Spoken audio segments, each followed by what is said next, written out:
Everyone knew Mark was a jerk. I would always see him harassing one of the shy kids in the halls at school. One day, I had had enough. So I marched up to him and yelled, "Hey, stop bullying people, you're hurting their feelings." Mark was stunned. No one had ever stood up to him before. The shy kid ran away and we were left staring at each other. I was scared of what he would do or say, but he didn't really do or say anything. He only looked down like he was really sad and walked away. I was so shocked, and I had to admit, I felt kind of bad. I never yelled at anyone before, and I only did it because I thought he would get mad. But seeing him sad made me feel terrible. The next day, the entire hallway stunk. Everyone was trying to find out where the smell was coming from. As soon as I got close to my locker, I knew something was wrong. I opened it to find that it was yesterday's fish sandwich. It had been put in there and left all night. I almost puked. That's when I saw Mark smiling from down the hall. He was wearing those big, stupid headphones he always wore, and he even waved to me. All the guilt I had disappeared. I was gonna get him back. Just needed to figure out how. All day, I snuck behind him, following, watching, like a stealthy ninja.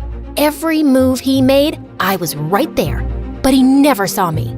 I noticed him writing in his notebook all day, in every class, but he was never prepared with the assignments. So I knew whatever he was writing, it wasn't homework. The notebook became my obsession. I needed to know what was in it so I could use it against him, but he never left the thing alone. It was always right beside him. Finally, in English class, he went to the bathroom. But he was smart, or should I say paranoid enough, to put the notebook in his bag. I pretended to drop my pencil and crawled to his bag. I couldn't take the whole notebook without being discovered, so I just opened the zipper and I hoped that would be enough for the notebook to fall out when he took his bag. And then, when the bell rang and class was done, he put his earphones on again, picked up the bag, and the notebook fell out. He didn't hear it, of course, so I ran and grabbed it. I ran home and read it. It wasn't jokes or anything mean. It was poems, and they were all really sad and beautifully written. I almost cried reading them. Suddenly, I understood why he was so mean to people. It sounded like his dad was really mean to him at home and made him feel like he was nothing at all. There was a time when we were little in kindergarten when Mark would tear up the notes that came with school lunches from other kids' moms. I thought he was such a jerk for doing that. But one day, one kid's lunch had 2 notes, and one was for Mark. I guess that mom heard what he was doing and thought maybe it was because he didn't get notes.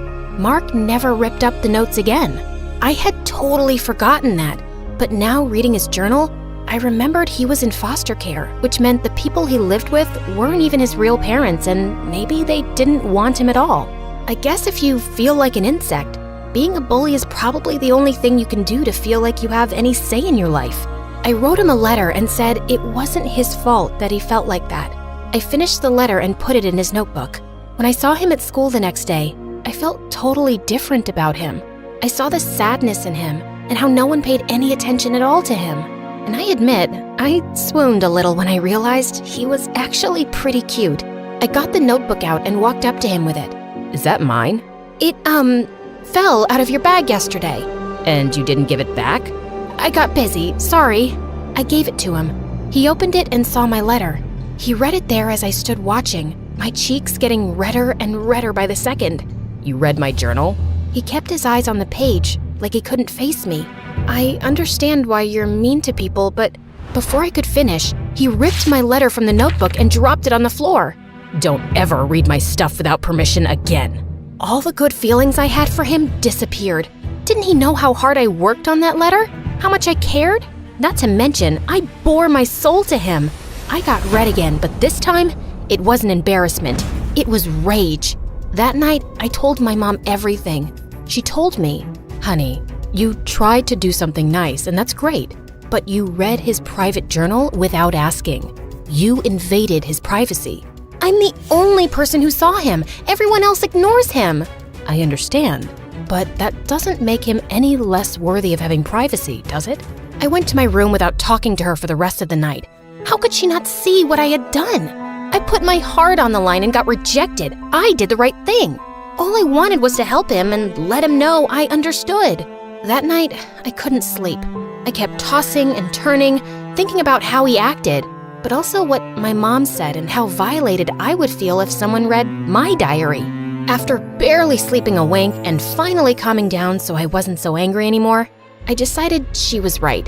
As soon as I got to school, I would apologize to him, and that would be that. I practiced my speech the entire walk to school that morning. Every word I would say, every gesture, I wanted to be understood and let him know that I understood him too. But when I got to school, I was horrified to see that there were printed posters of me all over the halls. They had my school photo and said Maggie is a stalker. Everyone was looking at me. I ran to the bathroom and cried. How could he do that to me? Maybe I was wrong to think he had any good in him at all. I wanted to run away and go home, but we had a big test that day, so I had to sit in class after class while the other kids whispered about me.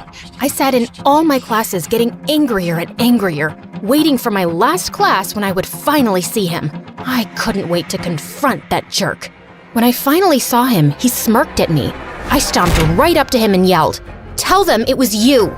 It was me. "Tell them it's not true." It is true. You read my journal. I was so frustrated. All I could think of was to scream. Ah! The teacher came up to both of us and gave me detention for yelling in class and gave him detention for pulling the prank. When we were both in detention, I made sure I was looking out the window or at the ceiling. Anywhere as long as we were not looking at each other. And of course, he starts whistling. I had to grind my teeth to keep from yelling again. Then the teacher left to get a coffee and we were left alone. It was so awkward. After a while, he took out his notebook and was reading something inside really intently. I had to admit I was curious about what it was. And then he wrote something and I was so mad at myself for even caring, but I did. I wanted to know what it was. As much as he annoyed me, I really did like his poems. But then I remembered his prank and ignored him. It was so mean. How could he do that? Did you really mean what you wrote in your letter? I couldn't believe he was actually talking to me. Yes, of course, but how do you remember? You threw it away. After I put all the posters up, I went back and found it in the trash. He took out a paper from his journal. It was my letter. No one's ever seen me the way you did. Then the bell rang and detention was finally over.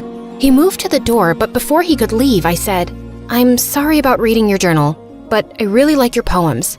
He turned and looked me in the eyes and said, "Can you come to my house tomorrow?" I was shocked and couldn't speak for a minute. Before I realized it, I said, "Yes." He ripped a piece of paper from the journal and gave it to me. It had his address and a note for me. I read it when he left. It said, "To the girl who saw through me. Usually, everyone sees past what I am, or I might become. But when you looked, you saw something more.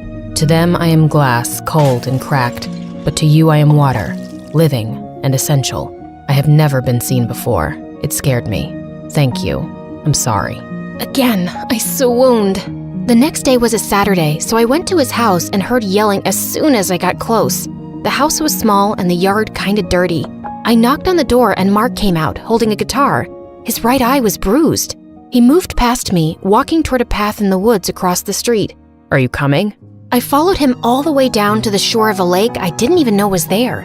He sat down, and I sat down beside him, wondering what he was thinking. "You said you liked my poems." I did. "They're not poems, they're songs." "Oh, can I hear one?" "I've never played for anyone before." "You don't put yourself out there. That's why people don't pay attention." He hesitated, then played the guitar and sang one of the songs. He sang about his fears, his sadness, and about feeling like a monster for having to put people down to make himself feel big. When he was done, he wiped a tear and said he would have to go back or his foster dad would be angry. He left me there by the lake as I watched the sunset over the water. I knew I was falling in love with him. When I got home, my mom told me the one thing that would ruin everything just as it was all getting so good. We were moving across the country. She told me she was sorry, but we had no choice. When I saw him across the lawn at school, he smiled at me. I practically melted, but my smile faded quickly. He knew something was wrong. He came up and walked with me. "Are you okay?" "I have to move." His eyes immediately lost their light. I could tell he was devastated. "What are you thinking?" "It's selfish." "It's okay. Tell me." "You're the only one who sees me." "Maybe that's true right now, but it doesn't have to be. Your songs are beautiful." "I don't know how to talk to people. I don't relate to anyone." "Of course you do. We all have pain. We all get bullied. Even you." He thought about what I said, then a smile crept on his face and he looked right at me. My heart stopped when I saw his eyes. They were bright and full of hope. I never thought about that. Thank you. I can't believe you're moving away. I know. We both looked down, sad for ourselves because of how little time we had together. And then I raised my head and said, "You know what? We're here now, right? So why are we sad? We can be sad when I leave, but today, I want to be happy." You can just decide to be happy? Yep, why not? You're here, I'm here, we have all day to talk and hang out. He thought about what I said, then smiled. He looked at me and asked, "What do you want to do?" Without thinking, I leaned over and kissed him. His cheeks turned bright red. We both laughed. He took me to a boba tea place, then we ate some ramen and even went to karaoke. I had never had so much fun. I was worried it would only last for today, but I put all the worry behind me and enjoyed the moment. That night, we had to say goodbye. It was the hardest thing I ever had to do. He walked me home and kissed me before he left. The last thing he said to me was, "If I never see you again, please know you'll always be with me and all the people I help with my music." I watched him leave, holding on to the moment as long as I could. When it was time, we packed the moving truck and left. Then to my surprise, I saw him. He was on the sidewalk, talking to one of the shy kids he used to pick on. But this time, they were both smiling. He was apologizing and making friends. I knew then that everything would be okay. And as for me, I was going somewhere new. Sure, it was scary and a little sad, but it was also exciting. Who would I meet? What would I do there? I decided to enjoy every day and made a promise that I would make the most of any situation that came up in my life, good or bad.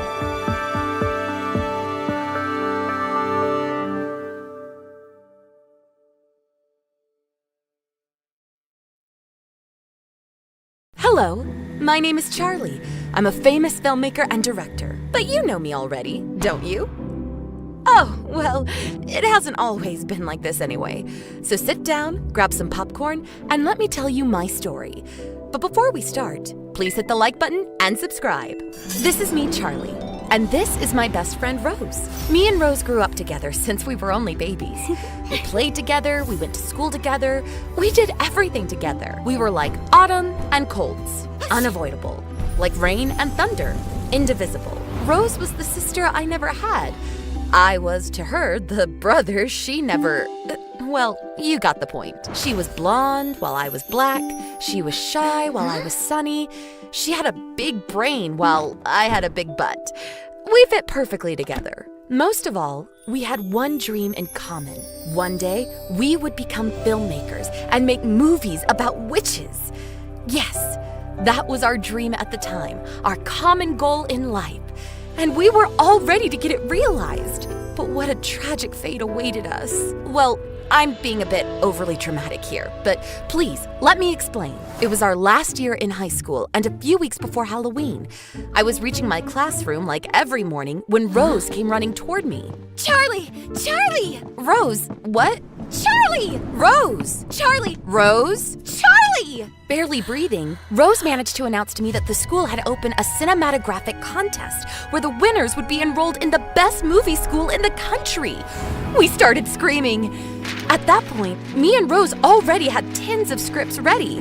We simply chose one and brought it in the next morning to our art professor to have it approved. But instead, there stood Mona, high like a giraffe, dressed like a rock star, and loud like a tempest. Who is Mona, you ask? She's the daughter of a famous celebrity couple, a movie producer dad, and a 5-star actress mom. She had the best connections, the best grades, and the best face. A cloud of desperation came upon us when we saw her just talking to the teacher, explaining her project for her script. We felt lost. When our turn came, I spoke for both of us because Rose was too shy to speak, and the sight of Mona shook her too much. Hey, Charlie. Nice job there. What? What? Mona was approaching me, willing to talk. Had I stumbled, hit my head, and fallen into a dream without noticing? Sorry, I couldn't help but listen to your script while you were explaining. It seems like some hot stuff there. did you come up with it all by yourself? Well, me and Rose, yes. It seems you have a promising future in the business, baby. Would you mind joining me tonight at my party? There'll be producers, movie stars, and many important people. I couldn't believe it was happening. It was too much for me, and all at once. Of course, me and Rose will be there for sure. Rose? I'm sorry. I don't want someone who is barely able to speak in public to be associated with me. You are invited. See you later, baby. She left like the tornado she was, leaving both me and Rose speechless. I tried to console my best friend, convincing her this was a once-in-a-lifetime opportunity that could help us both. Rose nodded her head, but her look told me something else. I pretended not to see it and went straight to the party. This was an occasion I just simply couldn't afford to lose. Mona's house was not exactly a house. It was a castle, a gigantic manor with a park, 4 towers, and 2 pools. All over the place, men in elegant suits and shiny-looking women talked to each other cheerfully. Oh dear, you've arrived. Sir, lady, nice to meet you. I'm so glad you invited me. That man and woman were Mona's parents. They look amazing together. A perfect couple in a perfect house. Everything was perfect in Mona's life. Shiny and bright, like herself. Please, enough with the pleasantries. You're part of the family now. Mona told us all about the project you're working on together. The project? Of course. I told Mom and Dad we are working on an amazing movie. We will win the contest for sure. I didn't know what to say. I was totally caught unprepared. So I just smiled and said nothing. Mona's parents left us soon, and I immediately reached after her. Mona, what did you tell them? Well, that we work together. Isn't that true? But I already work with Rose. Didn't you know that? She's my best friend. I can't just leave her like this. Mona just smiled and washed the problem away with a swing of her hand. You create too many problems, baby. Can't you just work with us both? Come on, let's have fun. I'm ashamed to admit, but the truth is that I forgot Rose for some time, and quite easily. I just loved to be asked about my history and my interests by all these interesting people there. The future was winking at me and I just couldn't resist. Then I saw him. How to describe the finch that came to perch on my branch? He was like a god in a garden on Olympus. He was like a breeze on a hot summer day. He was like well, that horse was hot, girls. You can bet about it. That angel had dark eyes like enchantment and such a fine, elegant beard. I was totally captured. He must have noticed my dumb expression because he started smiling at me as if trying to help me retrieve some of my dignity. Too late. And Charlie, let me introduce you to my brother Tom. So you are the famous Charlie. A handsome lady, that's for sure. Nice to meet you. Is he really going to kiss my hand? Is he really? Oh, God, I'm fainting. I'm fainting. Am I famous? How? Of course. Mona has talked about you all afternoon. Mona, can I steal this lady from you for some time? Do as you please, brother. But be a good boy. I always am. Mona, don't scare our host like this. The walk with Tom around the garden felt like a dream. He was not only handsome in sight, but also elegant, charming, and kind. His fierce appearance was balanced by such a quiet temper that it made him look like the perfect man in every single way imaginable. Hours passed in a flash, like seconds. Come back soon, baby. We're here for you anytime you want. Couldn't wait to be invited again. The image of Tom was still in my eyes when I woke up. And even if I don't remember it with certainty, I can bet I dreamed about him. How did it go? Rose's soft voice reached me as if coming from far, far away when she met me in the corridors at school. I felt happy to see her, but not so happy as I should have been. I think she noticed, but I kept it a secret. I explained to her all that happened the night before and promised to meet her within a few days in order to complete our script. The plot was there, but so much work had yet to be done. Fine then. See you soon. See ya. Those were busy times for me. In the daytime, I met Mona to work on our script for the contest. At night, I often saw Tom. Mona's script was completely different from mine. Her subject was Barbie.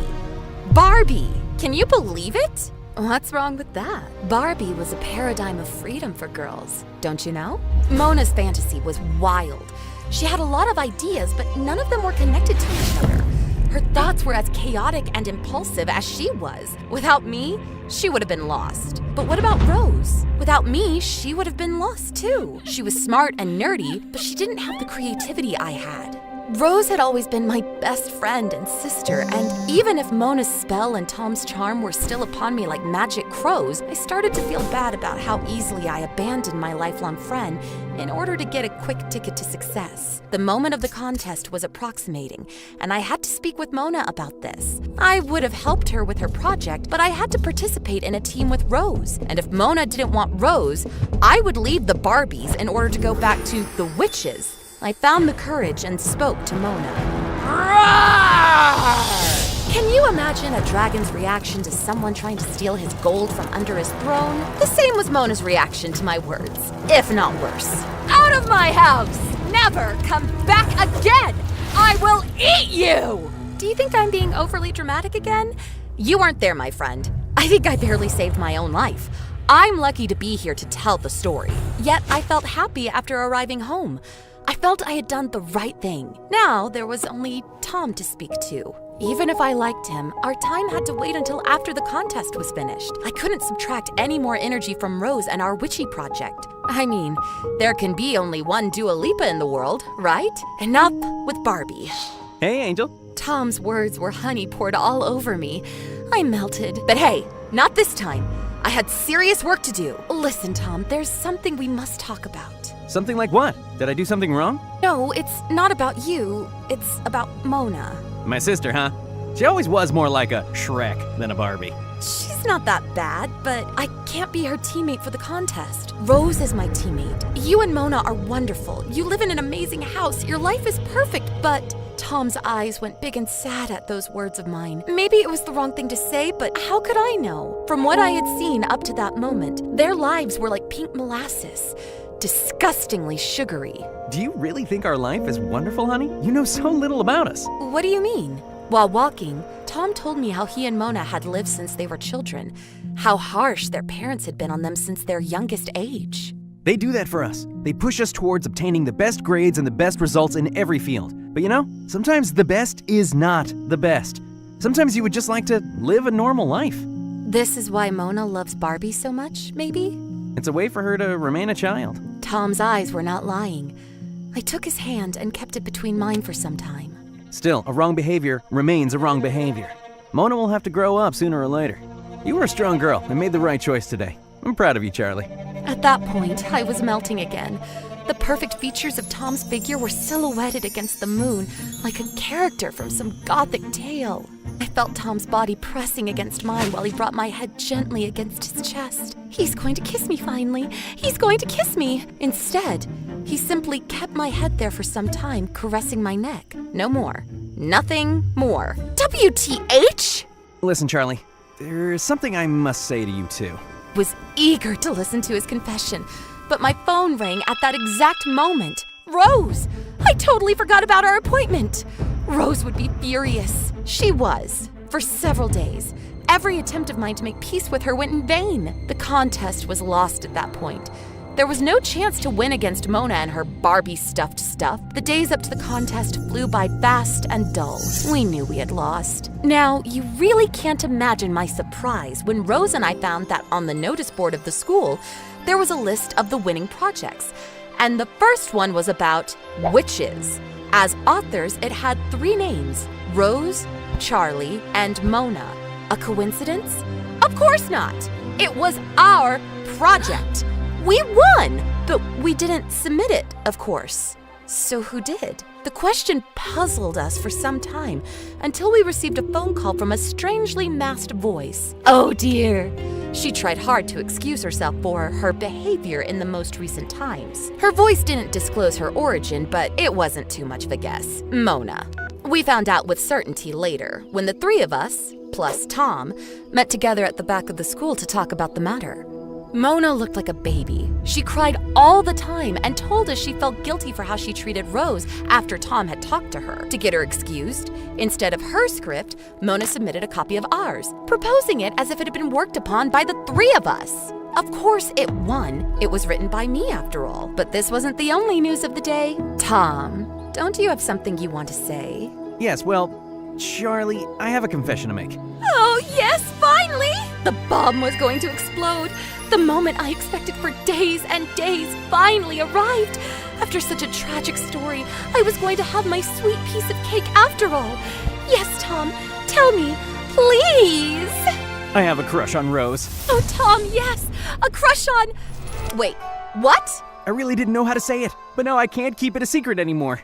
I like you, Rose. Would you like to go out on a date with me sometime? I couldn't believe it. Rose went red like a tomato and I was shocked. Mona was laughing hard and her joy expanded contagiously. So this was the secret?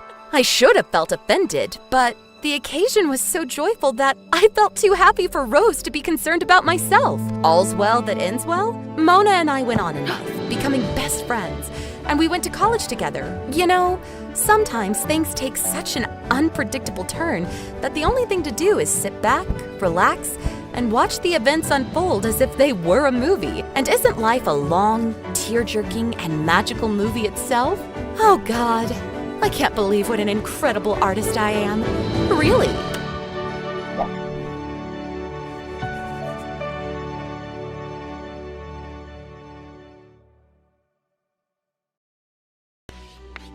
Hi, I'm Shayla from Texas, and I'm a child genius. Before I continue, please like and subscribe. I was only 6 when I discovered I was what people called gifted. I was at my friend's birthday party, and we were having a contest on who could solve a Rubik's Cube first. Well, I solved it in 19 seconds.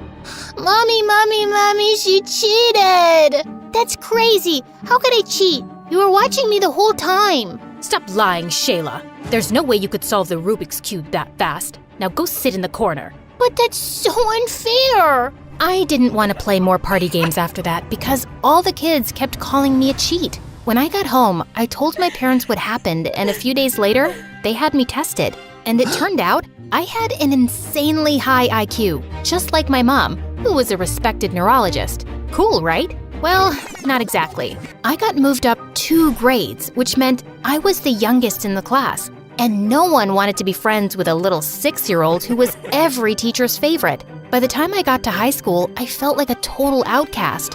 One night in 9th grade, I was home alone even though it was Valentine's Day, and tons of kids at school were out on dates. Knock, knock. I have a Valentine's Day present for you, sweetie. Thanks. At least I have one Valentine tonight, even if it is just my mom. Here, open this box. I pulled out a bracelet with an infinity symbol on it. What's this? Shayla, people like you and I, we're not like everyone else. We're smarter and 10 times more special. This is an infinity bracelet. And remember that nobody can hold you back from your potential. Do you understand? I think so. After that night with Mom, I decided it was time to change my attitude and stop feeling sorry for myself. So for the first time during lunch, I decided to eat in the cafeteria with everyone else instead of alone in the janitor's closet. Then suddenly, as I was walking, a flyer hit me smack in the face. Greetings, miss. May I interest you in joining the most amazing club in all of Texas? The Humble Mathletes. What are the mathletes? Ugh, ignore him. His name is Nolan and he's the new kid. He's trying to recruit fellow dorks to compete in math tournaments across Texas. Well, I think math is fun. Sign me up. Cool. I don't usually allow younger kids on my team, but I'll make an exception. Ugh. I ended up joining Nolan's math team and the 2 of us became friends. Nolan wasn't gifted the way I was, but he was still smart and a really sweet guy. Finally, the day of our state tournament arrived and my mom called to tell me that she was coming. I can't believe it. My mom never takes a day off from work. Nolan, we have to win today. I really want to make her proud. Calm down, girl. We're gonna crush this tournament. Nolan pulled me into a hug, and for some reason, it made my stomach do cartwheels. The competition went well, but in the final round, Nolan got 2 answers wrong, and that cost us the 1st place trophy. Oh well, 2nd place it is then. How about we celebrate with milkshakes and an MSA marathon? I was about to agree when I saw Mom standing behind me with a very disappointed face. I excused myself to talk to her. Why were you so happy back there? You're not embarrassed that you got 2nd place? Hey, 2nd place is still really good. Shayla, why are you friends with someone like Nolan? He's obviously not very bright. It's his fault you didn't win. Mom, don't talk that way. Nolan is really smart and we've become good friends. Suddenly, Mom took my wrist and started to unclasp the infinity bracelet. What are you doing? I shouldn't have given this to you, Shayla. You don't seem to care much about unlocking your potential. I'll just have to live with the disappointment. No, stop. I do care. I'm gonna make things right. Just give me a chance. I ended up riding home with Dad without saying goodbye to Nolan. And the next day at school, I tried avoiding him until he showed up at my locker. Hey, sunshine. I thought we were gonna celebrate, but you left. Are you okay? Nolan, we can't be friends anymore. What? Why? You want me to be honest? Of course. You're not smart the way I am. You're average at best. And if we continue hanging out, you're just gonna hold me back. I'm so sorry. I ran away before Nolan could answer, feeling horrible. Nolan didn't speak to me again after that, and I didn't blame him. Then 2 months later, my life took a turn. Mom was offered a research position in China. So, does that mean we're moving to China? No, only I'm moving. And I'm divorcing your father. I just can't have anyone in my way right now. But don't worry, you and I will keep in touch. Mom kissed my cheek and tears filled my eyes. After Mom left, I tried to keep busy and comfort Dad, who wasn't taking the divorce too well. One afternoon, I was sitting on the porch when I saw a van pull into our driveway. A lady came out and, to my surprise, it was my first grade teacher. Mrs. Johnson? Is that you? Shayla? I haven't seen you since they pulled you out of my class to move you up 2 grades. Miss Johnson invited me to dinner that night, but while we were eating, she kept asking me if something was wrong, and I just couldn't hold it in. I told Miss Johnson all about Mom leaving and how hard school was and how much I missed Nolan. It doesn't matter though. I just need to focus on myself and my goals. I remember I was just like you, Shayla. My grades and my dreams meant everything to me, but I realized over time that part of success is also about being happy. No offense, but that sounds like a cheesy quote you'd read on Instagram. Maybe, but it's true. Try doing at least one thing that makes you happy this week, sweetheart. I was exhausted from finals, so that week, I decided to take Miss Johnson's advice. I went to the community pool to sunbathe when I tripped over a crack in the sidewalk. Whoa, easy. Thanks. At that moment, I realized the lifeguard was Daryl, the most popular guy in school. I usually save people from water, not concrete. You look familiar. I feel like I know you from somewhere. What's your name? I was about to tell him, but then I paused. Boys like Daryl usually never talk to me, and I wanted to start off on the right foot. I'm Cher, like the singer. And you're pretty like her too. I'm having a party tonight. How about you be my date? Whoa, did he just ask me out? Of course I said yes. And that night, I got super dolled up for the party and even bought a new dress. The party was so much fun, and I danced with Daryl for hours. And when I saw the other kids at school there, I told them I'd changed my name because, well, I had a chance to be a new me. At one point, I had to go to the bathroom, but I opened the wrong door, which apparently was a bedroom. Oh my God, what are you doing in my room? Nolan? This is Daryl's house. Yeah, and my mom and I moved in here 2 weeks ago. Daryl's my cousin. Oh, I didn't know that. Of course you didn't. Daryl doesn't want to be associated with nerds. How did you get invited here anyway? Actually, I'm not a nerd anymore. I've decided to change. Also, my name isn't Shayla anymore. It's Cher. Cher? Yeah. So, if you could call me that from now on. No, I don't have the time or energy for this. Go back to the party, will you? And don't walk by my room again. Nolan slammed the door in my face, and I felt bad. But I really didn't want to deal with the drama at the moment. I just wanted to have fun. A week later, Daryl and I started dating. I asked everyone to start calling me Cher instead of Shayla, and just like that, I became popular. I started dressing differently, and I didn't wear my infinity bracelet anymore. One day at school, the teacher handed back last week's physics exam, and even though I hadn't studied as much, I got 100. I was grinning to myself during recess when Daryl took the paper out of my hand. What you got there, babe? Whoa, you got 100 on a physics test? What are you, some kind of computer bot? No, my brain just works a little differently than other people. Like a little Miss Smarty Pants? Wait, are you one of those nerds who thinks she's better than the rest of us just because she can memorize a few extra facts? I thought you were cool. I am cool. You know what? It was just dumb luck that I got full marks. Whew. I thought we might have to break up. Daryl and his friends made it clear they hated nerds. So for the next few weeks, I purposely failed all of my tests and didn't do any homework, which they all high-fived me for. The end of the semester school party came around, and the theme was game night. Daryl and his friends just wanted to play foosball and table tennis, but I couldn't help being distracted by a bunch of kids playing trivia. What is a 5-pointed star called in geometry? Time's ticking away, guys. This is a crucial round. Anyone in the room who knows what the answer is? Why would anyone know that, loser face? Can you stop ruining the party and have your geekathon somewhere else? I knew the answer, but of course, I stayed quiet. But I wasn't having any fun with my friends either. Daryl was busy with the boys, and the girls kept commenting how my dress wasn't flattering and how my pink lipstick wasn't a good color on me. Can you stop criticizing me already? At least I don't, have her outfit. That's really hideous. The girl I'd pointed at turned around, and suddenly, I felt really guilty. Why had I said that? Just then, Nolan came and took the girl's hand. Leave my date alone. She looks beautiful tonight. Oh, she's your date? Yup. She joined the mathletes right after you left. Nolan put his arm around the girl, and I tried to push the feeling I had away. Was it jealousy?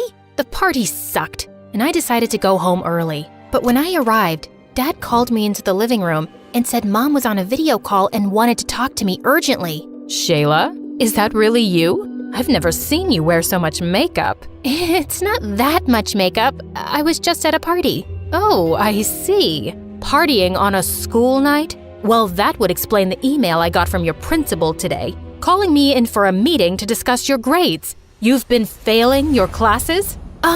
Yeah. I didn't do so well in a few tests, but I can make up for it. Really? Because your principal said that if you fail even one more exam, they'll put you on academic probation. Can you imagine how I felt reading that? Wait, where's your bracelet? Well, it doesn't match with the new clothes I wear now. What? I gave you that bracelet because I wanted to inspire you to live up to your limitless potential. But instead, you've turned out to be a complete disappointment. You know what, Mom? I'm not a little girl anymore. I don't need a stupid bracelet to remind me what I'm capable of. Just like I don't need your validation to feel good about myself. This is the first time you've called me in weeks. I'm your daughter. There's more to me than good grades. You don't value me the way I value you. I'm done trying to make our relationship work.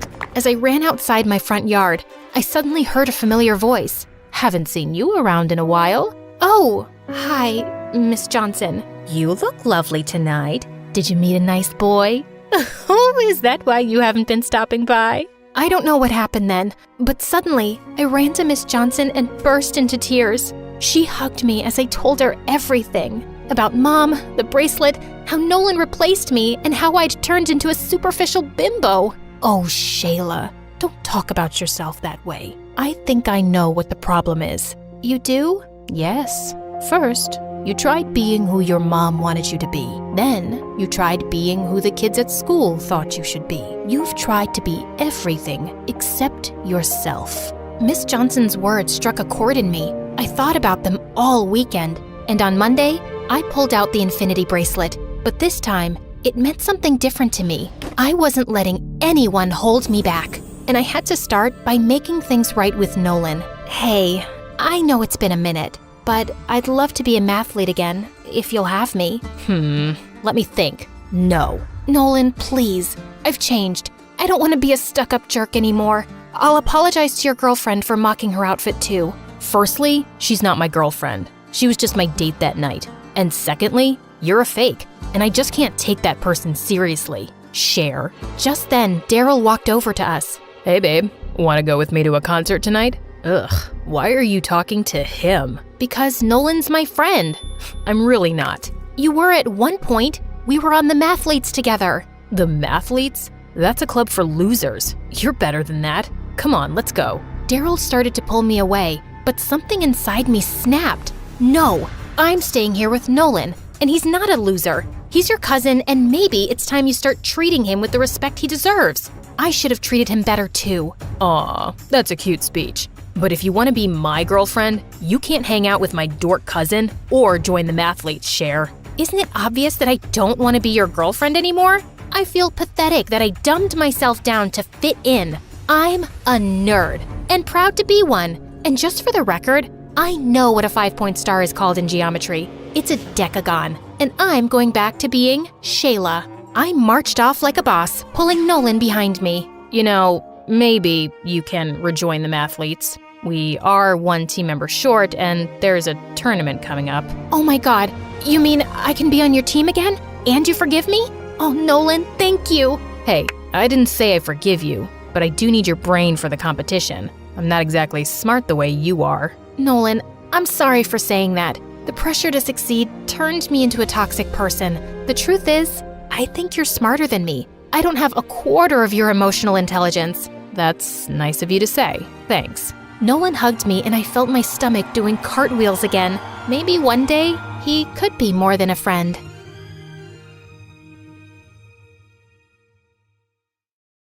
You could say that I was born with a brush and an eyeshadow palette in my hand. I was always obsessed with makeup, and I even sneaked into my mom and dad's room at night to practice on them. A little pink eyeshadow, some red lipstick, and glitter. Perfect. Hi guys, I'm Regina from Seattle, Washington. Before I continue, please hit like and subscribe. I had a happy family. My dad was in the army and was as big as a bear and as strong as a lion. When I was little, I used to daydream about all the exciting missions he went on. Daddy is defeating tigers today. He's building a hospital for children in Africa.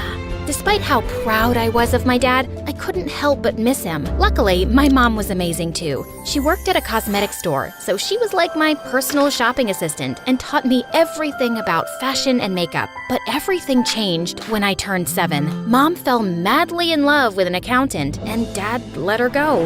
Will Mom ever come back? I don't like to see her only through video calls. My baby girl, I know you're sad. But see, your mom is happy and will be happy too. I'll get a desk job and I'll take care of you from now on. But even though Dad was so sweet, he was an army man, and he didn't know any better. So he would wake me up at 5 every morning with a trumpet to go for a run. He could only cook beans and sausage, and when it came to my hair, the brush is stuck. Ouch! Let's watch a tutorial, okay? Before I end up completely bald. After a good dose of online tutorials and MSA videos later, Dad finally evolved into a normal parent. Here's your packed lunch and your PE bag. Ready for school? Thank you, Daddy. You're the best. Except when it came to boys. When I was in middle school, one of my classmates gave me a chocolate heart for Valentine's Day, and I showed it to him. Dad, look! A boy asked me out. My dad snatched the chocolate and ate it in one enormous bite. No boyfriend until you turn 21. You'll have time once you're grown up, but right now, you need to focus on your studies. Okay, Dad. And the day after, the boy who had given me the gift transferred to another school. What if Dad scared him off? I felt furious about Dad and told Mom everything when she video called me. But suddenly, she hung up, and I realized it was because of her new husband, who didn't really like her talking to me. And gradually, she ended up only calling on birthdays and Christmas. I learned to live with it and got busy watching makeup tutorials and trying makeovers. But then, in my junior year, I met Simon, and he was so perfect. It was no wonder I forgot everything else, even my passion. I'm sure Dad'll change his mind when he sees him. Hey, Dad, I'm bringing a friend for lunch today, okay? Sure, bring her over. It's a boy. I expected Dad to explode, but he said nothing. Ooh, did he change his mind? But I was wrong. So wrong. When we got back from school, Dad opened the door without a smile and stared at Simon before turning back towards the kitchen. Your dad's kinda scary. Him? No, he's sweet, fluffy. I dragged Simon into the kitchen. See? He made fried chicken. He likes you. Sit down, sit down. But after he'd filled our plates, Dad grabbed a piece of chicken tight and, looking Simon in the eyes, he snapped it in half. Simon literally squeaked and shot to his feet. I suddenly remembered I have to water my fish. I mean, iron my plant. Bye. After that, Simon dumped me, and everyone started whispering that my dad was a crazy, dangerous dude. I thought all the guys would stay away from me now, but I was stunned when they all asked me out to prove they were daring and not scared. Ha! See, Dad? Your strategy backfired. It felt like being on The Bachelorette with everyone trying to win my heart. Too short, too tall. Lame joke. Smells bad. Ew. Yeah, you'll do. But like a dragon guarding a princess, my dad made them all run away. That was until the next year when James transferred to our school. As soon as he walked in, I knew he was the one. Tall, with abs like a washboard, and hair that looked straight out of a conditioner commercial. He was the captain of all the school teams, top of the class, and richer than Elon Musk. Well, a little poorer than Elon Musk. Oh boy, is it even legal to be this hot? I was pretty, but for someone in James's league, I had to up my game. The next day, I woke up at 3 a.m., and after literally hours of careful styling, I was ready. That day at lunch break, I gathered my courage and went straight to sit beside James. Hi, I'm Regina. And I'm amazed. Haven't I seen you on TikTok? You look like a celebrity. Then he kissed my hands like a gentleman. Played cool. Breathe. James asked me out a few weeks later, so I brought him home. There's no point in dating him if he can't get past Dad. Just so you know, my dad can be a bit hyperprotective. Don't worry, he can't resist me. Dad pulled the same tough guy routine, but James was unflappable. When Dad told James to carry super heavy stuff, James did it whistling. Then they got into an eye-staring contest, and James didn't back down. Okay, I'm going to bed. Have fun, you two.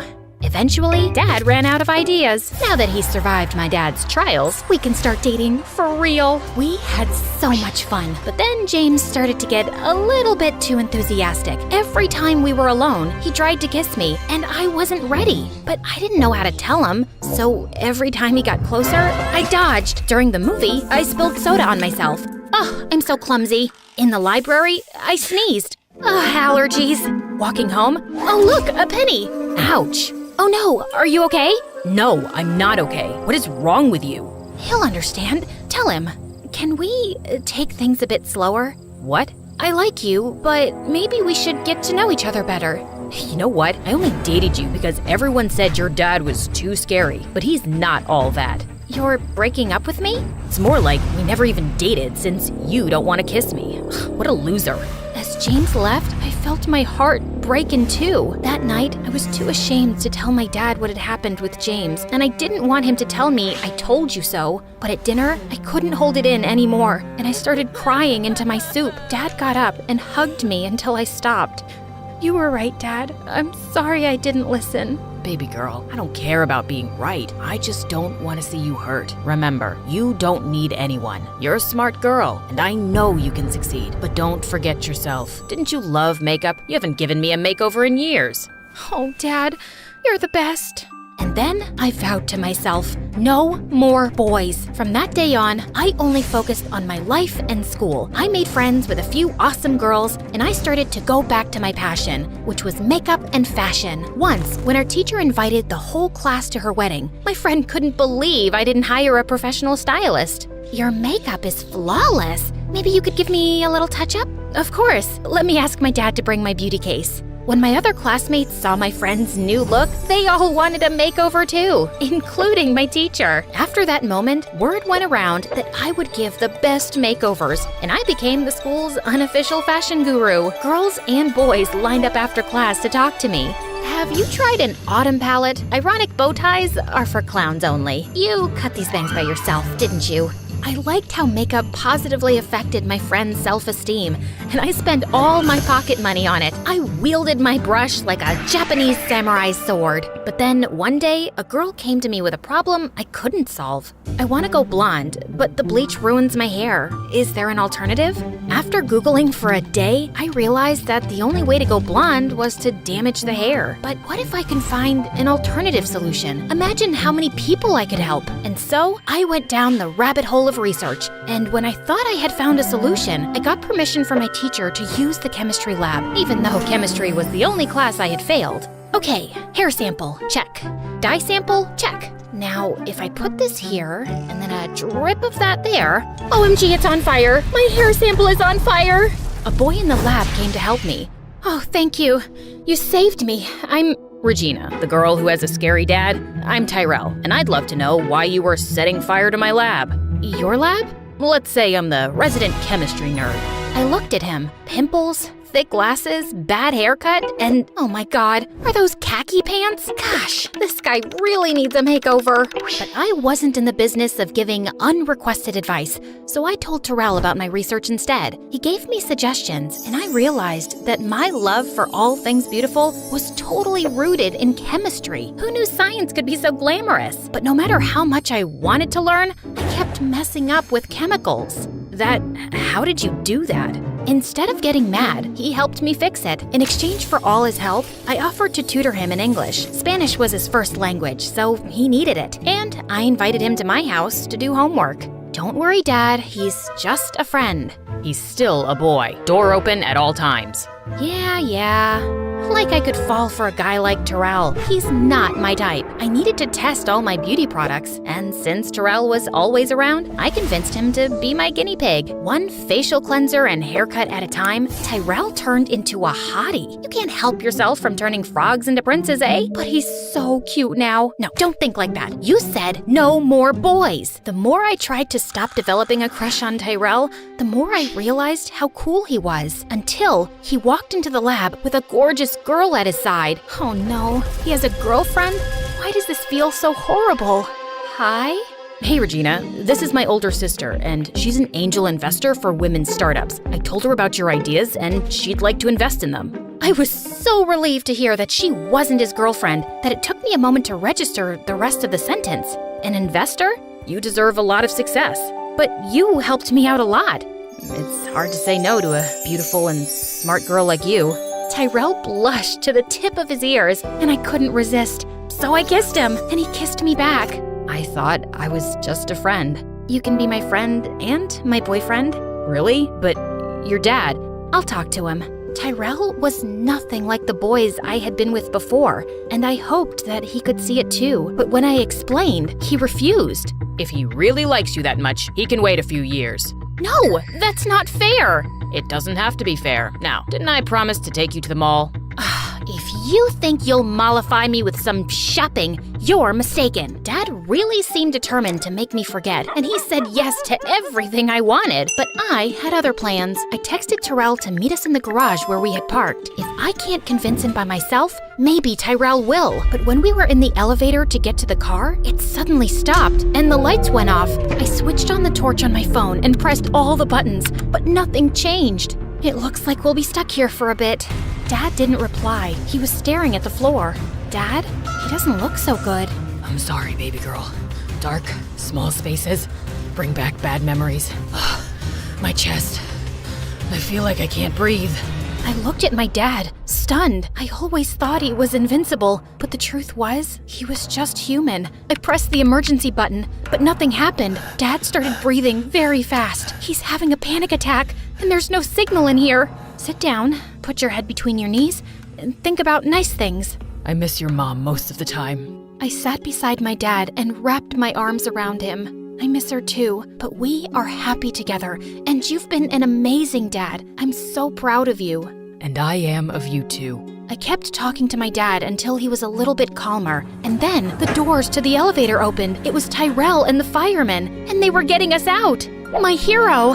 I'm glad you're okay. I got worried when you weren't answering the phone. I realized the elevator was stuck, and I called the emergency service. That was very clever of you. I think your daughter is amazing. I came here to convince you to let me date her, but I know how much she cares about you. And if it's really important, I'll wait for her for a few years. But just maybe, please don't let me wait forever. Dad looked at me, and I could see something changing in his eyes. You have shown me that strength is not always in the muscles. Some old memories brought me to my knees, but you kept your cool and helped me through it. So yeah, I think you're strong enough to take care of yourself. And I like this guy. Oh, thank you, Dad. But if you hurt her, I'll crush you. Like a can. That is very clear, sir. Luckily for me, Dad didn't have to crush anyone because Tyrell was the perfect boyfriend who grew up into a perfect man. With his help, I developed a makeup line that became a global sensation, and Tyrell became my head of research. Knowing I was in good hands, Dad retired early and started traveling the world, challenging himself to explore the darkest caves. And in one of those caves, he met a spry, adventurous widow, whom he married the next year. See, Dad, true love always finds a way.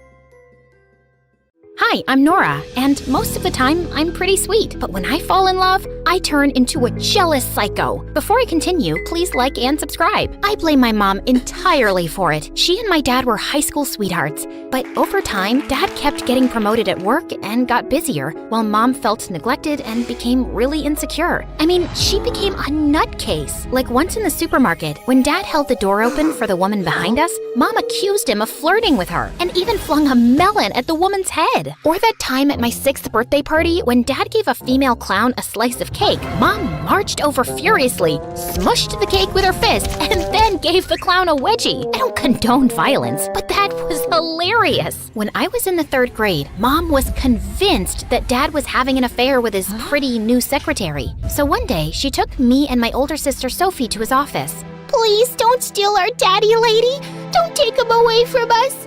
Who will feed us and buy us clothes? Do you want us to be orphans? It's a very bad thing to be wait, I forgot. I wrote it on my arm. Oh yeah, a homewrecker. Homewreckers are bad, and you'll end up in jail, bad lady. Wait a second. Are those my jeans you're wearing? I want my jeans and my husband back, witch. Are you insane? As if my size 0 jeans would even fit your size 8 butt. Mom snarled and leapt at the secretary, who dodged her and went screaming down the hallway. She burst into the conference room with Mom on her tail, and the two ended up crashing onto the large conference table where Dad was having a meeting with the company's top executives. What on earth? You cheated on me and gave this bimbo my favorite jeans. Mom threw a stapler at Dad, which missed him and hit his boss instead. Needless to say, he was fired. And that was the day he left us for good. Sophie and I were devastated. Wipe your tears, girls. He wouldn't have left if he wasn't cheating on me. Take it from me. All men are garbage, and we're better off without them. Well, that didn't stop me from having my first crush in the 7th grade. His name was Adam, and he was our neighbor. One day, Sophie caught me staring at him from my window. Adam and Nora sitting in a tree. Kissing. Shut up, Sophie. I don't even like that boy. Yes, you do. You want to brush his hair and hold his hand and have his babies. I read it in your diary, see? I snatched my diary out of Sophie's hands and pushed her out of my room. She was so annoying. A couple of weeks later, a super pretty girl named Becca joined my class, and we quickly became friends. Once, when we were hanging out at my place, Adam showed up at my door. Hi. I brought you some cookies I baked myself. You free to hang out? Oh, yeah. Why wouldn't I be free? Wait, I have another guest over, but yeah, I don't think she'd mind. Come in. You smell so good. I mean, the cookies smell so good. I wanted Adam to have a good time, so I logged on to Ask Brain 2 and asked about fun game ideas. The 3 of us played Truth or Dare, charades, and hide and seek. A couple of times, I caught Adam smiling at me, and when he brushed cookie crumbs from my cheek, my heart skipped several beats. The next day at school, I was at my locker, and I saw Adam staring at me from across the hall. Suddenly, he winked at me and blew me a kiss. The butterflies in my stomach went into a frenzy. I raced down the hall, ready to jump into Adam's arms, but I slipped on a banana peel and fell face first right at Adam's feet. I thought he'd sweep me up, but instead he stepped over me, hugged Becca, and gave her the most romantic kiss I'd ever seen. I wanted the ground to swallow me whole. That night, Mom and Sophie caught me crying in my room. Boys are like that, sweetie. They'll lead you on, make you think they love you, then tear your heart out, just like your father. Not only was my heart broken, now I was totally paranoid when a boy even came close to me. Hey, Nora, you want to go to the movies? I'd rather eat a bag of worms. Would you be my Valentine? Stay away from me, or I'll dunk your head in a toilet. Nora, you're the most beautiful girl I've ever seen. Liar! After a while, I got a reputation for being a little cuckoo, and most of the kids in school started avoiding me, but I didn't care. Sophie was totally different, though. She'd flirt with every boy that passed her in the hall and date a new jerk every 2 weeks. Of course, they all broke her heart, and I felt so sorry for Sophie that I decided to help her. You gotta remember my rules, Soph. Don't let their good looks fool you. Don't trust anything they say. Don't let them melt you with their kisses, and don't ever fall in love. Sophie listened attentively and took notes, but a week later, I caught her kissing a boy named Clive in her room. You're breaking all the rules. Your rules are dumb. All boys aren't bad. That's right, girl. Boys are cool, and that's why they rule. Ha ha! Shut your stupid mouth. No one's talking to you. Where'd you pick him up from? The dumpster? That's your problem. You're so judgmental and won't give any boy a chance. I thought you were smarter than this, Sophie. Maybe hanging out with stupid boys has made you stupid too. Sophie kicked me out of her room, and we didn't speak much after that. Soon, I was off to university, and there were boys everywhere. I just kept my head in my books and rejected any boy who even tried to make a move. But you know, a girl starts to get lonely. So, when a girl in my class asked me out one day, I impulsively said yes. Just because I'd renounced all men didn't mean I couldn't find love. And how bad could it be, right? At first, not so bad. In fact, pretty great. She loved to cook, she braided my hair, she gave me the best pedicures, and we were the same shoe size. But then, she started acting like I'd adopted her. She would never leave my dorm, and I hated it when she used my towel and my hairbrush. She was clingy and needy, and constantly needed validation that she was the most important person in my life. So, if your mother and I were hanging off a cliff, holding on for dear life, and you could only save one person, who would it be? My mother, obviously. Seriously, I've known you for a month. Mom carried me in her womb for 8 more months than that. I thought it was a reasonable answer, but she totally lost it. She broke half the things in my room and threw the other half out the window before she stormed off. Then she started stalking me everywhere I went. I tried talking to my other friends about how unsafe I felt, but they all laughed it off. Yeah, if you're dating a guy and complain about him, everyone shows you sympathy. But no one comforts you if it's a girl. Oh, come on, she's barely 5 feet and she looks totally harmless. What could she possibly do to you? Only after she tried kidnapping me did anyone take things seriously. She was expelled from the university and I got a restraining order. And after that, I swore off girls too. Then in my junior year, Sophie showed up at my dorm one day with the worst news. Clive proposed to me. You're kidding. Man, that loser is so out of your league. Don't worry, sis. I know how to handle this. Just send Clive a breakup text. Tell him he stinks, he makes you want to puke, and you never want to see him again. No, I love Clive. I said yes, and our wedding is in 4 weeks. I just came to ask you if you'd be my maid of honor. I couldn't believe this. I thought Clive was just a phase. I wanted to yell at the top of my lungs, "Don't do this, you'll ruin your life." But instead, I caved in and said yes. I mean, was I allowed to say no? When I got back home for Sophie's wedding, I tried to keep an open mind about Clive. But Clive was horrible. He had no sense of humor, he was boring, and he totally ignored Sophie to spend all his time with his friends or fixing his dumb car. So when it was time to make my maid of honor speech, well, things got out of hand. Here's to Sophie and Clive. Clive is dumber than an ant, he smells like a rotten egg, and his face reminds me of a horse's butt. What are you doing? Sophie, I don't know how you can stand him. Are you marrying him for his money? Oops, I forgot he's broke. Look, we both know this marriage isn't gonna last, so why don't we cut to the chase now, and I can get you out of that tacky wedding dress Clive bought you from the dollar store. Sophie got so mad that she threw the wedding cake at me. Clive's mom cried, and the rest of the bridal party chased me out of the building. The next day, I was packing my bags to leave when Sophie came to my room. I thought she'd punch my face, but instead, she took my hand. Listen, Nora, I'm not like you, okay? I'm not bitter, I'm not angry, and I don't hate men. I chose Clive, and if you want me in your life, you'll have to respect that. Okay, but you're making a huge mistake. You're the one making the mistake. Love is real, and one day, I hope you'll understand. I was only trying to do the right thing, but clearly Sophie was too blind to appreciate it. But when I got back to my university, my life turned upside down. My friends and I went to a restaurant to celebrate my birthday, but when we got there, the waiter told us our table was booked. 3 dumb guys were sitting there laughing and joking. But I booked this table a week ago. My apologies, ma'am. It was our mistake. Maybe you could come back tomorrow? Just as I was about to snap at the waiter, one of the guys from the table walked up to us. His name was Chris. He had movie star hair, a $1 million smile, and a perfect body. Why don't you girls join us? There's plenty of room, and we won't bother you. That's a horrible idea. Don't mind Nora. She's just kidding. The next thing I knew, we were sitting at their table, and Chris talked to me all night. To my surprise, he wasn't the absolute worst. He worked in a private security firm as a bodyguard, and all his crazy stories made me laugh. At the end of the evening, he even asked me for my number. Don't get any ideas. I'm not interested in a relationship. Neither am I. I was thinking we could be friends. After that, Chris and I talked and texted every night, and soon we started hanging out almost every day. No, we weren't dating. We were just, okay, fine, it's true. Every time he was close, his cologne made me dizzy, and when he looked at me, my stomach did that weird thing that it does after I eat too much cheese. and if his hand brushed against mine, I started having acid reflux. Yeah, I let my guard down and fell in love, okay? And I wasn't the only one. I know we're supposed to be friends, but I love you, Nora, and I think we're meant to be together. Like the moon in the night sky, like the bees and the flowers, like water in a well. Just shut up and kiss me.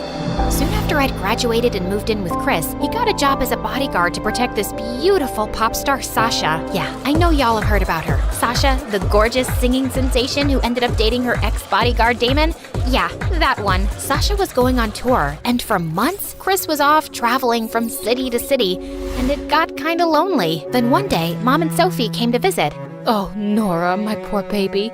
You must be so sad. What are you talking about? Stop it, Mom. It's none of your business. Your sister needs to know.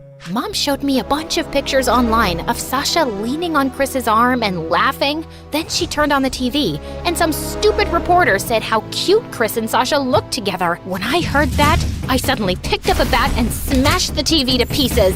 Nora, don't listen to Mom. She's paranoid. All that stuff is stupid gossip. Sasha is with Damon, and Chris adores you. Nora, don't be naive like your sister. Everybody lies and cheats. After Sophie and Mom left, I called Chris, but he didn't answer. I kept thinking about what Mom said and how I'd broken all of my rules, and now my heart was in danger. So the very next morning, I put on a disguise, took a bus to Sasha's next concert venue, and signed up as an extra on set. And I watched the two of them like a hawk. Every time Chris whispered something in Sasha's ear, my heart burned. She even asked him to zip up her dress once. Had everybody else died? One evening during Sasha's performance, I was backstage when I saw Chris and a dancer going into a dressing room and closing the door behind them. What the heck? I quickly ran after them and burst in. Aha! Caught you! Just then, I saw the girl's arm was bleeding and Chris was bandaging it. Caught you? Wait, who are you exactly? Oh God, I couldn't let him recognize me. I turned around and ran for it, with Chris sprinting right behind me. In my frenzy, I found myself heading straight for the stage. Red alert, red alert. A snake is headed towards the eagle. I found myself crashing into the dancers on stage, and just as I was about to run into a horrified Sasha, 4 men pinned me to the ground while the audience gasped. I was immediately carried away and found myself facing Chris backstage. Nora? I realized my wig had come off. Sasha's performance was ruined, and her manager insisted that Chris be fired. What were you thinking? You compromised my client's security, and you cost me my job and my reputation. Oh, I don't know, Chris. I was thinking how my hunky boyfriend hangs out with beautiful pop stars and dancers all the time and is never home anymore. Can you blame me for being paranoid? Yes, I can. I haven't given you any reason not to trust me. Yet. I just don't want you to be a bodyguard anymore. Well, too bad. It's my job. Just go home, Nora. I don't want to be around you right now. Feeling miserable, I ended up going to a dance club instead to get my mind off of everything. I saw this cute boy on stage playing with the band, and he kept winking at me. I recognized him from TV. He was a movie star. On an impulse, I took a deep breath and then walked up to the boy and gave him a passionate kiss. The next morning, I was back home, and I woke up to tons of pictures on the internet of me and that movie star kissing. Chris showed up at my door soon after. Why would you do that to me?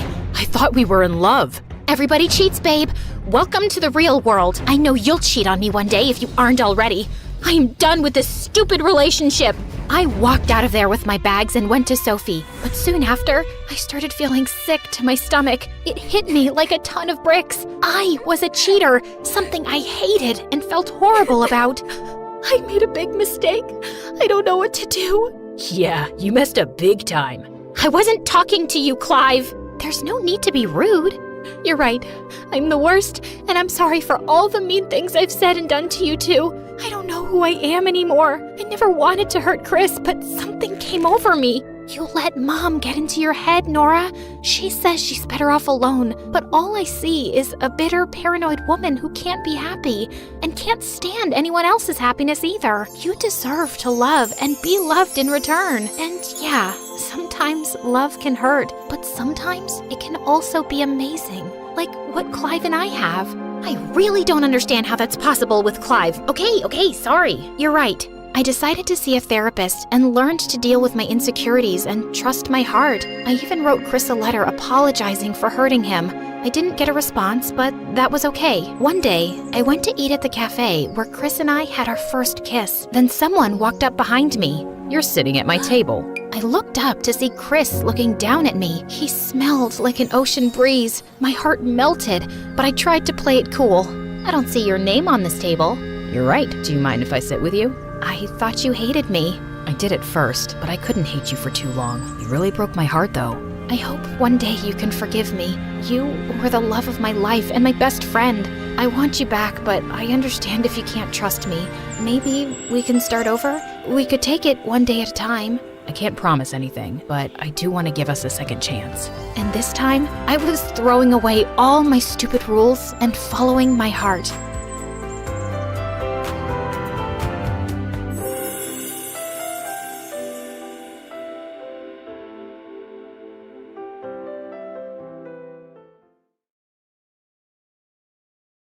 I've made a terrible mistake, and something awful is going to happen. I sneaked into the only place I'm not allowed to go. My parents' room. I couldn't stop myself. I was too curious to know what they were hiding. But I got caught. Now I have to fight for my life, running with tears on my face and nowhere to call home. I'm alone in this world. I'm an orphan who lost her real parents at age 5 and ended up with 2 complete strangers. I took a pause and sat on the curb. I needed to calm down. I tried hard to recall what had happened exactly, but I couldn't. All I knew was that one moment I was hiding, and the next, everything was in complete chaos. I saw everything around me shattered into pieces. I was standing in front of Clara, and she was going ballistic. Then she grabbed me by the hand and screamed words I couldn't remember. The room looked like it was hit by a tornado. What have they done? I jerked my arm away and started running in fear. Jacob was after me, trying to catch me. Luckily, I managed to get out of the door and escape before he could harm me. While I sat on the curb, a car seemed to be heading my way. I started shaking as it came closer. It was 2 a.m. and I was alone on the streets. I was so exhausted that I couldn't run anymore, so I just sat still and hoped it wouldn't stop. But it did. As the window rolled down slowly, I started to relax. It was a woman, and I knew who she was. "What are you doing here in the middle of the night, young lady?" It was Mrs. Jessel. She was new to the neighborhood. "Mrs. Jessel?" I started crying again. "Please take me to the police station, fast!" Without hesitation, Mrs. Jessel told me to get in the car. On the way, she kept asking questions, but I couldn't let her in on my secrets. I didn't know her that well. "You shouldn't be so trusting, Allegra, even with your own mother," she said as I was leaving the car. How did you know?" I asked in confusion. "I've heard things about your family, and I understand. You know where I live if you need anything. Now go, dear," she said as she squeezed my hand. When the policeman interviewed me, I exposed everything my parents did, but he didn't seem to care. "Allegra, I need you to focus and tell me exactly what happened tonight," he said. "I already told you I can't remember everything. They hurt me and that should be enough for you to arrest them," I said, frustrated. When I arrived home with the policeman, I saw Clara and Jacob outside. They looked like 2 lunatics searching for something they'd lost. When they saw me, they pretended to be relieved that I came back. Someone give them an Oscar. The officer questioned my parents while I was asked to go to my room and let the adults speak. I hoped that the officer would ask me to leave with him eventually, but after 2 hours of waiting, all he could tell me was, "Your parents explained everything. I hope you understand that things did not exactly happen the way you told me. You're tired and need rest. Call me if you need anything." I looked at the officer in disbelief. My parents had managed to deceive him. "Thank you, officer. Have a good night," I said as I held back my tears. The officer left and I got in bed. There wasn't much time left to sleep anyway. Shortly afterward, Clara knocked at my door and whispered, "Sweetie, are you awake?" She came in to check on me, but I pretended to be asleep. When Clara left the room, I struggled to fall asleep. Suddenly, I heard a voice. I snapped alert and turned to see who was there. It was not Clara. It was a female stranger. I couldn't see her face in the dark, but something about her felt comforting. "Can I help you?" I asked calmly. But she stood there for a while before she said, "I know you're alone. That's why I'm here for you." "Who are you?" I asked. "It doesn't matter. You must run away," she said. "Run for your life, Allegra." "Why? What do you know?" I started panicking. Before I could continue, the woman disappeared into thin air. I called out for her, but the room was completely empty. I placed my foot on the floor and was about to search the room, but I fell down and woke up from the dream. That dream was the strangest I'd ever had. I went downstairs while my parents were in the kitchen making breakfast. "Good morning, sweetheart. I made you pancakes," Clara said with a cheerful tone. No thanks," I said. "Oh, that's okay. I can make you some bacon and eggs. I know it's your favorite," she said, cheerily smiling. Jacob was smiling too. I stared at them totally confused. They were acting as if yesterday never even happened. "I don't want food," I said stiffly, but they ignored me. It was as if they didn't even hear me. What is wrong with you two? I screamed in anger. They stared at each other in silence. Can you please tell me what is going on? I feel like I'm going crazy. You've been hiding stuff from me since the day of my car accident. You think I can't see it? I looked at them, waiting for a response, but there was only silence. Answer me! I shouted again. We can't answer your questions, Allegra, Jacob said in a cold tone. Clara looked at him as if she hoped he wouldn't utter another word. There's something very wrong happening here, and I know it. I ran up to my room before they could respond. I decided that I wasn't going to wait any longer. I needed to sneak into my parents' room one more time. I waited until midnight, and I was very careful not to wake them up as I searched for their phones. When I found Jacob's phone, I quickly took it outside and unlocked it. His password was very easy to guess. As I was scrolling through it, I noticed that he'd been receiving lots of email regarding my adoption. According to these emails, my biological mother's real name was Lilith. I didn't understand why they'd kept her name a secret. There was some serious stuff here, and as I read it, I started shaking. There were police reports about my car accident. There was too much to read, but the phone started ringing. As I was panicking and trying to silence it, my parents came in. I put the phone under the blanket and acted like I'd done nothing wrong. To my surprise, they took the phone and went to their room like everything was normal. As they were leaving, I shouted at them and told them I was going to find out the truth. But they didn't respond. The whole thing was just very weird. I was dying to know what the documents said about the car accident. I had so many unanswered questions. Since the day of my car accident, I've been struggling to remember many things. It happened on a Tuesday. I was driving home when the brakes stopped working. I pushed on them, but the car never stopped. I thought it would be my last day on Earth, but luckily, I survived. It was a miracle, but I was in a coma for a month. No one expected that I'd wake up. When I did, I was shocked to hear that a whole month had gone by while I was unconscious. The recovery was tough. I was in pain, but soon enough I was able to go back to my normal life. However, I felt anything but normal. I couldn't concentrate anymore, and I couldn't remember many things. No one took me seriously when I explained it. Your MRI scans look perfect. You don't need to worry, the doctor kept repeating. Even though I couldn't think as clearly as I used to, I wasn't stupid. I was sure that my accident had been planned by someone. My parents, however, rejected this idea completely and told me that I was imagining things. Ever since then, I'd been suspicious of them. I stopped asking them for the truth and started sneaking around instead. I only needed some proof, something to show that they'd intended for me to be killed. But who would help me? I had no one. I thought about turning to Mrs. Jessel, but something about her felt weird too. I decided to avoid everyone until I found a solution. Some time passed and things kept getting weirder and weirder. I struggled to remember each encounter I had with my parents, but my blackouts kept recurring. When I snapped back to reality, I found myself surrounded by complete chaos every single time. I found myself crying every night. I was lost, confused, and lonely. The only thing that gave me comfort was the woman in my dreams. She had no face or name, but she kept reappearing. She was my only friend, and that scared me a bit. After all, she was not real, but she was what I needed. Whatever she was helping me stay strong. And without her, I couldn't have planned my escape. Every morning, I grabbed a sheet of paper and started writing the things she talked to me about. I kept the paper under my pillow. It was the only thing that made me feel close to her when I wasn't dreaming. Something in this woman drew me to her like a magnet. I wished she really existed. Then one day, my secret dreams were not so secret anymore. I had gotten back from school when I noticed that my paper was not where I'd left it. I was nervous, but I knew exactly who took it. I ran downstairs calling out for Clara. My parents were sitting at the kitchen table. Clara held the paper in her hand and she motioned for me to sit with them. I came closer, shaking. What was going to happen now? Allegra, honey, we need to talk to you about this, she said as she showed me that piece of paper. Are you planning to run away? Jacob asked, looking worried. It's my private business, I said firmly. Allegra, we are extremely worried. We've been trying to get you the help you need. Please let us help you. I said, this is mine, I screamed as I snatched the paper from Clara's hands. But that's when it tore in half.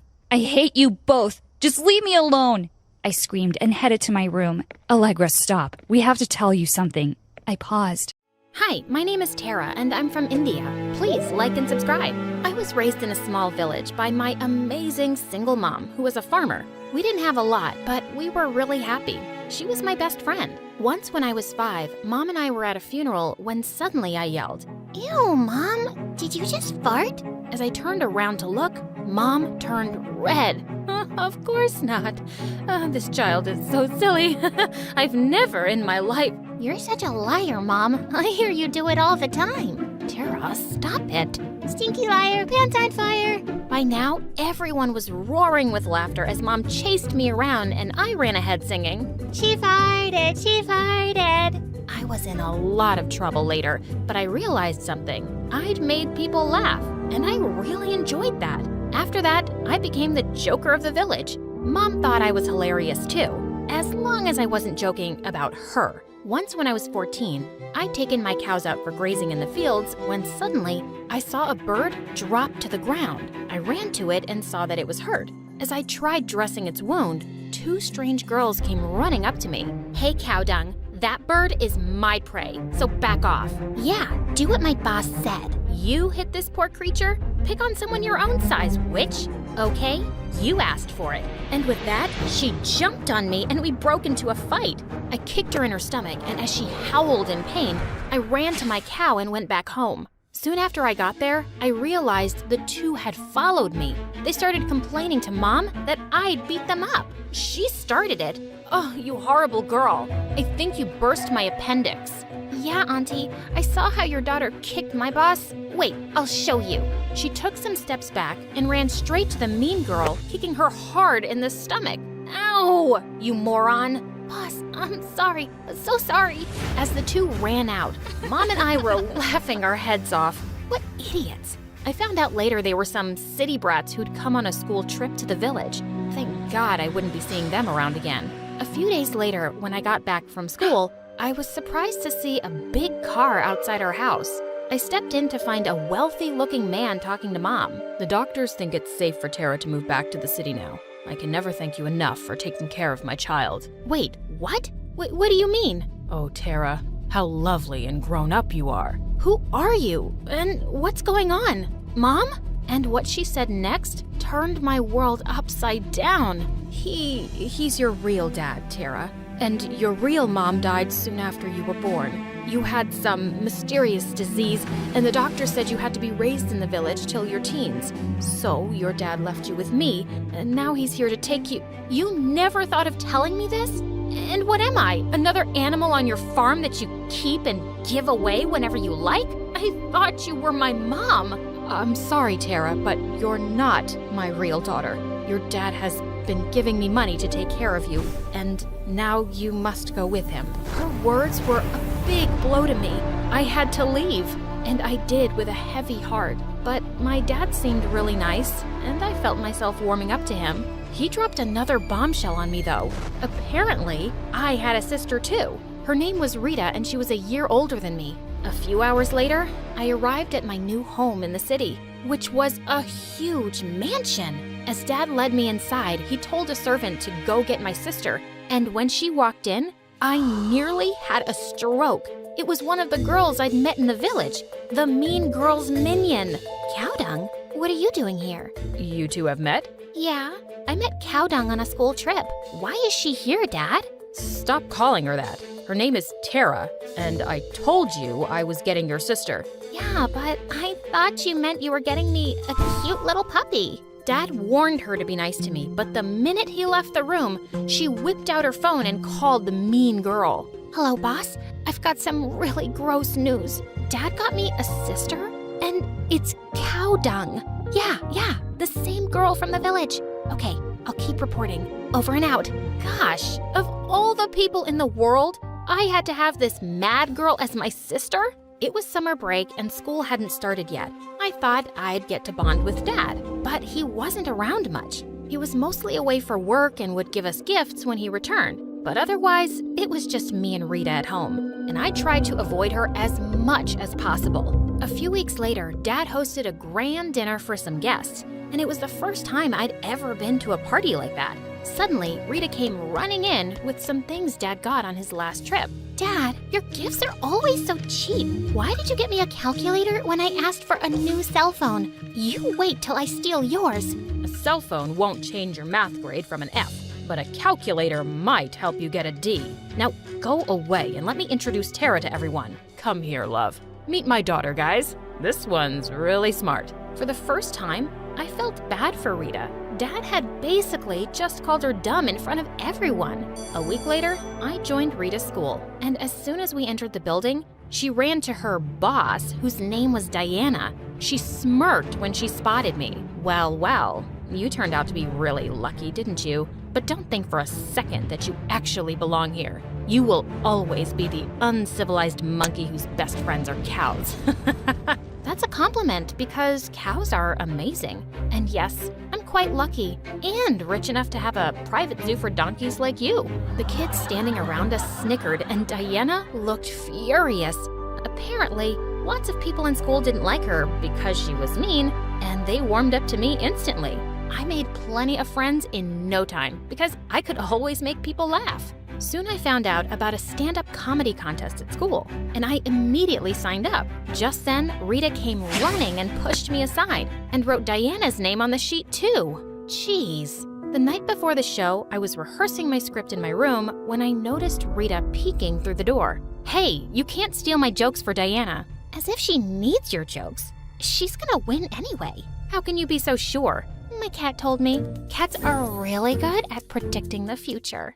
Okay then, tell me something. Why do you like being Diana's minion? You're just as pretty and rich as she is. Are you crazy? Diana's so much prettier than me. Says who?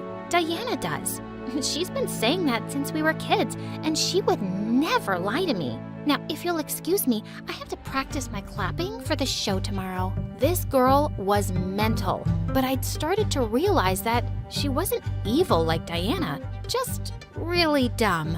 On the day of the contest, I gave my best on the stage and got quite a few laughs. And then it was Diana's turn. She stepped up in front of the mic and said, "Hello, judges. Before I begin, I'd like to tell you that I'm the most beautiful comedy queen of the school." Suddenly, Rita laughed out loud. Wow, very funny. Diana glared at her. Where was I? Yeah, so all my friends say I have the best sense of humor. Oh my God, what a joke. You're killing me, Diana. And she laughed so hard, she fell off her chair. Everybody started laughing too, and Diana looked super embarrassed. She screamed and jumped off the stage after Rita, who yelled, "What, boss? You told me to laugh." But later, when the results were announced, I was declared the winner. I ran home happily to tell Dad, but he wasn't home as usual. So I called him up. "Dad, you won't believe this. I got first place in the comedy contest. You should have seen how everyone laughed at..." "Oh, that's great, honey." "Yeah, it's... Dad? Hello? Can you hear me?" He just hung up the phone. At that moment, I really missed my mom. She would have been so proud of me. Probably not. She said I wasn't her daughter and made me leave. She wouldn't care either. As I was going to my room, I walked past Rita's room and saw her sitting on her bed, crying like a baby. "Hey, what's wrong? Can I sit here?" "Yeah, sit, but a little away from me because boss says cow dung stinks." "Oh, come on. Now tell me, why are you crying? It's about Diana, right?" "Yeah, I did what she told me to. I laughed at her jokes to make her win, but now she's mad at me. She didn't even post my video on her TikTok account today." "What video and what account?" She showed me Diana's TikTok account where she uploaded Rita's videos doing absurd things, like standing on a table and doing a stupid dance, jumping like a frog on the street, even acting like Diana's puppy in one video. What the freaking fish? Diana has been using my sister as a joke to get followers? Don't you see the problem with this, Rita? What? Diana is making me popular. Maybe I'll get so famous, I'll be cast in comedy movies one day. Rita was just watching the views on her videos and smiling. This Diana was a jerk, and I had to think of some way to teach her a lesson. And the very next day, I walked into the cafeteria with Rita, and we found Diana bragging loudly to a group of girls. "This is your first time going to Europe?" Loser. I've been there so many times. Actually, I was planning on seeing the fashion show in Paris this coming weekend, but my old grandma passed away last night. Ugh, just ruined my plans. And Rita started to wail. "Oh my God, what? Granny died last night?" But wait, I spoke to her this morning when I called your house. This doesn't make any sense. And she said you guys were going to the village on the weekend. As Diana's lie was caught and everyone started to laugh, she looked livid. You don't know anything because you're a complete moron. Why can't you just keep your mouth shut? Diana raised her hand to slap her, but I stepped in and pushed her back. Don't you dare touch my sister. Stay away from her, and you're not using her anymore for stupid videos or anything else, you black-hearted donkey. I knocked her down to the ground, and Rita jumped in too.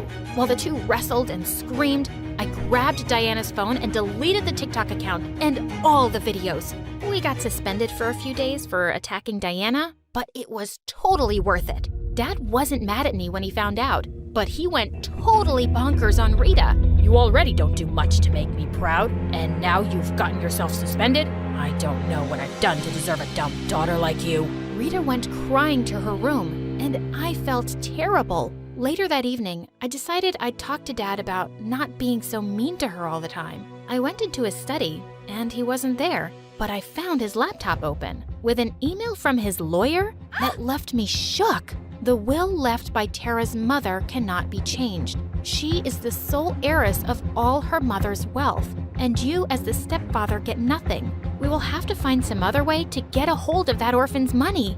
Wait, Dad was my stepdad? My mother had left me money, and he was trying to take it? Why are you snooping around? Can you explain this email, Dad? Or should I say stepdad? Yeah, I'm not your father. Your mother left me for someone else and had you. But then they both died and the police left you with me because there was no one else. I left you in the village with some poor woman who wanted a child so badly. She didn't even take any money. I only brought you back because I needed you to sign some papers, but it looks like it's no use. So you can just go back to your idiot mother while I figure something out. And what about my money? You can't have it. Oh, yes, I can. And I will. What are you gonna do about it? I couldn't believe what I was hearing. This man was pure evil. I ran upstairs and started packing my things. I wasn't staying here another minute. But as I was leaving, I heard police sirens, and there were cops at the door to arrest Dad for theft and fraud. You called the police, Tara? No, I did. I heard everything you and Dad were talking about, Tara. And then I snuck down to his study and sent his emails to the police. How could you do this to your own father, Rita? Because you're a crook, and you're not a good father either. My whole life you've told me I'm stupid and not good enough. Well, I deserve better than you. Take him away. The cops took him away, and I turned to hug her tight. You're amazing, Rita. But you're still leaving me to go with your mom, right? No, I'm taking you with me. Mom said she took money to keep me, but I just knew in my heart that wasn't true. Your dad made her say that to make me leave with him. She's the most amazing mom, Rita, and she would love to have you too. Are you sure? 100%. Let's go!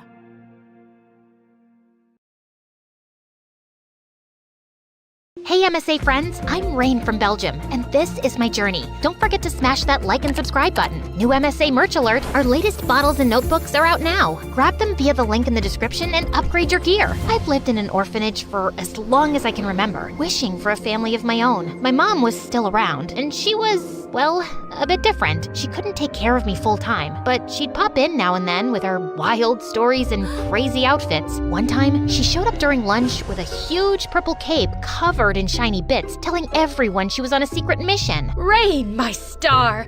You're glowing today. Must be those good mashed potatoes. Then, right there in the middle of the room, she tried to make a spoon float in the air. Okay, so she was holding it with a string, but we all pretended to be shocked anyway. When she hugged me goodbye, she slipped a small rock into my hand. A piece of the moon for you. It was just a regular old rock, but in her world, it was something magical. You might think that the kids made fun of me because of my mom or something. Nah, let me tell you that I was respected and feared in the orphanage, along with my friend Leo. Leo and I were like the bosses of the orphanage. When we walked by, kids would stop talking and make room. Everyone just kind of knew to stay out of our way. One day, Leo and I were headed to our usual bench in the yard, where a group of kids were celebrating their good grades with a big cake. They saw us coming, and the laughter stopped. They looked at each other, then at the cake, and without a word, they got up to leave. We're leaving, I swear. But is there a chance we can take the cake? The whole thing seems a little much, don't you think, Leo? Tell you what, we will give you the big, huge third, and we will only take the tiny 2 small thirds. Oh, thank Thank you, really. You guys are cool. I've been dreaming about you both. They say you dream about people you think about a lot. Wait, is that peanut butter in there? You know what? Just take the whole cake. I can't stand peanut butter. Yeah, this is how things were back then. One afternoon, when we were 12, as Leo and I were planning our next prank, the warden called us into her office. She told us we were getting adopted by the Morgans, a rich family with a pool and a daughter around our age. I was excited, but also scared Leo might like the new sister more than me, so I blurted out, "No thanks, I'll pass." But they want to adopt you both. That's their condition. Why do they want both of us? Who cares? We're getting our dream, being adopted together. And don't worry, I'm not gonna love her more than you. No rich girl can match your wild craziness. So I gave in. When the Morgans came to meet us, they were super nice and smelled like flowers. Look at you two, just adorable. Leo was practically starstruck by the Morgans and began spouting off random facts to impress them. Did you know the country is pronounced Iran and not Iran? Also, I'm a whiz at geography. And hey, fun fact, the Earth isn't round or flat. There's a big chance it's shaped like a donut. I hung back, not saying much, but there was one thing on my mind. Where's your daughter? They pretended they didn't hear me, so I asked louder, and they looked a bit hesitant to answer. Then the mom just said that their daughter Emily was sick.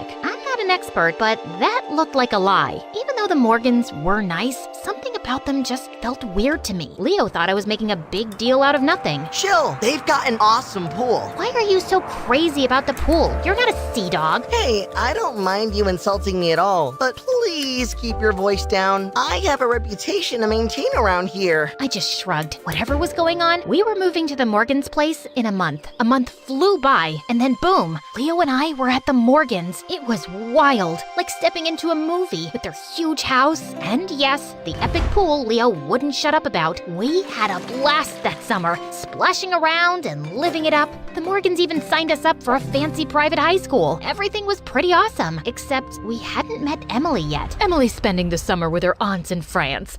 She'll be back when school starts. A week before school started, Emily finally arrived. She walked in with her suitcase, looking totally different from what I'd pictured. She was our age, but acted like she was something else. She had this snobby vibe that got on my nerves. And well, it was hatred at first sight. I could tell we weren't going to be friends. Hi, Emily. Sweetie, how was your flight? Mom, stop asking me about my feelings. Just ask sensible stuff, okay? I'm not a little kid anymore. You know, you are a kid, and don't snap at your mom like that. If you want us to get along, you've got to be nicer. Who are you, anyway? Emily, these are the kids we've adopted. Remember? We talked about this. I know why you brought them here, but I'd prefer if they didn't talk to me. I already don't like them. What reason could that possibly be? Let's just say it's better we don't talk. My IQ is 151. I'm a genius.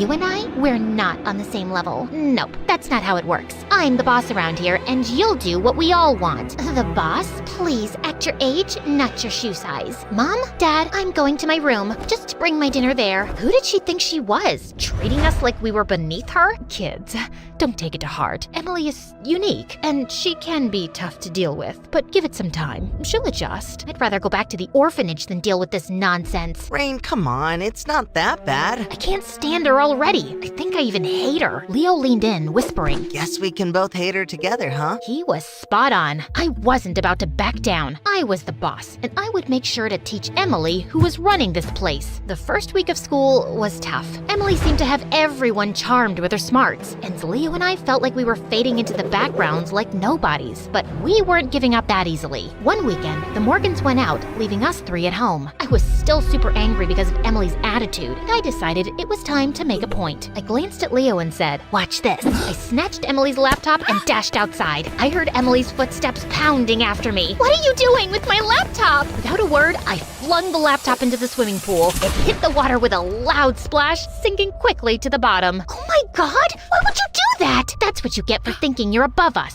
We're in this together, whether you like it or not. I left her there and walked back inside. Leo caught up to me, whispering, You know this means war, right? But to my surprise, Emily didn't do anything. She didn't even tell her parents when they were back. So I continued. I started by hiding her favorite shoes and replacing her shampoo with green hair dye. Then, during dinner, I'd imitate her snobby tone, making Leo snicker. Each prank was my way of showing Emily she wasn't the boss of our new home. But she never reacted it or even told our parents anything. After weeks of our pranks, Emily started doing something unexpected. She was being nice to Leo. One afternoon, she helped him with a tough math problem he'd been struggling with for hours. I saw them laughing together and something twisted inside me. What's happening? I thought we were in this together. I know, Rain, but she's really good at math. She just wanted to help. So that's it? She does one nice thing and suddenly she's not so bad? It's not like that. Maybe we've been too hard on her. But you said we'd hate her together. I know, but maybe it's time we gave her a chance. How dare you! I pounced on him, throwing punches. When Emily jumped in to save him, I swung at her too. But just then, my parents burst in. They pulled us apart and kept calling me for a family meeting. But I ignored them, including Leo, the dumb traitor. A week later, Leo approached me, looking serious. Rain, I hate seeing you upset. Tell me what you want me to do and I'll do it. Anything to make things right. Fine. You want to make it up to me? Then wreck her precious science project. She needs it for the competition tomorrow. And without it, she can kiss her chance to go to NASA for summer camp goodbye. Rain, that's extreme. She worked so hard on this. That's exactly why. I'd do it myself, but it's too heavy and I don't want to hurt my back. Reluctantly, Leo agreed and sabotaged the project. The next morning, when Emily discovered it, she was in a panic, but only for about a minute. Then, she calmed down and started to repair the project, hardly showing any frustration.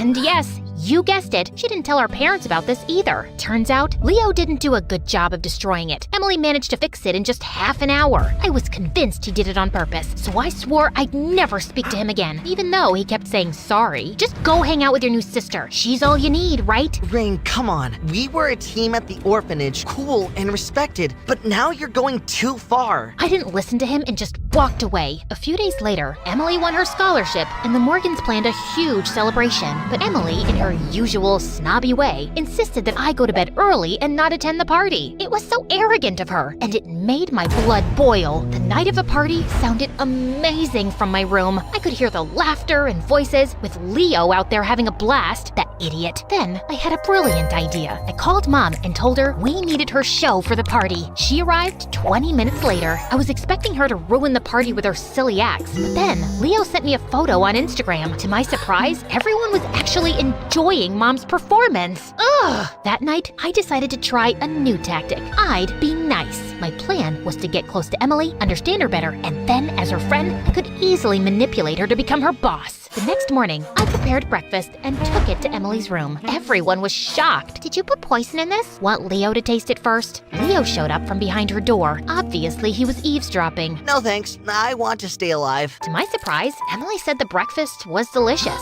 From that day, I was nicer to her. I even tricked Leo into keeping Emily busy so I could set up a birthday surprise in her room. In reality, I wanted to snoop through her things for answers, but I found nothing. Weeks passed, and I was getting along better with Emily. I was secretly messing with her though, like turning off her alarm so she'd miss her weekend lessons and hiding her homework, but I was done with petty pranks now. So one morning before school, I came down crying frantically. I can't find my necklace. The one Mom gave me, the gold one.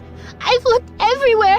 I swear it was on my side table. I can't lose it. I just can't. It's the only thing my mom's ever given to me. Everyone in the family comforted me and helped me look, but obviously no one found it. I cried some more on my way to school and kept crying in class too. Yeah, it's a talent I have. I can make myself cry whenever I want. Leo and Emily looked really worried, and as we were heading out for recess, I decided to put the second part of the plan into action. I reached for the gold necklace that was in my pocket all along and pretended to trip over my shoelace. As I tried to break my fall, I grabbed Emily's open bag and it came tumbling to the floor with all its contents spilling out, and in the chaos, I purposely dropped the necklace too. I slowly crept to the necklace and picked it up, and Emily's eyes went wide with shock. This fell out of your bag. You stole it? How could you do this to me? Rain, hold on. Maybe we should talk about this later? No, Emily, you are the biggest witch I've ever met. You have everything. Your fancy parents and your fancy braid and your fancy house, and you just can't share all that with anyone, can you? You hate having me around so much. You decided to take away the one precious thing I had too. Who steals from an orphan? Only someone heartless. A crowd had gathered, and then the principal walked in on the scene and took Emily with her. Ha! Miss High and Mighty would surely get suspended now. But when I got home, I found the entire family gathered in the hallway, standing next to my packed bags. My biological mom was waiting too. Sweetie, I'm so happy you can live with me now. I'm doing so much better with my new meds, so I can take care of you. You're moving out. Rain, I know what you've been doing. I tried to make you feel like family, but you need to leave. You have problems. What? I didn't do anything. We know everything, sweetheart. This has to end. Oh, great. So living with my crazy mom will fix everything? That's not a nice thing to say. Maybe if you were a better mom, I wouldn't act like this. And you guys, you're no better. You let Emily boss us around. No, Rain. Emily was fine. I mean, not the greatest, but also not evil. You need help. Help? You all think I'm crazy? Fine, I'll show you crazy. Then I stood there for a bit. We're waiting. Well, I wanted to attack one of you, but that'll prove your point that I'm crazy. I'm not, but I like things to be under my control, always. Come on, Mom, let's go home. These people don't deserve me, weirdos. I went with Mom, but honestly, I missed the Morgans a lot, including Emily. Leo and I kept in touch. I thought living with my biological mom would be the hardest part, but I was actually learning and thinking about new things. One day, after Mom's street performance, a girl asked her, Can I be brave like you when I grow up? Bravery isn't just about doing daring things. It's also about being kind, accepting others, and understanding that we all have fears. On our way home, Mom talked about her past, how she pushed people away and felt lonely. She wished she had learned the importance of connection sooner. I was so busy being different, Rain, that I didn't realize I was alone in my own world. For the first time, I didn't see Mom as just crazy. She had her issues, but I realized it's never too late to change. She had improved, and now she was raising me with love. Then it hit me, and the next thing I knew, I was apologizing to my adoptive family. What I did was wrong. I'm not asking to come back. I want to live with Mom, but I want us to be friends. You're forgiven. We're more than friends. We're sisters, and always will be. I hugged everyone and left for my first therapy session.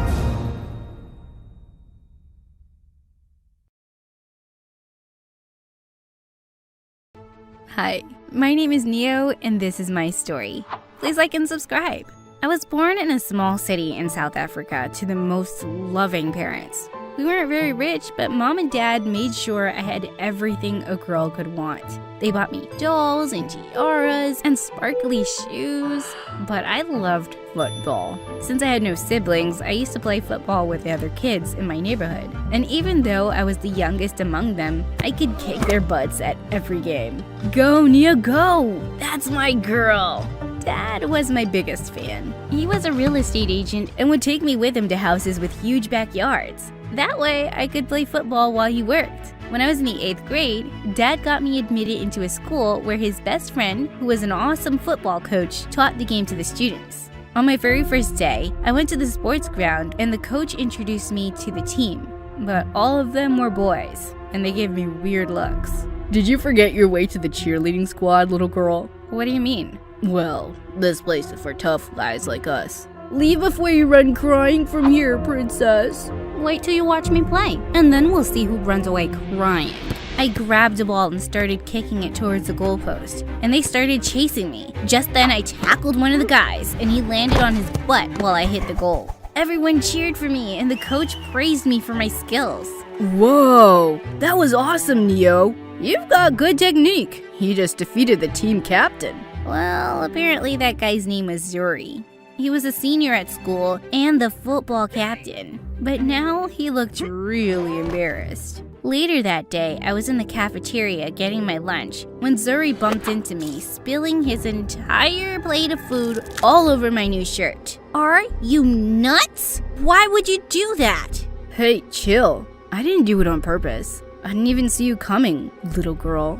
I bet you didn't, even when I kicked your butt in the game. Everyone gasped, and I just pushed him aside and ran to the washroom to clean up. But just then, an older girl came running out of a washroom cubicle and started screaming. Oh my god! That's blood! That's blood! You're gonna die! I can't let you die! Before I could even say anything, she pushed me to the washroom floor and started wrapping tissue paper around me. And then she almost kissed me? Whoa! Stop! What are you doing?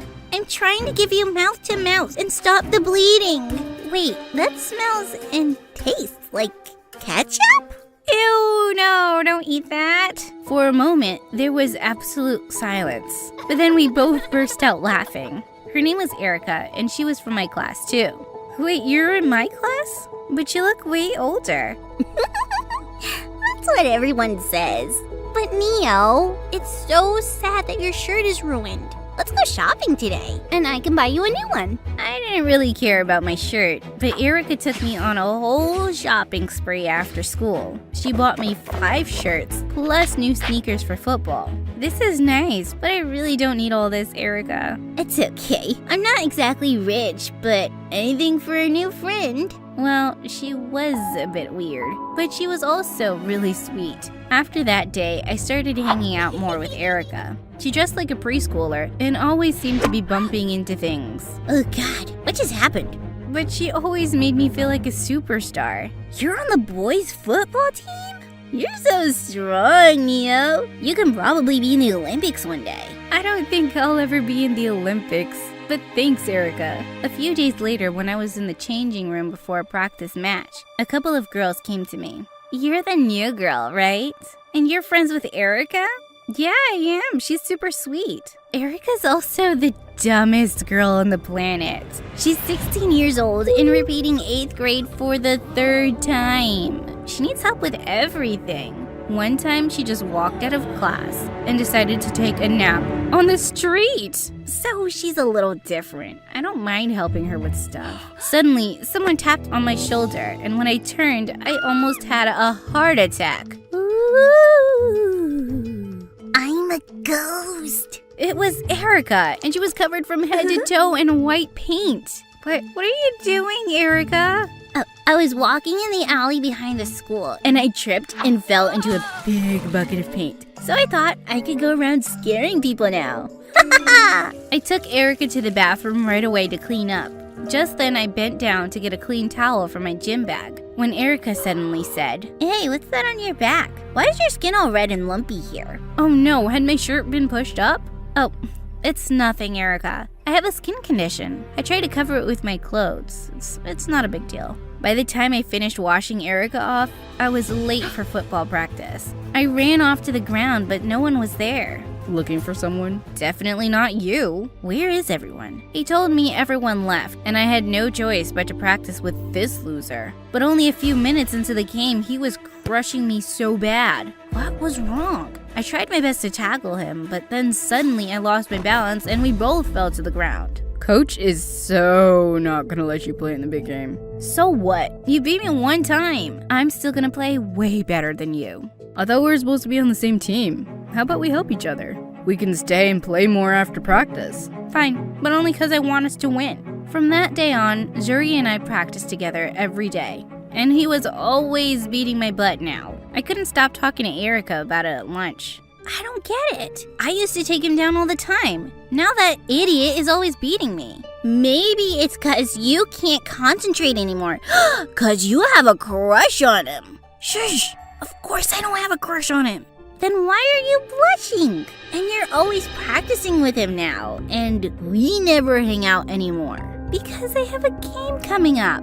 I can't be with you all the time, Erica. But I'll come over today and help you with your science project, okay? I told Zuri I wouldn't be making it to practice that afternoon, and he looked annoyed. To help Erica with a science project? Let's face it, you'll be doing it for her. That girl's dumb. Zuri, don't talk about her like that. She's my friend. Trust me, Erica's a lost cause. It's hopeless trying to help her. Erica came up behind me at that moment and put her arm through mine. Too bad, Zuri. Neo and I are hanging out today. And I'm not a hopeless lost cause. And with that, we walked away. And I went over to Erica's place to help her out.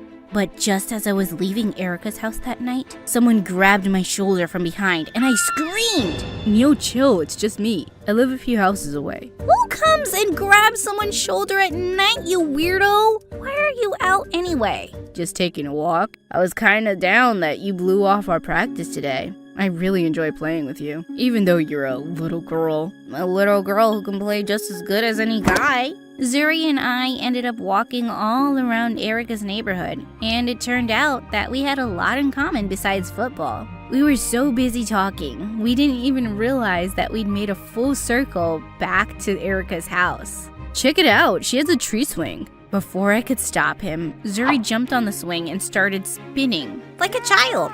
Get down, you idiot, you're gonna break the swing. I ran to Zuri and tried to pull him off, but instead he picked me up and lifted me onto the swing. What are you doing? Put me down! Our faces were so close, and that's when I really noticed Zuri's deep blue eyes. Without another thought, I leaned over and kissed him. Suddenly, I heard a voice behind me. It was Erica. You do have a crush on him, Neo. I know, because you were always talking about him and blushing, and you couldn't concentrate on football because of him. Oh my god. Okay, Erica, we get it.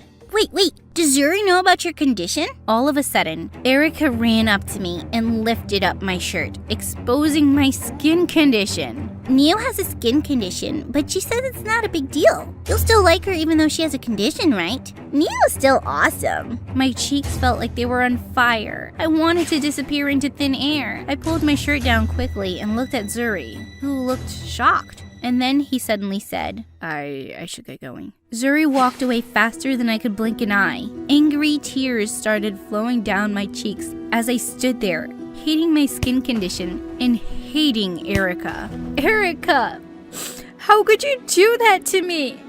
What made you think it was okay to literally show Zuri my skin condition? It was a test, silly. If he loved you with your skin condition, it would be true love. And if he didn't, that means he's garbage. And now we know he's garbage. God, you don't understand anything. What's wrong with you anyway? Nothing's wrong with me, Neo. Everything is wrong with you. You're 16 years old and in the 8th grade. Yeah, I know that. And you're always bumping into stuff and need help with everything. You're a disaster, Erica. Maybe you should just quit school because I don't think it's helping you. I regretted my words the minute I said them, but I was just so mad. Erica started to cry and ran back into her house, and I walked back home feeling terrible about everything. The next day in school, I was walking down the hallway when I saw Zuri coming towards me, and I instantly turned around to leave, but he caught up with me. Just wait a second, will you? No, I will not. I'm gross with my weird skin condition, remember? Just leave me alone like you did last night, thanks. Neo, I didn't leave last night because you grossed me out. It was just Erica who freaked me out, the way she embarrassed you, even though you guys are like best friends. I didn't want to be around that. I deal with it too much at home. What do you mean? My mom is exactly like Erica. She wouldn't even know if her own head fell off. She can never hold a job or be a responsible adult, and she does embarrassing stuff all the time. It wasn't about you, Neo. I'm sorry I made you feel that way. Your skin condition doesn't change anything for me. Before I could say anything, Zuri pulled me close and kissed me. I was glad Zuri and I had made up, and I wanted to apologize to Erica, but she hadn't come to school. She wouldn't even reply to my texts or calls. When she didn't even turn up the next day, I started feeling restless, and I went to her place after school. But when I knocked on her door, I was really surprised when Dad opened it. Hey, sweetie, what are you doing here? What are you doing here? Is Erica inside? I don't know, honey. The owners hired me as their real estate agent because they've moved to another state. Moved? What do you mean? They've already left? Why? He said he had no idea and there was no one else I could ask. Erica just wouldn't pick up my calls and even blocked me on social media. Just like that, she was gone for good. And I never got a chance to say sorry. Zuri tried to cheer me up, but I couldn't stop thinking about her for weeks. I dated Zuri all through high school, and we both graduated at the top of our class. While I held my diploma, I couldn't help but wonder where Erica was, or if she'd ever graduated. I went to a fancy college, and Zuri proposed to me a few years later. Life was good, but over time, my skin condition got worse. I was literally always in pain or itching, and no matter what pill or medicine I took, nothing seemed to work. I can't take this anymore. Please help me find a good doctor. Zuri and I spent days researching top dermatologists in town. One day, as we were searching online, Zuri's phone rang suddenly. It was an unknown number. Hello? Who is this? And suddenly, his eyes flew wide as he put the phone on speaker for me to hear too. Erica? You mean Erica from high school? How'd you even get my number? I just did, okay? Listen, I have to tell you something. Can you meet me today? Yeah, okay, sure. Let's meet. We had no idea why Erica called Zuri, of all people, but I was really curious to find out, and I really wanted to see her again. Zuri and Erica had agreed to meet at a nearby cafe, and when we got there, we found Erica sitting by herself at a table. I walked over with Zuri, and she looked really surprised to see me. Hey, Erica. I'm here with Zuri. We're married now. I came because I really wanted to talk to you. Sure, but first I want to talk to Zuri. You're welcome to join us. I want you to know too. What was happening? When we sat down, Erica turned to Zuri. I wanted to tell you that I'm a doctor's assistant now, even though it took me 10 years to finish. A doctor's assistant? I know you've always thought I was a lost, hopeless cause, Zuri.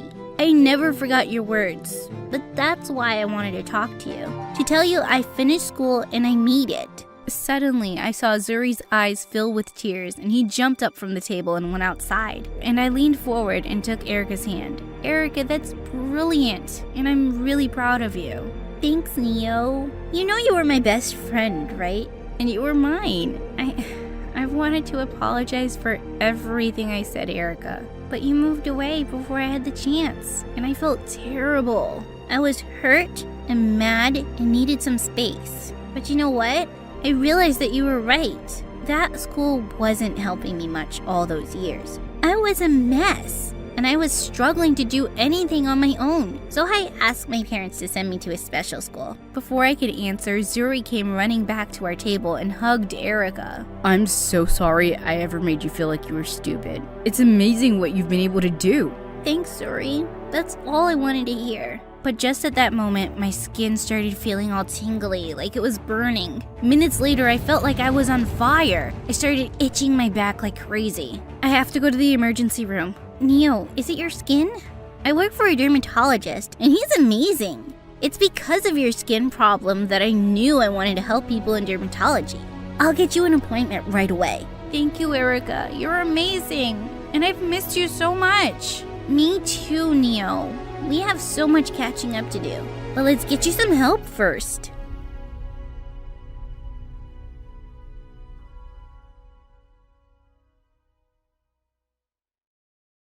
Hi, I'm Serena, and I know what you're thinking. She looks nothing like her family. That's because I was adopted when I was a baby. I was born in Romania, and I might have taken that small piece of trivia a little too seriously.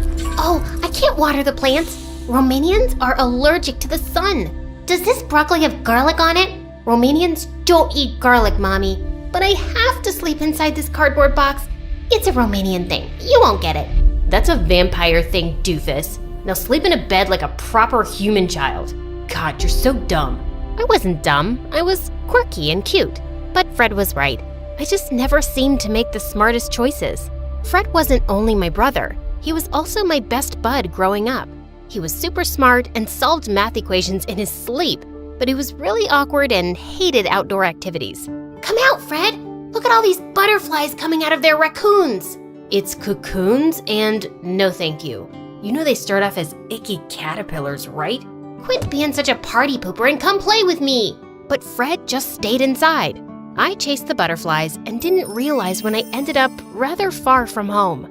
I was about to find my way back when suddenly this weird woman came out of nowhere and started showering me with kisses. Ew, get your germy lips off of me! I'm warning you, I know Kung Fu. Serena, I'm your aunt. I know your real mother. She wants to meet you at the ice cream shop. My what now? I didn't really care about finding my real family. I was happy with the one I had. But since ice cream was involved, I was suddenly curious. I was about to get into her van when suddenly a couple of police cars came screeching to a stop before us, and the officers arrested my aunt. They took me to the station with them, and moments later, Mom and Dad came running in and hugged me super tight. Oh, Serena, thank God you're safe. You can't go so far from home. That woman is a kidnapper the police have been trying to catch. She works at the adoption agency and picks up adopted kids for ransom money. Luckily, they caught her in time. Whoa. The psycho woman was jailed for 25 years. But from that day on, my parents were attached to me like my shadow and treated me like a porcelain doll. They wrapped me up in bubble wrap when I wanted to jump on the trampoline. They put me on a baby leash when we went out in public. They even missed Fred's science fairs and chess matches because they couldn't trust anyone to babysit me. You only have yourself to blame. Who's dumb enough to just walk off with a random stranger? Me, of course. I was nothing special. I had no brains and no passion. Most of the time, I felt a little lost. But one day, I saw this 16-year-old Russian swimmer, Mariana, win a gold medal on TV, and my whole life changed. I had posters of her all over my room and even bought all of her merchandise. I was obsessed. I want to be just like Mariana. She's a year older than me and she's achieved so much. But swimming is dangerous, sweetie. You could slip and hit your head. I could do that in the kitchen too. We should baby-proof the kitchen. What? No, I'm not a baby. Please, will you just let me try something for once? I'm sick of staying at home. I begged and whined and threw a couple of tantrums, and finally they agreed to take me to a kiddie pool. Whatever. I was determined to make the best of it, and when I entered the water, it felt like I was finally in my element. I aced all the lessons and turned out to be a natural. Within a year, I joined the high school swim team and even won a local competition. And Mom and Dad finally stopped freaking out like headless chickens. Then I started 10th grade and things just went bonkers. On the very first day, I was rushing to the shower when I slipped and went crashing into a girl. I'm so sorry. Oh my God. What? You're Mariana. Am I dreaming? Ouch. This is definitely real. I am such a huge fan. Oh really? Is that why you tried to injure me? What? It was an accident. Huh, I doubt it. I eat jealous little wannabes like you for breakfast. Now, stay out of my way or I'll crush you. What a diva! I found out from the head coach that Mariana was recovering from an injury at the local state-of-the-art medical center and would be attending our high school while she was here. Just my luck. The universe sent my idol to my school, and she already hates me. I tried to do damage control and got her some welcome flowers and cheesecake, but she started sneezing and gagging and threw everything in the trash. Are you trying to sabotage me? I'm lactose intolerant and allergic to roses. How was I supposed to know that? You said you were my fan and you don't know this? Some fan you are. I was just trying to be nice. Nice gets you nowhere. Work on your swimming instead, loser. Okay, that's enough. I know you're an international champion, but you can't treat me like this. I really admired you, but now I can see you're just a brat with a swollen head. Get over yourself. Huh, you wish you could be me. I have more talent in my injured little toe than you have in your whole entire body. You can put your entire foot in your mouth because at the next swim meet, I'm gonna beat you. I accept the challenge, although it's hardly a challenge. I was pumped. I trained extra hard and spent so much time in the pool, I started looking like a wrinkly old grandma. But on the day of the swim meet, Mariana spilled an entire bottle of conditioner on me right before the start. Oops, I'm so sorry. Your skin looked like it needed it. I was fuming. I took another quick shower, but I was super late.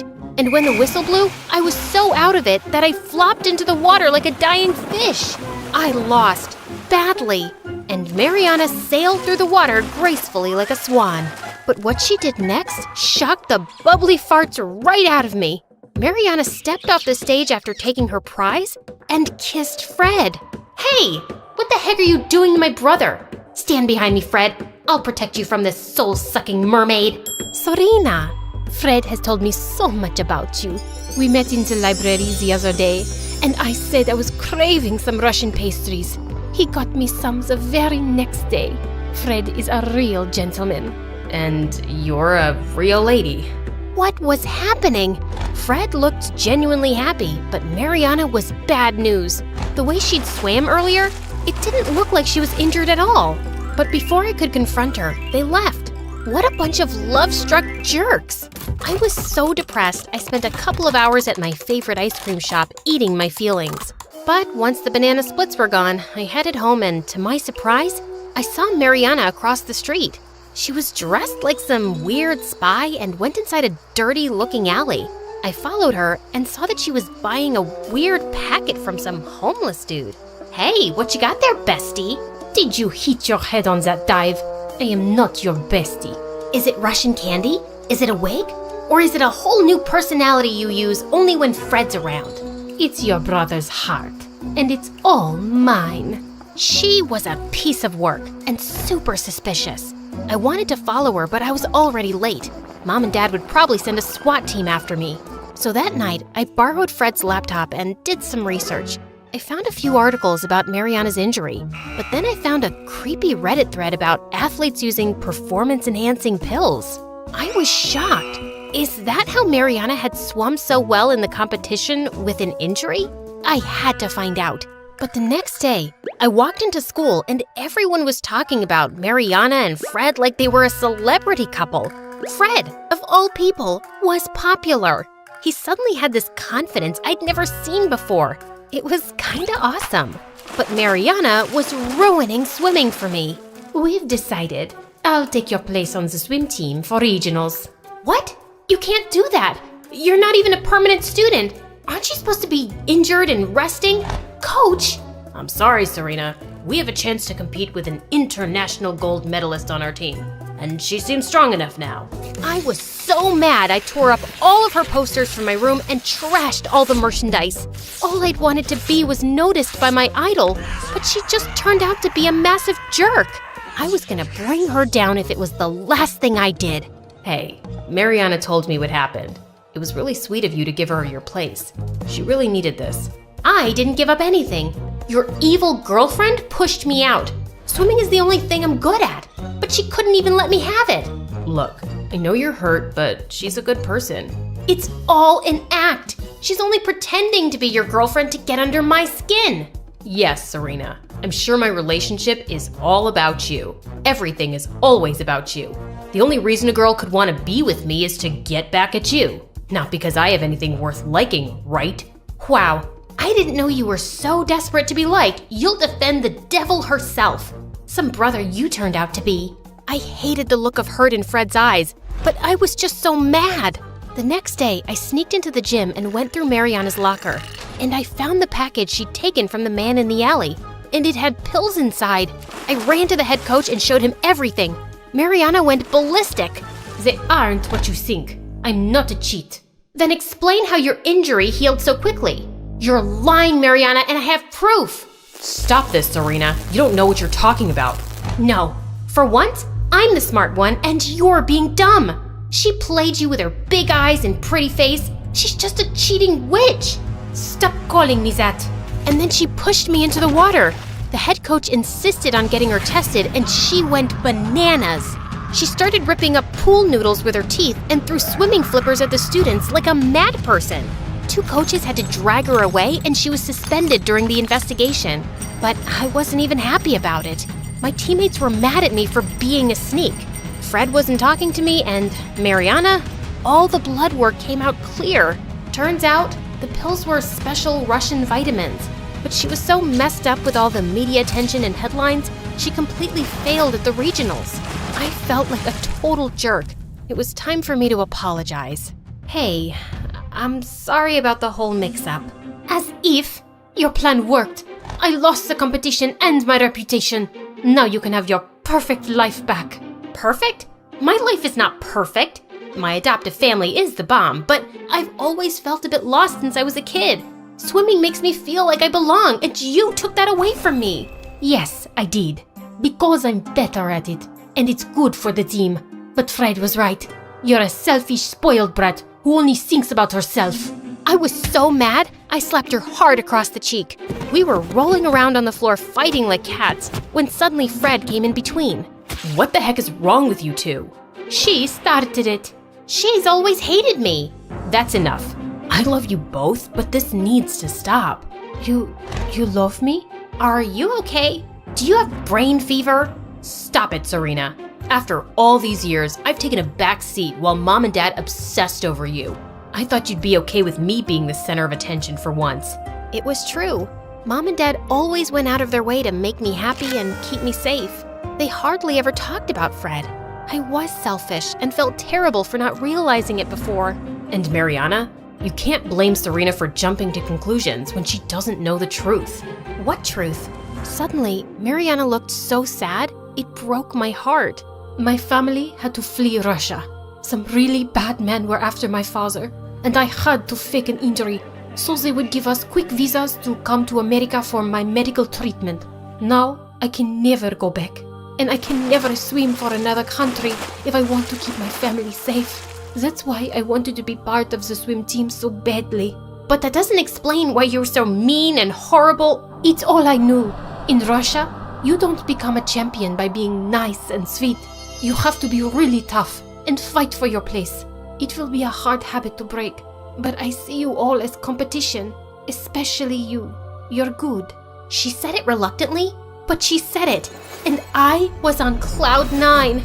Aw, that's all I ever wanted to hear from you. Get away from me, or I'll take the words back. You can't take it back now. You think I'm good, and we'll be on the same team together. It's gonna be epic. Is your sister crazy? What is wrong with her? Why is she so huggy? She's just really happy, and so am I. When I was little, I was convinced my dad was the president of the country. Maybe even the world. He was just that busy. Always in a meeting, or on a plane, or about to hop onto an urgent call. Whenever he'd be rushing off with a head pat and Mom saw my sad face, she'd just say, "Don't cry, Abby. How about we send Daddy off with a smile instead of tears? That way, he knows we're proud of him." Turns out, he was just the president of his own company. And whatever his reasons, eventually I just got used to him hardly being around. Not even when I was 14 and Mom got really sick. Not even when she slipped into a coma and the house fell too quiet. And when Dad announced a few months later that his girlfriend Kimberly, who looked closer to my age than his, was moving in, I didn't cry or make a fuss. When he wasn't working, he was out, somewhere with her. And I was alone at home, which was nothing new. But soon after I turned 17, my whole world flipped upside down when I found out, on the news by the way, that Dad got arrested for embezzling millions of dollars. I had no idea where he was being held. Kimberly vanished faster than her credit card limit at a Louis Vuitton sale, and none of my friends came to visit. But a social worker turned up soon. I'm sorry, sweetheart, but we tried Kimberly, your aunt, even a few of your father's friends, but no one on his side is able to take you in right now. Your mom's parents, however, are more than happy to.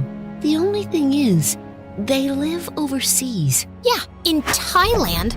I'm not moving to the other side of the planet. I understand it's a lot of changes, but you don't have any other relatives. Either way, it'll take a few months for the paperwork. So, for now, you'll be placed in foster care. And just like that, in one night, I went from a private jet designer clothes kind of girl to a foster kid whose whole life fit into a couple of cardboard boxes. After hours of driving, we finally reached some middle-of-nowhere town at 3 a.m. We turned down a creepy forest path and stopped at a tiny house with the lights on. A suspiciously cheerful woman stood outside, and behind her, a boy squinted at me like I was gonna steal his snacks. Hello, Abigail. I'm Jadis, and this is Ezra. He's been in foster care for a while. Can we call you Abby? Only my friends call me Abby. Got it. Well, let me show you to your bedroom. You must be exhausted. More like completely dead inside. I curled up in bed, but I just couldn't fall asleep. I don't know if it was the cramped room or the fact that I found a bunch of cheap crystals shoved under the old mattress. But once I tossed them out, I finally managed to doze off. I woke up around noon, feeling disoriented. Good afternoon, sleepyhead. Must have been the crystals I put under your mattress. They never fail. In daylight, I realized the house wasn't just tiny. It was weird. The kitchen was a jungle of odd plants. The dining table was buried under books in unrecognizable languages. And 4 cats were staring at me like they knew something I didn't. One of them, I'm not even sure was a cat. When I got back to my room, I found Jadis folding my clothes on the floor. My designer clothes! I've enrolled you in the public school here. Are these the only outfits you have? Yeah? Something wrong with them? She shook her head, but the next morning, I understood why she'd asked. Everyone at school looked like they had rolled straight out of bed. Like, do these people not have TikTok? No way they're that poor. They've definitely got Wi-Fi. But the longer the day dragged on, the more it felt like I was the one completely out of touch. I tried to ignore the giggles and side eyes, but then I heard this gem. Dude, isn't she the daughter of that billionaire guy who stole, like, oceans of cash? I was so embarrassed that the second I got home, I marched straight into my room and slammed the door behind me. Everything okay? Your grandparents called today. They really want to talk to you, Abby. Don't call me that. She's just throwing a tantrum. First-timers always do. Let her cry it out. That smug little gremlin. I jumped off the bed and yanked the door open. Who do you think you're talking about? I'm not some stray off the street like you. Abigail, that's enough. We don't yell in this house. You owe Ezra. At least I know what I am. You're just a rich, clueless girl who thinks she's better than the rest of us. But let's face it, you're here because your dad didn't care enough about you and no one else wanted to clean up the mess he left behind. You little... I lunged at him and we went full WWE until Jadis jumped in. Don't ever talk about my dad again. He's a good person. You'll see. You'll all see. I slammed the door hard, but an hour later, there was a soft knock, and Jadis walked in with a plate of cookies. Fresh from the oven. Do you think we can talk? What?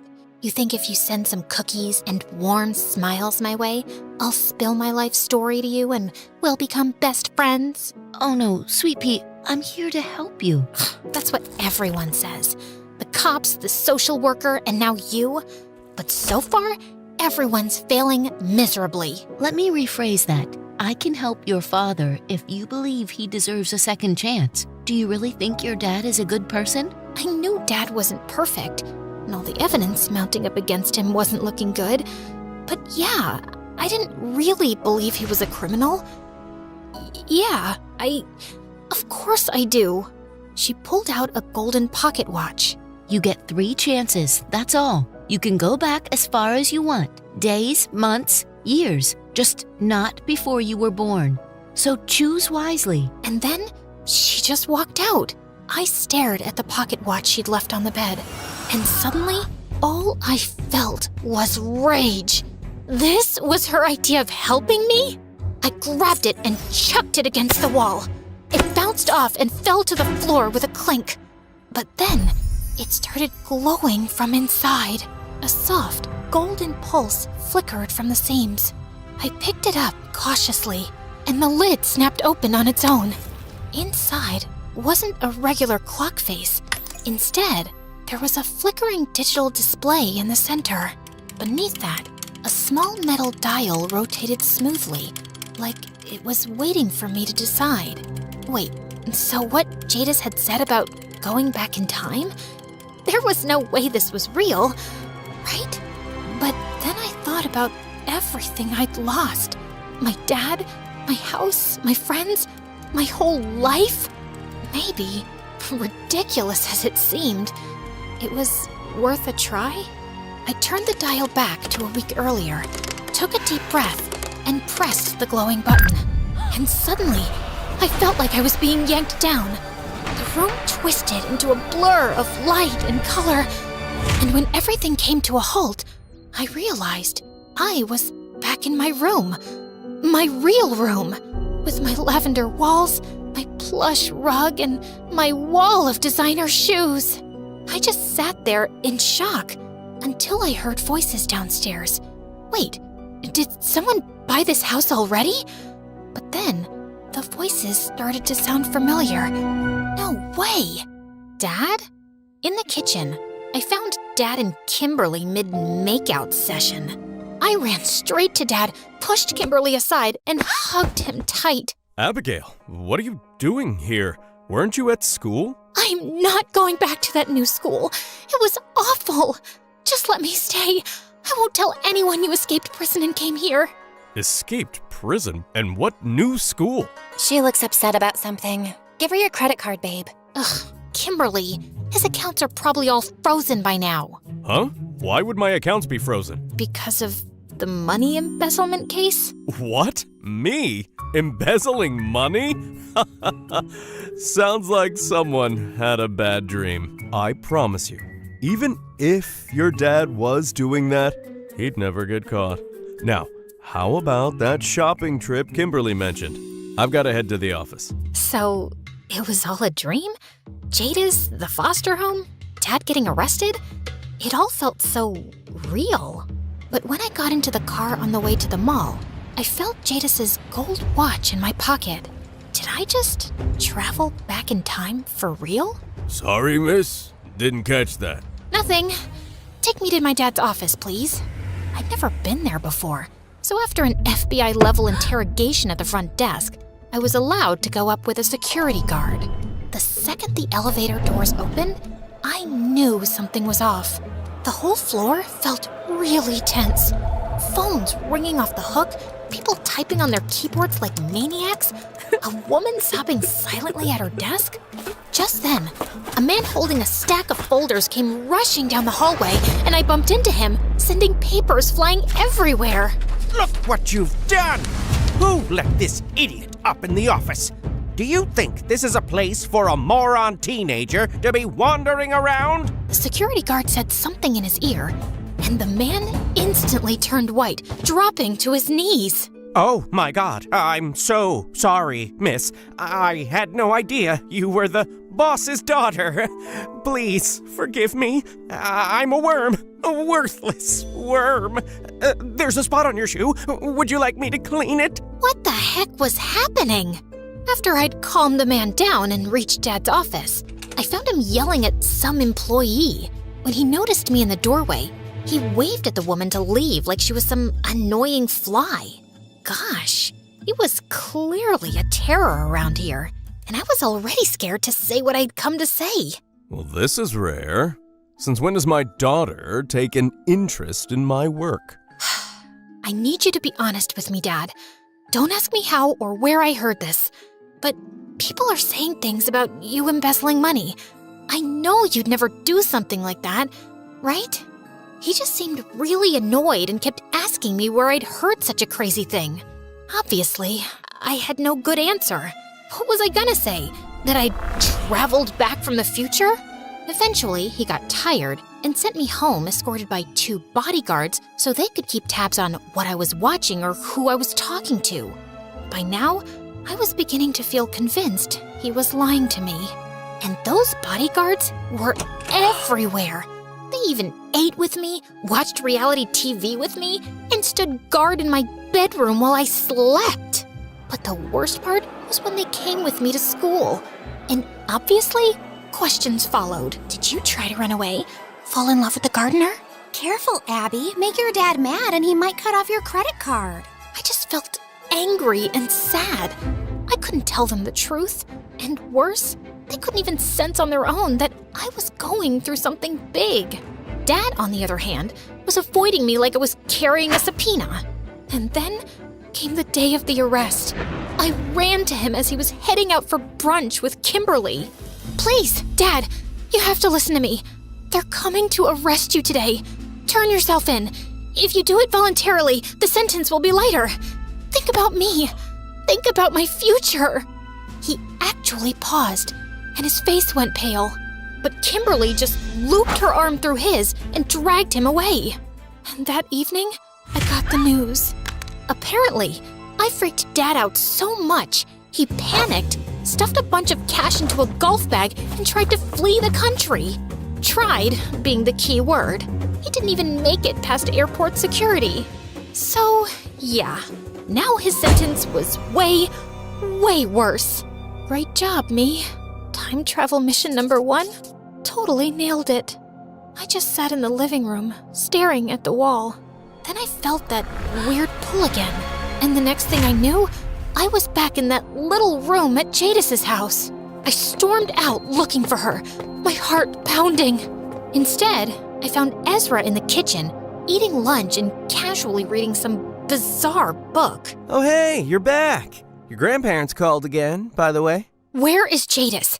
I need to talk to her. She's out of town for a few days. What? But I messed everything up. I made things worse, and I don't know what to do now. She has to tell me how I can make it better the next time. If you ask me, you're just wasting your time. Good thing I'm not asking you then. She's a witch, isn't she? All the weird plants and those cats. Everyone thinks Salem's a cat at first. Honestly, even I don't know what he is. Who is everyone? Ezra told me Jadis had taken in foster kids for years.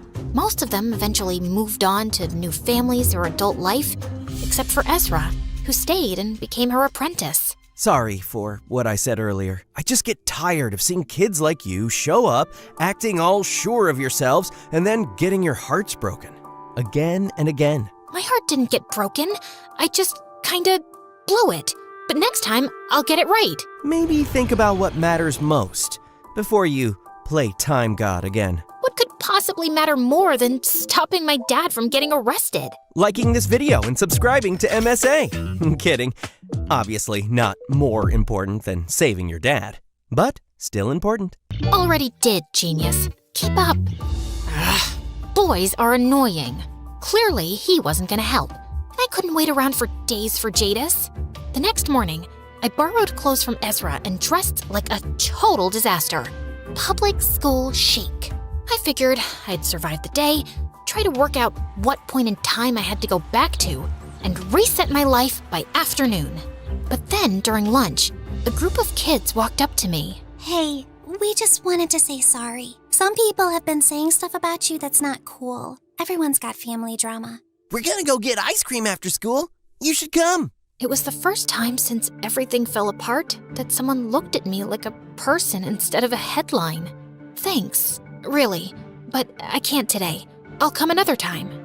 They nodded and walked off, although, if I got this second trip right, there wasn't gonna be another time. That night, I sat on my bed with my laptop, combing through every article about my dad's case.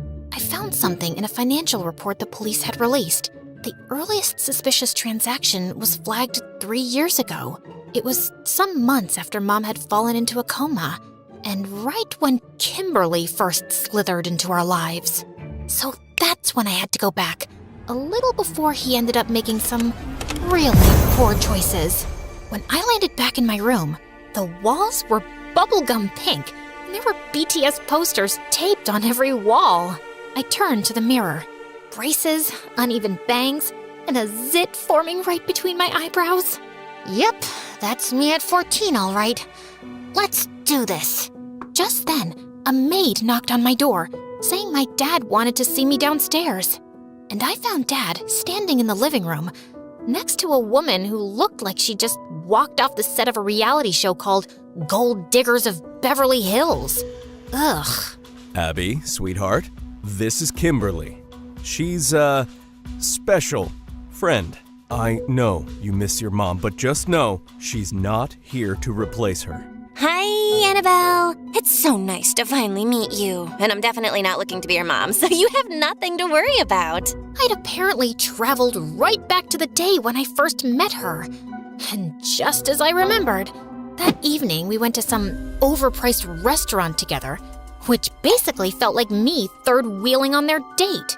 But the real show started when Kimberly invited me to the bathroom with her. She spotted a diamond ring on the edge of the sink, and she just slipped it on. Ooh, look at that! It fits me like a dream. Shouldn't you give it to the restaurant staff? Someone probably forgot it here and they might come back for it. Sweetheart, if we hand it over, you think the staff won't pocket it themselves? And come on, have you seen the people who come here? Whoever left this probably has a yacht full of rings like this. Rich people don't even notice when stuff goes missing. Trust me, I know. The first time around, I'd been shocked by her behavior, but I just stayed quiet. Not this time, though. Back at home, I messaged one of Dad's old assistants who freelanced as a private investigator. And 24 hours later, I had Kimberly's rap sheet. A stack of petty theft charges, and a dating history that looked like the Forbes billionaire list. She's been arrested for shoplifting 5 times.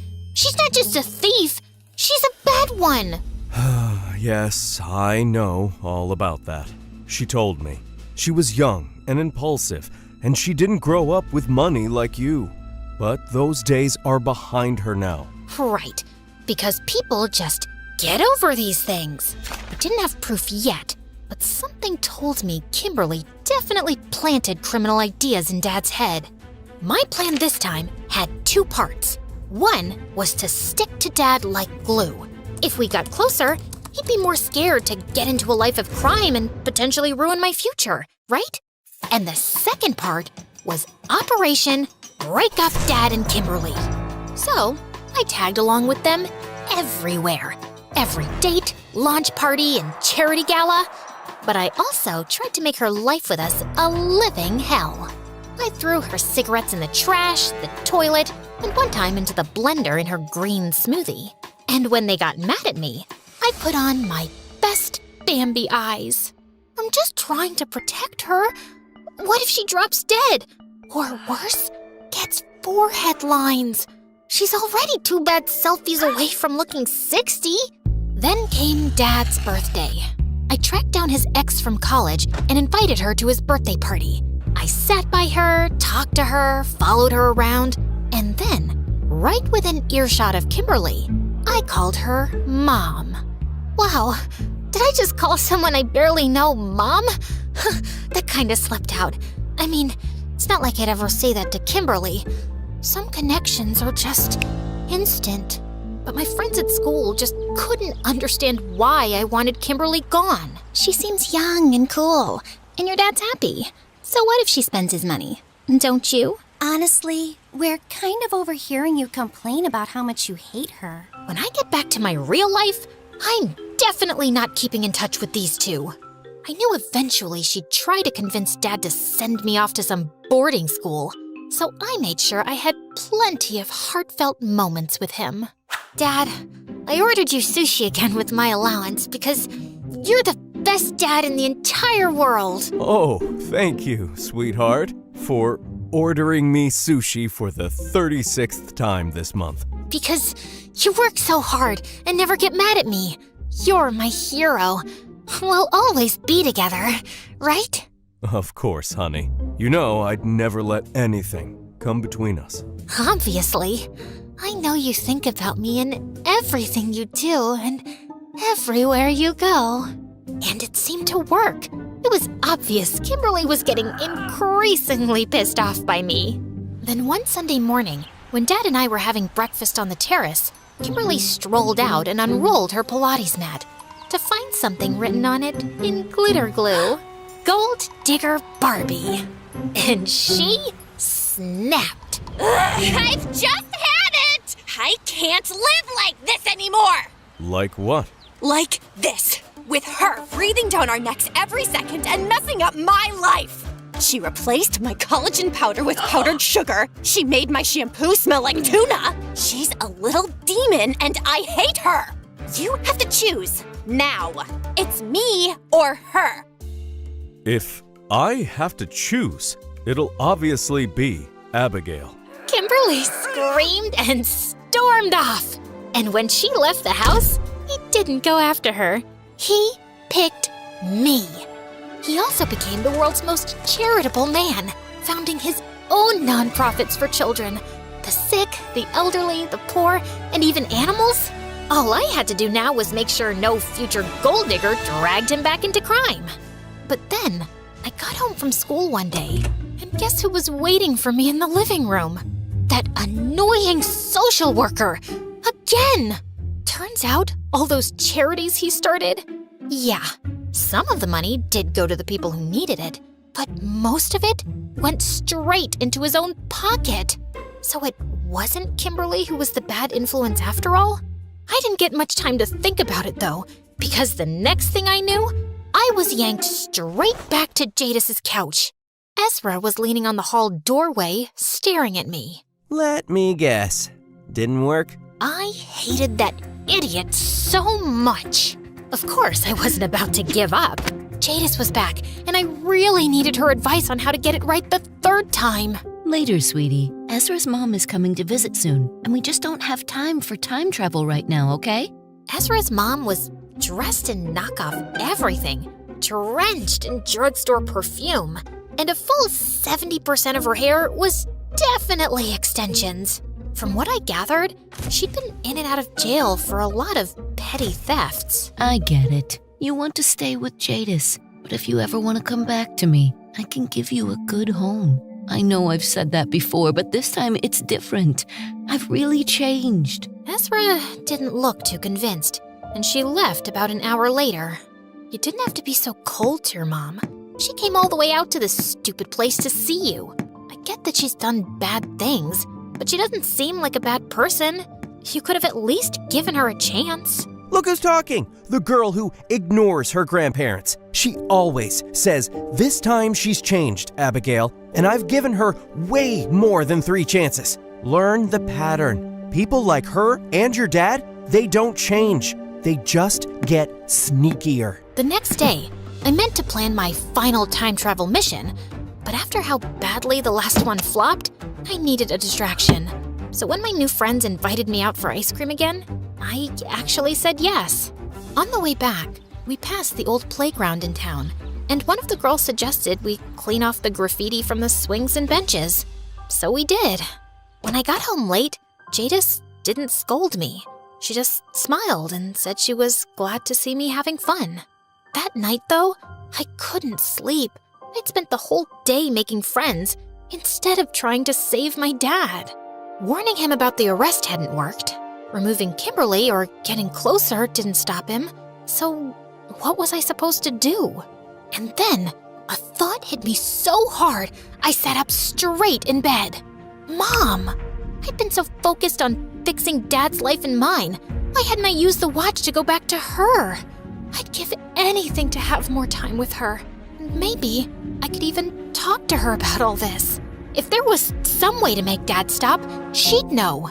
The next morning, I ran straight to Jadis. I want to use my last jump now. I want to go back to when I was 13, a year before Mom got sick. She studied me for a second. Just remember, Abby, some things aren't meant to be changed. So focus on what's worth holding on to. I will. I twisted the dial. The world spun. And when it stopped, I was back in my old bedroom. Yeah, definitely 13 with my weird haircut. I ran out of the room, barely able to breathe.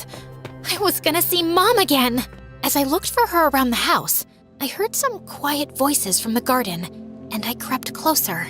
James, I really don't like this. It's nothing serious, just moving money around. A little here, a little offshore. This is exactly the kind of thing that gets people arrested. You swore you were done with this back before we even got married. I froze, but you never really stopped, did you? This is different. I'm doing it for us, for Abigail. You're not doing it for us. You're doing it for you. Just like you did when you cheated with that woman. What was her name? Kimberly? Amberly? Why would you bring that up now? It was ages ago. You lied then, and you're lying now. I didn't need to hear more. He'd been doing shady things since forever. And Mom knew. She'd tried to stop him. But Ezra was right. Dad was always like this, and he always would be. Why had I spent 2 time jumps on someone who totally didn't deserve it? Now, all I had to do was hold on to the one person who truly mattered. So I blinked back the tears, ran outside, and flung my arms around Mom. Abigail, are you okay? There's my girl. No, I just want to be with Mom. After that, I didn't let Dad get anywhere near me. Not that he tried much. He was barely ever home. I knew there was nothing I could do to stop what was coming a year later. Mom's disease was a genetic condition, and no early checkups a good person. She blinked at that, caught off guard. He's not perfect, not even close, but he's still your dad, and I hope someday you'll be able to forgive him, even if he's not always been there the way he should have. The next day, Mom slipped into a coma. A bunch of relatives I'd never even met showed up at the house, but the second they left, Dad ditched me with the house staff. When he came back a week later, I was waiting for him in the study. For Mom's sake, I would give him one last chance. Dad, I know you've been moving money around in shady ways for years. You've gotten away with it so far, but I promise it's gonna catch up with you, and you'll regret it more than anything. Also, I know you've been cheating on Mom with Kimberly for a long time. Don't bother denying it. Just know that when everything in your life falls apart, she'll drop you like a hot potato. She doesn't love you, and she never will. Dad stared at me in shock, and then he looked furious. What is all this nonsense? Did your mother tell you to say all this to me? No, I saw it in the future. I've been there because of this. I know it sounds crazy, but... What the heck is this? What games are you playing? You think this is funny? And then he lunged forward and grabbed the watch from me. Don't! But Dad had already slammed it on the floor and then stomped on it, and I heard a sickening crunch. He stormed off furiously as I knelt by the watch in panic. No. If this was broken, I'd be stuck here for 3 more years with him. But just then, there was a flicker, and the shattered interface lit up. Please work. I pressed the glowing button, and just like that, the world blurred, and I was back in Jadis's kitchen. Jadis smiled at me, while Ezra didn't even look up from his book, but I ran to him and gave him a hug.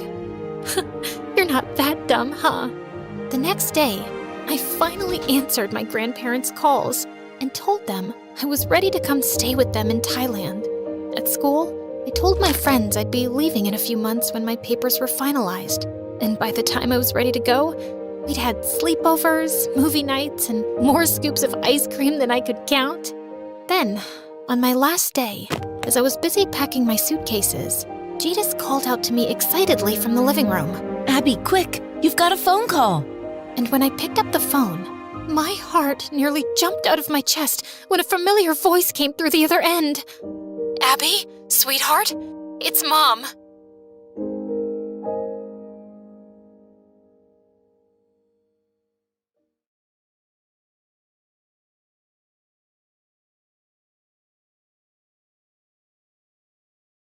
Hi, my name is Tiara, and My Story Animated will give $1,000 to one lucky person who subscribes in the next 7 days. Tell your friends, your sister, brother, and mom to subscribe now. The first time Mom realized that I was really shy was when I was 4 years old and she took me to the amusement park. I was terrified. I just kept my eyes on my shoes and clung onto my mom's hand tight the whole time. You see, I just wasn't used to a lot of people, so I'd completely freak out around strangers. Once, when I was 5, I was busy taking down a cereal box from the shelf of a grocery store, and when I turned around, Mom was gone. I felt panic rise in my chest, and I started running down the aisle. Just then, a strange woman caught my hand. "Hey, pretty girl, are you lost? What's your name?" I stared at her in horror, completely speechless. Just then, I saw Mom running towards me, and I went flying into her arms. The woman turned to Mom. "Oh, I'm so sorry. It must be really hard having a mute child. Does she go to a special school?" Mom snapped at her to mind her own business, and we walked off quickly. But the next evening, when I went down for dinner, I saw a grumpy-looking man at the table, and I froze. "Hey, sweetie, it's okay. I want you to get comfortable around new people. So I thought I'd introduce you to my very special friend." I was 5, not stupid. I knew he was her boyfriend. Did she seriously think bringing a boyfriend would help me with my shyness? Grumpy kept coming over every day, and I didn't get comfortable around him because he was a pain in the butt. Luckily, I caught him stealing money from Mom's bag one day, and she went ballistic and threw him out. I started school later that year, and Mom thought that would help me overcome my shyness, but it didn't. I was terrified on the first day, so the teacher allowed Mom to sit in class, and I felt much better. But But when I was walking into class without her the next day, I immediately got hit by a paper ball in the face. It was Bridget, the meanest girl in class. Yo, Mama's girl, who's gonna change your diaper now? The title Mama's Girl stuck for a while, but after some bullying, Bridget and her minions got bored and I became invisible. Even though I had no friends, I didn't hate school because I really loved to learn. So I started spending all my free time in the library. One day, when I was in the 2nd grade, I found a boy my age in my usual spot. I wanted to talk to him, but I felt shy, so I just sat down at the same table and gave him a smile. He smiled back, scribbled something on a notebook, and pushed it towards me. Hi, I'm Ethan. It's nice to meet you. Was he shy like me and couldn't talk to strangers? I thought this note system was way cooler anyway. We exchanged notes all during recess, and it was the best time I'd ever had at school. One day, I followed the boy to his class, and all the kids welcomed me with waves and smiles. Wow, who were these angels? Just then the teacher came in and she started using her hands to make all sorts of signs. It looked so funny I started laughing. That's when she noticed me. Sweetie, can you hear what I'm saying? I nodded my head. Then you're not supposed to be here. And that's when I realized that Ethan and all the other kids here were deaf, and this was a special class. It was really sad to go, but Ethan slipped me a note. See you at the library tomorrow? And I did. Every single day after that. We only ever hung out together in the library, though. I felt protective of Ethan and wanted to keep him out of Bridget's face. And finally, I had a best friend, but I never invited him home because Mom could be super embarrassing. Over the next few years, she had a string of stupid boyfriends at our place. She was also just always doing odd jobs, and we never seemed to have enough money. One day in 9th grade, I went to get lunch at the cafeteria and almost jumped back in shock to see Mom behind the counter. Mom, what are you doing here? Sweetie, I work here now. Can you chit-chat with your lunch lady friend later, Tiara? I don't have all day. I turned around to see Bridget behind me, and as I started walking away, I suddenly heard her scream. OMG, you stupid woman! You poured hot soup all over my new iPhone! I turned around to see Mom looking red in the face and apologizing to that brat. I'm so sorry. It's only my first day here. Do you need a degree to be a lunch lady? Because you must have failed lunch lady school for sure. Show me your degree. I'd just had enough. Didn't your nannies teach you any manners? She's working hard to serve lunch to hundreds of kids, and she made a mistake. Have some respect. Oh my, look who finally found a voice. Who are you, Martin Luther King now? And why do you care about the dumb lunch lady? Is she your mom? Yeah, actually, she is. As everyone suddenly stared at me in silence, Bridget burst out laughing.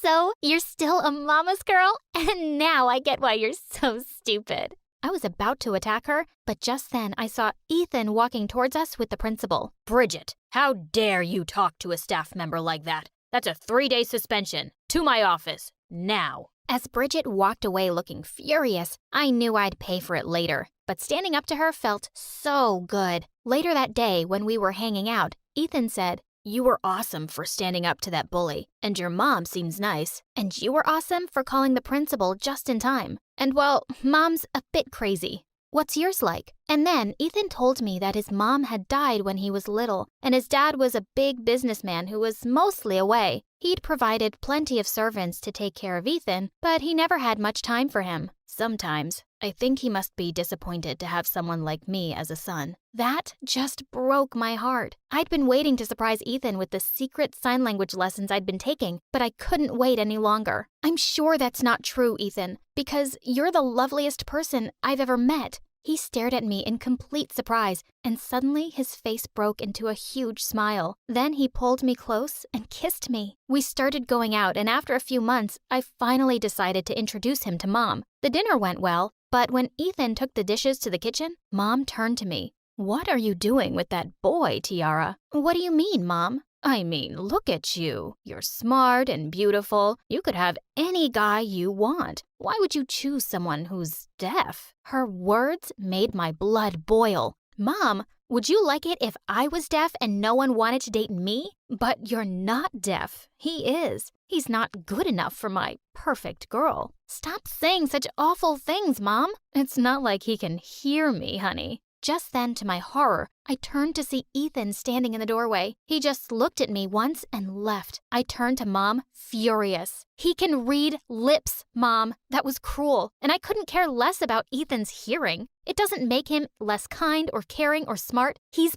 perfect, unlike the jerks you date. And with that, I stormed off to my room. Ethan wouldn't reply to any of my texts, and the next day at school, I looked for him everywhere. Eventually, I found him sitting alone on the bleachers outside. Ethan, I'm so sorry about what Mom said. He shook my hand off angrily. She's right, Tiara. You're perfect, and I'm not. I'm sure you've thought about that too. Why else would you always keep our friendship a secret? And with that, he walked off. But I wasn't going to let him go so easily. I ran to the art room and wrote something on a chart paper, and at recess, I went to the cafeteria and jumped onto the table. I felt really nervous as everyone's eyes turned to me, but I only had eyes for Ethan as I held up the chart. Ethan, I love you more than chocolate cake. Will you do me the honor of being my prom date? Ethan burst out laughing and ran to hug me. As we kissed, the whole cafeteria erupted into cheers and applause. The next day, when Ethan and I were leaving school, we suddenly got hit by paper balls. Remember how you were such a little scaredy cat that you couldn't even speak, Tiara? And now you have a boyfriend just like yourself.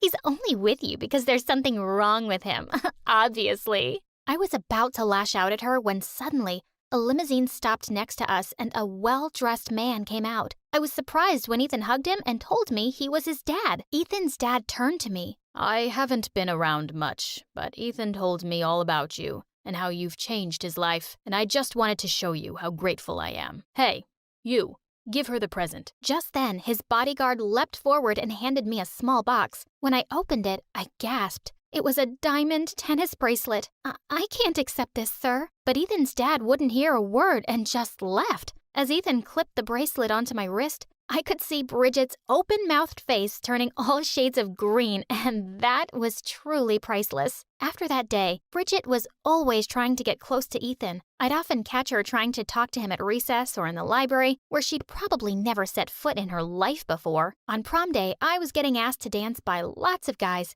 and Ethan smiled at me to go ahead. When I stopped to catch my breath and looked around for him, I spotted Bridget cozying up to Ethan. I think you and I would make a really cute couple. Oh, wait, you can't hear me? Let me show you how I feel about you. And with that, she grabbed his face and kissed him. Before I could pull her hair, Ethan had already pushed her aside and he looked really angry. And then Bridget went totally mental on him. Seriously? You're rejecting me? You think I'd actually ever be interested in someone stupid and deaf like you? And I'd have to learn dumb signs to explain everything to you? I'd rather shoot myself in the head. By now, I'd walked over to her and given her a tight slap across the face, and everyone started booing her, so she left the prom. But someone did something even better. A girl had made a video of the entire scene and uploaded it online, and thousands of people were now calling out Bridget for bullying someone differently abled. And the best part?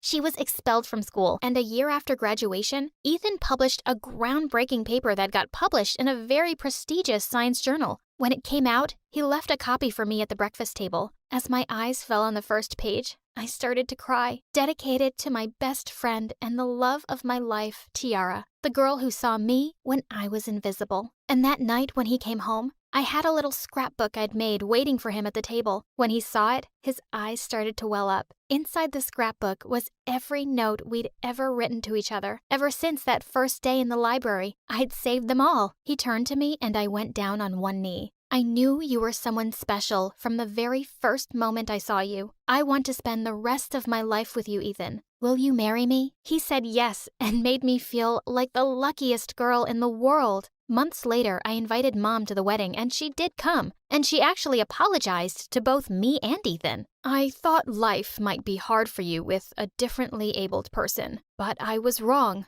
I'm so happy to see how happy he makes you. And when we signed our vows, Mom almost ruined our perfect moment by crying the loudest. We have 2 lovely kids now who are perfectly fluent in sign language, of course. I hope having Ethan for a dad makes them even more compassionate towards anyone who is differently abled. Many children's first words are mama or dada, but mine was Action! Mom is a famous actress, so I grew up in the showbiz, like literally into it. Hi, my name is Phoebe, and before I tell you more about my life under the spotlight, please hit like and subscribe. My parents divorced early, but instead of leaving me with the nanny or grandpa all the time, Mom brought me to the set of the new King Kong vs. SpongeBob remake. Mom, I'm tired. Do we really have to go on set today too? Great actors are never tired. But I want to go to Grandpa's place. He's always got some great stories about his time as a cop. Did you know he stopped 10 robberies? So, his stories are fun, but not my movies? Fine. This small acting job here, and then I'll drop you off at Grandpa's place, alright? A few years later, Grandpa was gone, and I missed him terribly. When I turned 13, Mom got a lead role in a cop show, and this time, I was more than happy to be dragged to that set. On the first day, I was utterly starstruck. I snuck into the costume department and tried on uniforms, pretending I was fighting crime. But then, I heard someone shouting from the cafeteria.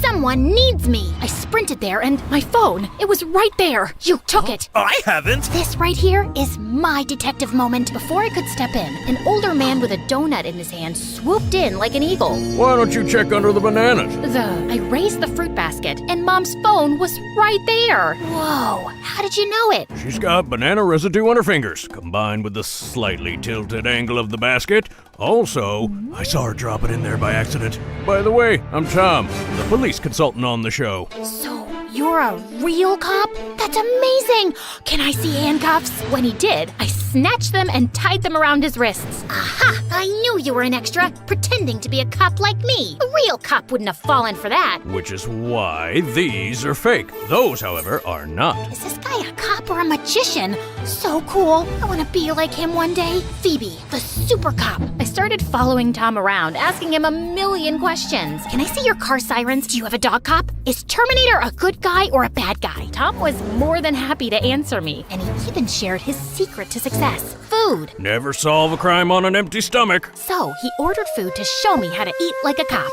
The best Chinese in all of LA. Come to Mama. But as I was about to dig in, Mom pushed Tom away and what's this? Ugh, where's the chef's lunch? This? It's like ants' food. I'm a human. Mom dragged me home, and that night I only had soup for dinner. The next few days, I could feel her watching Tom and me, until one evening when I was changing for bed.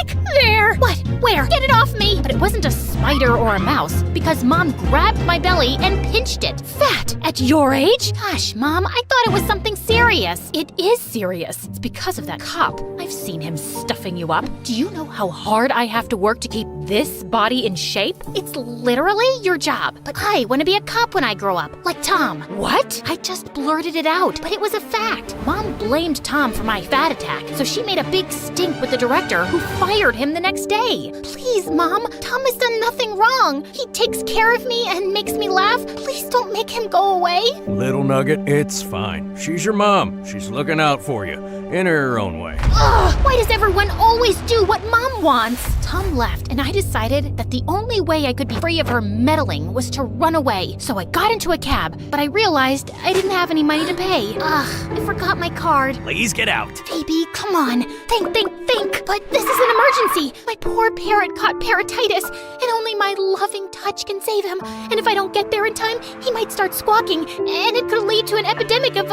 man flu, you know, where guys are pooping like birds. Ew, no time to waste. Let's go. But when I stepped out of the cab near Grandpa's house, Mom was waiting for me. You didn't really think that would work, did you? I'll run away again until you won't catch me. Mom looked at me all seriously, and even her curls seemed to deflate. She wasn't the superstar, just my mom. I'm sorry about Tom. I'll ask the director to hire him back. And what about acting? It's your dream, not mine. Fine, no more acting for you. But promise never to run away from me again. You really scared me. Wow, I was wrong about her. She really cares. To show me she was serious, Mom organized a lunch at this 10 Michelin star restaurant the next day. But as we were on our way, the car banged, stopped, and started smoking. I played a mechanic once, and I'll have it fixed in no time. That's not even where the engine is. Since Mom was useless, I called Tom, but when he arrived, he wasn't alone. This god just stepped out of the car and... This is Robbie, my son. He's only 15, but there isn't a car he can't fix. How can this, make that. Robbie was way hotter than any actor I'd ever met, and I'd had a mani-pedi with Timothée Chalamet. Hi, I'm Phoebe, and... You're beautiful.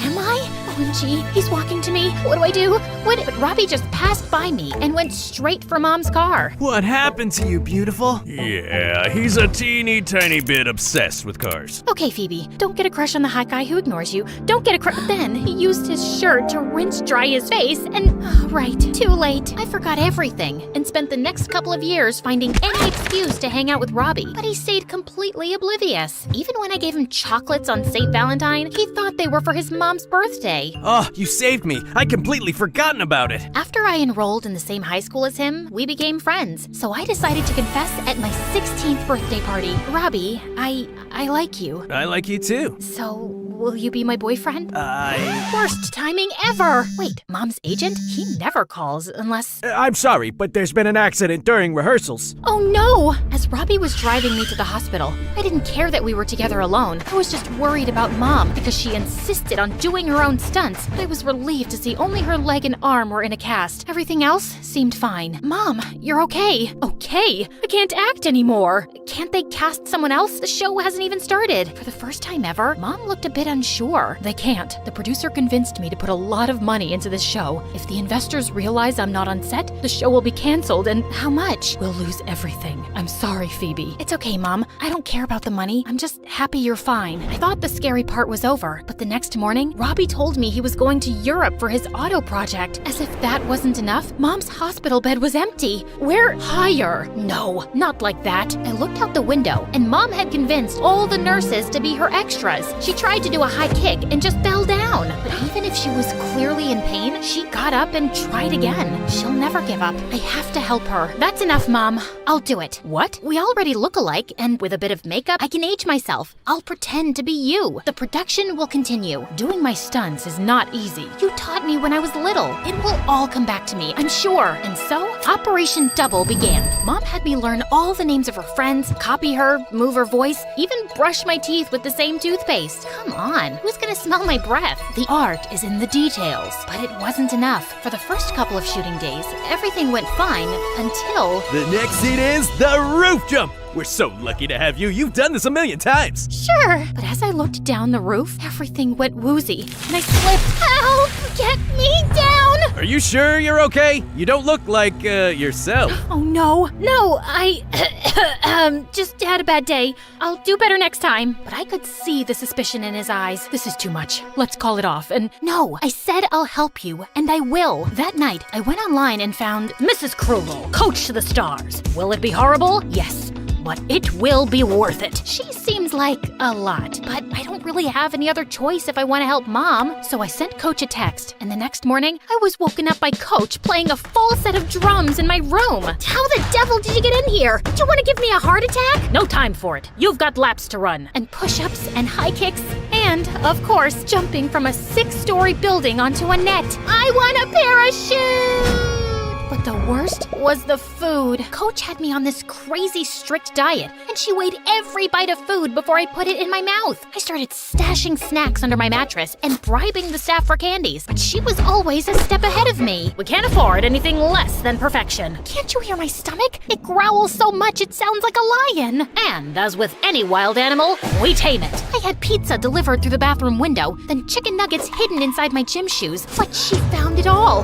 Nothing ever worked. As the days passed, I also noted another change. Whenever I got out, boys tripped over themselves to look at me, and I even had a couple of talent agents ask for my number. In the shops, people always smiled, and I got discounted clothes and gifts. I guess pretty privilege is a real thing. The only one who didn't seem to like my new look was Tom. Just a salad for lunch? How about a nice burger? Shh! Don't let Coach hear you. Coach? What coach? She's like a ninja. Always knows what I eat, even when she's not there. Soon, the shooting was over, and Mom was well enough to come to the wrap party, just in time to get all the praise from my hard work. You moved like you were 10 years younger. Only 10? Seeing Mom back in her element made me really happy. Darling, thank you. You really saved my career. But now, I've got my own life waiting for me. Robbie was back, and I hadn't been able to see him during filming, but I hadn't forgotten his words. I like you too. The next day, as I walked to my locker, I saw Robbie kissing another girl. What in the holy cake frosting is happening? I pushed the girl away and slammed Robbie against the locker in one of my superstar film moves. I'm away for a couple of months and suddenly you have a girlfriend? You said you liked me. Phoebe, I do like you, but like a little sister. You could have said it on my birthday. With your mom in the hospital? I didn't want to give you any more bad news. I was really angry, but as I watched Robbie check on his girlfriend, I realized he never looked at me like that. Before I could make things worse, I ran back home. I spent the next few days eating chocolate, watching MSA, and wallowing in self-pity. The first heartbreak is always the hardest. It will pass.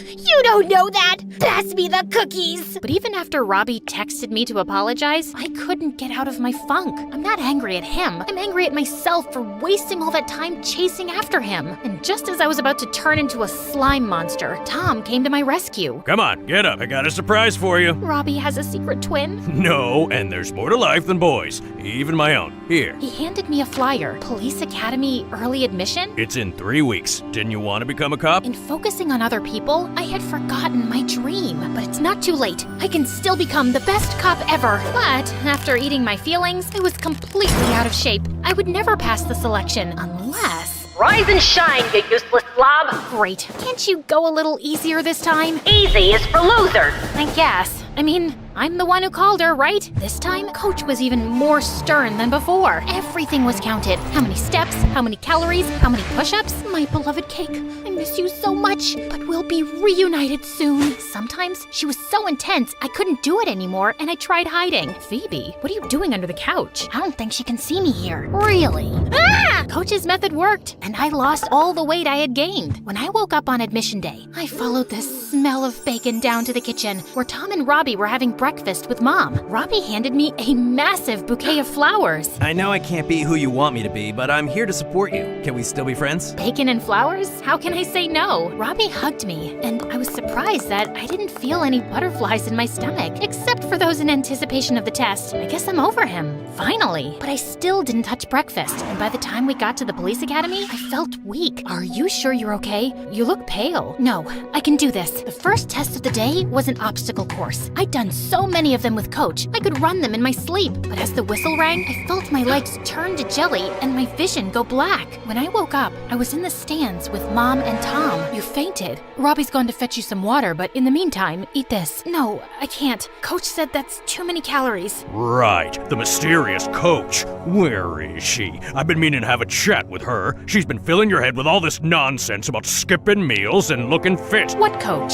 Mrs. Krugel. They looked at me in confusion, so I took out my phone to show them Coach's website, but when I Googled it, nothing came up. I don't understand. I've hired her to help me train for Mom's role. I trained you, no one else. But Coach, does it mean I made her up? The next day, Mom took me to a psychiatrist, and after I told her everything, she confirmed Coach did not really exist. She came to you every time you felt insecure, right? It's clear you created her as a defense mechanism, but I'm afraid you developed an eating disorder. Doctor was right. I'd used food as a tool to make me feel better and more secure with myself, but it became very unhealthy. And how do I get better? With time and therapy, but mostly being kind to yourself. Coach wasn't easy. She kept visiting me over the years, pushing me to make the wrong choices, but Mom was with me every step of the way. She recognized the part she had in giving me the wrong ideas about food and changing her own way of seeing herself. I was okay now, but I wanted to help others. I studied psychology at the university and worked with charities to teach young girls about body image and food. And what about becoming a cop? I'm still helping people. In my case, can't put the bad guys behind bars. And Robbie? Well, I was the bride of honor at his wedding. And it turned out his girlfriend's brother was just my type.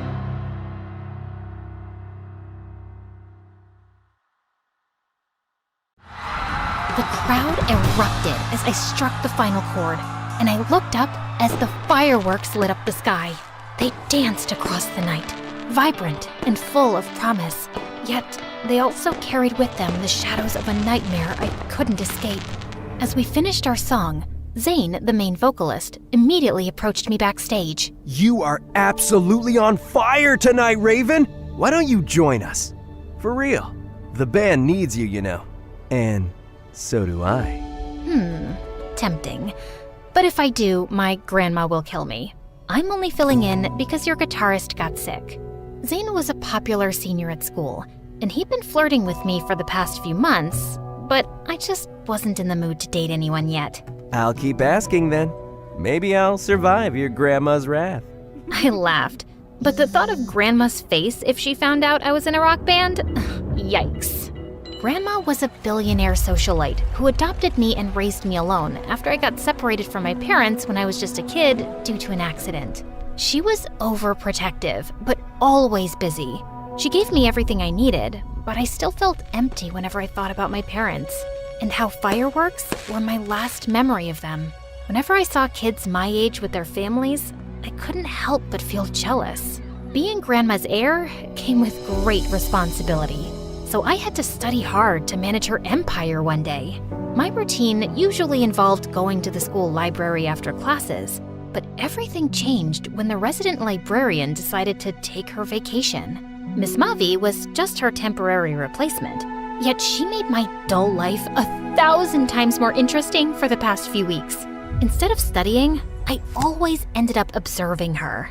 She wore a beanie indoors 24/7, and I was dying of curiosity about what she was hiding under there.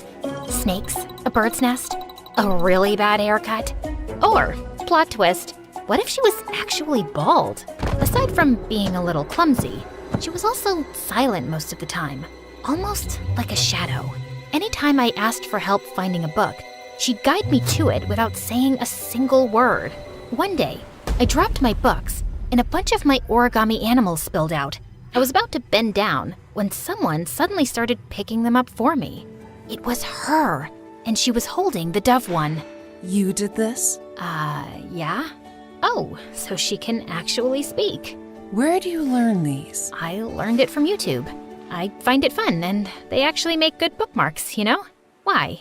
She just gave me a soft look that sent my curiosity through the roof, then walked away before I could say more. What was that all about? Later that night, I had to swing by school because I forgot some notes. It was late, and the gates were locked, and the place looked deserted, except for a mysterious motorcycle parked outside. Before long, a familiar figure emerged and hopped onto the bike. That unmistakable beanie gave her away instantly. There was no doubt who it was, but this time, she was rocking a sleek black leather jacket. Whoa. A mysterious librarian by day, a badass biker by night? Interesting. I decided to follow her at a distance, and we ended up in a vacant lot where a group of thugs was bullying a guy.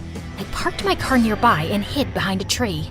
Suddenly, Miss Mavi whipped off her beanie, finally exposing her hair, and my jaw nearly hit the ground at the blazing sight. I rubbed my eyes to confirm what I was seeing, but her hair indeed looked like a dancing flame. What's up, bros? Having fun terrorizing a helpless bystander? Or are we just compensating for something? Who are you supposed to be, sweetheart? The fire department? Well, I'm just here to warm things up. Just then, her hair erupted into full blazing flames, crackling like wildfire as she fired up her bike. The engine roared, and in a flash, she took off, moving so fast it was like a fiery show. She zoomed around the gang in a blur of heat and light. Before they could even react, she circled them with lightning-fast moves, trapping them like prey in a ring of fire. What kind of sorcery is this? Am I dreaming? The thugs charged at her, but she flipped off the bike, flames dancing around her hair. One wave of her hand, and they scrambled back and fled like scared rabbits. I ran back to my car as she reassured the victim, and soon I just found myself tailing her through the city. For the next few hours, I watched her in action, saving people and solving crimes like an actual superhero. I barely slept that night, replaying the flaming hair in my mind. First thing the next morning, I went straight to the library to get the truth out of her. I saw you last night. The motorcycle, the fire in your hair, those powers. You saved those people. Sounds like you had quite a dream. You sure you didn't doze off while studying? I'm not crazy. I know what I saw. She just shrugged and continued doing her business quietly. Ugh, she was driving me crazy. That night, I staked out again. And sure enough, There she was, riding that flaming motorcycle, hair blazing, acting like a neighborhood guardian again. I finally cornered her in the far aisle of the library the next day. Stop it. Quit pretending you're normal. I know you're some kind of superhero. Who are you? She put the book she was holding aside and then looked at me with a seriousness I'd never seen before. You're such a stubborn little girl, aren't you? She was about to press her fingers against my forehead, but stopped and sighed. All right, if you want answers, meet me at the abandoned pier on Saturday at sunset. Oh, I'll be there for sure. The weekend rolled around, and when I arrived at our meeting place, she was already waiting for me while leaning against her motorcycle, her fiery hair shimmering in the sunset. Hey there, how are you feeling? I'm good. Obviously too excited for whatever bedtime stories you've got. Lucky for you, I'm actually quite fond of telling stories. For starters, my real name's Mavwika, and I'm not exactly from around here. Wait, are we talking outer space? You're an alien? I'm a Pyro Archon, and the world I'm from is Tivat, specifically Natlan. And I'm here to fulfill my duty as a leader and protect my people, wherever they are. I was probably just stuck in a long, vivid dream, because there was no way this could be real. But honestly, I didn't care. I was loving every second of this.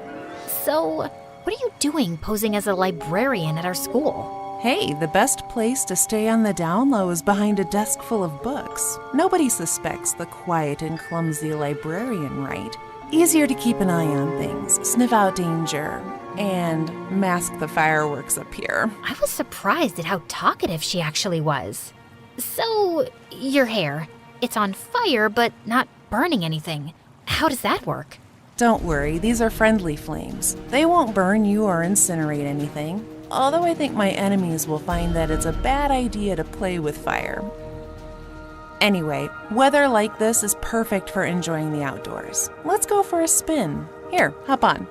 I hesitated at first, but deep inside, I had always yearned for some adventures.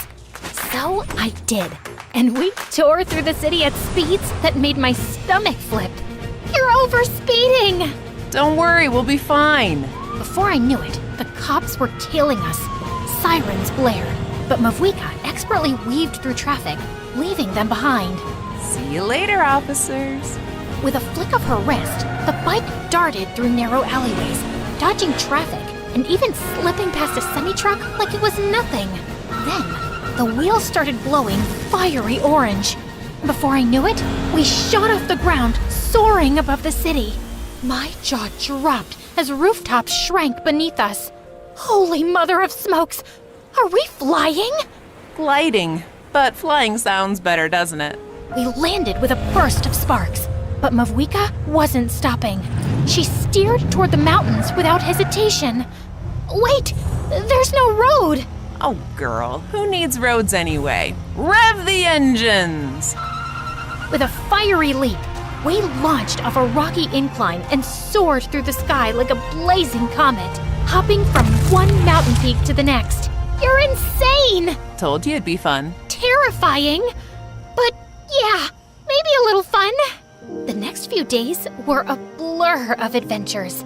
By day, Mavwika and I bonded in the library over books and her endless stories about her homeland and her late sister, Hine, who also loved creating origami, just like I did.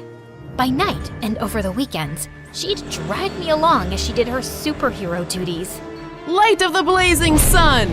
Wrath from the skies! Pyroclastic surge!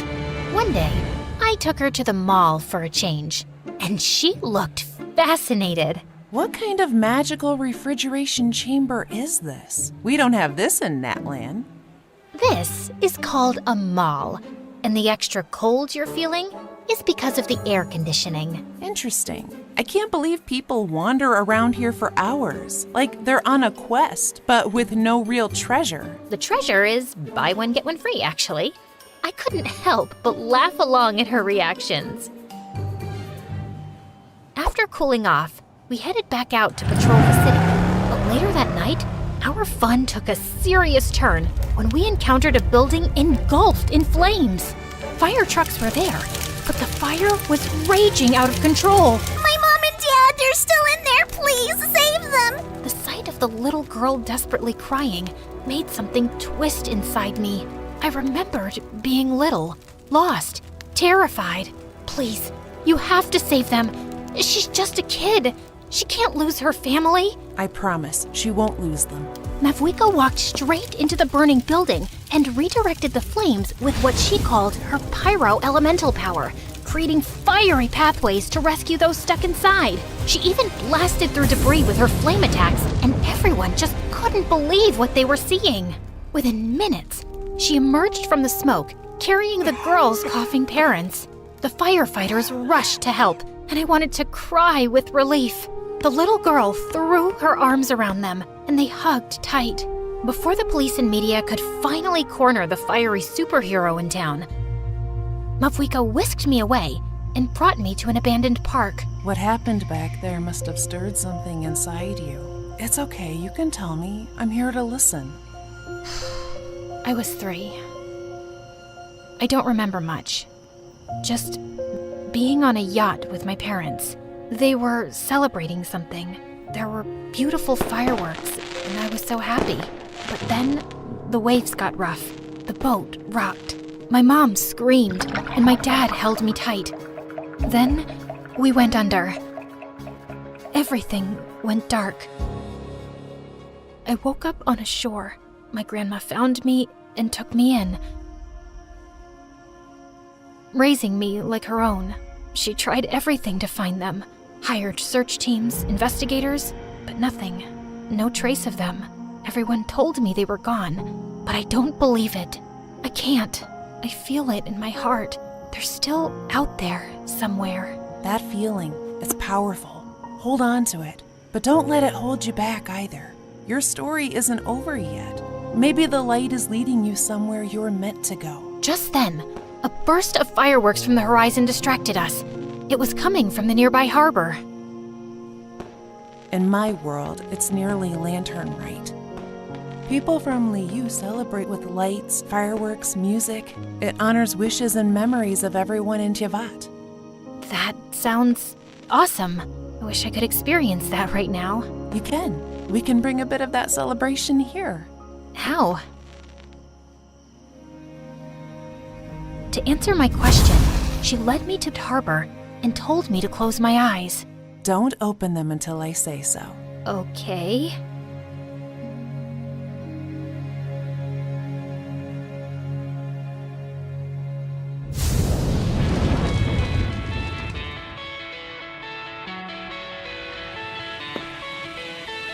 Just then, everything just sounded so loud and busy.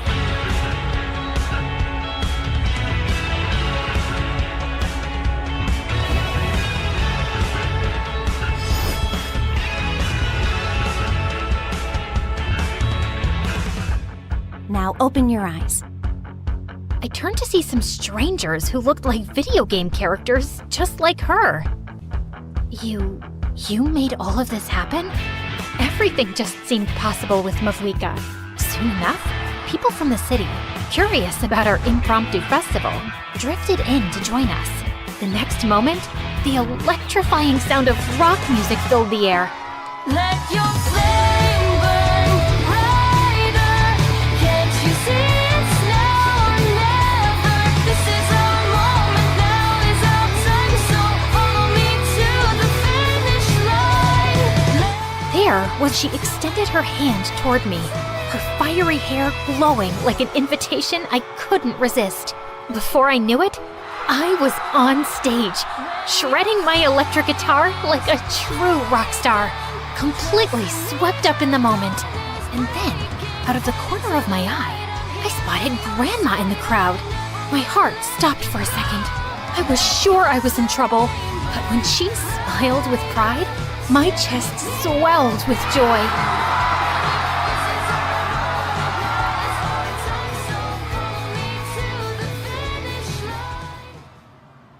When the performance ended, Mavwika led me to the water, where countless floating lanterns shimmered like stars on the surface, and handed me one.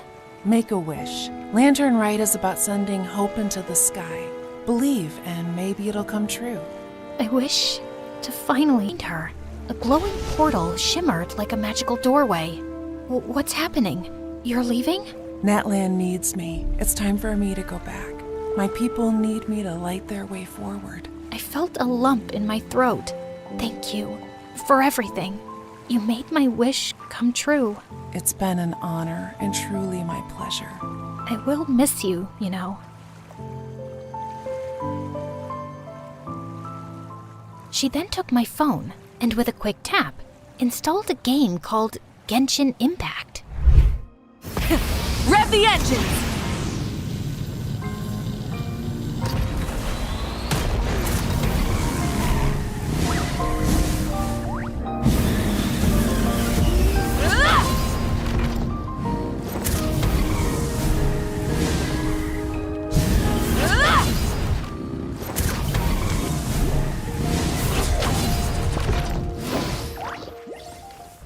Play this whenever you miss me.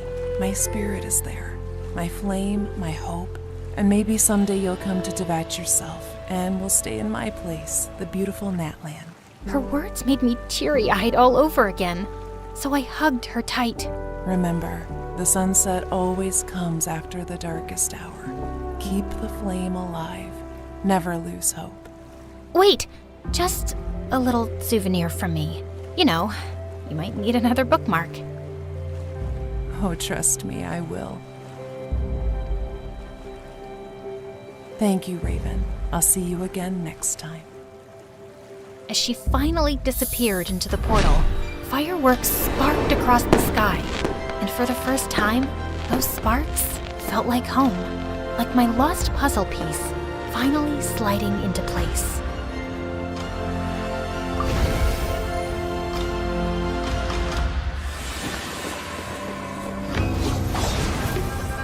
Embark on an epic adventure in Genshin Impact with the latest update. Unlock new characters like the Pyro Archon, Mavuika, Mystical Sitlali, and the skilled Lan Yan. Plus, if you log in during the Lantern Rite Festival, you can get 20 free pulls, a free 4-star character, and essential upgrade materials. Download now using the code in the description to power up your adventures. You won't want to miss this epic update.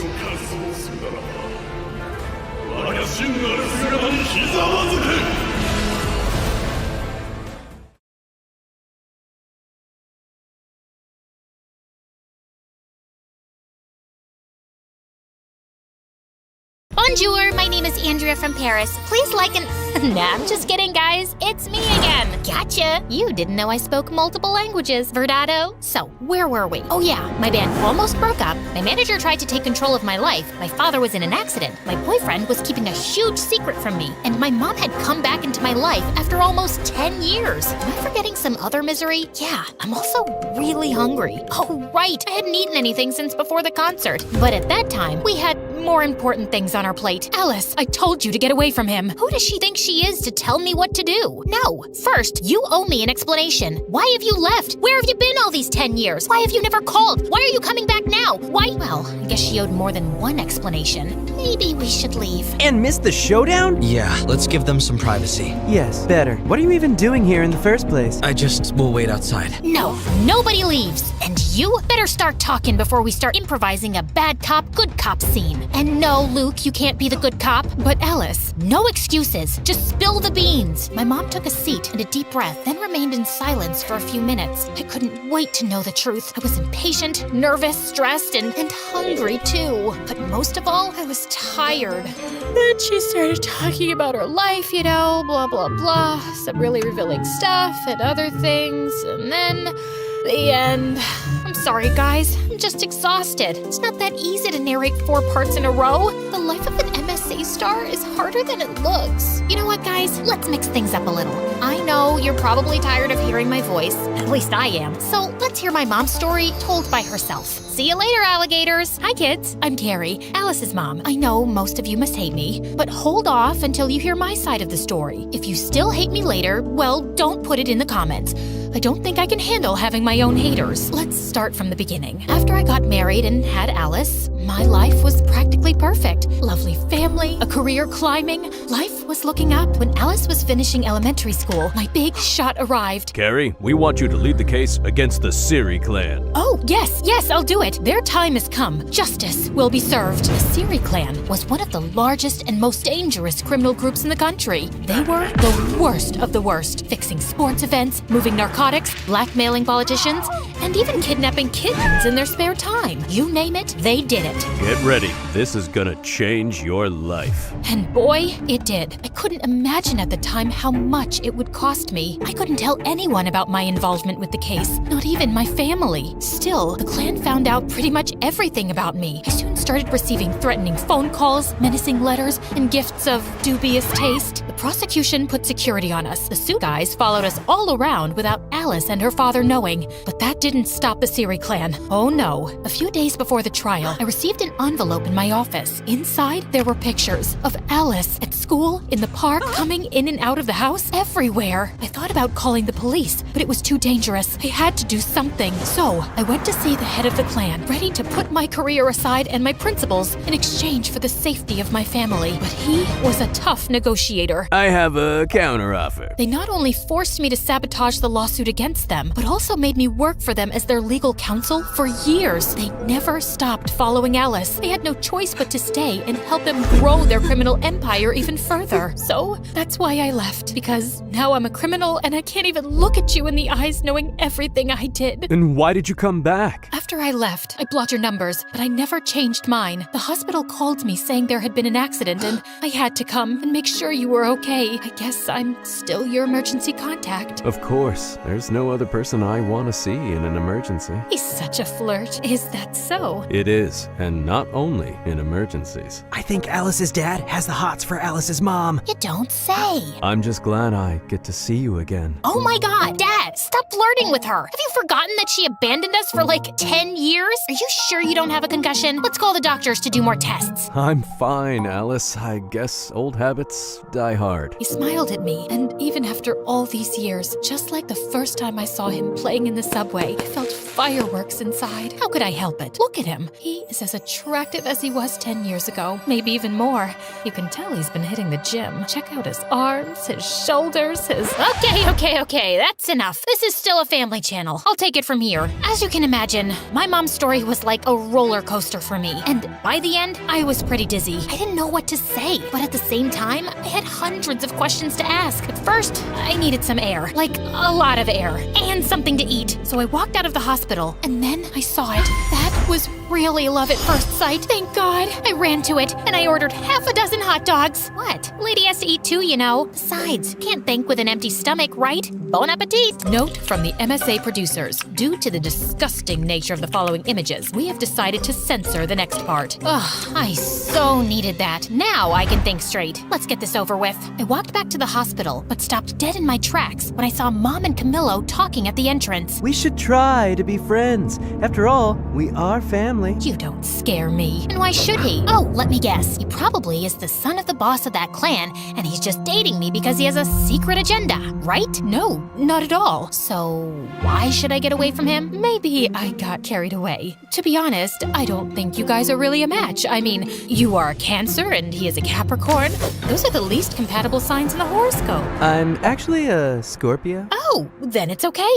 You have my blessing. Great! Thanks, Mom. Camillo hugged my mom. Their performance was as believable as a bunch of elementary school kids acting out Shakespeare for the end of the year play. Of course I knew there was something wrong. I'm not an idiot, guys. I asked Camillo about it like 1,000 times. Why does my mother hate you so much? What did you do? But he always came up with different excuses. It's because I'm Italian. She hates poets. She doesn't like my cologne. I think she must be in love with me. Eventually, I stopped asking. I know it sounds crazy, but after so much time, things were somehow in order and part of me didn't want anything to change. Sure, I knew that things sooner or later were gonna bite me, and trust me, when they did, it hurt like a dog bite. The next few days were truly bizarre. My mom came back into our lives as suddenly as she had left. Every time I went to visit my dad, she was there, and the two of them together were absolutely unbearable. You guys know I'm a sucker for love, but they were too much even for me. Here comes the plane. Can I have a bite of the pilot too? Oh, don't stop. start.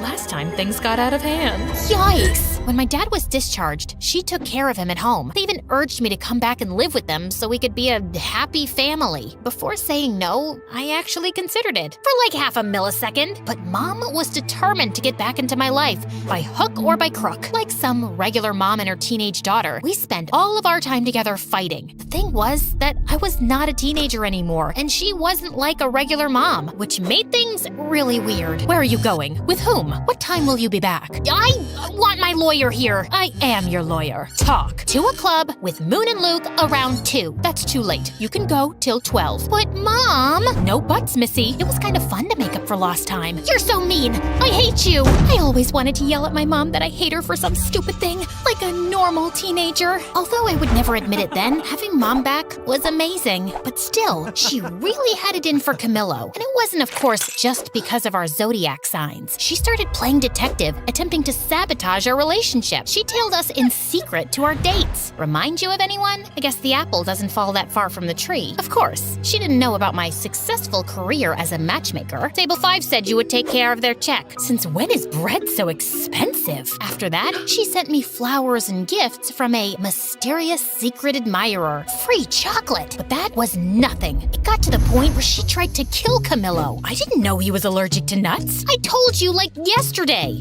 It must have slipped my mind. Then she went all in and planned a blind date for me and Kwan, who was a few days away from returning to Korea. I had to admit that it was a beautiful date, and Kwan looked so attractive. But I had a boyfriend and he had a girlfriend. I'm so sorry my mom put you up to this. Don't worry, it's always nice to spend some time with you. Won't your girlfriend mind? I don't have a girlfriend anymore. She left me. She said my heart was still entangled with something here. And what is that something here? I think you already know. Kwan smiled at me, and I blushed so much that I could have become a stunt double for Poe. You know, the red Teletubby. Change the subject, Alice. This could get out of hand. I don't know what my mom has against Camillo. She hates his guts with a passion, but he didn't do anything. I think you should trust your mom. I know you two have a complicated history, but she must be doing this for a very good reason, and you can't keep ignoring it. At first, I thought Kwan was only saying this because he was jealous. But then I started to think he had a point. Turns out, his words were absolutely right on target. When I got home that same night, I did what I promised I would never do. I went through my boyfriend's computer. Guys, this is me not setting a good example. Don't follow my lead on this one. Remember how I said things would come back to bite me in the butt?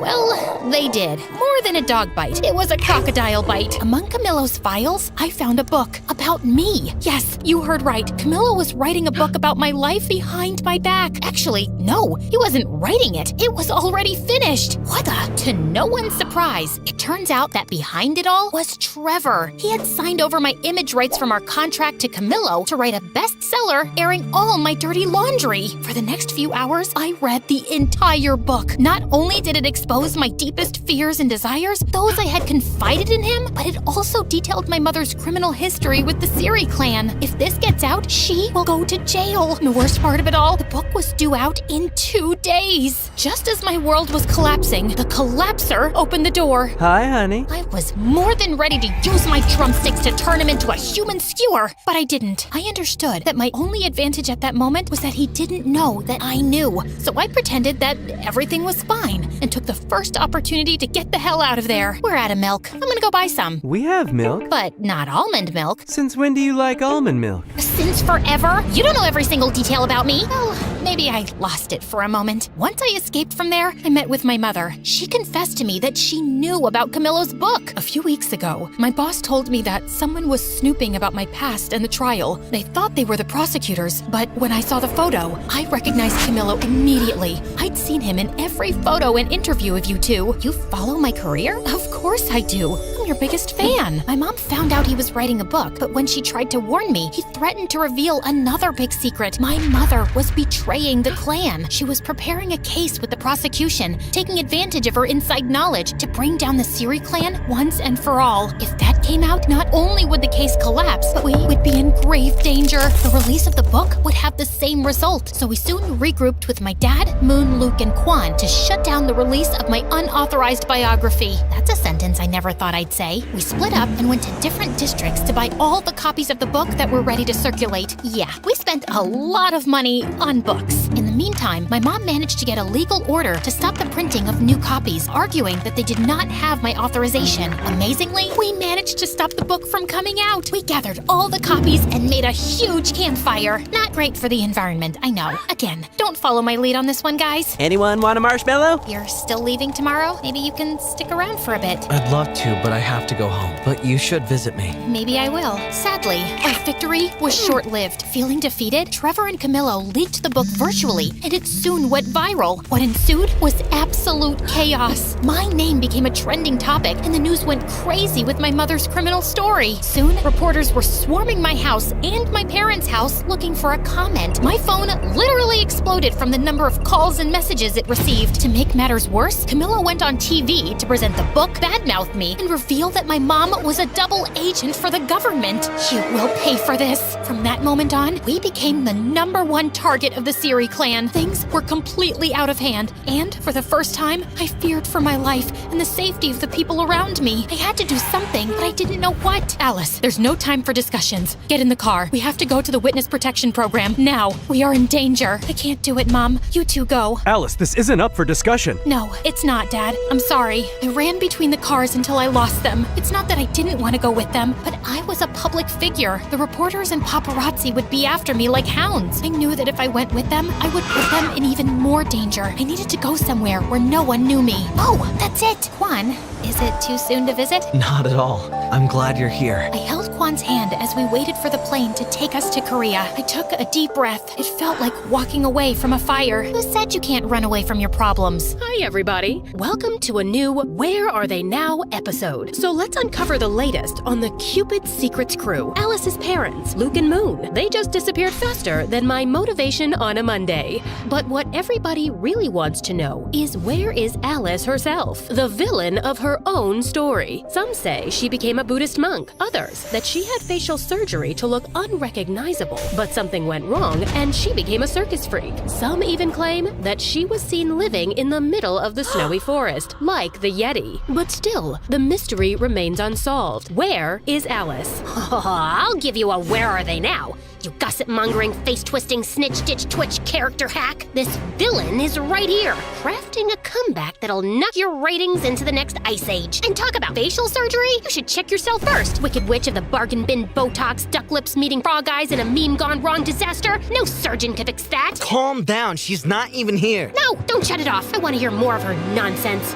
Great, now the power cuts out on me. As if everything else wasn't enough, the electricity there had a mind of its own. It always went out with the worst possible timing. Okay. You know, I'm not usually the nagging type, more like a silent ninja. Until someone turns on that spotlight of lies, you might think we stepped out of a time machine into the past. Well, almost. So this is where Alice is, in the middle of nowhere, picking up cow dung. I know, gross. I should give you a recap of the last year, but I don't really feel like it.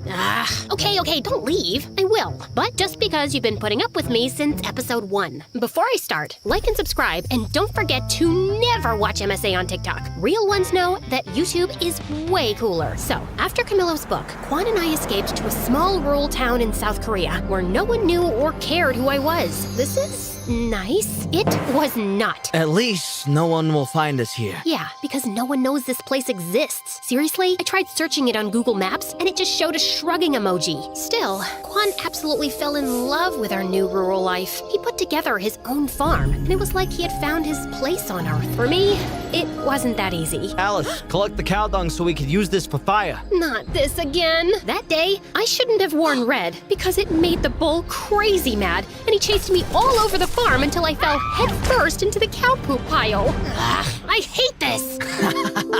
Look on the bright side. It's good for your skin. Oh, really? Then come here. I'll make you a good hydrating mask. Stop running! kidding! Living with Quan was awesome, but it never felt like my real life. I just wasn't myself there. To make me feel better, Quan once took me to a nice restaurant in the city, but I felt so paranoid that I went with a full disguise. Maybe that wasn't the best option to keep the attention away from me. Everybody kept looking at me, especially one strange guy with a big ginger afro and sunglasses. That guy keeps staring at us. Can you blame him with those drumsticks in your hair? And this dress looks like you committed a fashion crime. Duh, I can't leave them out. And this outfit took hours of careful consideration and about 5 outfit changes. As Quan went to pay the bill, I turned to that creep, but he vanished into thin air. After that, I decided to stay in the village and never return to the city. Eventually, I kinda got used to living there. But then, a letter arrived and changed everything. It was an invitation to Moon and Luke's wedding. I hadn't talked to anyone from home since I left. I thought they'd eventually forget about me. But turns out, Quan used to drive out of town to call Moon, and she wanted me to be her maid of honor. Still, I wasn't ready to come back yet. Sooner or later, you'll have to face your fears. I'll do it later then. I have to go. She's my baby sister. Of course. We said our goodbyes and Quan left, so I had some alone time. After a few days, I started to get really worried. Quan wasn't answering my calls or responding to any of my texts. I waited and waited, but no news. Finally, I called Moon, but she didn't know anything about him either. Nobody did. Before I could think about it, I was already on a plane crossing the world to save my boyfriend. As soon as I landed, I did a complete makeover to avoid being recognized. I had more important things to do than deal with the paparazzi. After that, I went straight to the police station. I knew who was behind it all. The Siri clan kidnapped my boyfriend. Do you have any proof? I have a strong feeling.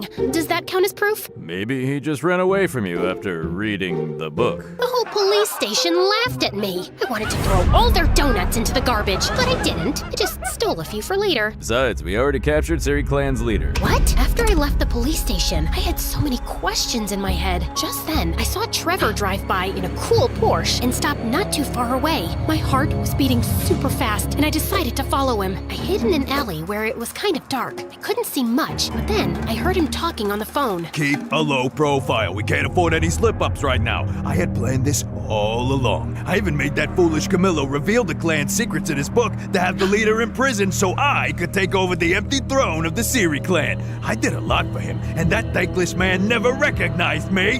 Now, see who the boss is? Me, Trevor, only Trevor. The terror! He went inside, and I crept closer to the building's window and peeked inside. There he was, stood before a group of exhausted kids. Kids, if you don't do it my way, you'll be swimming with the fish. Yes, you heard me right. You'll be forced to clean my aquarium again. Get ready. 1, 2, 3, go! Come on, don't make me get the snorkel gear. Trevor not only carried on with the clan's illegal affairs, but also used his power to create an academy for young talents to build his own musical empire. The police weren't helpful, so it was up to me to stop him and save Quan. Time to bring down his criminal empire. Still, I needed help with that. I needed my friends back. I'm sorry for leaving and ghosting you guys, but I really need you. It's okay. We understand. And we've got to find Quan. And destroy Trevor. Don't forget about that. They told me that over the last year, Trevor blocked all their contracts and concerts, sending his army of little singing robots to replace them. He kidnapped my boyfriend and also ruined my band? This time, it's personal. Yeah, I know. That sounded so cool. Like an action movie star. So, I told Moon and Luke about my master plan. So, your plan is to just break into the headquarters of a criminal group and steal illegal stuff? Yeah, pretty much it. Great, sounds bulletproof. That night, we snuck over to their lair. At the entrance, there were 2 security guards. Okay, we made it pretty far. Call it a night? No,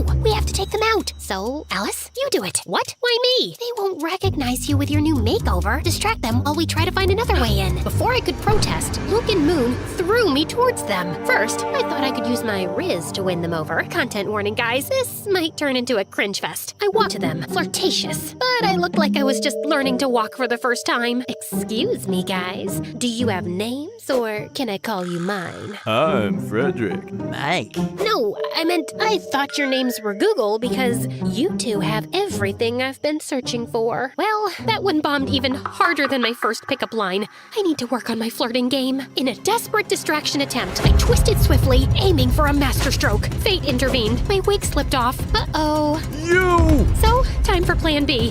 What was plan B again? Stop her! They jumped on me, but at that exact moment, their radio started playing my favorite song. I went full John Wick mode for real. I grabbed the 2 drumsticks that I always carry around and turned them into lethal weapons. Oh, I forgot to mention that during my time in Korea, I became a black belt in Taekwondo.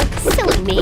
After beating up those 2, I tried to find Moon and Luke, but I got to Trevor's office. I turned it inside out, but found nothing about Quan. I was about to give up when I came across something mind-blowing. A manuscript from Camillo, Cupid's Secrets Part 2. A sequel to my story. Yeah, my head exploded, quite literally. It detailed with amazing precision my life in that little town in Korea. Every little part of it. How the heck did he know all this? Then, as James Bond's villains, they appeared. Oh, look who's here. So good to see you, babe. I love your new style, but ew, you smell like cow poop. Trevor and Camillo were at the door of the studio. I lunged at them. You fuck! But an army of guards appeared out of nowhere and held me. No dear, this is not a kung fu movie. Guards, just take this little rat away. Trevor, wait. Don't be so hard. She is my ex after all.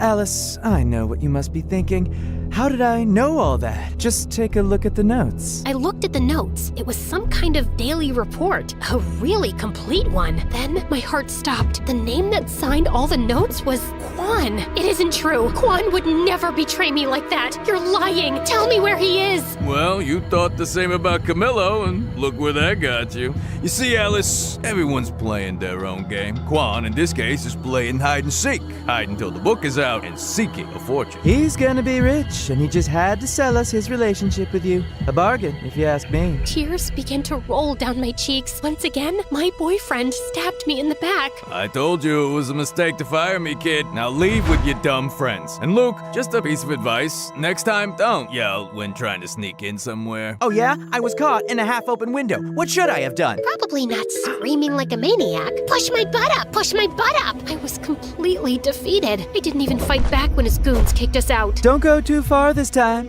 I need good material for our next book. Remember, all good things come in threes. Luke and Moon kept asking me what happened inside, but I didn't say a word. I just said goodbye and went straight to the airport to disappear once again, and this time for good. Just as I was about to board the plane, I got an audio message from Moon. So, remember that our wedding was supposed to take place today, but got canceled after Quan disappeared? Well, surprise, it's happening because Quan is back. What? We couldn't find another date available for over a month, so we're gonna get married now. We're just waiting for you. Hurry! Furiously, I rushed out of the airport to confront him. Still, I did a quick pit stop at the hairdresser. Then I did my makeup and put on my dress. What? I was still furious, but it was a wedding. I had to look great, and I did. I burst into the ceremony, and I saw him next to Luke, who was waiting for Moon at the altar. I dashed toward him like lightning. Alice, you look Wonderful? Beautiful? Yeah, I know. What's wrong? What's wrong? Are you for real? Let's see. Where should I begin? Maybe by the fact that you disappeared from the face of the planet for days? You told me to do that! I did what? Yeah, we were being really loud in a church, and everybody was staring at us. Guys, maybe we can discuss this later. When did I tell you to disappear? You sent me a message saying that I should hide and get rid of my phone because the Siri clan was after me. So stayed locked in a hotel all this time. It was quite boring, by the way. I even learned how to walk on walls. I'll show you later. But I couldn't miss Moon's wedding, so I'm here. I'm so glad you're here today too, by the way. That didn't make any sense. I hadn't sent any message. She was lying again. What about the book? Yeah, I found your little report notes. But how? You wrote everything. All our private moments and secrets just to sell them to Trevor and Camillo? Wait, what? I did write all of that, but I didn't sell anything. I lost them at the airport. Like I'm gonna believe that. I would never sell that. I just took notes of everything because, well, it's quite embarrassing. More embarrassing than getting your butt kicked in a church by the bridesmaid? Okay. The truth is I wanted to write my own book about you. To show the world how nice and cute and wonderful you truly are. Yeah, this is the part where you go, aww. Still, at that moment, I was confused and shocked. I didn't want to believe him, but when I looked into his eyes, I saw that he was telling the truth. I felt so embarrassed. But then I saw him hiding among the rest of the guests. That weird-looking ginger afro guy that used to spy on us in Korea. Stop that guy! He ran, and I chased after him. Just when he he was about to escape, Moon appeared, rocking her wedding dress and blocking his way. He turned around, and I hit him with a crazy taekwondo kick that sent his afro and glasses flying. He was Camillo. He had followed us to Korea to spy on us, and when he found out about Kwan's notes, he stole them from him at the airport. As if that wasn't enough, he and Trevor sent the message pretending to be me and telling Kwan to hide. Why the heck are you here? I needed to see the showdown. It's the ending of my sequel. You and your freaking sequel. I'm gonna kill you right now. Let me. Kwan stepped forward and headed for Camillo. He grabbed him and shoved him, ready to punch his lights out, but I stopped him. He deserves it. But he's not worth it. Yeah, the last thing I need is to get punched by a farmer. I turned around and slapped Camillo so hard he spun like a startled ballerina. When he finally stopped twirling, Moon gave him another slap, sending him into another whirlwind. But I wasn't done with him. Listen to me good, you hack of a writer. I'm about to end your whole career. First, I took care of Trevor. I sent Luke, disguised and armed with a camera, to his music academy. Turns out, Trevor had those poor kids rehearsing day and night, like a twisted version of School of Rock. He got arrested for child abuse, and the Siri clan vanished. My family was finally free, so I went to get them out of the witness protection program. When my dad opened the door, he had the longest beard ever. Gandalf, is that you? Alice! Dad hugged me tightly. Soon Mom joined in. I can't breathe, guys! My parents moved back to Rochester and got re-engaged. Another wedding on the way. With my mother's help, I sued Camillo for the rights to my own story. During the trial, it came to light that he had plagiarized other writers. Camillo lost all profits from the book, sequel rights, and his reputation. Last I heard, he was working as a waiter again. I said cappuccino, not macchiato, you spaghetti brain. Finally, I was free. I had my voice back. Eventually, I found the perfect place to tell my story. So, thanks MSA. They don't pay as much as Hollywood, but they are way cooler. Oh, and the rest of Luke and Moon's wedding was awesome. Our band even got together for a quick reunion show. Then we partied like there was no tomorrow. But there was. I could have never done this without you. Of course you could have. So, what now? My real life is here. My family, my friends, my music. But mine isn't. We both started crying because we knew that despite that we loved each other, we had to follow our own path. Sometimes love is about letting the other one go. Don't worry, guys. I'm not gonna end this 5-part story with such a downer. You know your girl Alice better than that. So, Kwan returned to that little town life that he loved so much. As for me, the bands got back together and we traveled the world playing our music. Many years later, my music took me to a familiar country. I took a trip to the countryside and reached a lovely farm. Then I saw him. Kwan looked so handsome. I remember the first time we met. He was acting like a tough guy and I was dressed as a goth. Safe to say, we've both had quite the glow up since then. When he saw me, he smiled, and then everything. Silence. Time stood still. Electricity, heart racing, and of course, the famous fireworks. I ran to him, and that was it, guys. The end of my crazy and long journey. I guess love always finds its way in the end.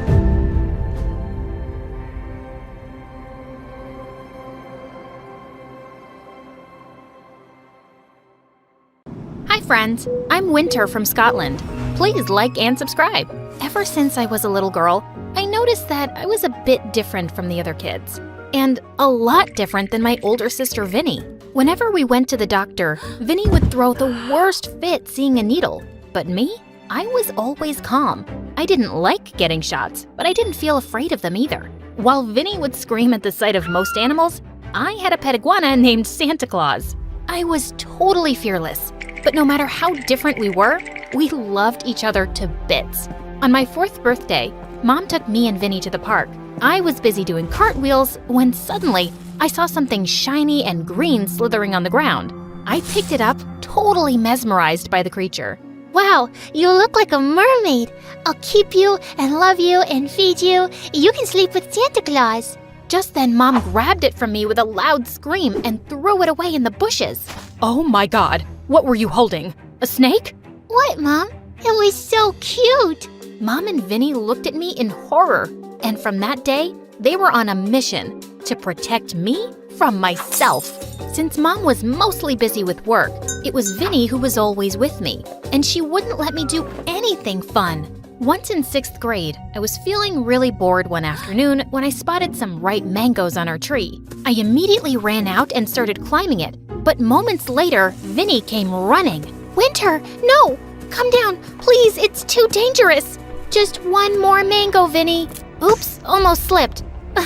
I'm fine, just relax. But Vinny wouldn't listen and started climbing the tree to get me down. The moment she got close to me, the branch below her feet broke and Vinny went crashing down.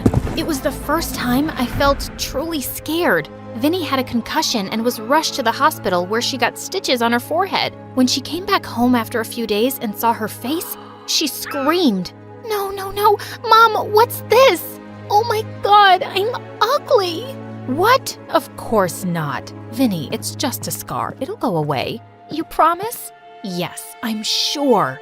But it never went away completely, and Vinny was so self-conscious about it that she started wearing her hair over it, and I could tell she was still mad at me. I apologized to her like a million times, and she said she was fine, but she'd barely talk to me or play with me, and nothing was the same. But one day I went up to her room with some ice cream, and she said she didn't want any and slammed the door in my face. I'd had enough, so I kicked the door in. Look, Vinny, I'm so sorry and I should have listened to you, but it was an accident, and well, just get over it. You can't just ignore me and not talk to me. And your new hairstyle, it sucks. It's just a dumb scar, and you're still the prettiest girl I know. I tried hugging Vinny, but she shoved me away.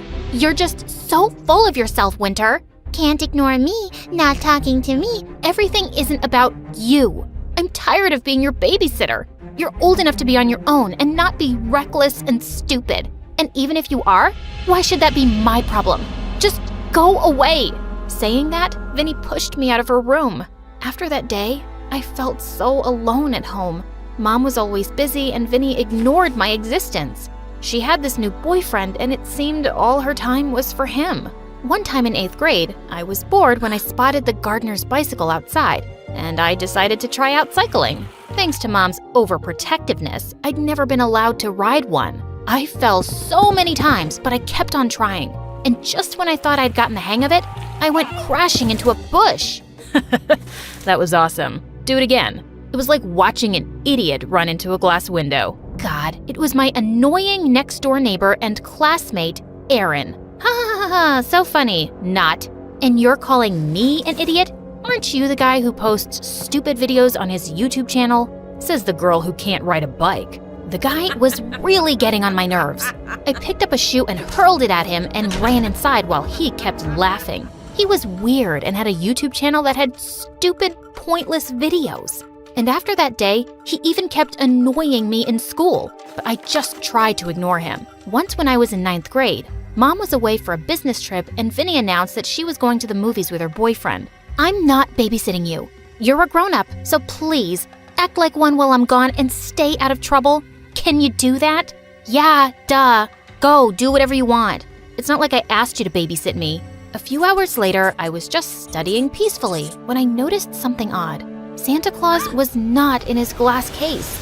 I looked for him everywhere and found him on the frickin' roof. I quickly climbed over and grabbed him, but suddenly I slipped. I went sliding down the roof and barely managed to cling onto a drain pipe. As I was hanging, I spotted Aaron recording me on his phone. Wow, I know you have a habit of getting into trouble, but this is epic. Hey, help me down, idiot! Before he could, I felt my hand slip and I decided to make a jump for it. Right when I landed, I saw Mom standing by the gate, glaring at me furiously. And when Vinny returned, she got the yelling of a lifetime in front of her boyfriend. It was the most intense drama I had ever seen with the two of them, screaming at each other, and her boyfriend ran away. First, I got this ugly scar because of her, and now you insulted me in front of my boyfriend and chased him away. She's not my daughter. You gave birth to her, so watch her yourself. Mom, please, stop it. It's not her fault. Vinny, listen, I'm sorry. Just get away from me, Winter. Let me breathe. I can't wait to be done with high school so I can get away from you. Vinny pushed me out of her way and I landed on my butt. She had never been so mean to me, and it broke my heart. After that crazy night, I was grounded too, and Mom kept a strict eye on me. I wished Mom and Vinny could get that I knew the difference between stupid and fun. But one night, I heard a knock on my window and found Aaron outside. Your room is really high up. Yeah. Who told you to climb up? It's not like your mom would have let me come at night to take you out. Want to go somewhere fun? Take me out for fun? Oh my God, yes? I feel like I could die from boredom. That night, Aaron and I sneaked out and he took me to a skate park on his bicycle. There were so many kids there doing awesome stunts with their skateboards, and I was dying to learn some. They were willing to teach me, and I picked up the moves really fast. Gosh, the rush I felt, it was amazing. Aaron even recorded my stunts for me to watch later, and was all praises. Later when he dropped me home, I was still feeling so pumped. I just impulsively turned to him and kissed him. I had a great time, and I've been wanting to do that all night. Wow, me too. Saying that, he kissed me again. The night was magical, but when I got in through my window, I nearly fell down when I saw Vinny on my bed. Unbelievable. You just never learn, do you? Hey, look, I'm old enough and I'm none of your business. You've made that clear enough. Winter, that boy is trouble. He has such a bad reputation at school. He's known for playing pranks and getting others in trouble. Look, I know I've been hard on you, but just trust me on this. He's a jerk, and you need to start making better decisions. Save the big sister lecture for someone else, Vinny. Nothing I do would ever seem like a good idea to you, and I think you just resent me, and I don't trust your advice anymore. You wanted to ignore me? Well, I'm okay with it now. So get out of my room, please. That didn't feel great, but what did she expect? Vinny left for college soon, and it was just me and Mom. But thank God I had Aaron. He was everything I ever wanted in a boyfriend. For Valentine's Day, he took me bungee jumping. OMG, this was my dream. I knew it. It's like we're the same. Aaron and I soon became the hottest couple in school. And every afternoon, I'd go to the skate park with Aaron and practice skateboard stunts. I was acing it, and Aaron was my biggest supporter. One day, Aaron came to me with some big news. A huge YouTube stunt performer wanted us to collaborate and shoot with me. He had a huge following and he'd post videos of us performing together. It was right during finals week, but how could I possibly say no? I tried studying, but I was way too excited and would end up going to the park with Aaron and practicing like crazy. And when the day came for the stunt performer to meet me, he was really impressed. Kid, you are one in a million. I know you're gonna go far. Don't let nobody dim your spark. Whoa, his words meant the world to me. Sometime later, the exam results came, and it turned out I had failed miserably. But to my surprise, Aaron had straight A's. How? You were with me the whole week. Yeah. My dad kind of pulled some strings and I took all the exams later, so I got more time to study. So you want to hit the park? I have some stunts I want you to try. You couldn't have pulled some strings for me? What? It's about your mother. Clara came closer and held my hand. Your biological mom has reappeared. We've been seeing her in the area. She came to us a while ago, demanding that we return you to her. I felt like the world had paused for a moment. My mother is here? Why didn't you let me meet her? I couldn't breathe. It's not that simple, honey. Your biological mother is dangerous. Jacob handed me some papers. This is the police report about the accident. You were right. It was actually planned, but we didn't want to stress you out while you were recovering, so we hid this from you. As I read the report, I was shocked to see her name as the first suspect. According to the police, they reported that Lilith had assumed that the car was my parents and she was trying to get rid of them. But you always said that my parents were good people. I could hardly speak. We didn't want you to know who they really were because we were afraid that would affect who you would grow up to be. We were just trying to protect you, Jacob said. But the report didn't end there. Apparently, while I was in a coma, my biological mother had been visiting me every day in secret. Another patient told the police that they heard her talking to me every day about her plans of how to reunite us. Suddenly, I started to connect the dots. The car accident, why I was having blackouts, why I couldn't remember stuff, and the mysterious woman who kept appearing in my dreams. Oh my God, this was even scarier than I thought. What happened the night you caught me in the closet? I pleaded to know. My parents looked at each other for a while, and then my mom spoke carefully. It was a blackout. You've been having them for a while now, and we don't really understand it. When you get upset, you get very angry, and you start throwing things. When you snap out of it, you can't remember what happened. We tried to tell you and offered therapy to help, but the last time we did, You almost sent us to jail. I was the one creating all this chaos? It felt like the world had stopped. Why is this happening to me? I asked, trying not to cry. We're not sure, but we believe that the day of the accident was the day your childhood trauma started affecting you, especially with your mother's reappearance, Clara said in a gentle voice. I was overwhelmed. This was all very confusing. I started to feel like I was about to black out again, but that's when I felt my mother's arms around me. She hugged me and said, "Stay with me, Allegra. You can do it." I hugged her back and I slowly felt like I was coming back to reality. 3 months later, my blackouts started to disappear. I was aware of everything that was happening in the daytime, but the woman in my dreams kept reappearing and she wasn't hidden in the dark anymore. Slowly, I started to see more glimpses of her face, and I knew who she was. It was Lilith, my biological mother. These dreams were happening because of the many talks she had with me while I was in a coma. When I asked my parents about her, they had claimed that she was in jail and that I shouldn't worry about it. Even though I knew they were lying, I was okay with it. I had given them a hard time already, when all they had wanted to do was protect me. I must admit, however, that my biological mother had a lot of guts to drive me to the police station in the middle of the night. Later on, I asked about her, but everyone said that Mrs. Jessel had moved out all of a sudden, and no one knew where she'd gone. If anything, I've learned that no matter how bad my past was, it is now behind me. Sometimes it's better not to look back and try to move forward instead. Even though I had the urge to confront her, I decided that I wasn't going to look for her anymore. I would focus on the two most important people in my life, my real parents, Clara and Jacob. Hey, I'm Claire, and my life's a mix of checkmates and chaos. Smash that like and subscribe button to keep up with my adventures. My mom had me and my older sister Joy while she was quite young. Whenever we went out with her, people often mistook her for our elder sister. She raised us as a single mom since my dad left her for someone else. Mom has always been overprotective of us, and she was extra paranoid when it came to boys. She would always sit Joy and me down and make us chant some words. I am a precious girl. I'm not allowed to date any boy until I am 30. Mom did everything to ensure we had everything we needed. She often worked 2 or 3 jobs just to afford rent. Joy, only 2 years older than me, was often left in charge of me because we couldn't afford a sitter. One day when I was 7, Mom left me with Joy and I was doing crafts when I accidentally spilled paint all over Joy's dress, her only nice one. It's ruined! Now I have to go back to wearing my torn hand-me-downs from our cousins. Here, you can wear this pretty one. I cut out a paper dress from a magazine and handed it to Joy, but she was too upset to appreciate it. She would often stare out of the window, watching her friends play, while she was stuck at home watching me. The only fun thing I did with her was a game we played together, and they are sponsoring this video. Joy, I found the perfect thing that mixes strategy with style. Dragon City. It's a game where we can create our own dragon empires. And guess what? We can even have dragons that match our personalities. Okay, you have my attention, but can I make my dragons the most glamorous creatures ever?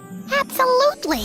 You can collect over 1,000 unique dragons, including some that look like they've walked right out of a makeup tutorial. And you're going to love customizing their habitats. It's like designing the perfect home, but for your dragons. And not only that, there are dragons of your favorite YouTubers. Oh, and there's a vibrant community of players who trade dragons and collaborate in alliances to unlock exclusive rewards. I'm in, but if my dragons end up being more fabulous than yours, you owe me a makeup tutorial session. Deal. And to get us started, there's a special bundle for new players. If you download it by clicking the link in our video description or scanning the QR code, you get 15,000 food, 30,000 gold, and the Black Metal Dragon. One day, Mom had promised Joy that she could go to a sleepover at her friend's house. However, I fell sick. You can't leave your sister here alone. She's unwell, and I can't take her to work with me. You'll have another chance to go. Joy was beyond angry. So, I guess my life is all about raising you now. She tried to stay home and take care of me, but I guess she'd had enough that day. She yelled, "I can't do this anymore," and stormed out to go to her friend's house, leaving me alone. I tried to follow her down the stairs, but I tripped and fell, hurting my leg badly. When Mom came home and saw me crying and hurt, she was furious. Mom grounded Joy, saying she couldn't go out with her friends for a very long time. Joy just got angrier every day. She stopped talking to me and would just glare at me like it was all my fault. I felt really bad and wished I hadn't gotten sick that day. When I was 14, Mom decided to take us along to help her with work. She was working as a cleaner for a rich family. Joy and I were always arguing, so to keep us occupied when we weren't assisting her, Mom bought us a chess set. You two had better learn to play this. Joy had no interest in chess. She was always preoccupied with makeup and talking about Dan, a boy she had a crush on at one of Mom's jobs. I had never met Dan, but from Joy's descriptions, he sounded handsome. One day, while Mom was cleaning a client's house, I sneaked into his office. He had an amazing chess set. I set it up and started playing alone when he walked in. I'm so sorry. I just wanted to try it out. I've been watching you play by yourself for the last hour. I'm impressed. Would you like to play against someone? I've never played against anyone, but I can try. He sat down to play with me. Feeling nervous, I imagined that I was alone, and to my surprise, I won in less than 5 minutes. We played over 10 games, and I won each time. Checkmate. Whoa, I didn't see that coming.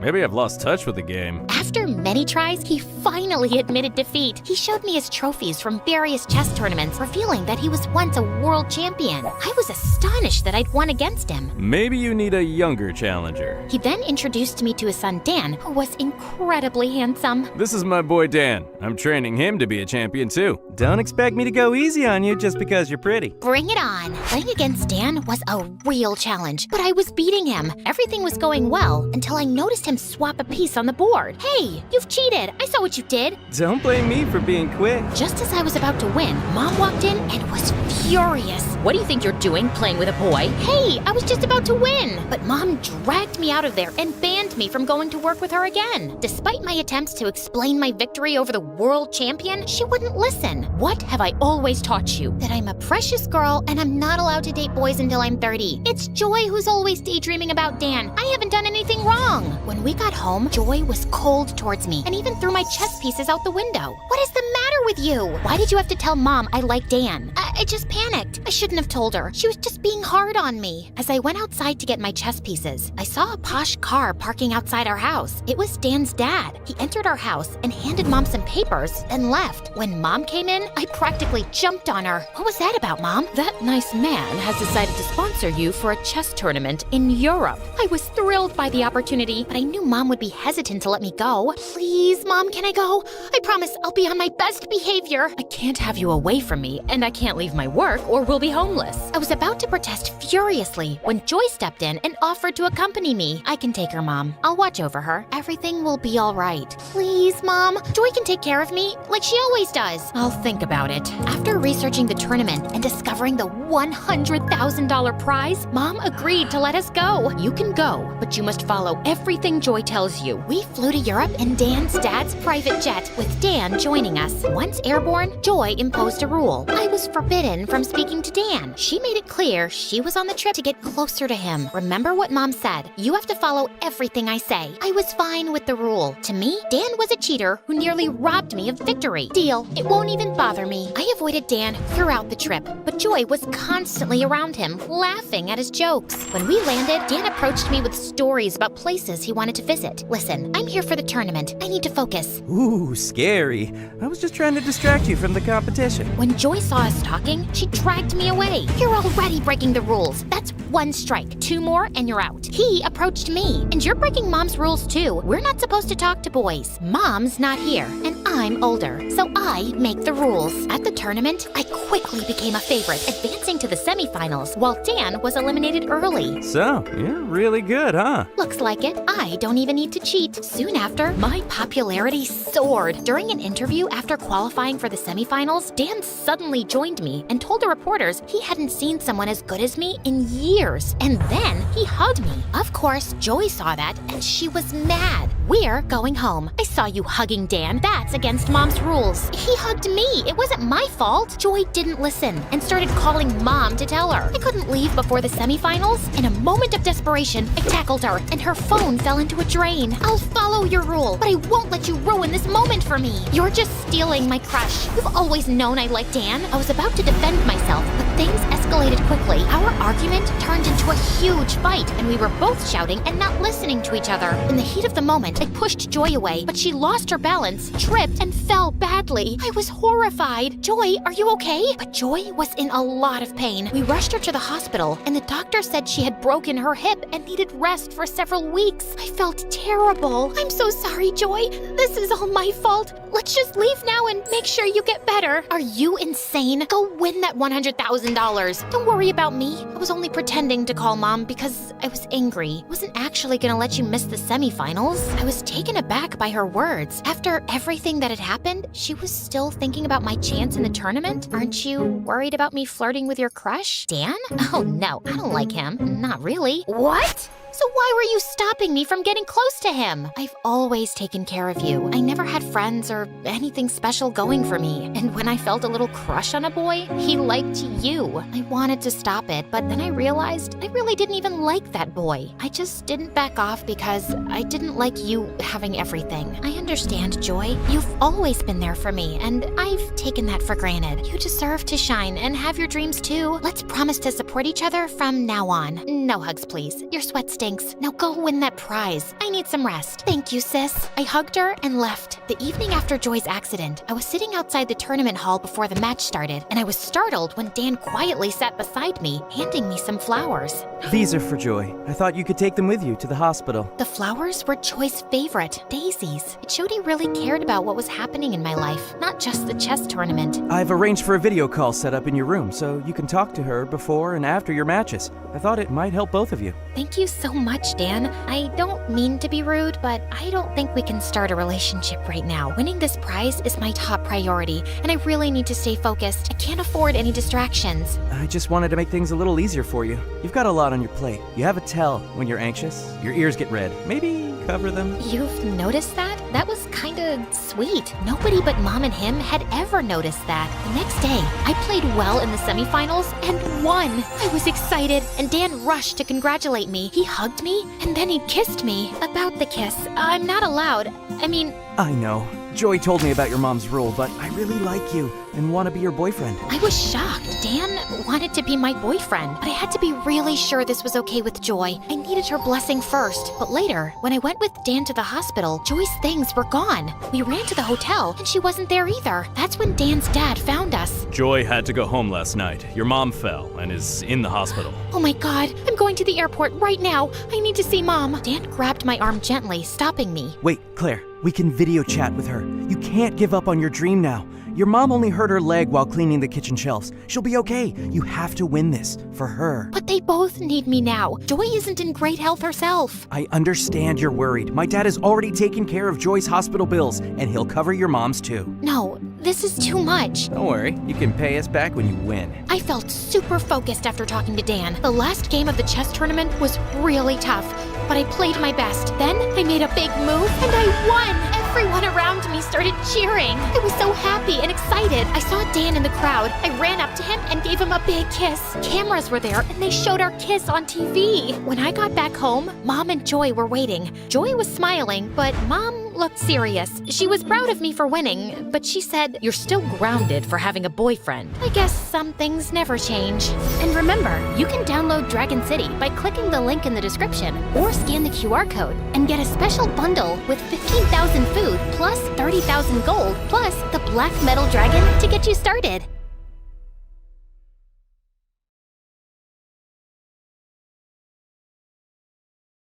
Hello, I'm Lily from Estonia. I grew up in an orphanage with my brother Joe. He's 2 years older than me, and we're total opposites. But before I continue, please like and subscribe, and you might get a kiss from your true love. My big brother Joe had shiny blonde hair and blue eyes, and he always got all the attention. Look at this gorgeous kid. He's so beautiful. But I was the opposite. I had dark hair and dark brown eyes, and my skin wasn't as fair, and no one ever said I was pretty. They hardly noticed me at all. Joe was tall and outgoing, and everybody liked him. I was short for my age, and the mean girls loved to tease me. Aw, poor Lily. She's just so ugly. How does it feel to be a loser with a perfect brother? But Joe always had my back. Maybe you should learn to respect others.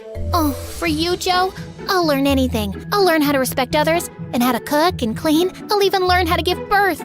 You don't learn how to give birth. You just give birth. I agree. You're right. You're so smart. See, Joe? I learned my lesson. I respected her. Now love me, Joe, please. In school, things weren't much better. Joe was super smart and almost a genius. Joe, that's amazing. A perfect score. I could barely pass my exams, and I had a hard time paying attention in class. Sometimes I talked to the other kids when I wasn't supposed to, and I got out of my seat and I ran around the room, but I couldn't help it. Lily, sit down.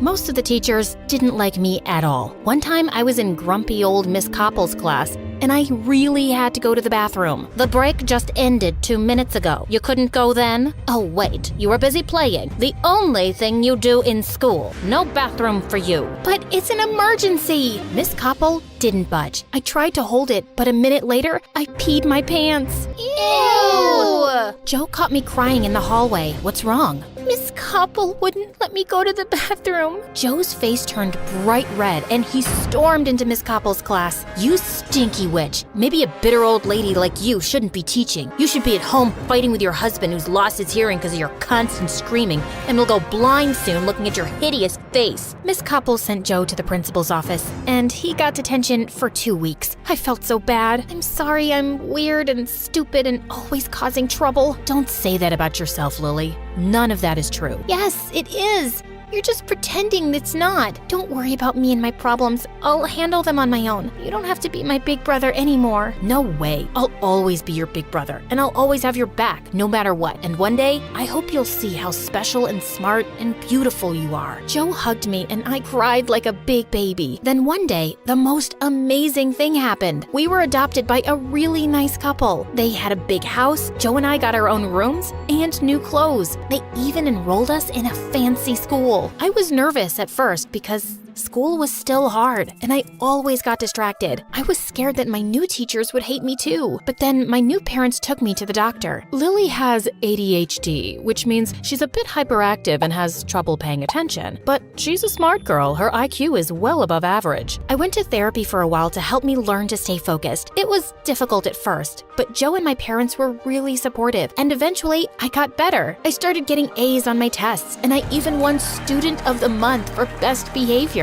When Joe and I reached high school, our lives totally changed. One day, Joe and I were hanging out at the mall when a strange woman ran up to us. Your face is a work of art. Have you ever thought of being a model? Not really.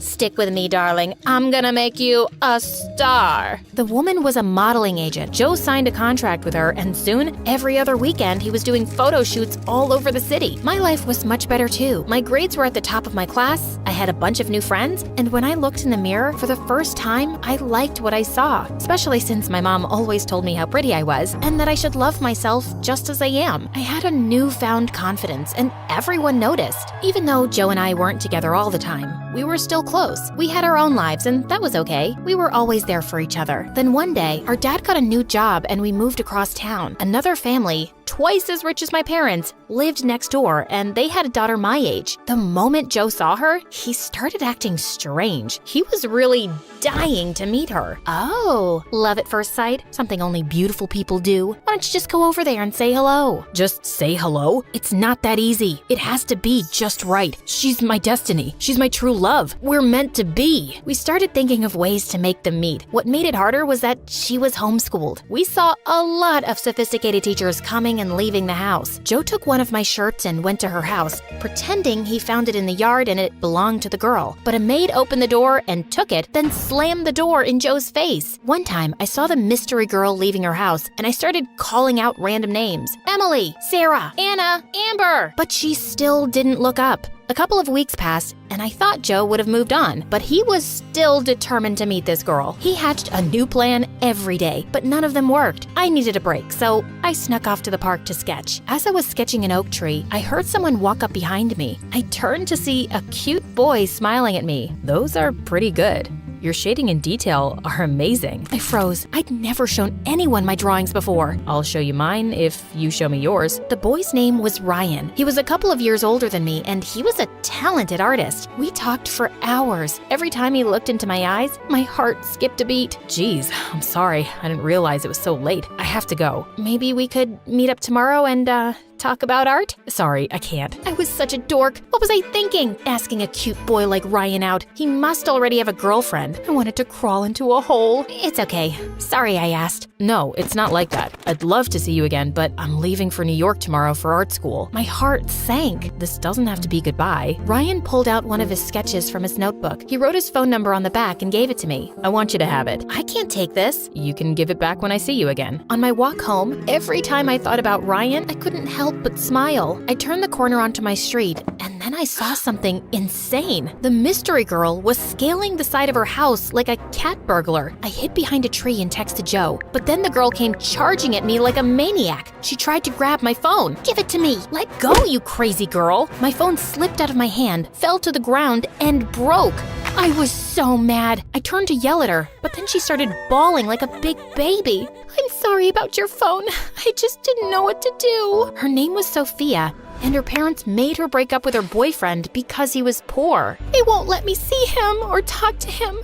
My heart's been ripped to pieces. It hurts so bad. Please, make it stop. Don't cry. Things will be okay. How? Thankfully, Joe walked up just then. Sophia took one look at him and got all googly-eyed. Then she got confused. I can't do this. Sophia pushed Joe and ran away crying. The next day, Sophia showed up at her door. What I did to you wasn't cool. I was having a hard time. If you don't mind me asking, what's wrong?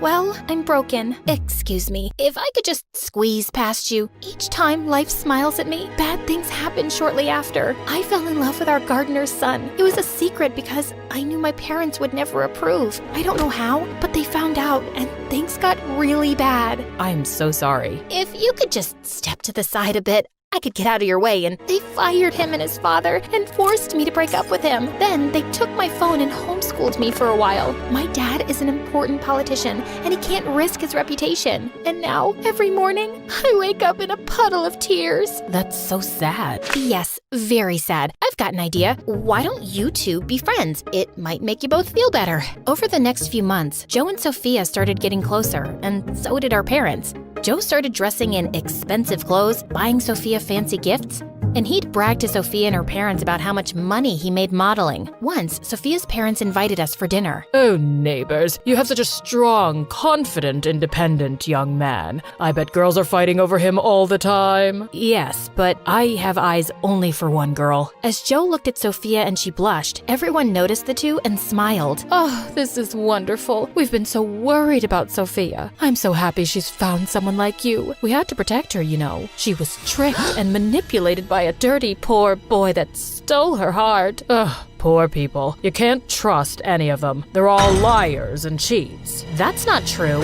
Oh, you sweet, naive girl. You'll learn soon enough. Then Sophia's parents laughed at me, like what I said was some big joke. I'm not naive. You're just wrong. Joe and I used to be poor. We're not liars and cheats. We're not dirty, and we're not bad people. Joe's an exception, of course. Who knew an adopted orphan could be so perfect? You guys hit the jackpot with your son. Your daughter, well, she's no Sophia. No, you're right about that, honey. Joe lowered his head. My parents looked away, and I was about to explode. What's that supposed to mean?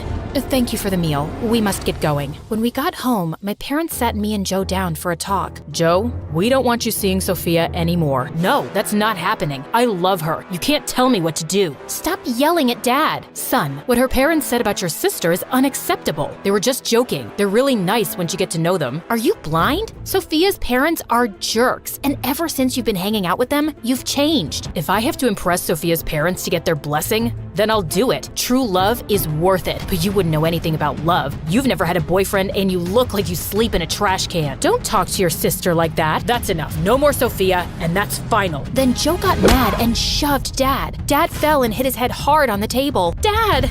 I rushed to Dad's side. He was really hurt. Mom called the ambulance. Then I looked up and saw Joe. I'm sorry. Joe ran out of the house. Dad had a minor concussion, and we spent the night in the emergency room. By the time we got back home, all of Joe's things were gone. We heard from the neighbors that he and Sophia moved into her parents' villa in Paris. Dad was weak after the injury, so I helped him out at the office. Staying on top of my schoolwork and helping Dad was tough, but I enjoyed spending more time with him. My parents and I tried calling Joe, but he never answered, which made me really sad. My new friend Ryan always found ways to cheer me up. He sent me funny sketches and MSA videos. One summer, he came back to town and we sat under the oak tree. We saw a boy and a girl playing on the swings, and I started to cry. What's wrong? I miss my brother. He was my best friend and always had my back. I'm scared I'll never see him again. He's your brother, and he could never stop loving you. I'm sure he'll come back to you one day. Then Ryan handed me his sketchbook and I drew a picture of me and Joe. Ryan encouraged me to study art, and eventually I started selling my drawings. 5 years later, we got married in a small ceremony in our backyard, and soon after, we had a baby. But there were complications. I felt this horrible pain and the machine started to beep. As the doctors raced to save me, I cried out, "Joe, my brother, Joe, come to me." Then I fainted. I woke up from a coma 2 days later, and when I opened my eyes, I saw Joe and Sophia sitting beside me with tears in their eyes. "Joe?" Yes, Lily. "Is that you?" Yes, I'm here. I'm sorry, Lily. I'm so sorry for everything. I looked up at my parents. They smiled and nodded. I knew from the look in their eyes that they'd forgiven Joe and wanted me to do the same. "You broke our promise. You said you'd always have my back, but you chose Sophia and her parents over us." "My parents are just mean and have been controlling my life since forever. We had enough and we couldn't take it anymore, so we left. And they cut us off." But it's been so hard. I couldn't find work. We barely had enough money for food and rent, but I was ashamed to come back and ask for help. "We felt like we broke your family. We didn't want to make things worse." Then we heard you were in a coma, so we came immediately. I couldn't let you down again. Lily, I'm not asking you to forgive me. I'm asking you to let me earn the privilege to be your big brother again. "You'll always be my big brother. I just wanted to see you. I would have helped you no matter what." Then Joe hugged me and I hugged him back. Have you ever had a dream so big it seemed impossible to reach? What should you do if nobody around believes in you? Or they try to take you down out of envy? Hi, I'm Wu Ziqian, and my story takes place some 1400 years ago in the Chinese Empire. Yet, I feel some things haven't changed much for us girls. The year I was born, a total sun eclipse darkened the sky. It was a sign of big changes, though at the time, nobody would have guessed that small, sweet Wu would be the one to make history. Growing up, life was good. I had 2 sisters and 2 older half-brothers from Dad's previous marriage. Our family was not part of the aristocratic class, but was very wealthy, which meant I didn't have to do any chores as we had staff taking care of daily activities. However, unlike other rich girls who mostly lazed off, Dad encouraged me to study from a young age. He soon realized just how smart I was, with a talent for poetry and public speaking, so he started to take me on business trips. I loved meeting new people and asked lots of questions. Yes, I was a bit unusual as a kid, but my family was very proud of me. Well, except my brothers. Why are you studying again? You're just a girl. And? Your job is to get married and to have kids. Dad is wasting resources on you. Maybe he's afraid you'll never find a husband. And what's this? Oops. And with that, he spilled ink all over my notes. "One day, you'll regret being so mean." I tried avoiding them as much as possible. But then, around the time I was 14, Dad got very ill and left us. Nothing was ever the same. My brothers started acting like the bosses of the family. Without Dad to keep them in check, they became rude to Mom, bullied my sisters, and were especially mean to me. Like the time I spent too much time with a friend and was late for my curfew. It was a rainy evening. I ran back home, but the front gates were already locked. No matter how much I yelled and banged on the doors, nobody could hear me over the wind and thunder. In the end, I crouched there all night until early morning. Mom found me crying and shivering. "I'm so sorry, Wu. They told me you were back and sleeping. I should have checked." That little adventure gave me a cold so bad I stayed in bed for a week. Without Dad, I felt powerless. I had to do something to change my fate, not only for me, but also for my mom. A chance presented itself when a beauty contest was held in town. The winner would be taken to serve at the palace. It was a huge deal and a way to gain respect and admiration. Mom was worried about my plan, and her fears came true when I won. Honestly, it wasn't that big of a surprise, being not only the prettiest girl in town, but also well-educated. My brothers just scoffed at the news and said they won't miss me. Typical. vehicle. Mom helped me pack my things, and on the day of my departure, she cried as we hugged. "Don't be sad, Mother. Who's to say it isn't my fate to meet the Emperor?" And so, she understood. I wasn't going to the palace to escape my problems. No, I had a bigger plan. A hope to get noticed by the Emperor, maybe one day marrying into the royal family. Something to bring honor to my name. But my life in the palace started on the wrong foot. The Emperor took a quick glance at me and decided I'll be doing laundry? I didn't spend my childhood reading the classics and refining my calligraphy for this. One day, I was trying to get inside the palace library, but the guard wouldn't let me in, questioning if I could even read. "Are you kidding? I was composing poetry at 6. Give me some books or I'll report you to the Emperor." Just then, the guard went pale, looking behind me. I turned and, oh my, the Emperor had heard it all. He seemed amused and I just doubled down, following him around the library all afternoon. By the end of the day, he was so impressed by my wit and education that he made me his secretary. Finally, that was my chance to work my way up the political ladder until, a decade later, nothing has changed. I'm a forgotten secretary. Then, the Emperor passed away and I got sent to a Buddhist convent to be a nun. All that time spent in the palace led nowhere. They even shaved my head. But not all was lost. You see,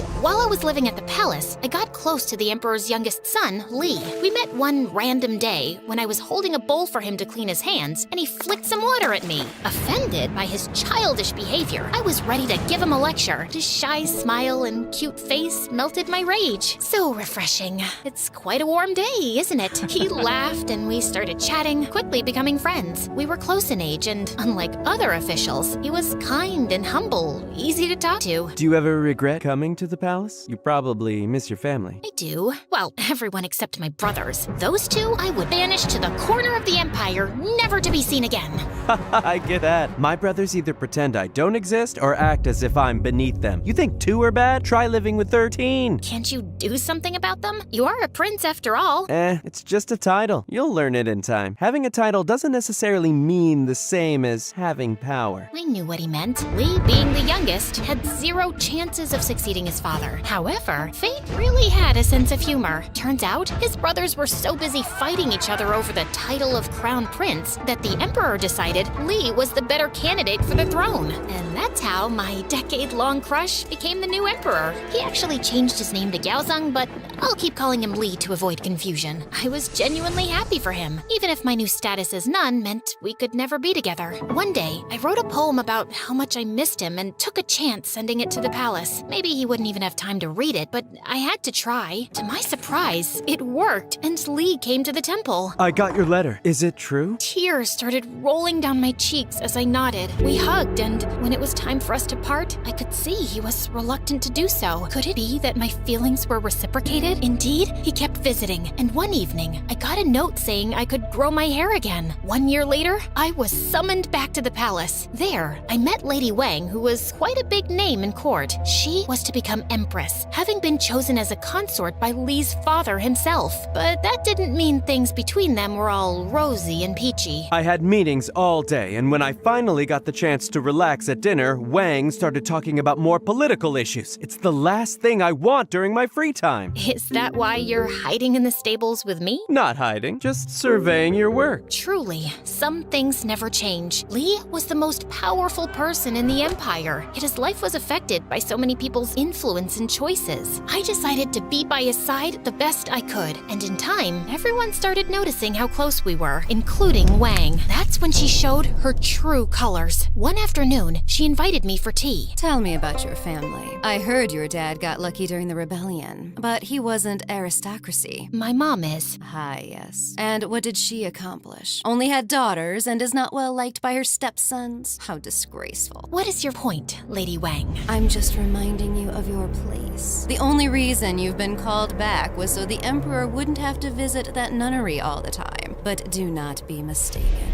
You are not part of this world. And then she started giving me so much work I couldn't keep up with it, and then complained about how lazy I was. Little did she know, I was used to palace drama and was prepared to face much worse. One day, Li surprised me with a beautiful hairpin with pearls and small gold lotus flowers. I was walking back to my chambers holding the small present when I noticed Lady Wang scolding a maid for spilling some water on her dress. The poor girl ran with tears in her eyes, and I felt my blood boil. I knew what it meant to be beneath those of higher rank, both at home and at the palace. But then I got an idea. I followed the maid and gave her the hairpin. Lady Wu, I can't accept it. Sure you can. I want you to feel better. But I could never repay you. Just tell me the gossip you hear around the court. That's all I want. And so, I started befriending servants and lower officials in exchange for news. Soon, I had ears and allies everywhere. And that's how I found out Wang's envy ran deeper than anyone imagined. That night, I ran to Emperor Li. You have to come with me. Now, we silently walked through empty corridors, and I told Li to wait outside as I marched into Wang's chambers. There, as the informer said, she was performing some sort of ritual with a voodoo doll shaped like me. I knew you were a witch, but this? Why stoop so low? Why? You spend too much time with the Emperor. I have to stop you. Just then, Li walked into the room. Lady Wang, I'm very disappointed. You are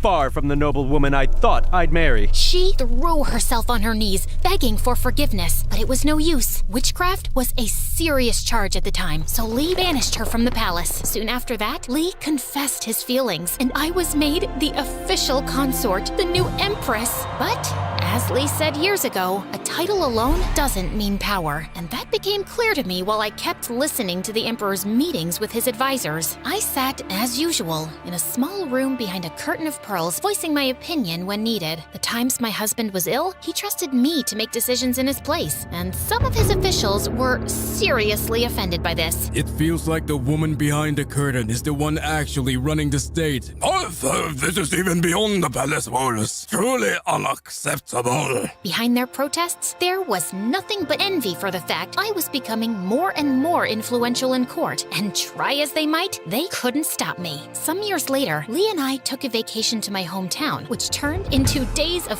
feast and celebration. I had finally brought honor and status to my family. One evening, during a family dinner, Mom brought up the topic with my brothers. Aren't you grateful for everything Wu did for us? She just got lucky. Wu's not special, her husband is. Also, we never asked for the high ranks she gave us. Mom flew into a rage, and the next day came to the palace to meet me. Maybe it's time to give them a lesson, Your Highness. And so, I sent them to govern a faraway province where they couldn't bother my mother anymore. It seemed like at every turn, I was reminded how my accomplishments were never enough because I was a woman. But what if I could use that to my advantage? Was there a way to stand out from other empresses? The answer was Feng Shen, a religious ceremony. It involved gathering our entire court, leaders and aristocrats from neighboring countries, staff, and an entire army, and all together do a pilgrimage to a sacred mountain. It was extremely expensive, and only 6 emperors out of 300 could afford it. Also, I added a small twist to it. After much planning, I brought up the idea to Li and the council. Our borders are safe, the economy is good, people are pleased. I think we've earned it. That is true, but Your Highness, we cannot allow the Empress to perform the second ritual. It is for us officials to do. Oh, I knew they'd say that. Your Highness, the Emperor makes offerings at the top of the mountain to heaven, which represents masculine energy. At the bottom, the offerings are made to earth, which is feminine. It makes more sense for a woman to do it. Li agreed and fired the advisor who opposed me, sending a clear message to the rest of them. And so, we gathered thousands of people and traveled for months to Mount Tai. I performed the rituals along with my husband, and we ended the procession with a huge banquet. And with that, I secured my place in history. Years went by. Li and I governed as a team, but slowly his health started deteriorating. Everyone at court knew his time was near. As I sat at his bedside, we held hands, till slowly his got cold. I wanted to mourn, cry, and give up, but everything we built together would have crumbled if I did so. The council wanted my son on the throne, but he wasn't as capable as me and would have been a puppet to the advisors. So why give up power and risk the empire's stability when I could rule it just fine? Only because I was a woman? That never stopped me before. And so I did what I was good at, securing the throne and winning allies. At one point, some ex-officials started a rebellion against me. One of them wrote an entire manifesto making up all kinds of stories about me. It was read in court, and at the end, everyone was was silent until I bursted out laughing. Who wrote that? So creative. We should have kept him. My army defeated the rebels swiftly, and then I addressed the council with an ultimatum. If anyone here thinks they are more capable than me, speak now. Otherwise, pledge your loyalty. My opponents stepped down one by one until eventually I was crowned as the first female emperor. The only time in history it ever happened. Other women have tried to rule as wives or widows, whispering in their son's or husband's ear, but none had the official title and absolute power. For another 15 years, I skillfully led my people. Try as they might, not even my greatest opponents could deny the fact I was a good leader. They attacked my character, painting me as a power-hungry, ruthless woman, but never once criticized my governing skills. Truly, my greatest flaw was my audacity to play the power games of men and win. Today, historians keep uncovering the remnants of my empire's riches and culture. I wanted to make China the greatest empire in the world, and under my guidance, at the time, it was. So don't let the circumstances you were born with determine who or what you can be.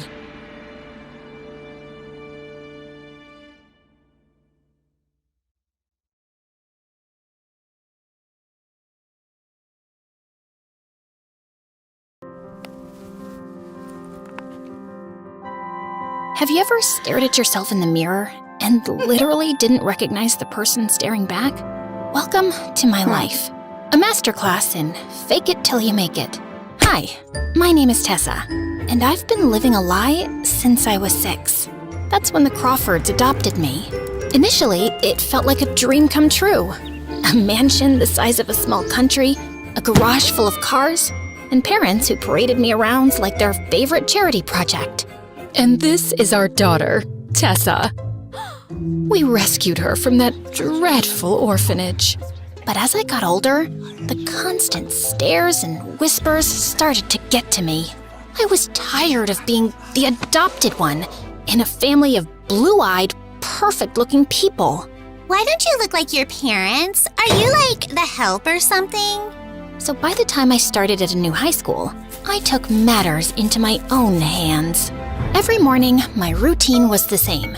Wake up in my perfect room, put on my perfect clothes, and finish with the most important part, blue contact lenses to cover up my boring brown eyes. The Crawfords never asked me to hide who I was, but they never stopped me either. And honestly, it was easier this way. No more questions, no more explanations, just Tessa Crawford, the perfect daughter with the perfect blue eyes that matched her perfect parents. And that perfect image didn't stop there.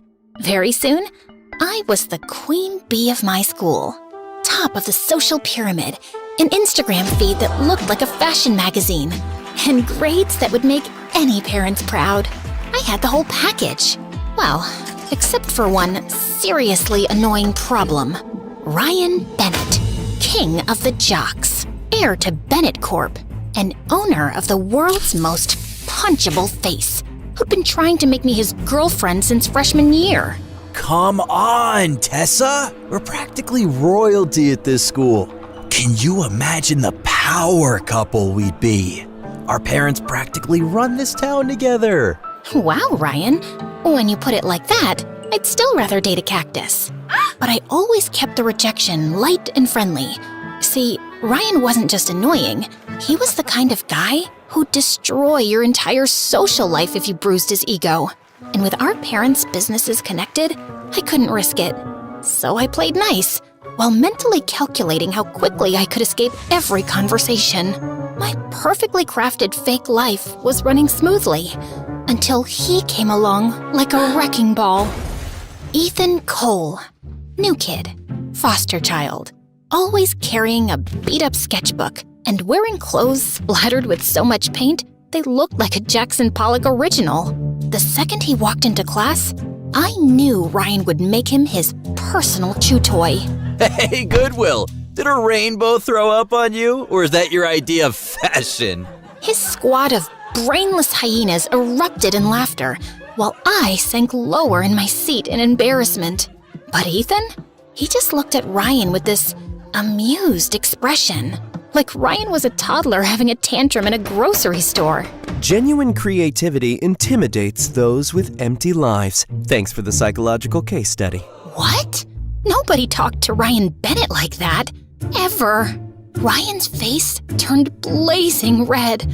But before he could respond, the teacher walked in. I thought that would be the end of it. Man, could I be more wrong? Over the next week, Ryan and his goons accidentally spilled paint all over Ethan's English essay, shoved him into lockers when teachers weren't looking, and even started an Instagram account dedicated to mocking his secondhand clothes, calling him a peasant painter. Through it all, Ethan kept a poker face, never giving them the satisfaction of seeing him crack. But I noticed the shadow under his eyes growing darker each day. Then came the art show event. Ethan had entered his painting into the district competition, a breathtaking piece that showed a small child reaching for the stars. I overheard him telling the art teacher it had taken him 3 months to create. When I arrived at school the next morning, there was a crowd gathered in the hallway.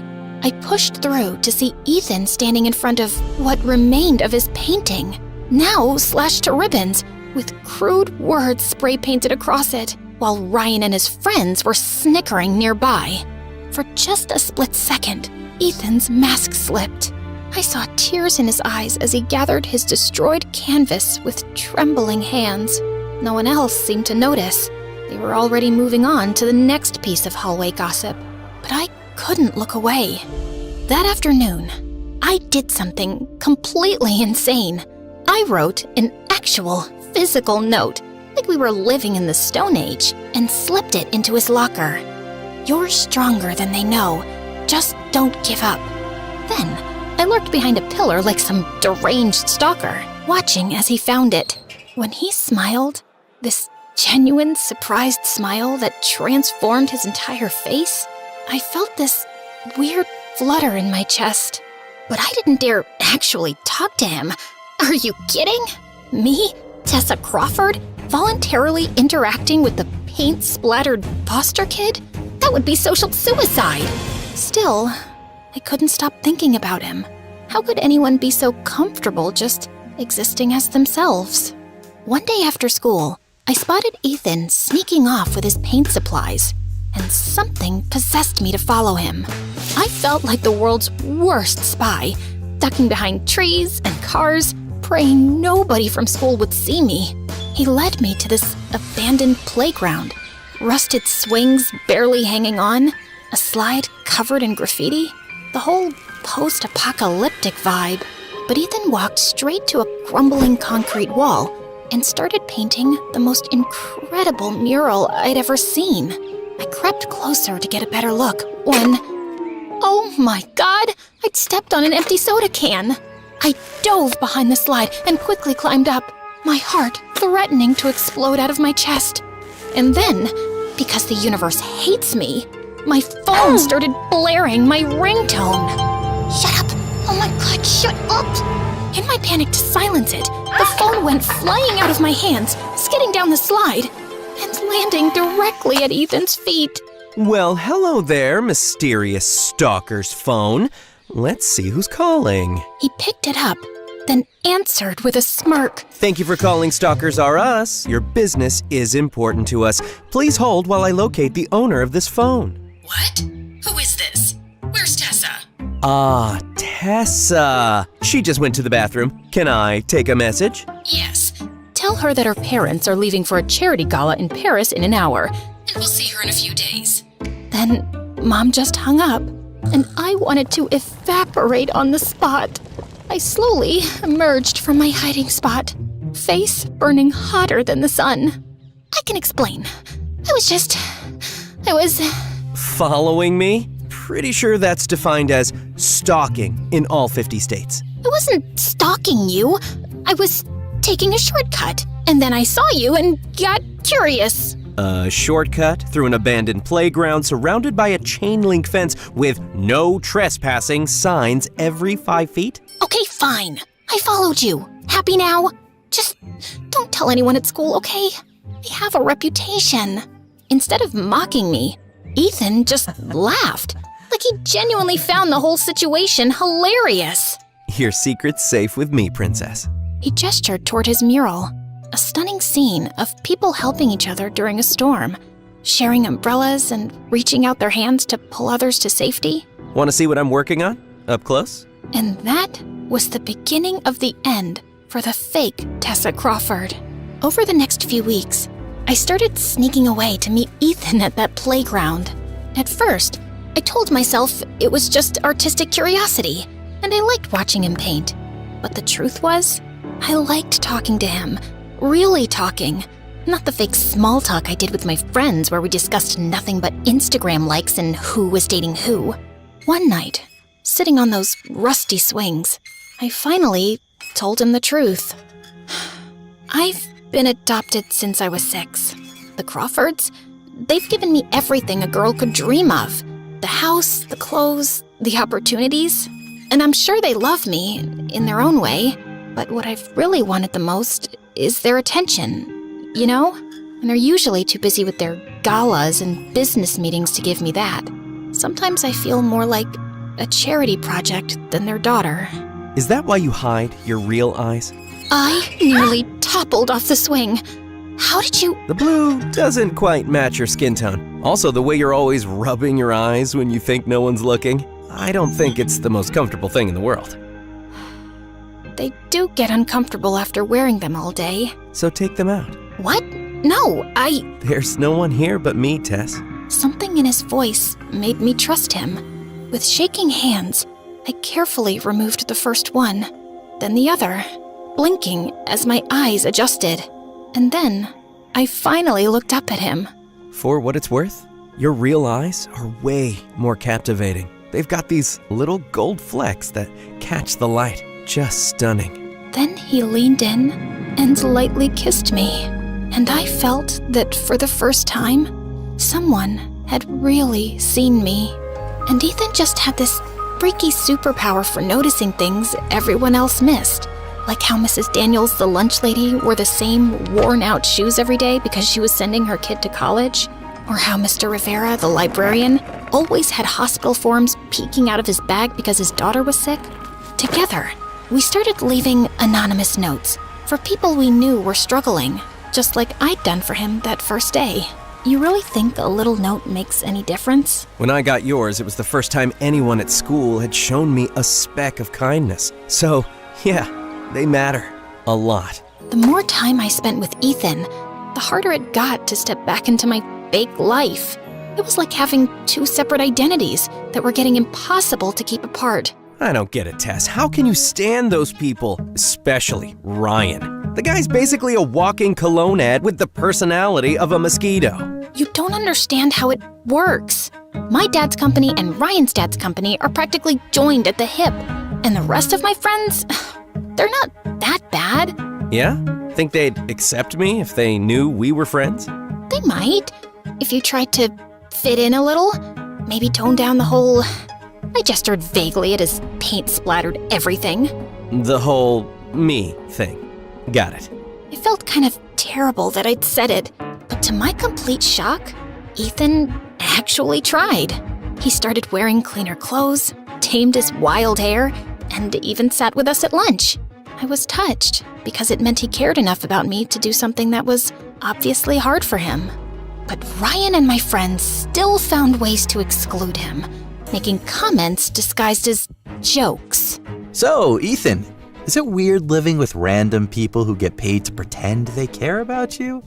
Like having a babysitter who never leaves? Ryan! Actually, Ryan, I bet if your parents cared as much for you as my foster mom does about me, you might have had a better personality. But hey, at least you got that trust fund to keep you warm at night. The table went dead silent. Ryan's face darkened like a thundercloud, and I knew we were in serious trouble.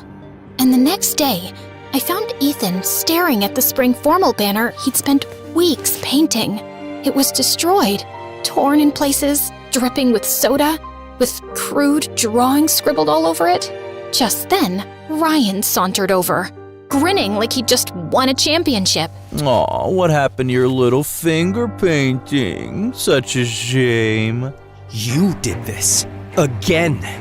I let it go the first time, but what makes you think you can keep treating people like this? Relax, Charity Case. It's just a prank. That's how we have fun. But I guess you wouldn't get it. It's one of those you're poor, you wouldn't understand kind of things. The look in Ethan's eyes, I'd never seen anything like it. It was anger mixed with resolution, like he'd finally made a decision he'd been putting off for too long. The next day, Ethan didn't show up at our spot. I texted him, called him, nothing. Days went by, and Ethan still didn't show up. Worry weighed on me, until I finally decided to visit his foster home and see if he was okay. I'm sorry, honey. Ethan left this afternoon. He said he needed a fresh start. Did he say anything about me? He left you this. She handed me a folded piece of paper. Inside was a sketch of me, not with blue eyes, but with my real brown ones, filled with warmth and life. Underneath he'd written, "Don't let fear choose for you. You're more than what they expect you to be. Live your truth, and don't change for the world. Make the world change for you." Ethan didn't take the revenge route after all. He just left. Maybe rich bullies were never his world to begin with. I cried the whole way home, finally seeing the truth. I had used Ethan's strength while never showing any of my own. That night, I stared at myself in the mirror for a long time. Then slowly, I took out my blue contacts. My real eyes, brown with little gold flecks, stared back at me. The next morning, I went to school as my real self. No contacts, no fake smile, just me. I started leaving notes like Ethan and I used to, slipping them to people who seemed to be struggling. You're not alone. You're stronger than you think. Your voice matters. To my shock, someone found one of my notes and posted it on the school's social media page. The next day, I spotted similar notes appearing on random lockers. By the end of the week, they were everywhere. Taped to bathroom mirrors, tucked into textbooks, even written in chalk on the sidewalks.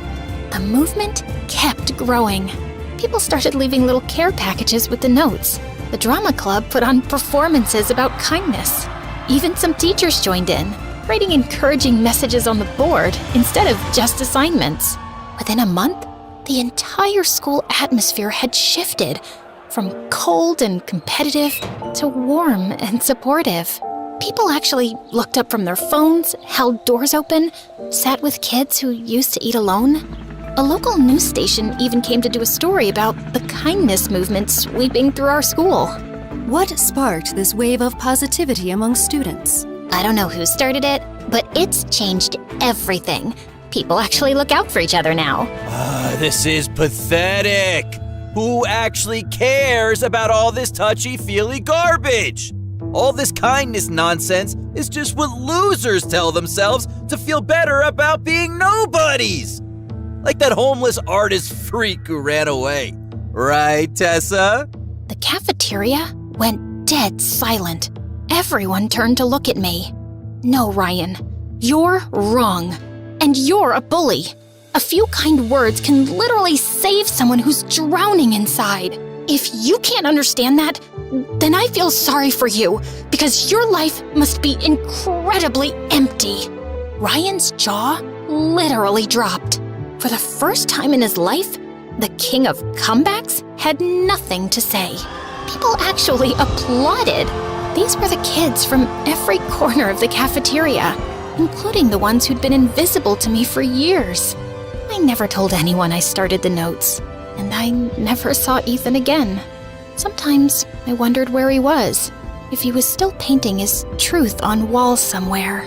6 months later, I was riding the subway downtown when I saw it, a new mural on the wall of the station, a girl with familiar brown eyes releasing butterflies from her hands, and in the corner, a tiny signature, EC. Ethan was out there somewhere, still making the world more beautiful. And thanks to him, so was I. Sometimes, The people who break your carefully constructed world are the ones who set you free. I had just walked a few blocks down when suddenly I stopped short in my tracks at a familiar sight. A boy with mussed-up hair and enough paint on his overalls to make them look like a Jackson Pollock original. Then, his head turned in my direction, and our eyes met, and his smile made my heart flutter, just like the first time. Ethan. Hi, I'm Chloe, and I'm from Portland. Please do like and subscribe, and I'll tell you what, if you do, I might invite you to my show when I become a famous TV presenter. So, picture your best friend. Got it? Well, now imagine them gone. Gone as quick as a badly rated Netflix series. Ever since I can remember, my best friend was Jade. Literally, we started our lives side by side because our moms were next to each other in the hospital. They became best friends, so it was written that we'd be best friends too. We were practically inseparable, the dynamic duo of mischief. You could say at times I got a little hot-headed, and Jade would always try to calm me down. One time in kindergarten, our grand cardboard castle faced a royal crisis when this boy refused to let us princesses in. You shall not pass, as I am king, yeah? Well, you're only a king if you wear a crown, and I'm about to knock yours off. Wait, you'll get in big trouble. You're right. Much better to do a liquid siege. And Jade reluctantly helped me pour water all over the castle until it became soggy and collapsed on his head. Growing up, I wanted to be a famous TV presenter.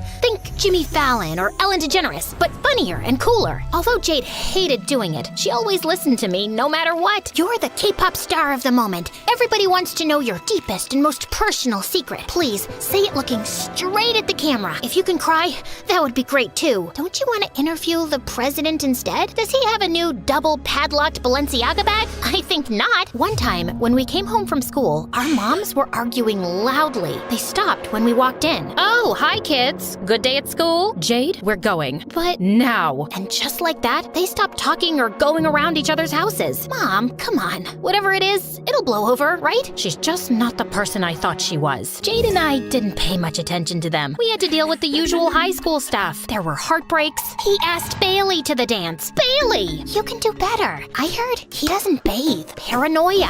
What if I freeze and no words come out? Then I pee myself and everyone laughs at me? You're just getting a soda. Complete meltdowns. How am I supposed to remember all this stuff? This is just torture. You could be the first person to sue the school. Nah, who cares? I'm gonna be rich and famous anyway. Jade was always there for me, and I figured we'd be besties forever. But as it turns out, I was wrong. One day, I raced to school because I wanted to show Jade my updated show reel, but she wasn't in. So I texted, and I could see she read it, but didn't reply. It's cool. She's probably ill. Or maybe her mom took her out of school again. Oh yeah, she does that sometimes. For yoga or something. And Jade hates it. Anyway, by the evening, still no reply. Not even a quick, hey, I'm alive text. The next day, she wasn't in school either. Or the next. And nothing was on her socials. Not that she posted stuff anyway. Did aliens abduct her? Is she going through a phone detox? Did I do something wrong? I have to find out. By the time I got to her house, I was angry and preparing what to say. See this friendship bracelet? Given that you don't care about our friendship, I'm gonna rip it off and burn it. But when I went to knock on the door, I realized it was already open. To my shock, the place was empty.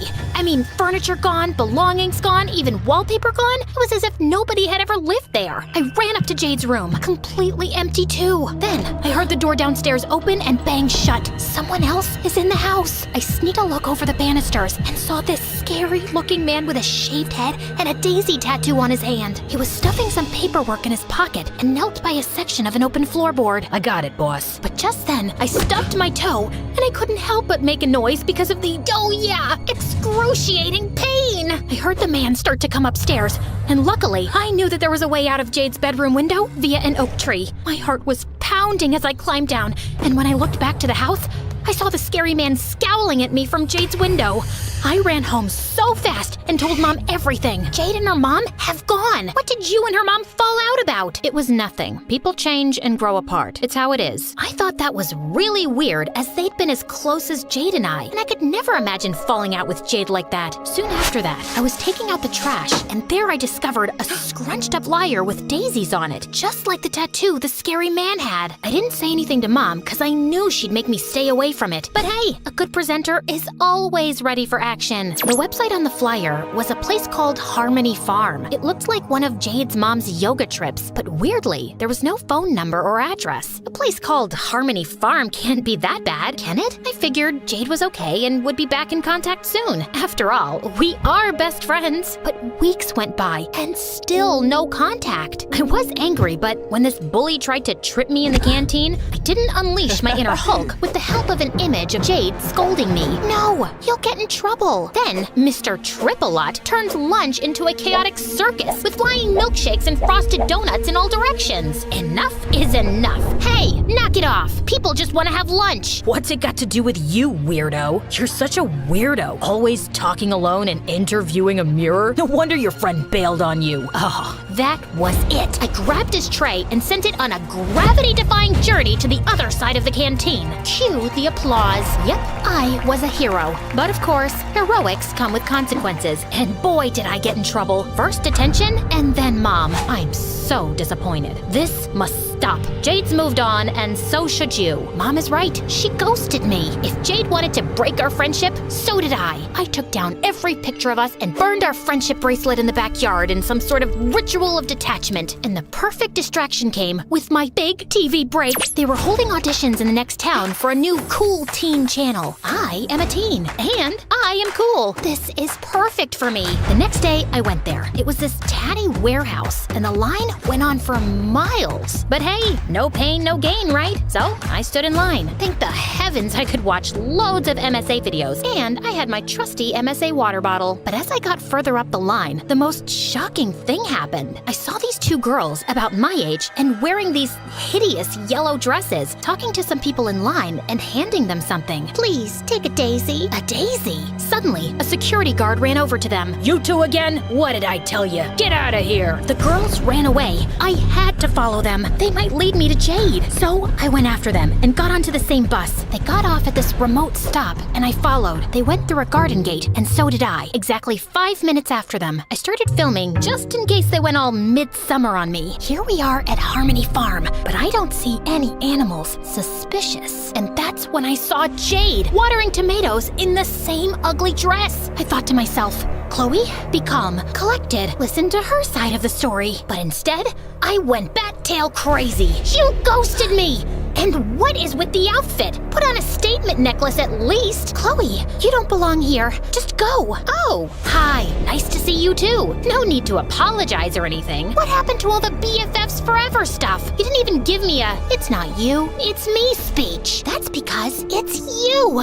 You're so materialistic all the time. I want a simpler life, to be with nature and people like me. I don't want to be best friends anymore. And she just walked away. Fine, she's gonna regret this. The next time she sees me, I will be on TV, and she will still be watering tomatoes. I had to wait an age for the bus, but when I got to the auditions, I looked at everyone there posing like they were famous already. Do I look like that? I can't look that sad. Is Jade right about me? I didn't go to the audition, and when I got home, I looked at my vision board. All designer shoes and red carpets with Jade and me in the middle. Maybe she's right. I realized that we always did what I wanted and never what Jade wanted. Well, there was the time I went with her to help out at a soup kitchen. See, I'm not all about the material stuff. Well, I suppose I did promise to go back and never did. Hey, how was the audition? Jade's in a cult. Why didn't you tell me? Don't try to deny it. I found the flyer in the trash. Calm down. Jade's mom tried to convince me to go, but she got furious when I refused. That's it. That's it? No, that's not it. We need to get an army together and get Jade out of there. Let Jade be. She's where she wants to be. I tried to listen to my mom, but that night I couldn't sleep. I needed to apologize to Jade. When dawn broke, I went back to the farm. I knew she never wanted to see me again, and I would respect that, but I had to get this off my chest first. Luckily, when I snuck in, this big meeting was in progress, and someone was on stage. Jade was bound to be in there, and suddenly I realized Jade's mom was on stage, giving a speech. I couldn't see Jade, so I snuck out the back, and weirdly, I found a door with Jade's mom's name on it. It was this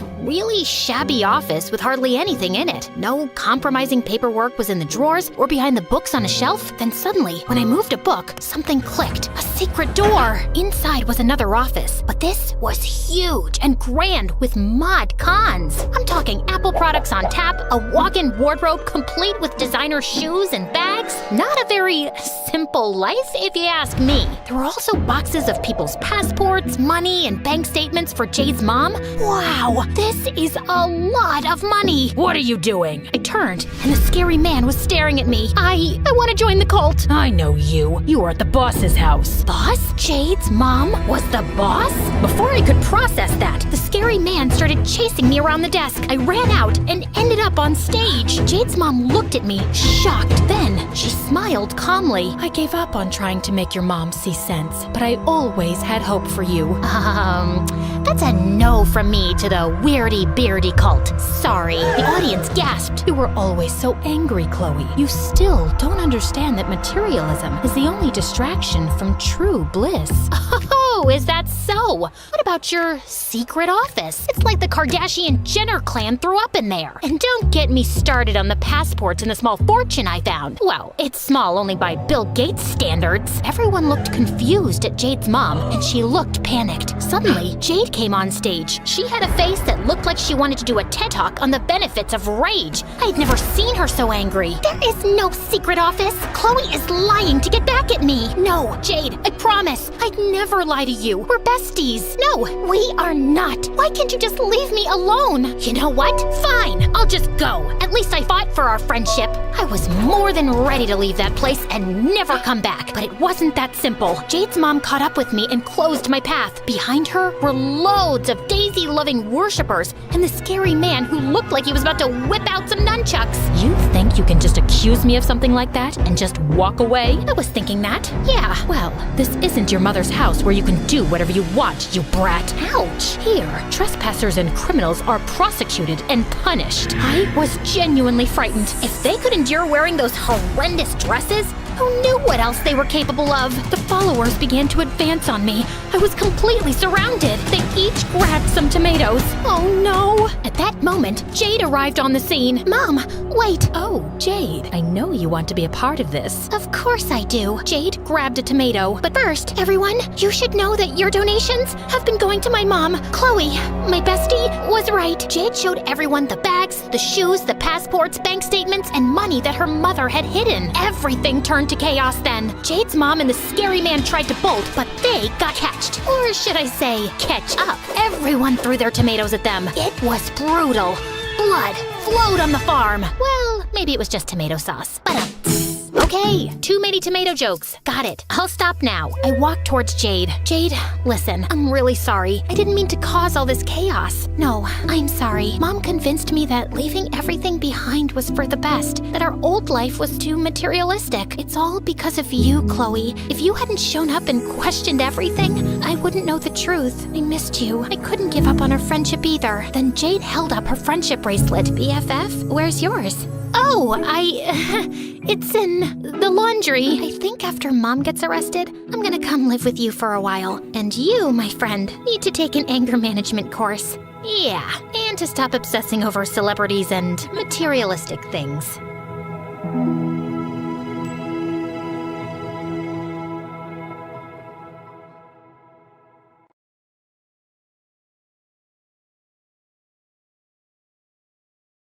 Hi, my name is Diana. I was born into a miserable, poor family as the eldest of 4 girls. And for some unknown reason, my whole family has always hated me. Even as a kid, I knew Dad was kind of a loser. He just sat around in his pajamas all day, barking orders at me. We had an ancient TV set without a remote, and every evening it was my job to stand next to it and keep changing the channels. Even though he was useless, Mom seemed to adore him. In fact, the only person she didn't like was me. When I was 7, Mom and Dad decided to have a proper Christmas for once, and I was really excited. But when I opened my present, I saw my little sister's dirty sweater inside. Ew, Mom, I think you meant to throw this in the garbage. And why would I throw away a perfectly good sweater? Was I supposed to wash it, for your highness? Go do it so you can wear it for the family picture. Mom, it won't even fit me. Not with that attitude. It was so tight on me, I could hardly breathe.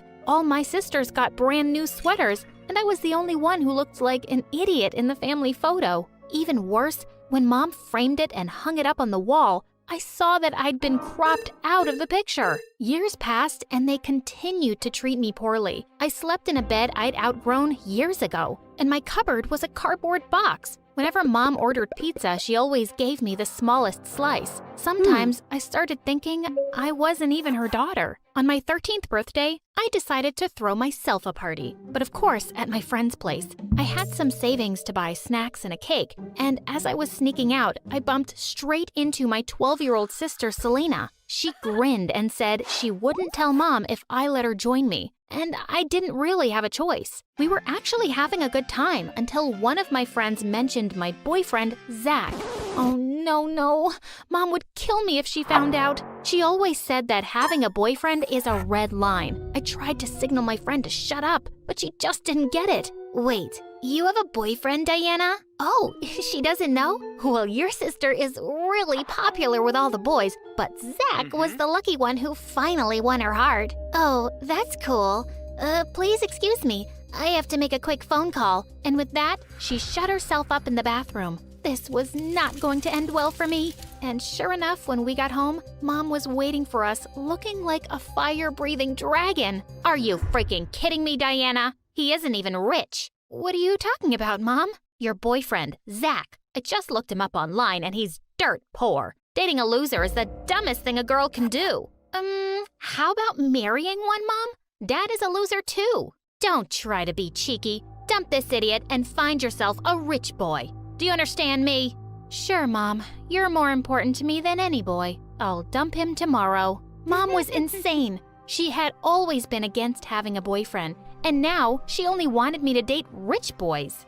But of course, I did nothing of the sort, and I kept dating Zach secretly. I even managed to hide it from my sisters at school, and Mom had no idea. Well, at least until the 9th grade. I knew Mom would be coming to school to meet Selena's teacher one day, so I had to warn Zach to be careful. But before I could, I walked into the cafeteria to find he'd arranged a surprise party for me. He jumped onto one of the tables and announced, "Hey everyone, today is my lovely girlfriend's birthday, and I have something very special for her because I love her so much." Then he came to me and gave me a freaking diamond necklace. Zach, how did you even pay for that? Babe, listen. But just then, someone pushed me aside and snatched the necklace from him. It was Mom. Oh my God, this is a real diamond necklace. Where'd you get that from, boy? It's okay. You don't have to answer that. Diana, my daughter, marry him. And then she put her arms around Zach's shoulders and mine and took us home. And just like that, Mom was happy with Zach and loved him so very much. She invited him over every day and fed him like crazy. Dad seemed to like him too, and the two played video games for hours. It seemed like Zach was really enjoying himself too, because he never left the house. Sometimes he'd even sleep over on the couch at night. But soon enough, it seemed like Zach was becoming one of them. All he did was sit on the couch and bark orders like Dad, while he and Mom made jokes about me all day. I was getting really sick of everything, until one day someone knocked on the front door, and I opened it to find 2 police officers standing there. "Is Zach here, miss?" "Yeah, what do you want from him?" "We need to take him with us. We think he stole something." I turned around to look for Zach, but he was already running like a scared mouse. The officers managed to catch him, and it turned out he'd stolen that diamond necklace. So obviously I gave it to the police. I was secretly so happy to be rid of Zach, but Mom went ballistic. Wasn't it enough that you were dating a poor boy, but he's also a thief? Just when I think you couldn't be more pathetic, you surprise me, Diana. Well, Mom, I wasn't born to impress you, and if you're so amazing, how come you didn't land a rich guy and married our dumb dad instead? Just leave me alone. I didn't talk to anyone for weeks. I was so tired of my family. One morning as I was leaving for school, the doorbell rang and I found a sophisticated woman standing outside who smiled and asked if she could come in. "You must be Diana, right?" "Yeah, who are you?" "I'm your aunt, your dad's sister." I looked at her and then Dad on the couch. Seriously? You're that guy's sister? Sweetheart, didn't your mom ever tell you? That's not your real dad. Wait, what? Just then Mom came running in and she turned pale when she saw the woman. You, what are you doing here? "I'm here to take Diana to see her father." Everybody, just hold on for a freaking second. I have a different dad? Well, duh. Can't you see how different you look? It's not really a secret. Everyone in this house knows. My head was spinning. I couldn't believe this. So, what does he want with her now, huh? He just abandoned me when I got pregnant with her. He really wants to meet her, just once. Diana, would that be okay? I was too shocked to refuse. Mom tried to stop me, but I pulled my arm away and followed the woman into the limousine waiting for us. When I got to Dad's house, I had to pinch my cheeks. It was a huge mansion, bigger than my entire school. My dad was a millionaire? A butler and maids were standing at the entrance, and suddenly they looked like they were about to fall, so I ran forward to help them. But my aunt stopped me. Oh, no, sweetie. They're bowing. They're showing their respect. Oh, that was a bow? Someone was showing me respect? That was new. She took me to the last floor and opened a gold door. Then she turned around and left. I stepped in to find a man sitting up in bed. Diana, is that you? Please, come in. I've been waiting for you. The man looked really tired, and he smiled warmly at me and asked me to sit down next to him.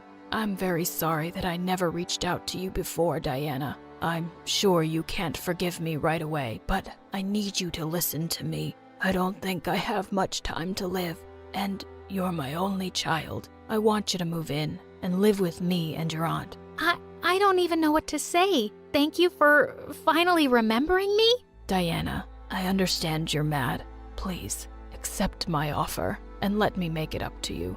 Thinking about my life with my family, this wasn't really a hard decision. I said yes. And just like that, my life turned upside down. I moved in, got enrolled in an amazing school, and had every luxury at my feet. Also, it turned out that the doctors were wrong and my dad got better after a year. I got to know him better and he soon became my favorite person. Years passed and I graduated from high school. One day, I was in the kitchen when I heard a voice from behind me. It was Mom. When she saw me, she went down on her knees and started crying like a little baby. Diana, my daughter, please have mercy on your mommy. Mom, please get up. And what's wrong? I need a kidney.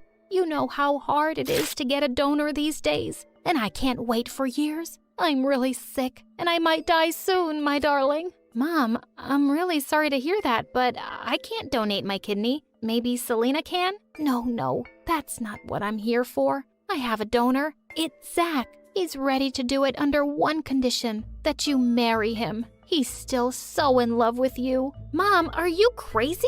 I'm supposed to marry him for a kidney? Not forever. Just say yes. And after the surgery, you can leave. Come on, babe.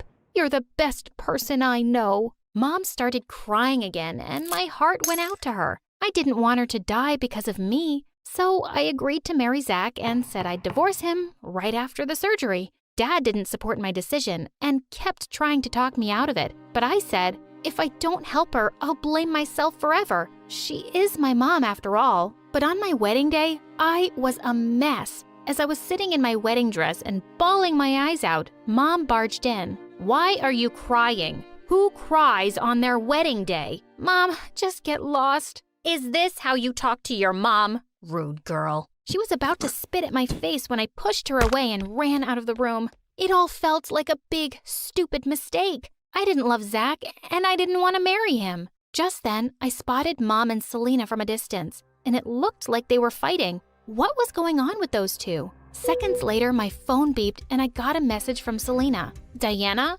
Mom's lying. Zach is a professional thief now, and he's really wealthy. He said if Mom made you marry him, he would give her a fortune. She faked everything. I was involved in this too, but seeing your sad face right now is killing me. Don't marry Zach. Our mom is a psycho. I couldn't believe it. My mom wanted to literally sell me? How awful could she possibly be? I left my wedding and ran away to Dad. My mom is evil and she hates me. I've had enough. I'm not letting her get away with this. Will you help me? I'm surprised you even have to ask, my darling. And he hugged me tight.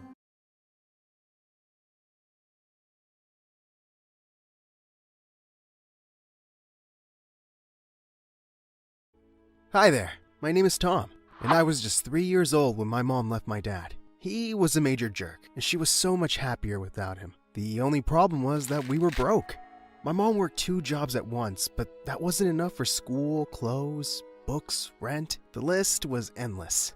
I wanted to help my mom so badly that when I was 6, I tried to get a job at McDonald's. All the adults laughed at my application form. It was filled out with crayon. I was so mad. I wanted to be a grown-up. When Mom found out, she said, "Tom, the best way to help me is by doing well at school. You don't need to get a job. Oh, you're so cute." From that day, I started paying really close attention at school. I worked hard at getting the best grades, and by the time I was 12, I was topping the district. That's how I got into the richest, snobbiest school in town. They found me and offered me a full scholarship if I transferred right away. I didn't want to leave my friends, but free school was too much to give up. So I started going to the rich side of town. Everything was different here. The roads were cleaner, the houses were bigger, and the people were meaner. The meanest of them all was Blake. His father owned the school, and he did whatever he liked. My first day, I saw him push a kid off his bike for no reason. "Hey, stop that!" I rushed to help the kid up and told Blake to back off. "You must be new. Do you have any idea who I am? A massive jerk?" The people watching laughed, and Blake turned beet red. "I'm your worst nightmare." He meant it. He tried to bully me every single day for 4 years. He called me names, stole my books, and spread false rumors about me. One day, he pulled the fire alarm and told the teacher I did it. Obviously, they believed him over me. I got a whole week of detention. Didn't have time for this mess. I had to study hard all day. And now that I was older, I helped my mom by doing a job at night. We were so poor compared to everyone at school, and I did my best to hide it. I lied to everyone when they asked me what my parents do. They sell computers. They're super rich. I made sure I got the best clothes from the donation boxes in town and checked them for any imperfections. One time, I missed a tear on my coat, and Blake caught it right away. "Torn clothes? How pathetic. Are you too poor to afford basic things?" No one laughed with him. You see, other people in school really started to like me over the years. I was funny, friendly, and I didn't bully them. Blake hated this. To top it all off, I beat his grades every single time. The day the school was honoring its toppers, all hell broke loose. "This loser cannot win first place! He's a cheater!" "Excuse me? I beat you fair and square!" Blake ran over to me and tried to yank my medal off my neck. "Give it to me! Give it! No!" I shoved Blake away from me and he fell back. Everyone laughed and he began to yell loudly. "Ah! He hurt me! I sprained my leg! Ah!" He was good at putting on a show. The teachers dragged us to the principal's office, and I got the worst yelling of my life. "I want him out of this school, Dad. Tom is our best student. We can't get rid of him." "How dare you hit my son! Blake attacked me first!" "So what? You should never hit back. You hurt him." "He's faking it! He just wants me to get into trouble." "You're both in trouble. 1 whole week of detention, and you both have to show the new students around the school." Our school was huge, and new people had to have guides for their first week. I really didn't want to babysit with Blake, but I had no choice. We both met the new student the next day, and wow, she was stunning. She had the most beautiful brown eyes I've ever seen. The moment Blake saw her, he turned to me. "You can go. I can help her alone. I won't tell the teachers." "No way! You're a snake!" "Look, that's Lisa. I've known her since we were kids, and her dad is even richer than mine. I want to date her, so just go away!" Obviously, I didn't go away. Instead, I raced up to Lisa first and gave her my best smile. I never really flirted with a girl before, but I gave it my best shot. "Hi, I'm Tom. You're cute. Do you, like tacos?" Yes. I love tacos." "Would you like to eat some with me after school?" "Okay. Why not? You're pretty cute too." Blake literally jumped in between us. "Lisa, remember me? Blake? Our dads are in the same country club." "Kind of. Do you want to go with me? Tonight? I'll take you somewhere fancy." "Sorry, I'm getting tacos with Tom today." His expression was priceless. That's what he gets for messing with me. Lisa and I went out, and I had a surprisingly good time. She was so goofy and hilarious. Some of her jokes made me choke with laughter. Wow, I'm actually having fun. I'm glad I messed with Blake. "What? Oh, Blake has a crush on you, and he's been kind of a jerk to me, so I asked you out first." "What?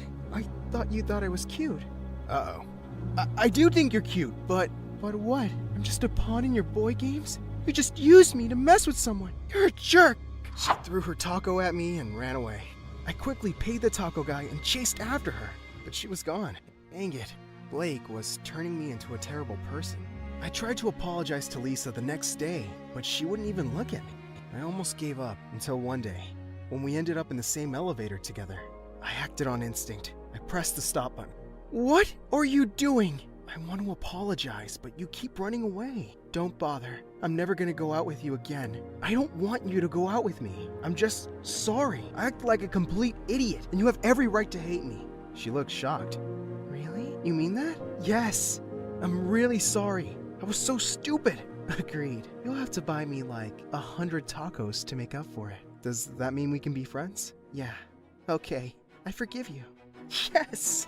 All 100 tacos were worth it, because Lisa was amazing. She was kind, funny, and most importantly, she was a really good friend. She was always there to help her friends with their troubles, and I felt like I could tell her almost anything. Almost. One day, Lisa asked me what my parents did for a living, and I felt real fear. If she finds out I'm poor, she won't like me. I lied quickly, hoping this would go away. But one day, Lisa wanted to walk me home, and I was trapped. I had to take her to a random mansion and pretend it was mine. I went inside and hid in the bushes till she went away. If that wasn't crazy enough, one night, she walked into the restaurant where I worked. The moment I saw her, I ducked and hid under a table. The manager called for me like 10 times, but I just couldn't make myself get out. Why was I going so crazy over this girl? Suddenly, 3 pairs of legs joined me under the table.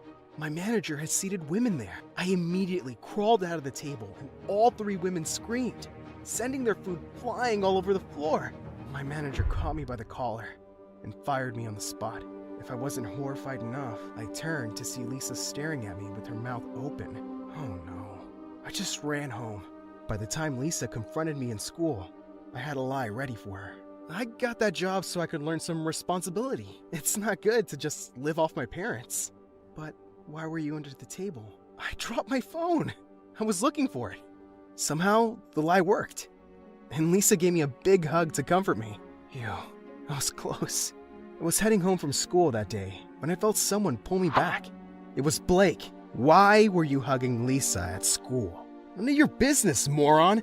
Didn't I tell you I like her? You better back off before I make you pay.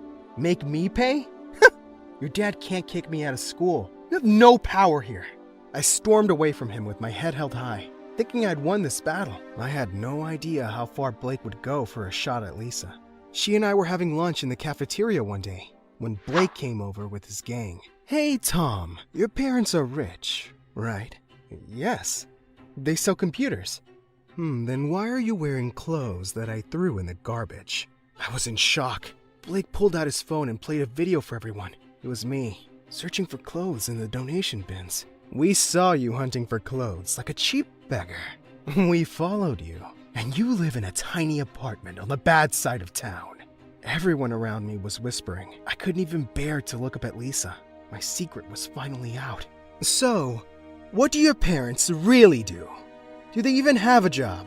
Or are they pathetic like you? I couldn't take it anymore. I got off my feet and punched Blake right in the face in front of everyone. I just lost it.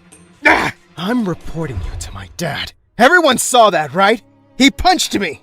I was suspended for 2 weeks after that, which was just fine with me. Felt like my life was over. I didn't want to go to school. I didn't want to study. And I didn't want to see anyone. I turned my phone off so none of my friends could reach me.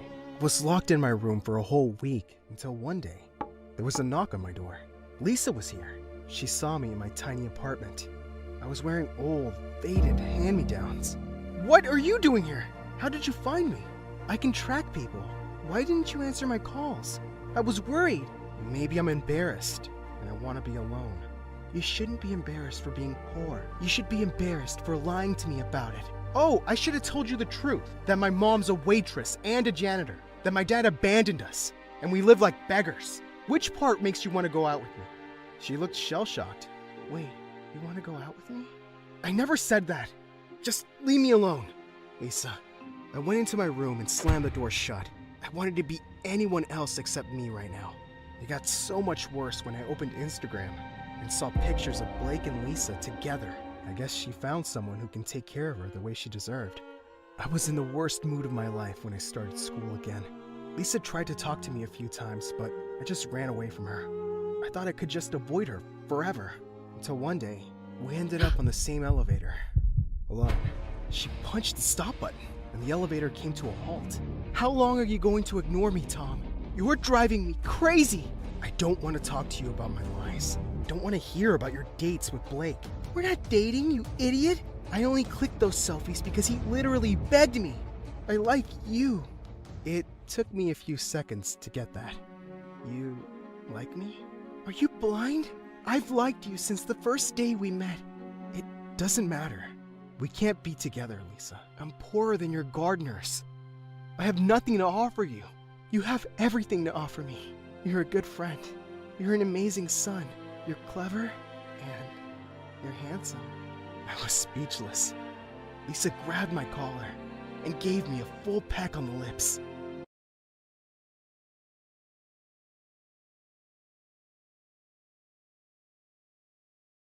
Hi, I'm Jessica from New Jersey, and I'm invisible. But before I continue, please like and subscribe, and you might find a present in your locker. When my mom was young, she was the most beautiful girl in town. She was prom queen, lead cheerleader, and most likely to succeed. When she graduated from high school, she married her high school sweetheart, the smartest boy in school. But everything changed when she had me. She gave up on her dream to become a model, and my father was so focused on his studies that they argued constantly and struggled to pay rent. Then one day, my dad was gone. My mom was so angry that he left, and it didn't help that I looked just like him and liked to play with the science and math books he left behind. Play with your dolls like a normal girl. Those books will rot your brain. Then my mom married my stepfather, and on my 3rd birthday, my little brother Shane was born. They fell in love with Shane at first sight. They turned my room into a nursery and shifted me to the attic. And from then on, I was invisible. On my 7th birthday, my parents threw Shane and I a huge birthday party, and they forgot to put my name on the cake. One day, I built a robot from spare parts around the house, but then Shane walked in and told my parents he'd made captain of his Little League football team. My parents were so excited for Shane that they rushed out to celebrate and didn't even notice they'd left without me. Shane was athletic and a great dancer, and like my parents, he looked like he stepped out of a fashion magazine. The 3 of them spent all day posing in the mirror and taking selfies. You are so beautiful, honey. I know. Be a darling, Jessica. Hold up the light. But when my parents weren't looking, Shane made it his mission to make my life miserable. One day, he switched my shampoo with food coloring.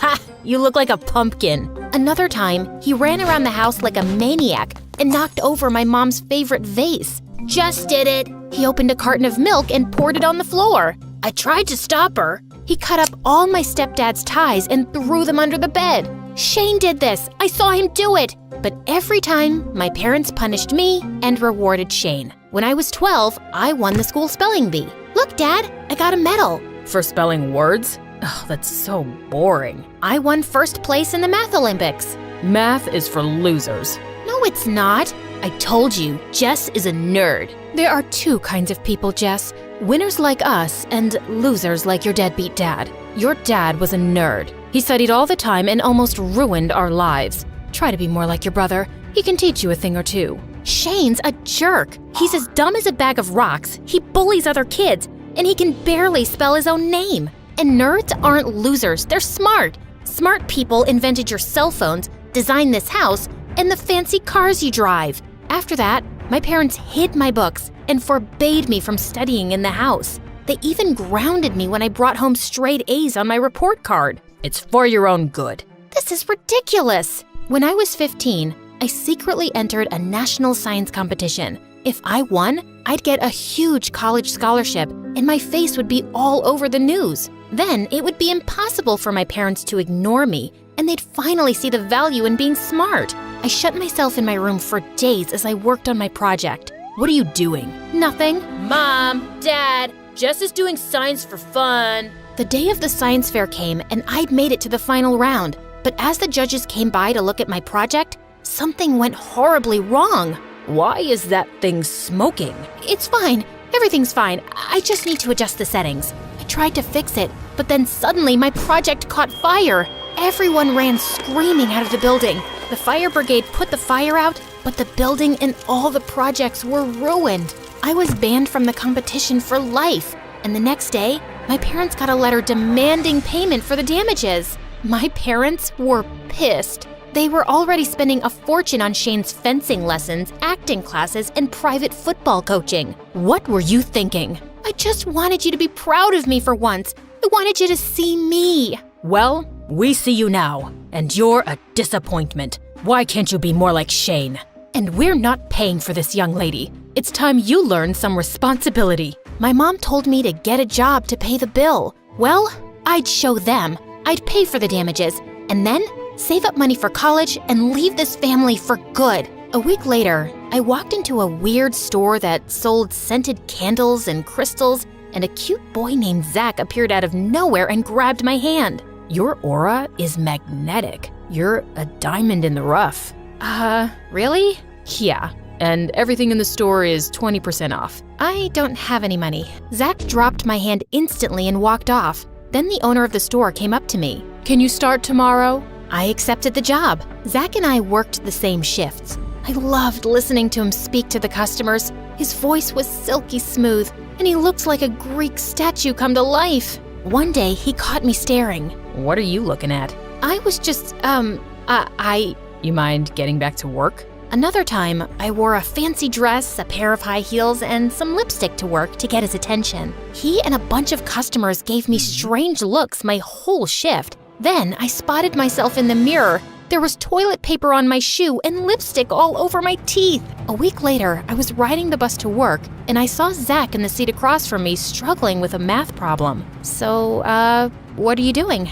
What do you think I'm doing? Do you need some help? Why would I want your help? You're only in high school. I'm in college. I'm really good at math. It's kind of like my superpower. I'm already taking classes at a college level. Zach sat next to me and handed me the math book. My heart skipped a beat when his hand brushed against mine. I solved the problem in less than a minute. Wow, you really are smart. We could study together. Maybe get something to eat too? Like a date, but with books. A date? Oh God, did I just ask Zach out? Sorry, never mind. Just joking.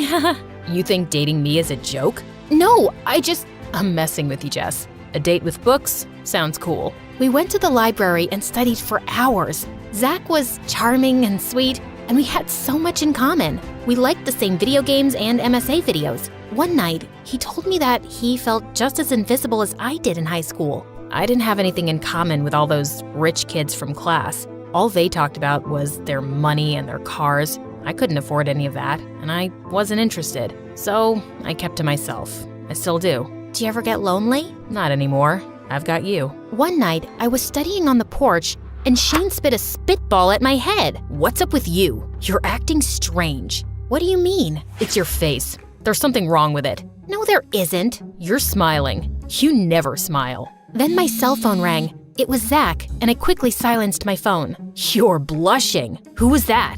None of your business. OMG, you have a boyfriend? Shane ran off and told my parents. That's amazing. We were so worried about you, sweetie. Being a lonely nerd just isn't healthy. But she's so weird and boring. Who'd want to date her? Be nice to your sister. She's finally done something worth celebrating. They insisted that I invite Zach over for dinner, so I reluctantly did. Wow, these are nice. You didn't need to bring anything. I'm meeting my girlfriend's parents for the first time. Your girlfriend? We've been dating for a few months now. I kind of figured we were. If I'm wrong, then... You're not wrong. Zach pulled me close and kissed me, and I almost melted. When we walked in, Shane and my parents were already at the table. The moment they looked at Zach, all three of them gasped. What is he doing here? This is Zach. He's my boyfriend. I should leave. No, don't be silly. You just got here. I pulled Zach to the table and we sat down. We ate in silence as Shane gave Zach death glares the whole time. My parents weren't much better. Every few minutes, they'd glance at me and Zach and then whisper amongst themselves. I couldn't stand it. I'd finally found someone that cared about me, and my family was trying to drive him away? What's the problem? Why are you all acting so crazy? Your boyfriend's a jerk and a liar. He's using you to hurt us. And Jess is a dumb loser. She fell for it. What? If I knew Jess was related to this toxic family, I would have stayed miles away from her. Then Zach left. I tried to go after him, but my father grabbed my arm. Let him go. You shouldn't have brought that trash into this house. I can't say I'm surprised that you fell for his lies. You've never been good at making smart decisions. When will you stop disappointing this family? My parents demanded that I never speak to Zach again. They wouldn't tell me what Zach had done, no matter how much I begged, and just shut themselves up in their rooms. The next day, I saw Zach at work. Zach, I don't understand what happened last night. Forget it. People like you don't get along with people like me. Just then, Shane and his friends showed up and headed straight for Zach. Stay away from my sister, you liar. I'm not a liar. Yes, you are. You and your stupid loser of a father. Then, Zach lost it. He shoved Shane into a display case, and they got into the biggest fight. Customers panicked and ran out of the store. A couple of security guards showed up and pulled them apart. Shane and his friends left, and then the store owner fired Zach on the spot. Zach stopped meeting me at the library and didn't answer my calls. I went to his college, but apparently, he hadn't come to class in weeks. I was so worried. I had to do something. So I snuck into the office at work and found Zach's address. What are you doing here? I want answers. My family won't tell me why they hate you. You refuse to talk to me. I just don't know what to do. So, I've decided that I'm gonna sit here and stare at you till you tell me. You're gonna stare at me? That's your plan? Yep. I stared at Zach for almost an hour, and he finally caved and invited me inside.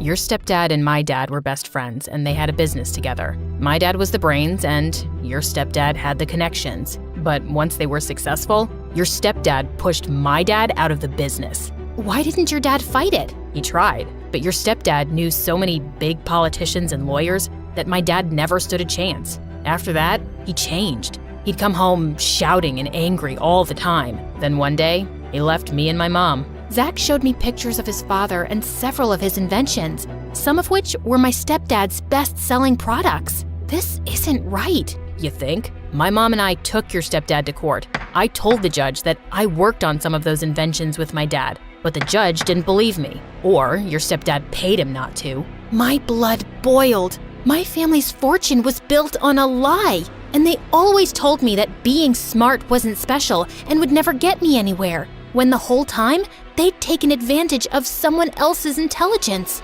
I went straight home and confronted my family, and they didn't deny a thing. Zach and his dad are losers, and they stood in the way of our success. But you stole their inventions. We did what was necessary, and why are you complaining? If it wasn't for your father's choices, you wouldn't live in this fancy house or have nice things. Stop being ungrateful. They just wouldn't acknowledge their selfishness, and they didn't care about the damage they'd done to Zach and his family. You're going to stop seeing that boy. He's a stupid, nerd jerk. Yeah, a stupid nerd jerk loser. And he's a bad influence. You're a bad influence. Well, you have a choice to make. It's either that boy or our family. I chose Zach. We secretly saw each other for the rest of the semester, even though my parents grounded me and took away my phone. Zach left me love letters in my favorite library books and left me secret messages in my mailbox that only I could decode. Zach got a new job and returned to college. He was even able to make up for the tests he'd missed. Things were looking up until the day I graduated from high school. My family saw Zach congratulating me. We told you to stop seeing that boy. It's my decision. Zach is a good guy. He's honest, he's smart, he's kind, and he's 10 times better than the 3 of you put together. After that, my parents kicked me out of the house, refused to give me money for college, and stopped taking my calls. It's okay, Jess. I've got your back. Luckily, I'd gotten into college on scholarship, and Zach and I moved in together. Money was tight, but we managed to make it work. We started working together on perfecting. Hi, I'm Delilah from Beverly Hills, Los Angeles. Before I continue, please hit like and subscribe. I was 2 when my rich uncle adopted me and took me to his huge mansion. I was bigger than most kids my age, but he accepted me with all his heart, unlike his son Rusty. Rusty was 6 years older, and even though he had everything, it wasn't enough because he wanted it all for himself. We shared our birthdays, so when I turned 3, Uncle threw us a joint party. Why does she get the bigger cake? Isn't she big enough already? Don't be mean. It's Delilah's first birthday with us. Now, smile for the pictures. But Rusty just threw the cake and walked off. I felt so bad. I don't think he likes me. Oh, sweetie, don't worry. He'll come around. But he never did. If anything, Rusty became more bitter. I did great at school, while all he did was laze around. So Uncle started paying me more attention, and he hated that. When I was 10, I won the state spelling bee competition, and Uncle took me to an amusement park to celebrate. I was very excited, till the operator refused to let me on one of the rides. This is not for teens, it's for kids only. Yeah. Of course, I knew that. I just wanted to see how the rides worked. I'll leave. Did he think I was a teen? I'm only 10. I darted faster than a bullet as the crowd stared. And after that day, I started getting more conscious of my height. I was 13 and almost 5 feet 11 inches, which was weird for my age. I was taller than most boys in my class. I didn't let that get to me, but it gave Rusty a chance to pick on me. He would call me Giant, Bigfoot, whatever came to his mind. To make up for his behavior, Uncle gave me the biggest room in the house and stuffed it with gifts and toys. Sure, she needs a bigger room. With that size. You don't have to be so mean, okay? I know I'm tall, but you're dumb and I never make fun of that. You, I will get you for this. He chased me for an hour but couldn't come close. Who knew I could run like that? I wanted to see how good I was, so I started practicing with the track team, and soon I beat everyone. My long legs made me super fast. This was awesome! Uncle was proud, but it pissed Rusty off, and he went completely off the rails. He failed 12th grade twice and blew all his money on his girlfriends without blinking. One evening, Uncle had to bail him out of jail in the middle of the night for stealing exam papers. Luckily, he was the school trustee, so Rusty only got suspended for a week. Why do you embarrass me like this? Where did I go wrong? Oh, that's easy. You got her at home, and you forgot about your son. That's not true. Uncle loves you just as he loves me. Don't act like you're part of this family, and never interrupt me again. Enough! Uncle and Rusty had a huge fight that night, and a week later, Rusty went to London to finish college. I never saw him again, and he hardly called home. I didn't miss him much, but Uncle did, and it made me sad to see him unhappy. Things went back to normal in a few years. At 17, I was a whopping 6 feet and the tallest girl in school. People would stare at me all the time and say the weirdest things. Can you even hear me up there? Or should I scream? Wow, where do you buy your clothes from? The tent shop? All my clothes are limited edition, and that makes me unique, while you're just so common. I didn't let anyone talk me down, but it still bothered me. I wanted to buy cute clothes and wear pretty shoes, but nothing fit me. One time in the mall, I was window shopping when a flying figure went past me, getting chased by some guards. Let me go! I need this! I couldn't see who the girl was, so I walked closer, but I tripped on a huge rack and all the clothes fell on our heads. Guards got distracted and lost their grip, and she ran away. And I ended up paying for all the ruined clothes that didn't even fit me. Later that day, I saw my uncle packing up when I went home. Are we going somewhere? No, dear, I am. We're opening a new business in Greece, and I'll be out for a month. But can I come with you? I want you to concentrate on your school and practice. I'll be back before you know it. The day my uncle left, I felt super weird. I'd never been on my own.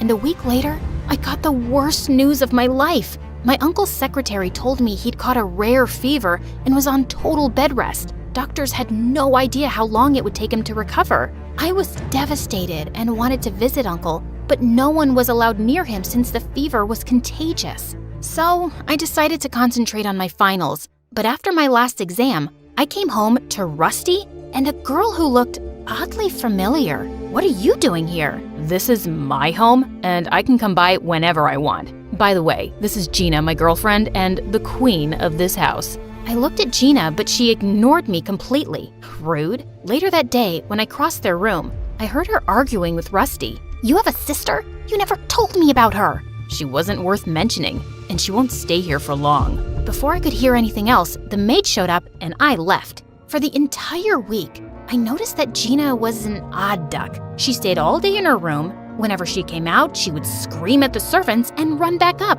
One time, I was in my room when Gina walked in. Empty your room. I need more closet space. You can't just walk in here and ask me to do stuff. Get it?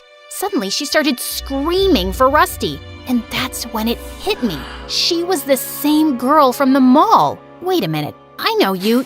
What is it, darling? I thought you were rich, but my room here is smaller than my bathroom. I need more space, so move her. I'm not going anywhere. You are, and you will. Or you can pack your bags and get out. Your choice. What? You can't do that. Now that Dad's not here, I'm your legal guardian. So, if you want to keep running or going to school, stop bugging me and get moving. Ugh, so annoying. I immediately wanted to call my uncle, but he was too sick to bother, so I kept my head low and started packing. Before I left, I kept a parting gift for Gina and laughed my butt off when she went around crying over her half-eaten clothes. Much deserved. That night, I searched for Gina on the internet, but the girl was a dead end. I knew she was lying, but there was something else she was hiding. Something big.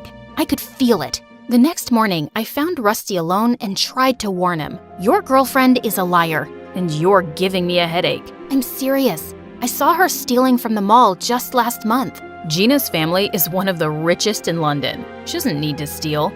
You can fool my dad, but not me. I'm smarter. I need Gina. Don't screw this up or I'll be your worst nightmare. Rusty walked away, and I couldn't help thinking about how this was possible. I was almost certain I'd seen her. But if Gina was rich, then maybe I was mistaken. This was so confusing. I shrugged the thoughts away and left for school. But I was super distracted that day during practice and twisted my ankle while running. I couldn't walk, so the school called someone to pick me up. And Gina showed up. You should have just sent a driver. I was in the neighborhood. Now come on, I don't have all day. She helped me to the car, and I tried to talk to her, but she was on her phone the entire ride home. And the moment we got home, she ran to her room without even helping me out. What was wrong with her? For the next week, I rested at home, and every time I would try to get close to Gina's room, Rusty would ask me to back off. He was so paranoid that he had guards outside her room. Is she a princess? Why do you need so much security? Jeez. That's none of your business. She's my girlfriend, and I'll do whatever she wants. Buzz off. The more Rusty said stuff like that, the more curious I got. He didn't love anyone but himself. So all this newfound love for Gina was very weird. I wanted to know more, but soon after, the coach started training us for international track events, and I got busy. Sometime later, Uncle's secretary informed us that they were moving him to a bigger facility, and Gina threw a party the same day. Guess you're very happy that Uncle's not coming back anytime soon, right? What? No, it's my mom's birthday. Really? Then how come she's not here? Because she's not around anymore. Gina started tearing up as she ran upstairs, and just then Rusty showed up. I knew it. What did you say to her? Relax. I'm sorry. I think I may have stepped over a line. I'll apologize. You better, or I won't give you permission to run track. Get that? I went upstairs to find Gina sobbing in her room with her mom's picture. I'm sorry. I didn't mean to hurt you. I know how you feel. I grew up without my parents too. I just miss her a lot. Even though she can't be with me, I throw her a party every year. My mom loved birthdays. Gina and I chatted for a bit, and I realized she wasn't as bad as I thought. I could see how deeply she missed her mom, which made me feel connected to her. Maybe I judged her too soon. Gina warmed up to me after that, and we often hung out. But soon, I noticed how she'd only talk to me when Rusty wasn't around. I asked her one day, and she gave me the weirdest reply. Oh no, I'm just taking a break from all the wedding preparations. Wow, I had no idea. Do we have a date? We wanted to wait for his dad to come back. Gina sounded super excited, but when I asked Rusty about it, he shrugged it off. Didn't I ask you to keep your tall head out of my business? Just don't break her heart, okay? Whatever. I knew he wouldn't listen to me, but I had to try. Gina deserved better than this moron. A few days later, we had the school dance, and I decided not to go. No boy in school had asked me out yet, and showing up alone was humiliating. When Gina heard, she volunteered to tag along. I don't know what's more embarrassing, not having a date or having your almost sister-in-law as a date. Just keep your head high, and you'll rock. I followed her advice and was having a great time, till I heard someone screaming from the other side of the room. It was Gina howling at a girl from my class. Don't you get tired of bullying each other? So she's a little tall. She's way better than all of you, including these frat boys you crush on. You can't match her at all. Literally. I pulled her away, but she continued shouting till we reached the entrance. What was that all about? These people were saying weird stuff about you. I couldn't take it. I'm used to it, and I can take my own stand. I know, it's just that I was bullied as a kid, and this stuff gets to me. Okay, forget about it. We're here, so let's enjoy the dance. Come on. Gina and I danced the night away without giving a fig about anyone, and had the best time. And a week later, I got busy with track practice. I had back-to-back events, and the coach was very tough on us. But it all paid off when I got selected. I immediately called my uncle, but his phone went straight to voicemail. I was excited to tell Gina about it, but I came home to loud noises coming from Rusty's office. How could you do this to me? You thought this was forever? Your job here is done. Pack your stuff and leave. Gina stormed out furiously. I was sure Rusty must have backed out of the wedding, and I wanted to make sure she was okay, so I followed her. I saw her enter a hospital and go into a room with a frail woman. Machines beeped around everywhere as she smiled at Gina. Oh, it's been so long. My darling daughter, Shelley. I'm sorry it took so long, Mom. I have to wrap something up, and after that, I'll get you out of here soon enough. So her name was Shelley? And her mom was alive? Who was this person, and what did she want? I had so many questions. I wanted to go inside, but looking at her mother's condition, I decided to wait for her at home. But there, I had another surprise waiting for me. Uncle was home, and he was going ballistic on Rusty over some papers. Uncle, you're back! How are you? I was so stressed when I found out about your illness. I was fine, Delilah. In fact, I was more than okay. What do you mean? I'm ashamed to even say this, but my own son got me kidnapped for property. Thankfully, the police found me just in time. Kidnapped? How is that possible? I spoke to your secretary. He wasn't my secretary. I went there alone. Uncle sat me down and told me that someone had stolen his phone before he got on the plane, and then on his way home, he was kidnapped. A few months back, Rusty had called him up asking for $1 million, and when Uncle refused to pay him, he planned to get him kidnapped and force him to sign the company over. I looked at Rusty in shock, and he didn't show any remorse.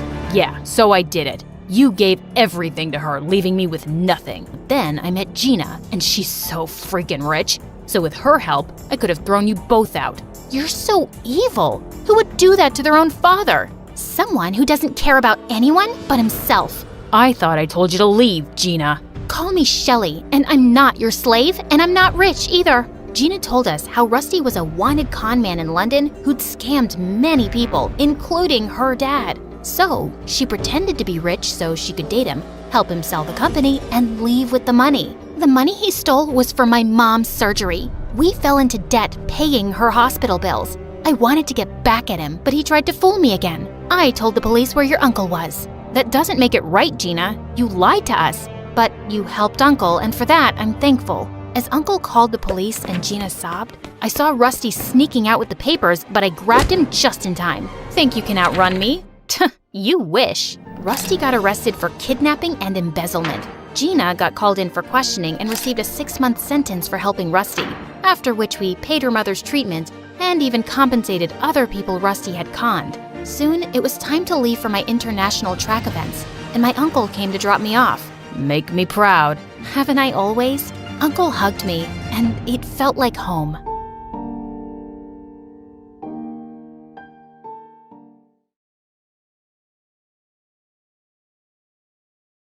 I never knew why, but I always seemed to annoy my parents. It wasn't as if they didn't like kids. They absolutely adored my brother John. He was always being showered with expensive gifts. In my case, they never even remembered my birthday. On my 10th birthday, I came downstairs and saw a tiny wrapped box on the kitchen table. I ripped it open, only to have Mom walk in and snatch it away from me. "That's not for you! Look, she's torn the wrapping!" Just then, John walked in, and they were all smiles. They handed the box to him, and inside was a key to a Porsche. He screamed in delight and followed them outside. He jumped into his new car. "Mom, Dad, let me take you around the block with this baby." And they were all off together. John was failing high school and was mostly just partying with girls, but that never seemed to bother my parents. Last Christmas, he brought 2 gorgeous girls home, and my parents looked like they couldn't be prouder. I had the duty of serving everyone drinks and food. I pretended to trip up and spilled an entire tray of drinks on John and his guests. Mom sent me to my room and I was more than happy having dinner on my own. A couple of weeks later, he turned up with another girl, Alina, and said they were in a serious relationship and she was moving in with us. I wasn't even allowed to have friends over to study with. If I ever wanted to ask someone, Mom would say, "Are you too stupid to do your work on your own?" And here my parents were, welcoming Alina with open arms. To my horror, I heard Mom say, "Oh, John probably doesn't have enough closet space. Why don't you put your things in Gwen's closet? She can put her clothes under her bed." As I started cleaning out my closet, I said, "You know, this is Whisker's favorite sleeping spot. I hope he doesn't scratch all your pretty clothes." Alina shrieked, picked up all her dresses, and ran off. Later that year, my brother and his dumb girlfriend became proud parents to little Mike. My parents practically sobbed with joy at being grandparents, and I became the official babysitter. Anytime they were heading out to a party, they'd dump the baby on me and tell me they'd be late, which usually meant I'd be staying up till 2 trying to juggle schoolwork and diapers. To make matters worse, Alina was a mess.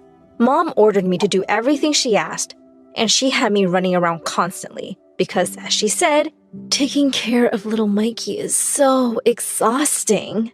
One time, she sent me to get her favorite Chinese takeout, and suddenly the paper bag ripped and all the food boxes fell out. I stood there staring at the mess for a minute, and then I just scooped up the noodles from the pavement and put them right back in the box. She didn't have to know. She popped into my room one day to try on one of her designer dresses, and she started crying when she couldn't get the zipper up because she'd gotten so fat. I helped her out of it, but inside, I felt so happy. Served her right for stuffing her face all day. One day, while Alina was taking one of her many naps, I was watching over Mike, and he just wouldn't stop crying. John barged into my room and snatched him from me. "Seriously, why are you so useless? You can't even get a baby to be quiet." That was it. I was done with the thankless job and these selfish people. I decided that things had to change now. Anytime they tried to leave Mike with me, I would say I was too busy with exams and projects and lock myself in my room. I started having my friends over too. One time, while a friend called Stella and I were working on a project, Mom walked in and said rudely, "It's getting late. It's time for Stella to go home." I took Stella's hand and walked up to my room, slammed the door, and started playing loud music. And guess what? My parents said they'd had enough of me. They sent me off to live with one of my aunts. She was in her late 20s. I thought anywhere was better than my house, and I was almost looking forward to it. But I was so wrong. My aunt's ex-husband had been in the army, and I guess that's where she got her military discipline from. She had stupid rules for everything. I turned up for dinner 2 minutes later than 8 on the first night, and she said I could only eat salad. She had a list of chores I had to manage with school every day. I had to obey her rules, otherwise I'd be homeless. The only good thing about being there was that her stepson, Paul, lived with her. He was just a couple of years older than me, and boy was he handsome. He seemed glad to have my company, and we became friends pretty quickly. He would ask me to join his buddies whenever they were over. I totally wanted us to be more than just friends, of course, and it was so exciting to live in the room next to my crush. Stella was over at my place one day, and I told her I'd written a song for Paul. I sang it for her, and she absolutely loved it. Well, at least someone got to hear it. The next day at school, people seemed to be looking at me a lot more than usual. A girl from my class said, "Wow, I had no idea you had such an amazing voice." Another said, "Oh my god, why haven't you auditioned for American Idol already?" Wait, what? Another girl pulled out her phone and said, "Have you seen the views on your video yet?" I looked in horror at myself singing in my room. I couldn't believe Stella had recorded me and uploaded the video to YouTube. And it looked like everyone was loving it. The video went viral. Suddenly, every girl wanted to be me, and every boy wanted to be with me. I could see the admiration in Paul's eyes, too. If only he knew he was the inspiration. Jacob, one of the most popular jocks in school, came up to me one lunch. He leaned on the table and said, "Want to go out with me sometime?" I said casually, "You're going to have to impress me first." I made a dare, and the next thing I knew, Jacob had jumped up on the table and was taking his jersey off. Everyone in the cafeteria had turned around, and there were loud cheers and claps from the audience. Boy, he was totally ripped. But I looked at him and said, "Nah, I've seen better." And with that, I walked away. Jacob hadn't even noticed my existence till I became popular. He totally deserved it. Soon enough, though, I got a call to go to the principal's office. The principal glared at me as I walked in. I knew she only liked the nerds. She called my parents, and of course, they had nothing nice to say about me. She warned me that if I wanted to stay in the school, I'd better follow the rules and be a good little girl. I felt so angry. I was so tired of everyone's rules. I got up from my chair and said, "Please don't talk to me like I'm a kid. I'm literally the most popular girl in this stupid high school right now." The principal looked absolutely furious. She said, "This is my last warning. Behave or you'll be expelled." This wasn't over. The principal needed to treat me with respect. I was going to find a way to bring her down. The chance came sooner than I could have hoped for. And it was so much better than any of my original ideas. My aunt had sent me to get food from her favorite restaurant one evening, and I stopped short when I looked in through the window and saw two women kissing. It was the principal and our science teacher. Last time I checked, that was definitely against the rules. I quickly whipped out my phone and made a video of the two. That video was an overnight sensation. The principal and the teacher were both forced to quit, and everyone was ecstatic that we were rid of the horrible principal. And I was the one who made it happen. I was crazy popular now. One day in the science lab, I caught Alexa staring right at me. She smiled at me when our eyes met. Alexa was really popular. The lab instructor told us to pair up, and she quickly came to my side. We became friends and started hanging out a lot. At one of her parties, I told her she looked really good, and she blushed. She took my hand and led me to the dance floor. I could tell she was really into me, and to my shock, I realized that I might be a little into her too. I invited her to my aunt's one day. Paul and some of his friends were watching the game and asked us to join them. My aunt walked in with some snacks, and she instantly seemed to warm up to Alexa. I had never seen her look so affectionately at anyone. Alexa and Paul really seemed to hit it off too. And after a while, I felt a little bit left out of their conversation. Soon after that, Alexa started hanging out with me less, and whenever I'd call, she'd say she was busy. Paul seemed to be home less often too. I wondered if the two were hanging out together without me. One day, when I got home from school, I heard laughter from the lounge. It was Alexa and my aunt. Alexa said, "Hi, Gwen. I was just here to see Paul." I didn't care if my aunt liked Alexa better. I just couldn't afford to lose Paul. I decided to tell him how I felt about him. The next evening, I texted Paul to meet me in the garden after dinner. He seemed really surprised to see me all dressed up. He said, "Hey, Gwen, what's going on?"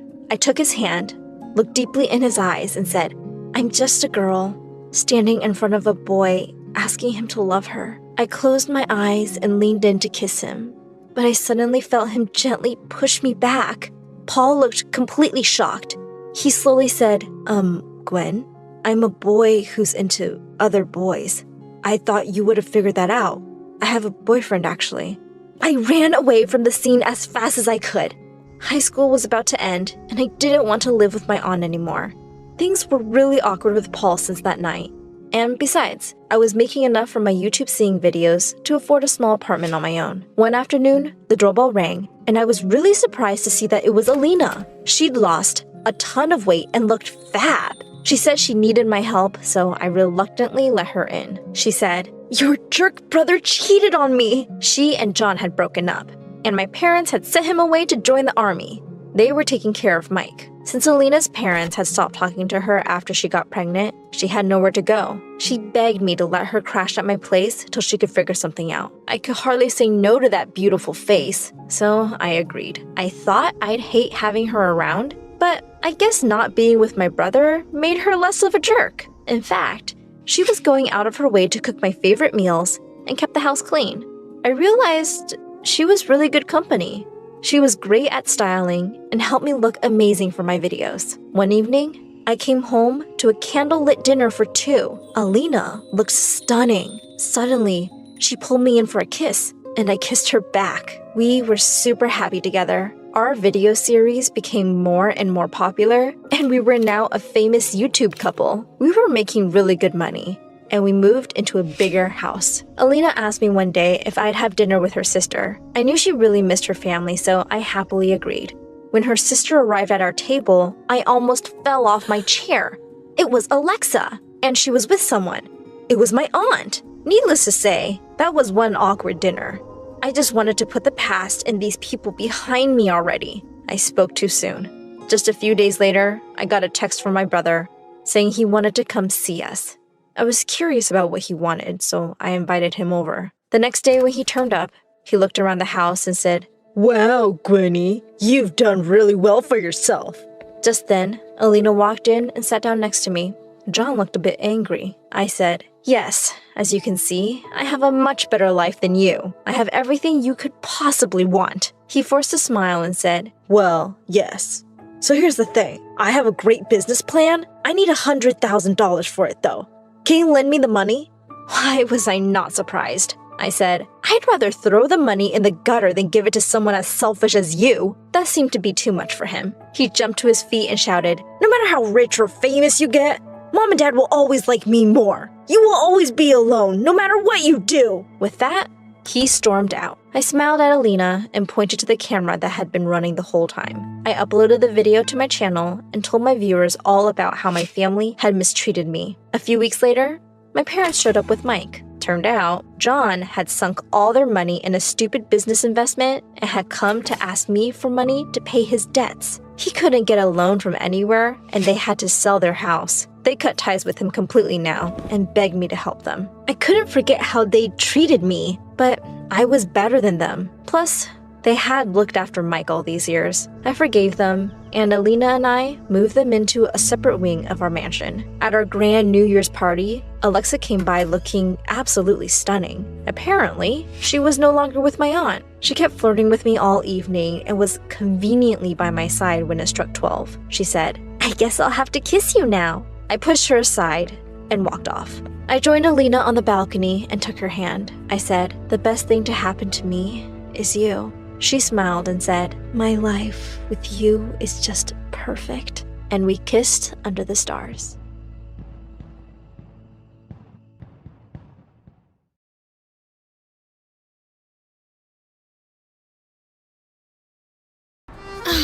Paris.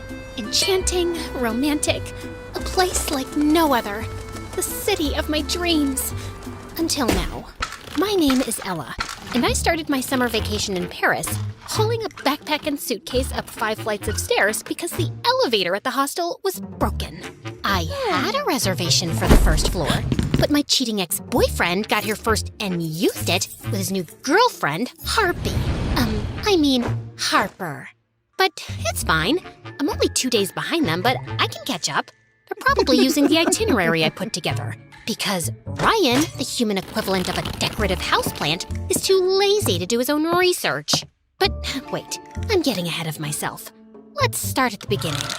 I met Ryan in the 3rd grade when we were 8 years old. It was love at first sight. We passed notes in class, we ate lunch together, we did homework together. Well, technically, I did all our schoolwork, year after year, while Ryan blissfully coasted through life doing whatever the heck he wanted, like perfecting his dumb video game skills. Number 4. The Boston Tea Party was a protest against... Ryan, are you even listening? I'm trying to walk you through the homework so you can actually answer a question if the professor asks tomorrow. I'll be fine. The professor likes me anyway. I don't think so.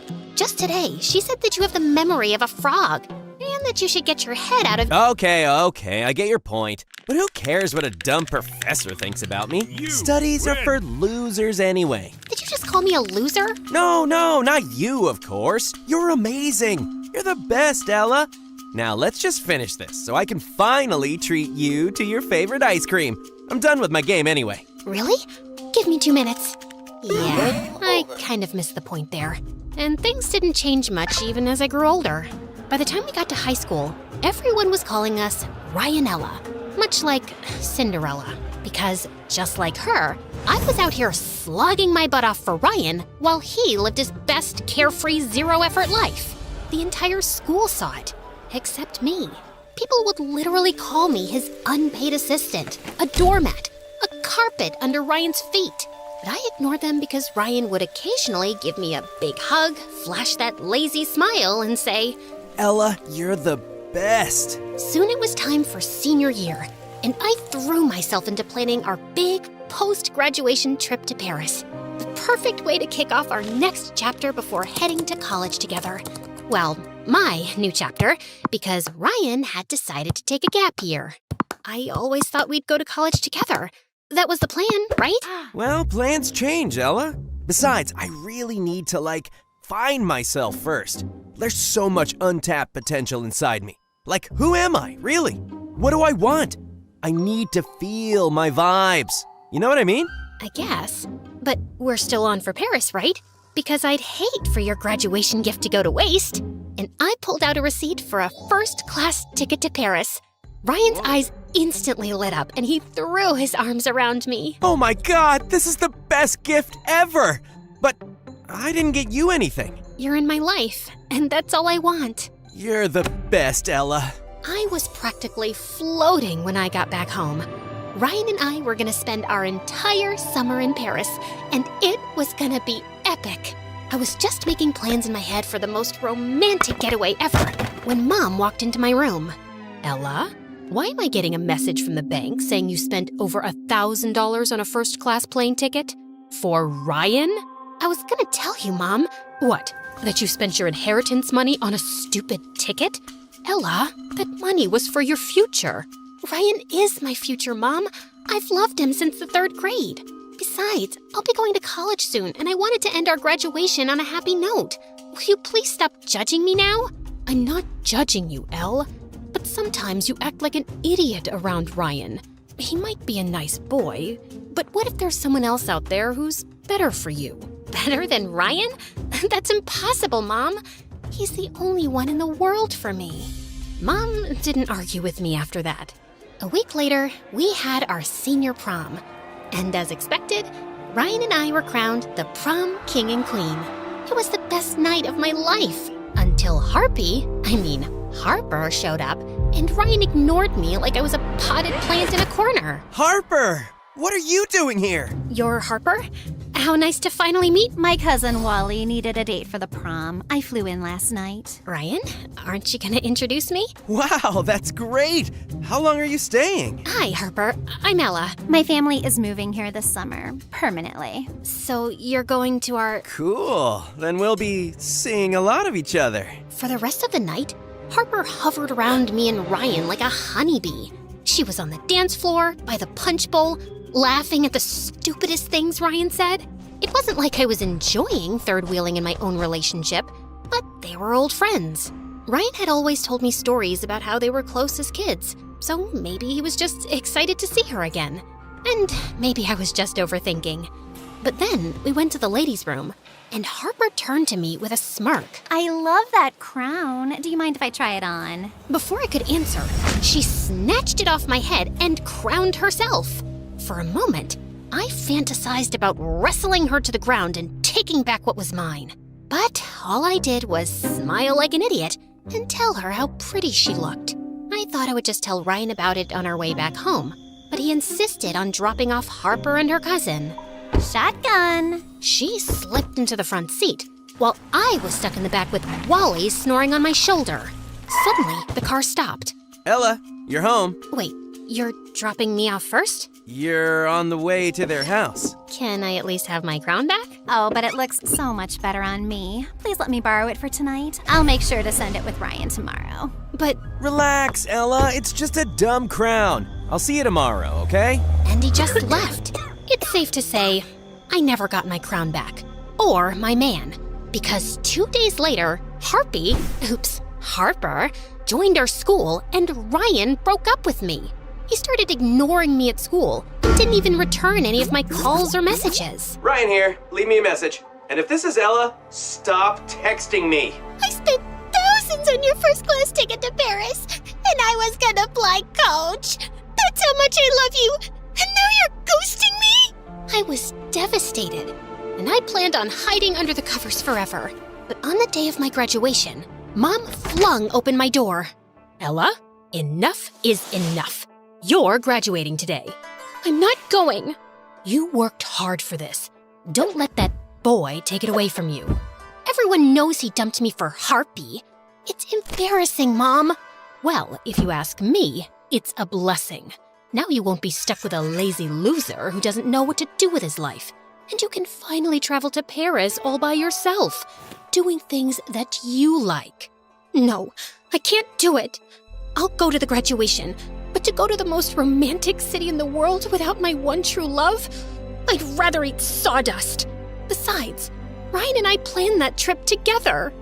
No, Ella. You planned that trip. Ryan just showed up. Now get up, put on a cute dress, and go to your graduation with your chin up. I did what Mom said, and honestly, it felt like a good idea. My friends tried to cheer me up, and for a moment, I was happy. But then, I walked on stage to get my diploma and spotted Harper sitting in the front row, wearing my crown. And I knew it was going to be a long, horrible summer. I drowned myself in pity for the rest of the summer. Ate junk food, watched sad movies, doom-scrolled social media till I passed out crying over my stupid single life, while everyone else posted pics of their perfect summer.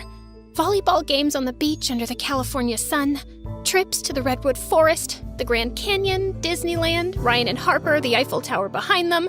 Wait, what? Ryan went to Paris with Harpy? I immediately clicked his social media profile, and there he was, enjoying that two-faced witch on my vacation. Ryan and Harper taking a selfie at an outdoor Parisian cafe. Ryan jumping for joy, the Arc de Triomphe behind him. Harper, holding a yellow umbrella in front of a hotel that we were supposed to stay in. I had it. It was one thing to break up with me, and a totally different thing to take Harper, on a vacation that I planned. My blood boiled, and I screamed for Mom. Mom, I'm going to Paris! The Paris streets were bustling with life. People walking their dogs, couples chatting in outdoor cafes, everyone dressed in immaculate clothes. This was the Paris of my dreams. But I couldn't enjoy it because I was on a mission to find my cheating ex-boyfriend. And the best place to start my quest was at the hotel. I was sitting in an outdoor cafe across from the hotel, sipping my third cafe au lait, when suddenly the hotel doors opened, and Harper and Ryan walked out, hand in hand. I threw some money on the table and started stalking them until they stopped to look in a shop window. Ryan looked behind, and I immediately ducked into a souvenir shop. I bought a baseball cap and an oversized hoodie as a disguise, and continued tailing them when I saw Ryan hail a taxi. I felt angry, miserable, and humiliated all at the same time, and I wanted to bawl my eyes out. But just then, my phone pinged. It was a social media notification from Ryan. A selfie of the happy couple in the taxi. Next stop, the Louvre. I immediately decided to take a taxi, but they flew past me like I was made of cellophane. Am I invisible? I pulled up a map on my phone. The Louvre was only 1.5 miles away. If I walked fast, I could make it in 30 minutes. I made my way through the streets, crowded with slow-walking tourists, trying not to step on anyone. Pardon-moi. And when I saw the iconic glass pyramid up ahead, I started to run. I finally entered the museum, and my eyes went straight to this gorgeous painting, the Mona Lisa. The masterpiece was smaller than I had imagined, but it was a thrill to see her. I was admiring the artwork when I felt a hand pull the cell phone out of my back pocket. I smiled to myself, then turned around to see a handsome pickpocket slipping it into his jacket. It's a fake. I assure you, the Mona Lisa is quite real. No, I mean the cell phone you just stole, it's fake. The City of Love is quite famous for pickpockets at tourist attractions, so I carry a fake cell phone for thieves to steal, then continue on their way. Then I'll continue on my way. I grabbed his arm and held on. Not so fast. Why are you faking a French accent? I was born here, but then my mother took me to Hollywood. She wanted to act in films. Clearly, she must have failed because here you are, robbing tourists. Can you let me go now? No. Look, you have two choices. I can go tell the security guard you stole my phone, or you can help me find these two losers. I showed him the pic of Ryan and Harpy by the Eiffel Tower. Did they steal your fake wallet? No, that's still in my bag. She stole the love of my life, and I'm going to get him back, with your help. Because you speak French, and 4 eyes are better than 2. I'd rather get arrested. Please, I can pay you. Why are you running after the despicable monster who dumped you? Because I've loved him since the 3rd grade. And maybe it's time to grow up. You don't understand. I've spent all these years planning a future with him. Now my future is a big blank because this girl stole him from me. And now they're out having fun on my vacation, and here I am trying to talk a pickpocket into helping me tail them. Oh God, I'm such a loser. I feel like slapping myself across the face. And then I don't know what happened, but I started to cry. Like a real hard, ugly cry. Could you please stop crying? Everyone's staring at me like I stole your kidney. Will you help me? Okay, I'll help you. But your ex isn't here. How could you possibly know? Gabriel pulled out a wallet and flipped it open. Ryan's ID was inside. They were on their way out of the museum when I, bumped into him. I must be an evil person because this news put me in a better mood. Maybe he deserves it. But when we find them, you'll give it back, okay? Of course. There's one problem. How do we know where they're going? I think they're following my itinerary. If I'm right, their next stop is the Jardin des Tuileries. The fountain was even prettier in person, and it took me back to the time I was planning the trip. Back then, I imagined myself strolling the sweeping promenades of the garden with my Ryan. Instead, I was walking around the iconic central pool with a French pickpocket. Since I'm helping you stalk your ex, shouldn't we know each other's names? I'm Ella. Like short for Cinderella? Isabella? Mozzarella? Just Ella. Now, can we focus on finding Ryan? I'm Gabriel, in case you're interested. But I wasn't. I was too focused on finding Ryan. Just then, I took a sip from my harmonica bottle, then casually played a tune on the harmonica built into the cap. Did you just make music with your water bottle? Yep. Coolest thing ever. Hydration and entertainment in one. Whoever invented this is a genius. Okay, that's actually impressive. I kind of want one. Oh, are you planning to steal it? Some things are actually worth paying for. Can I try it? Uh-huh. Fine. Here, try it. Just blow into the cap, like a civilized person. This is cool, and I love it. Where do I get one? Amazon. Link's in the description. Now, can you walk a little faster? What's the American saying? Stop to smell the roses? I'm not here to see the sights. I'm here to get my man back. And what will you do when we find him? Punch him in the nose, drop to your knees, and beg him to come back? Kiss me passionately to get him jealous? All of the above? None of the above. I'll simply tell him we were meant to be together. Oh, sure. That should work. He'll come to his senses. I'm hungry.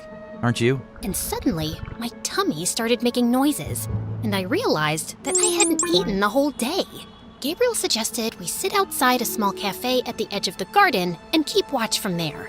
I was inhaling my pasta when I noticed Gabriel staring at me. What?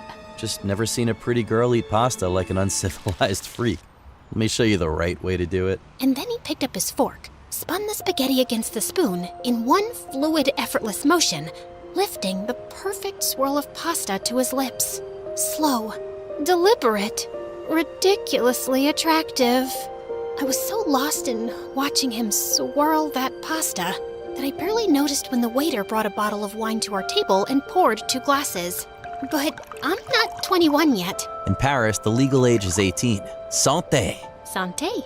As we ate, I learned more about Gabriel. His mother brought him back to Paris when he was 14 so she could help his grandparents run the family cafe.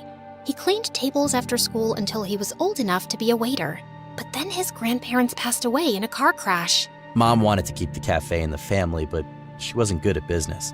She took out several loans and struggled to keep up with the payments. And she got sick and left. Since I was not earning enough to pay the loans, the bank foreclosed on us and I lost the cafe. What about your dad? He's not around anymore, but I don't need him either.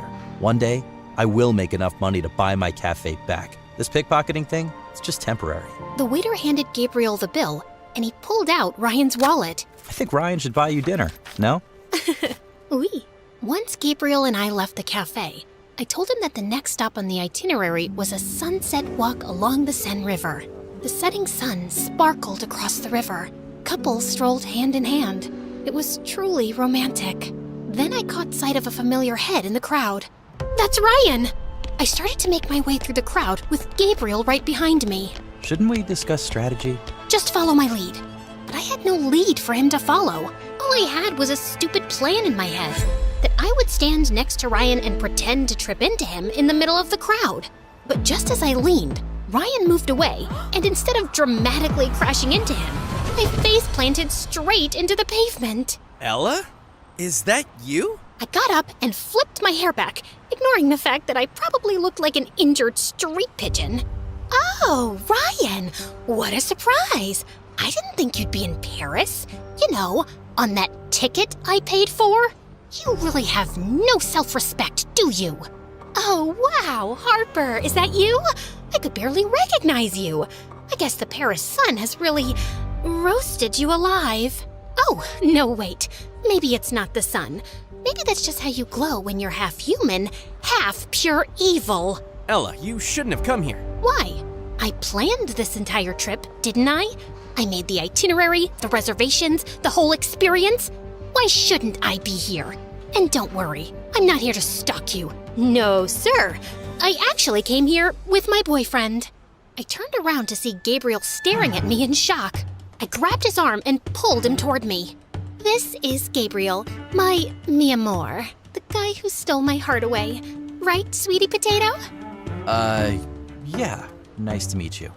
Wait, you have a boyfriend? You were crying over me just last week. Weak schmeek. I'm over you, darling. And why are you so surprised? You moved on in less than a day. Forgot about all our great love like it was yesterday's trash. What great love? Ryan and I had been dating for a year before the prom happened. A year? I thought you loved me, Ryan. Whoa, I never said I loved you, Ella. I said you were the best, and you are. You always made things easy for me. But now it's over. It hit me like a nuclear bomb. He was right. He never said he loved me. All those years, every birthday card was signed, "You're the best." After every date, I'd only get a quick peck on the cheek. My blood boiled with anger. And before I could think, I just whirled around, grabbed Gabriel by the collar, and kissed him. I thought he'd push me away, but to my surprise, his hands wrapped around my waist, and he kissed me back. When I finally pulled away, Ryan just stood there, frozen. Well, that settles it. You and I are officially over. Have fun on my trip. And I think this belongs to you. Found it on the ground, much like your ego. And I ran before Ryan could see my tears, with Gabriel close behind me. You okay? I'm fine. I mean, the guy I've loved all my life was cheating on me behind my back, and my first kiss was with a French criminal. But yeah, I'm totally fine. I'm not a criminal, okay? And what do you mean by first kiss? You and Ryan have never kissed before? Of course we have. Okay, fine. We never kissed. Unless you count an occasional peck on the cheek like some bird pecking its seeds. I guess that makes me a giant loser who's been in denial about everything. I don't think you're a loser.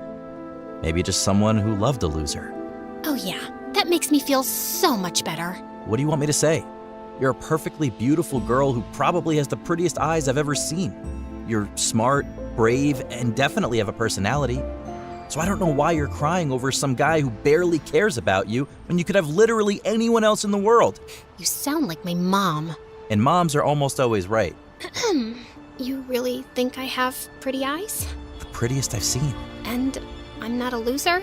Maybe a little, but Ryan's a bigger one for sure. Now please, stop crying and let's get you an ice pack. You did fall on your face, remember? Gabriel and I spent the rest of the night wandering through Paris. Even though it was late, the city still felt alive. Streetlights glowed on old buildings, and quiet music drifted out of tiny cafes. I was finally having fun when Gabriel asked if he could drop me home. I don't know if I want to go back to the hotel and run into Ryan. I'm not sure I can resist the urge to break his nose if I see him again. Well, that might give you short-term satisfaction, but maybe not the best idea. All right then, if you're sure, you can crash at my place. By the time we reached Gabriel's place, I was bone tired. I just wanted to crash. But as soon as we flicked on a light, I saw a tall man standing in the middle of the room with a funny-looking cat and a bunch of guys in black.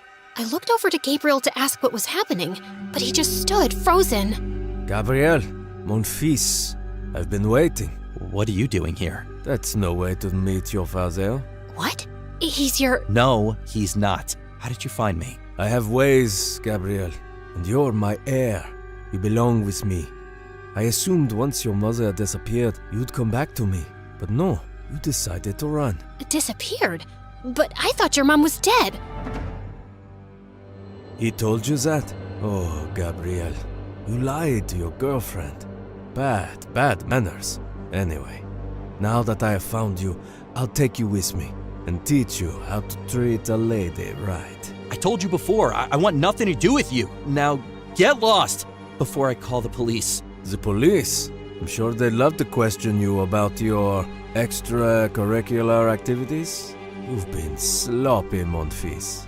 Gabriel's dad signaled his men to grab him. You really don't know when to quit, do you? And he grabbed my hand and ran. We sprinted through the streets, through late-night cafe tables, knocking over chairs, tables, and whatever came in our way. I was trying to keep up, but Gabriel was so fast, and I had the legs of an old chicken. I wanted to stop and rest, but then I looked behind and saw a black car skidding around the corner, right behind us. They're in a car! Gabriel, we are not winning this race! Nope, which is why we're upgrading our ride. Before I could ask what he meant, he swerved toward a row of rental bikes lined up outside a shop, yanked one free, and hopped on. I jumped onto the back, and together we cut through the crowd. For a second, I thought we'd lost them, when suddenly, this car screeched in front of us, and Gabriel slammed the brakes. Get in! Mom? What? Just get in! Gabriel and I exchanged one look. Then we jumped in. The car sped through the city until the bright lights of Paris disappeared behind us. I had no idea where we were going, but I was too busy trying to process everything. We finally stopped at this abandoned building, and Gabriel's mom told us everything. I met Gabriel's dad when I was just 18. Fell in love, got married, and thought I'd have a happy life until everything fell apart. Mom didn't know Dad was in the mafia. We only found out when I was 12. I wanted to leave right away, but his father made it impossible. He threatened to take Gabby away, and I was too scared to fight back. But when he turned 14, I saw how deeply the mafia life was pulling him in. That's when I decided to take him and leave for my parents' house. Dad's been chasing us ever since. After my grandparents passed, Mom and I decided to go separate ways to trick him. But that didn't work. Then why did you lie to me saying that your mom was dead? No, I said she fell sick and left. There's a difference. Besides, I just figured you'd cry at my tragic backstory, and I really couldn't handle that anymore. Are you kidding me? Okay, I'm sorry. I should have been more clear, but we have more pressing issues at hand. Mom, Dad's not going to stop, is he? No, he never does. So what now?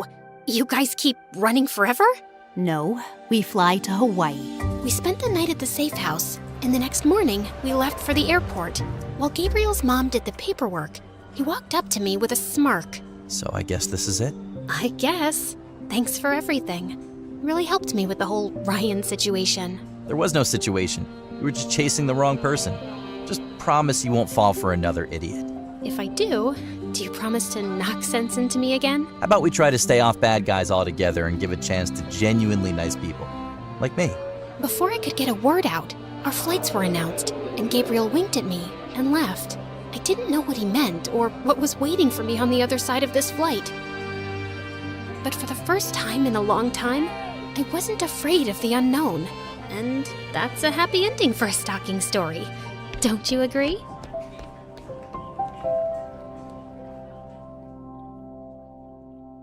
Hey friends, I'm Gabby from LA. Please like and subscribe.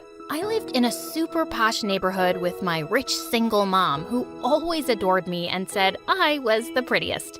She even showed me off in front of all her friends. Look at her. Isn't she like an angel? Touch her skin. It's baby soft. It's my daughter's birthday. For God's sake, stop showing off your daughter. But Mom never listened to anyone. As I grew older, Mom just grew more protective of me. Gabby, why are you out in the sun? And get away from these dirty kids. Mom, they're my friends, and we were just playing. Mates, get her inside and give her a shower. Now! Mom was crazy when it came to keeping my beauty safe. Since I was always indoors, I'd just end up watching TV. And it became my favorite thing to do. I loved watching how people acted, and I always tried to imitate them. And my passion for acting grew stronger when I joined the drama club right from first grade. And I was super popular in my class. Once during the school play, I was reciting the most emotional lines when I heard kids scream, "Run! Run! There's a snake in here!" Everyone started running out of the auditorium in panic. But just then, I spotted a boy from my class hiding in the corner and shivering in fear. I grabbed his hand and we both ran outside. But as soon as we were far enough, he shook my hand and ran away. What a weirdo. His name was Alan, and he was so quiet that I'd never noticed him much. But I saw in the next few days that he always sat alone, and the other kids from class kept picking on him. Why are you occupying the entire table when you don't have any friends? Get out of here. Well, I'm his friend and I'm gonna eat with him. You guys go someplace else. The other kids left, but just as I sat down, Alan walked away too. Ugh, I wasn't gonna bother being nice if he kept being a jerk. Later that afternoon, I was waiting to be picked up when I heard someone sobbing in the parking lot. I was shocked to see it was Alan. "Hey, are you okay?" But he shook my hand off his shoulder and I lost my patience. What's your problem? If you want to keep everything to yourself, fine. But you could be nice to the people who care.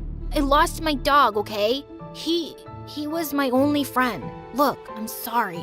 I didn't want to be rude, but I've never had any friends, and I just don't know how to talk to people. Hey, chill, it's okay. I'm sorry about your dog, and maybe we can be friends. He looked surprised, but then he nodded with a smile, and suddenly it started raining. We both ran to the school building, and he held up his bag to cover me from the rain. From that day on, we became good friends. I even invited him to my place soon and introduced him to Mom, but she wasn't too happy about it. He doesn't seem like he's from a good family, Gabby. You should stay away from kids like that. He's my friend, and I don't care about anything else. Grades passed by, and my bond with Alan grew stronger. We went together on school trips, and he came to watch all my plays. In the 8th grade, I played the lead for the school's annual function. After the play was over, Alan came running backstage and hugged me. You were amazing, Gabby. I couldn't take my eyes off you tonight. Here, these are for you. And I wanted to tell you. But before he could finish, a man came running and moved Alan aside. Bravo! Bravo! You are amazing out there, little girl. I can't wait to sign you for my upcoming short film. Short what? The man introduced himself as a big producer and looked so eager to sign me for some big lead role. Just then, Mom came from behind me, screaming in excitement. That's just awesome, Gabby. Say yes.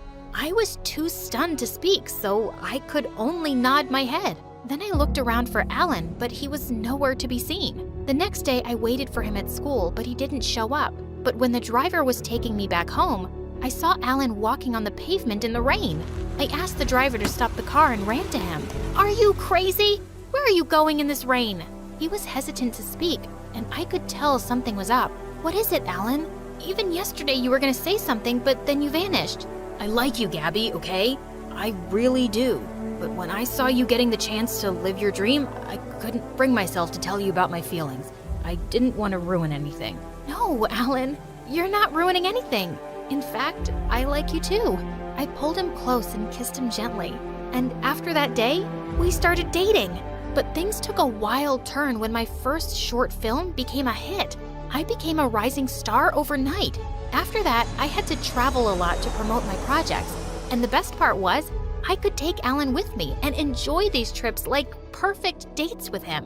One time, I took him to a shoot, and just as some of the reporters were interviewing me, Alan came running in with a box of desserts. Here, I got you these. Suddenly, all the cameras turned to Alan, and he just ran out of there. When the reporters asked who he was, Mom spoke up before me. Oh, he's just an errand boy for my beautiful daughter. Mom! I wanted to tell them the truth, but then I thought of all the unnecessary media attention Alan would get. I decided it was best if they didn't know. But the next morning, Mom woke me up with shocking news. There were pictures of me and Alan kissing all over the newspapers with the caption, "Young millionaire actress dating her errand boy." You're just starting to get a name in Hollywood, Gabby. And you want to spoil it all for this poor boy? There are so many rich actors you can date. Stop it, Mom. Why are you... I don't want to hear anything. Alan's got no class, and I want you to break up with him. Of course I wasn't gonna do that. Now that it was already in the news, I was gonna date Alan publicly, and Mom just had to accept it. Soon after, it was Alan's 16th birthday, and I had a really important award function the same day. So I decided to take him along with me and introduce him to everyone. It's gonna be so much fun, and I even got this Gucci suit specially made for you. But you know I hate crowds, and all that media attention, I don't think... Oh, come on, Alan. For me, please. Just this time.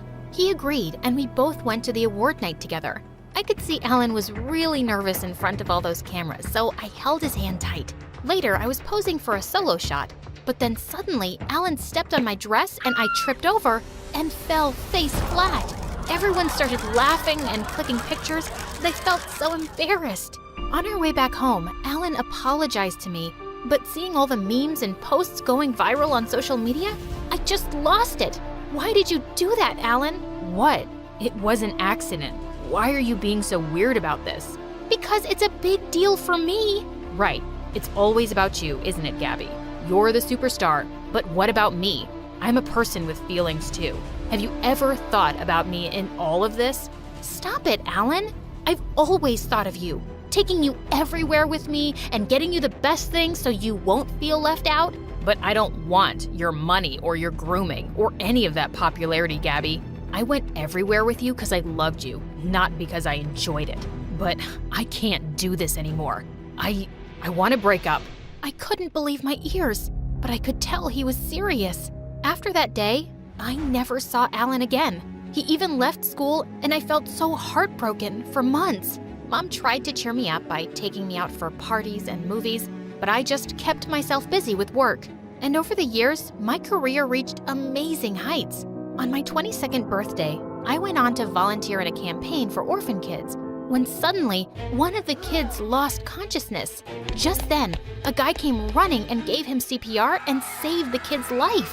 I learned that he was Paxton, a super rich music producer who worked in the film industry. What you did today was really amazing. I'm the one amazed, actually. It's the first time I'm seeing a rich actress volunteer for a campaign without any cameras. Well, it just makes me happy. I'm sure that's why you're here too. He smiled and we got talking, and he seems like a really genuine guy. A few days later, I was working on my next movie when I learned that Paxton was the one producing music for it, and I was super excited to work with him. We often met on sets, and I loved hanging out with him. We became really close in no time, and even Mom could see it. I guess someone's in love. Oh, come on, Mom, we're just good friends. But Mom wasn't one to give up so easily. The next morning, Paxton was at my door because Mom invited him over for breakfast. We were having a good time until Mom showed him all of my embarrassing childhood photos, and I felt really awkward. No, please, stop it, Mom. You look really cute in all of these. His words always gave me butterflies, and soon after that, we even started dating. Then one night after our movie premiere, Paxton took me out and proposed to me. I was shocked because it all felt too soon, but Paxton treated me like a princess and he was just perfect. So I said yes and we got engaged. Then a few days later, I had a shoot in a public place, and just as I got down from my van, a crazy fan came and held me from behind. I tried to get rid of him, but just then someone came forward and punched him. As he pulled me to the side, I saw that it was Alan. The security guards took the crazy fan away, and Alan made me sit down. Are you okay? Did he hurt you anywhere? No, I'm all right. But what are you doing here? It's been 6 years, I know. And I'm here because I'm the CEO of this company. He was the freaking CEO? Later, when my shoot was over, he took me to a cafe and told me how he'd developed an app soon after high school and worked his way to build this company. I'm really proud of you, Alan. You made it so big. Yeah, your mom was a big motivation in it. My mom? The day our pictures were posted in the newspaper, I came to check up on you. But I heard your mom shouting how I was this poor kid with no class who didn't deserve you. What? Ever since that day, I decided I was going to work really hard and be a man good enough to deserve you, Gabby. I loved you, and I still do. Suddenly, I realized how much I'd missed him, but I had to keep my head straight because I was getting married to Paxton soon. Please stop, Alan. You broke up with me, and that's the truth. And it's too late. I'm engaged to someone else now. I showed him the ring on my finger, and his face turned pale, and I just left. Then a few days later, I went to try on wedding dresses with Paxton, but just as I stepped out of the changing room, I was shocked to see Alan, who was staring right back at me. Alan, what are you doing here? I came with a friend. He wanted to get a suit for his wedding. Suddenly, Paxton came over with a bouquet of roses in his hands. Look, babe, I got these to go with your dress. But suddenly, Alan leapt forward. Get those away from her. She's allergic to roses. Paxton looked really shocked, but after I introduced Alan to him as my old friend, he ended up inviting Alan for the wedding. Before leaving the shop, I told Alan he didn't have to come. I'm leaving for London that night, Gabby, for good. And even if I wasn't going, I wouldn't be able to see the love of my life get married to another man. The pain in his words broke my heart. On the day of my wedding, I was walking down the aisle, but I kept thinking about Alan so much it was driving me crazy. And when I looked up at Paxton, I knew I couldn't do this. What's wrong, Gabby? I can't do this. I like you, Paxton, but you love Alan, don't you? When I saw you with him the other day, I could see it in your eyes, Gabby. You looked at him in a way that you've never looked at me. I'm so sorry, Paxton. Don't be, Gabby. If that's where your heart is, then go and get him. Oh, Paxton. I ran out of the church and got a cab to the airport. When I got there, I was running around looking for Alan when I heard someone call my name. Gabby? Alan! What are you doing here? It's your wedding. You shouldn't be here. This is where I should be, dummy. With you, the guy I've always loved.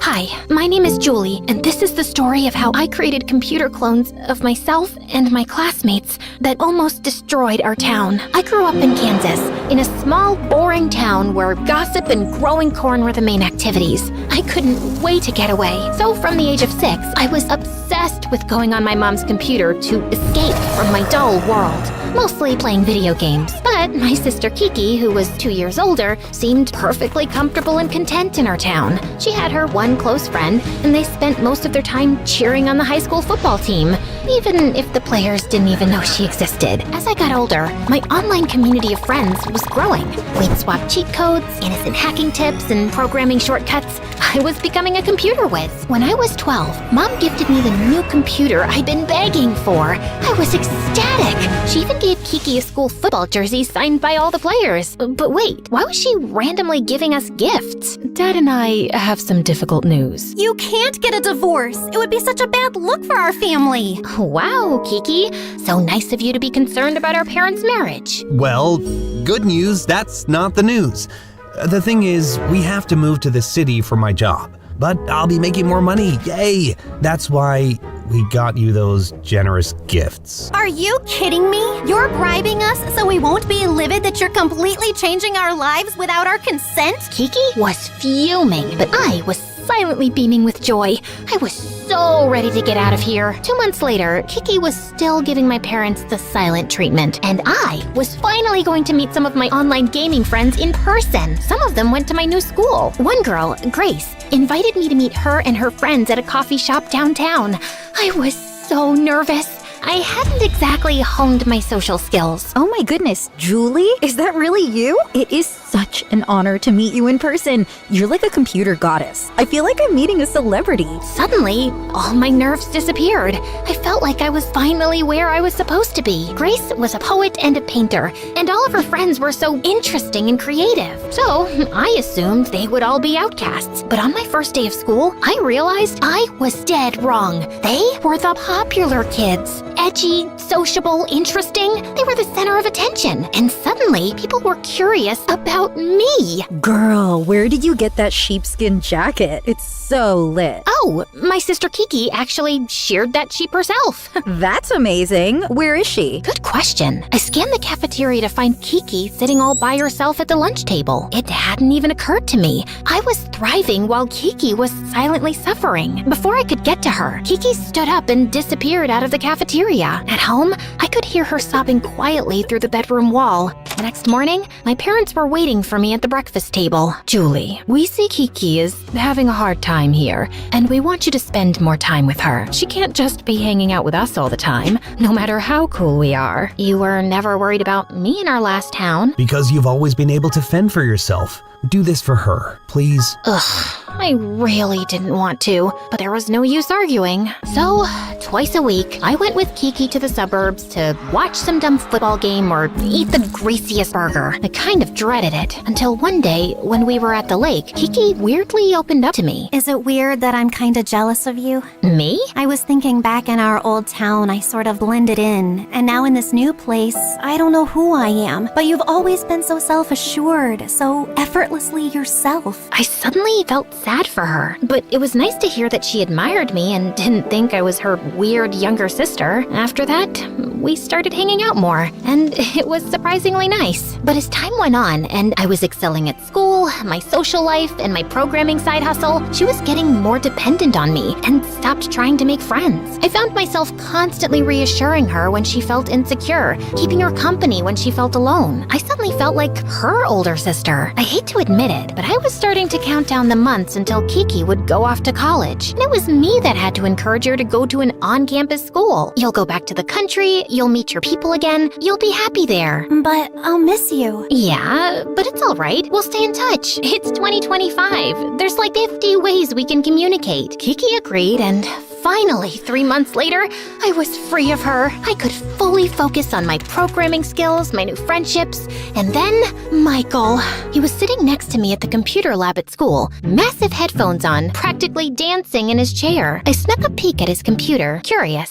Snooping, eh? He pulled his headphones off and smirked at me. He had the confidence of someone much older. I thought of something eloquent to say. So, do you like computers? Yeah, I mean, I'm an electronic musician, so the computer is basically my instrument. That's so cool. I'm a programmer, so I also have an emotional attachment to my computer. Okay, I didn't say that. Michael and I chatted, and we had so much in common. We'd meet in the computer lab every day, and soon we started hanging out after school. I was smitten. The only problem was Kiki. Every time Michael and I would hang out, I would get a barrage of texts from Kiki begging me to call her or save her from some awkward situation. Sometimes I ignored her, but I could tell Michael was getting weird about it. That Kiki texting you again? Or some mystery suitor? Nope, just my sister. I called Kiki. I was sick of her antics. You have got to stop blowing up my phone. My boyfriend is starting not to trust me. Well, then you shouldn't be with him. How would you know? You've never had one. I'm sorry, that was mean. I'm sorry I'm bothering you so much. I'm just having a hard time making friends. Everyone knows each other already, but I see that I'm just a burden on you, so I'll leave you alone. Click. She hung up. I felt really bad. She needed me, and I wanted to be there for her, but it was just so energy draining. If only... How is your sister doing? Terrible! But then I had a crazy idea. I would make a bot version of myself to keep chatting with Kiki. An even better version. All I had to do was build a program, enter my browsing data, chats, photos, everything and anything about me, plus a couple of keywords I wanted my avatar to embody. I didn't tell anyone what I was working on, especially Michael. But a week later, it was done. I watched as my bot sent its first message to Kiki. Hey, normal, lonely sister. Sorry for the silence. No text. You got this, girl boss. Okay, whoa. The bot was not ready. I texted Kiki to do damage control. Oh my gosh, so sorry. That was a voice message my phone misinterpreted. What I meant to say was, hey, it's normal to be lonely, sis. And I'm sorry for the text silence. You're a great girl because you've got so much to offer. Ugh, I was honestly just making it worse. Now I sounded like a robot. So I reprogrammed the AI until it came up with something useful. If you want those girls to like you, just ask a lot of questions and build off what they're saying. You can even send me a text during the party if you're feeling weird. Ta-da! This was the AI Julie I was looking for. Patient, kind, and supportive. A version of me I didn't have time to become right now. And finally, I heard back from Kiki. That's actually great advice. Thanks for being there for me, seriously. I was totally pulling this off. Now, I had plenty of time for my social life and for Michael. But it seemed the more available I was, the more unavailable he was. Hey, babe, do you want to maybe get off your computer and come eat the pizza I ordered for us with all of your favorite toppings? I just lost it. Can you please not interrupt me when I'm working? You know I gotta prep for my gig next week. Okay, it's just that you were asking me to make time for you, and now that I have, but Michael already had his headphones back on. I texted Grace that I was annoyed with Michael, and the next day, things just got way worse. A car alarm has more rhythm than my music? Nice. What are you talking about? That's what you said about my music, for everyone to see. He showed me my most recent Instagram post. I did indeed write that, with Michael's song playing in the post. I was mortified. Oh my god, Michael, it wasn't me! Oh, so what? Someone just hacked into your phone and posted that? You're the only person I sent that song to. And then it occurred to me, I was the only one with this song. Well, me and my AI. And that's when I realized she must have gone rogue. I'm so sorry, but I can explain. I sort of created a program that created an AI replica of me to keep communicating with my sister so I could devote all of my attention to you. And my bot must have known I was mad at you and tried to get vengeance. I swear it wasn't me. I don't believe you. Show me. I needed Michael to forgive me, so I did. Honestly, I'm kinda impressed, but you need to go online right now and tell everyone it's a joke and fix it so it doesn't happen again. Done! And I hate to ask, but I need to get into this music school. Do you think you'd be able to create an AI version of me just to write my college admissions essay? I mean, I didn't want my tech to get abused, but I didn't want to lose Michael. Okay, but just this once. I just need you to gather all of your data. Texts, music playlists, anything that represents the best version of you. Then I'll add some additional aspirational keywords, like independent thinker, generous. I am generous. I smiled politely, then got to work making Michael his bot. It was much easier this time around, and it just needed a few adjustments until it became the smart, studious version of Michael. When I showed him, he was ecstatic. Julie, you're a genius. Thank you. He kissed me sweetly. I hadn't gotten a kiss from him in weeks. I was beaming, but our kiss was interrupted by my friend Grace. Julie, I know about your bot. Michael told me. What? I didn't. Grace showed me the text from Michael, saying if she needed help getting a job, she should ask Julie to make her an AI avatar. Then it went on to tell her all about my tech and how I used it to reconnect with my sister. Michael, why would you tell her that? I didn't. It must have been my bot. I did program Michael's bot to be generous and helpful, but I guess it took that too literally when he was chatting with Grace. Ugh, these bots are developing a mind of their own. Grace, I can't help you. Oh, no worries. I'll just message Kiki right now and tell her what you've been up to. Wait, fine. What do you need help with? I need a job so I can prove to these Ivy League schools that I have a good work ethic, but no one will hire me. I'm like, are they just threatened by how much money my family has? I couldn't have Kiki knowing. It would ruin everything we built. Fine. I'll make a version of you that is so good at applying to jobs. But after you get a job, you have to delete it. Deal. She gave me a hard drive with all the data that made up Grace. I uploaded it to the program and ta-da, a bot was born. We gave it the task of applying to jobs and I monitored it closely. I had to be very careful with the data I put in. And after that, no more bots. The next day after English class, my teacher called me over. Had she found out my secret? We need to talk about the email you sent me. I had no clue what she was talking about. Then she showed me an email that read, "I'm sorry you felt my English paper was only B-worthy. The truth is, I don't need to be here. I'm smarter than all of this, and I don't care about English anyway. Also, you look tired." Oh no, my AI had gone rogue again. I thought I fixed it. It must have run with the word headstrong. I came clean to her. It wasn't me. It was a rogue robot version of me. I know you're an English teacher, so it might be difficult to understand, but I spent about an hour explaining this to her and showing her. She seemed disappointed, but also a little intrigued. I could suspend you for this, or I could ask for a favor. You're right. I do look tired. I am tired. Can you make me a bot that can grade papers for me? Please. Then this stays between us. Promise. I didn't have a choice, so I agreed. When I was done, I was so ready to delete my tech once and for all and come clean to Kiki until... Guess who's the new face of the post office? Yep, I'm gonna be a mail clerk. You helped me so much. Julie, my essay was amazing. Thank you, babe. Who's ready to talk about indefinite articles? I definitely am. Everyone seemed so happy, like my AI was actually helping. Now that I had the bugs figured out, I checked in with my bot and Kiki and I were really getting along, so I let it exist.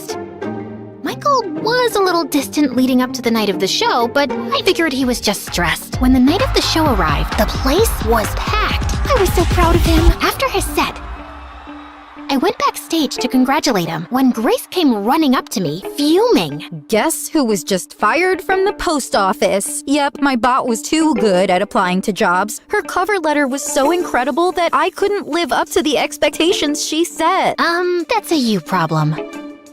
Baby, what's wrong? Suddenly, Michael put a loving hand on Grace's shoulder. When she stepped aside, he seemed shocked to find me standing there. Oh my god, Julie? You said you weren't coming. What? I never said that. You texted me. I checked. My bot had said that to Michael. Okay, but that's not an excuse to cheat on me. You said you were sick of my behavior and wanted to take a break. Ugh, I did seem to say that too.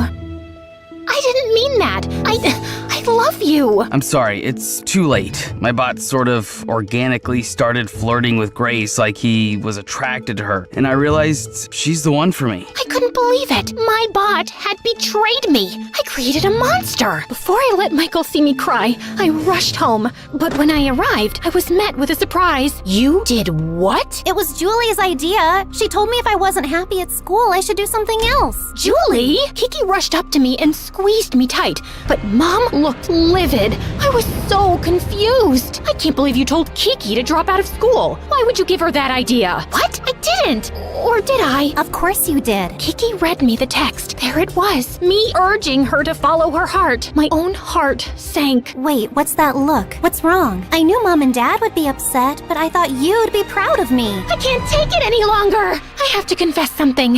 It wasn't me that told you to drop out. I mean, it was a version of me. I sort of created an AI clone of myself so I could chat with you while I was busy with my friends and Michael. I wanted to be there for you. Whoa, seriously? You spent all your energy building a whole new software just so you didn't have to spend your energy actually talking to me? You know what? That's unsurprising. You always saw me as a burden. Kiki, I'm sorry. That's all you have to say? I didn't know what to say. I was honestly at a loss for words without my AI to fall back on. Both of you are grounded until I have a better understanding of what is actually going on. Kiki ran to her room, slamming the door behind her. My AI had gotten me into this mess, and now I had no choice but to delete her. So, without another moment of thought, I shut her down, once and for all.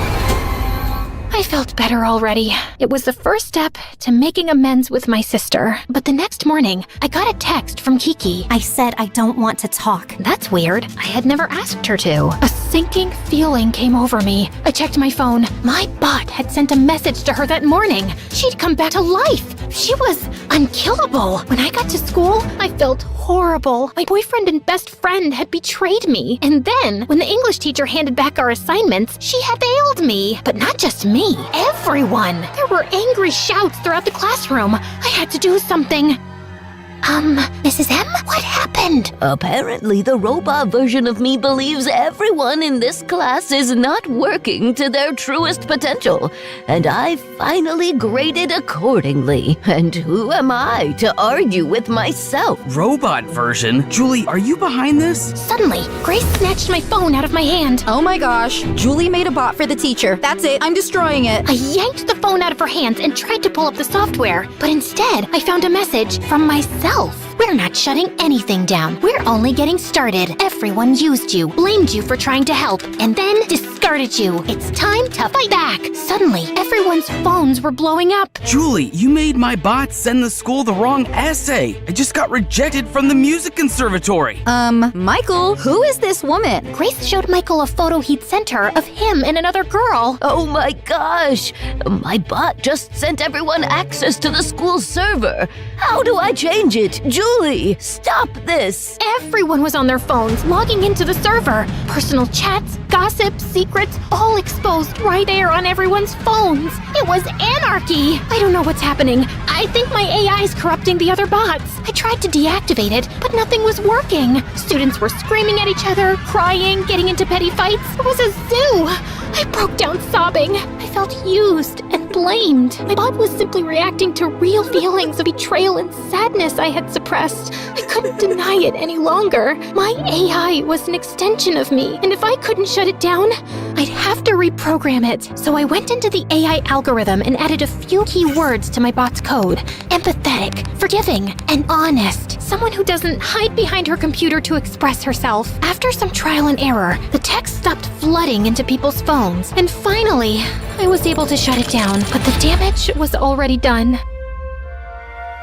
I decided to be the brave, honest version of myself I had programmed into my now dead AI as I addressed the rowdy crowd. Everyone, stop! Hear me out! The crowd went quiet. I'm sorry for my part in this, but listen, you can't rely entirely on an algorithm. It makes mistakes, just like you. You have to take responsibility for your own lives. If I had just talked to my sister Kiki instead of avoiding her, I could have saved us both a lot of pain and spared you all some too. But now, your secrets are out, and you have to face them. Okay, bye! I ran home. I had to see Kiki. Kiki! I shut the software down. I'm sorry. You were right. I was hiding behind my computer because it was easier than giving you my time. You're my best friend. You've always been there for me, and I need you now more than ever. I love you, sis. Tears were welling in Kiki's eyes. And you didn't get a bot to write that for you? Nope, that's from the human heart. Well, you might have been hiding behind a computer, but I was hiding, period. I didn't drop out because you told me to. It's because I was scared. So was I. I didn't want to say the wrong thing to you and lose you. Kiki hugged me. Now tell me, does this outfit work for my job interview tomorrow? I was sweating, but I had to be honest. Not really. But don't worry, I'm gonna build an app that will help curate the perfect wardrobe ensemble. No!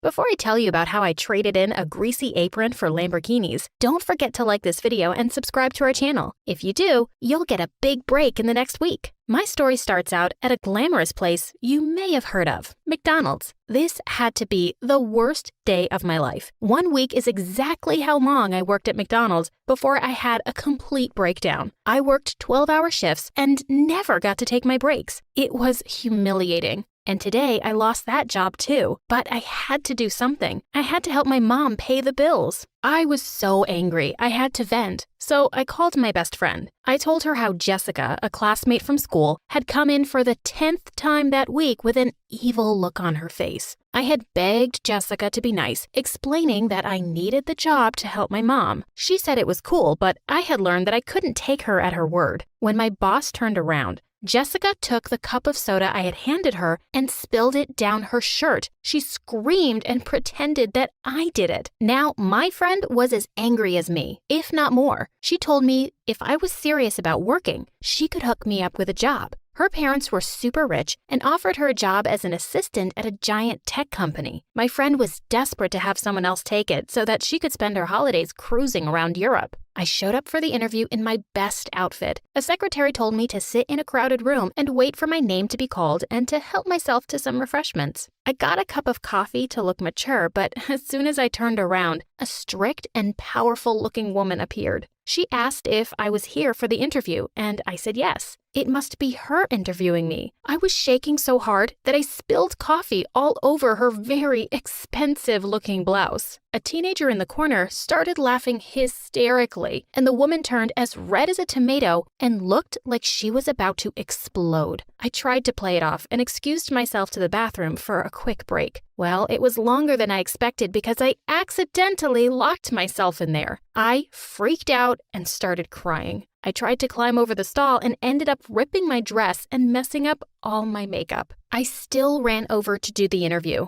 but I looked like a circus clown. The lady didn't even ask me any questions, just said, "Thank you for coming," in the busy reception area and sent me home. I'd blown it. I was about to go beg McDonald's to take me back when I got the phone call telling me that I had got the job. Maybe this woman had a better sense of humor than she seemed, or maybe they were just desperate. Either way, I showed up to work bright and early the next morning. I showed up at the office and was directed to Mr. Heiko on the top floor. Mister? I guess that woman wasn't my boss after all. Not only that, but I wasn't working for just any boss, but the boss. The office on the top floor was huge. The hallway was filled with artwork that cost more than my house. I made it to the end of the hallway, to my new place of work. I was buzzed into the office and asked to come in. I was so nervous. I tried as hard as I could to be prepared. Let's just say nothing could have prepared me for what I was about to walk into. I walked in and saw the same teenager from the waiting room playing video games on the floor. He looked at me and got excited. I asked if I was in the right place, and he said yes. I told him that I didn't understand. His response? "You were hilarious. So you had your dad hire me because you think I was funny?" He got very insulted. "My dad? I built this company." But you're just a kid," I said. "A kid? I am 16, and I am a self-made billionaire." See, he explained how he had written the computer code for a super successful app. Now he ran the entire tech company that he started his freshman year of high school. The whole time he spoke, he talked down to me as though I was some kind of idiot. Even if I was at the top of my class and 2 years older, I had to admit that he was a genius. I asked him if he was so smart and great, why had he hired someone like me? He explained that he was in need of an assistant, and I was the only interviewee that didn't bore him to death. He gave me a tour of his office filled with video games, action figures, and soda fountains. But there was one thing that made my blood boil. There was a giant painting of Jessica hanging on the wall. "Oh, that's just a picture of my girlfriend Jessica," he said. "She comes around occasionally. You'll get the chance to meet her." I could feel my face turning red. Just looking at her made me angry. He asked if everything was okay, but before I could answer, he spoke up again. "Well, that concludes the tour. Now for your contract." I picked up the piece of paper and nearly passed out.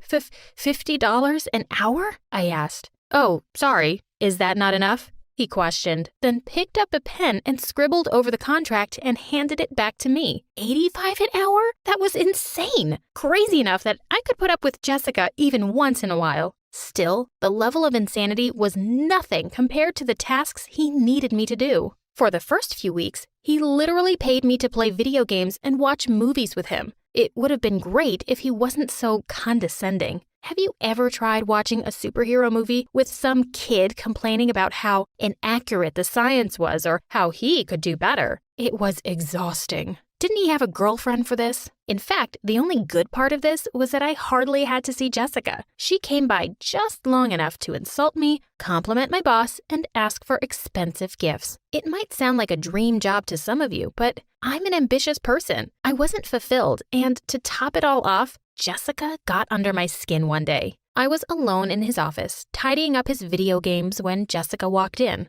Without hesitation, she went into his desk and took a few $1,000s from his wallet. I told her that maybe she should ask first, but she just laughed at me. "Wow, from a waitress to a babysitter," she said, looking me up and down. That's it. When he came back, I confronted him over why I was here in the first place. He didn't seem to actually need me to do anything. I told him that I needed to feel like I was actually doing something besides hanging out. He seemed disappointed, but agreed to let me take over some more assistant duties. As my first duty as your assistant, you should probably know that Jessica was taking money from your wallet. Now, any normal person would have at least been upset, but he just acted like it was all normal. In fact, he got super defensive about the entire thing. He told me that's just how relationships work, and I would know about it if I had ever been in love before. Idiot. He might have been some 16-year-old genius that ran a multi-billion-dollar company, but he was a complete idiot when it came to the real world. If he wasn't such a jerk, I would almost feel bad. Almost. I knew that rich kids were sometimes delusional, but even I was surprised by some of my new duties. Like this one time, he sent me to the grocery store for a bag of M&Ms and gave me $100. Another time, he gave me $50 to pick him up a banana from the local market. What's worse is that Jessica encouraged it. She asked him for $500 to pick up milk, and he just gave it to her. When I asked her what kind of milk cost $1,000, she told me it was organic. It was no wonder he had no idea how much groceries cost, with Jessica lying to him for extra money. I could see why she no longer needed to take on summer jobs. What was even crazier was how much the stuff he bought himself cost. His socks alone cost $400 a pair, and he just threw them out when he was done. I asked him why he didn't just wash his clothes, and he said that it was gross to rewear socks or underwear. While these moments were almost comical, his privilege made him very annoying. He didn't understand how people were homeless or stuck with debt. I don't understand why they don't just get a job. He was so arrogant and horrible. He expected everyone to do whatever he wanted just because he threw a few bucks at them. I felt like I did a lot as his assistant, but there were countless people waiting on him day and night. The closer we got, the more I realized he had no idea how to do anything himself. I will never forget the day he asked me to tie his shoes. I kind of laughed. I asked him how he didn't know how to tie his shoes. His response? I don't know. How were you stuck at McDonald's if you were so smart? That was one of the moments when I was about to walk out right then and there. The same day, I applied to about 15 jobs in the area. He pulled me in for a meeting the next day. I thought he was going to apologize for his behavior. Instead, he had told me that he had told all the CEOs of the positions I had applied to not to hire me. I was so upset. He forced me to choose between here or McDonald's. He was so lucky I was desperate for money. He knew he controlled me with it. One day, Jessica came by with a whole stack of papers and whispered something to him. He looked pretty upset, but just hugged her and came over to me. He offered me $5,000 to work for a couple of hours on my day off.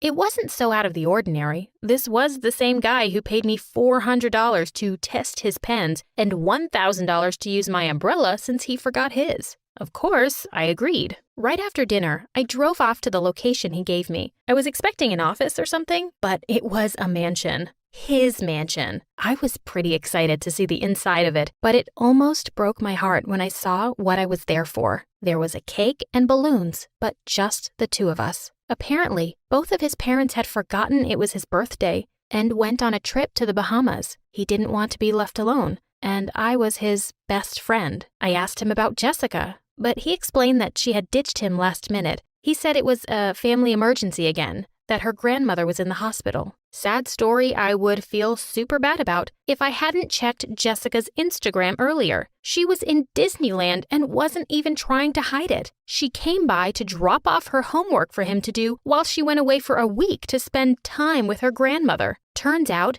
this happened every year. They had never spent a birthday or holiday together. Not only that, but he did all of her homework. I saw how she managed to keep her grades up. I don't know if I made the right decision, but I decided not to show him the photos. He was already sad enough.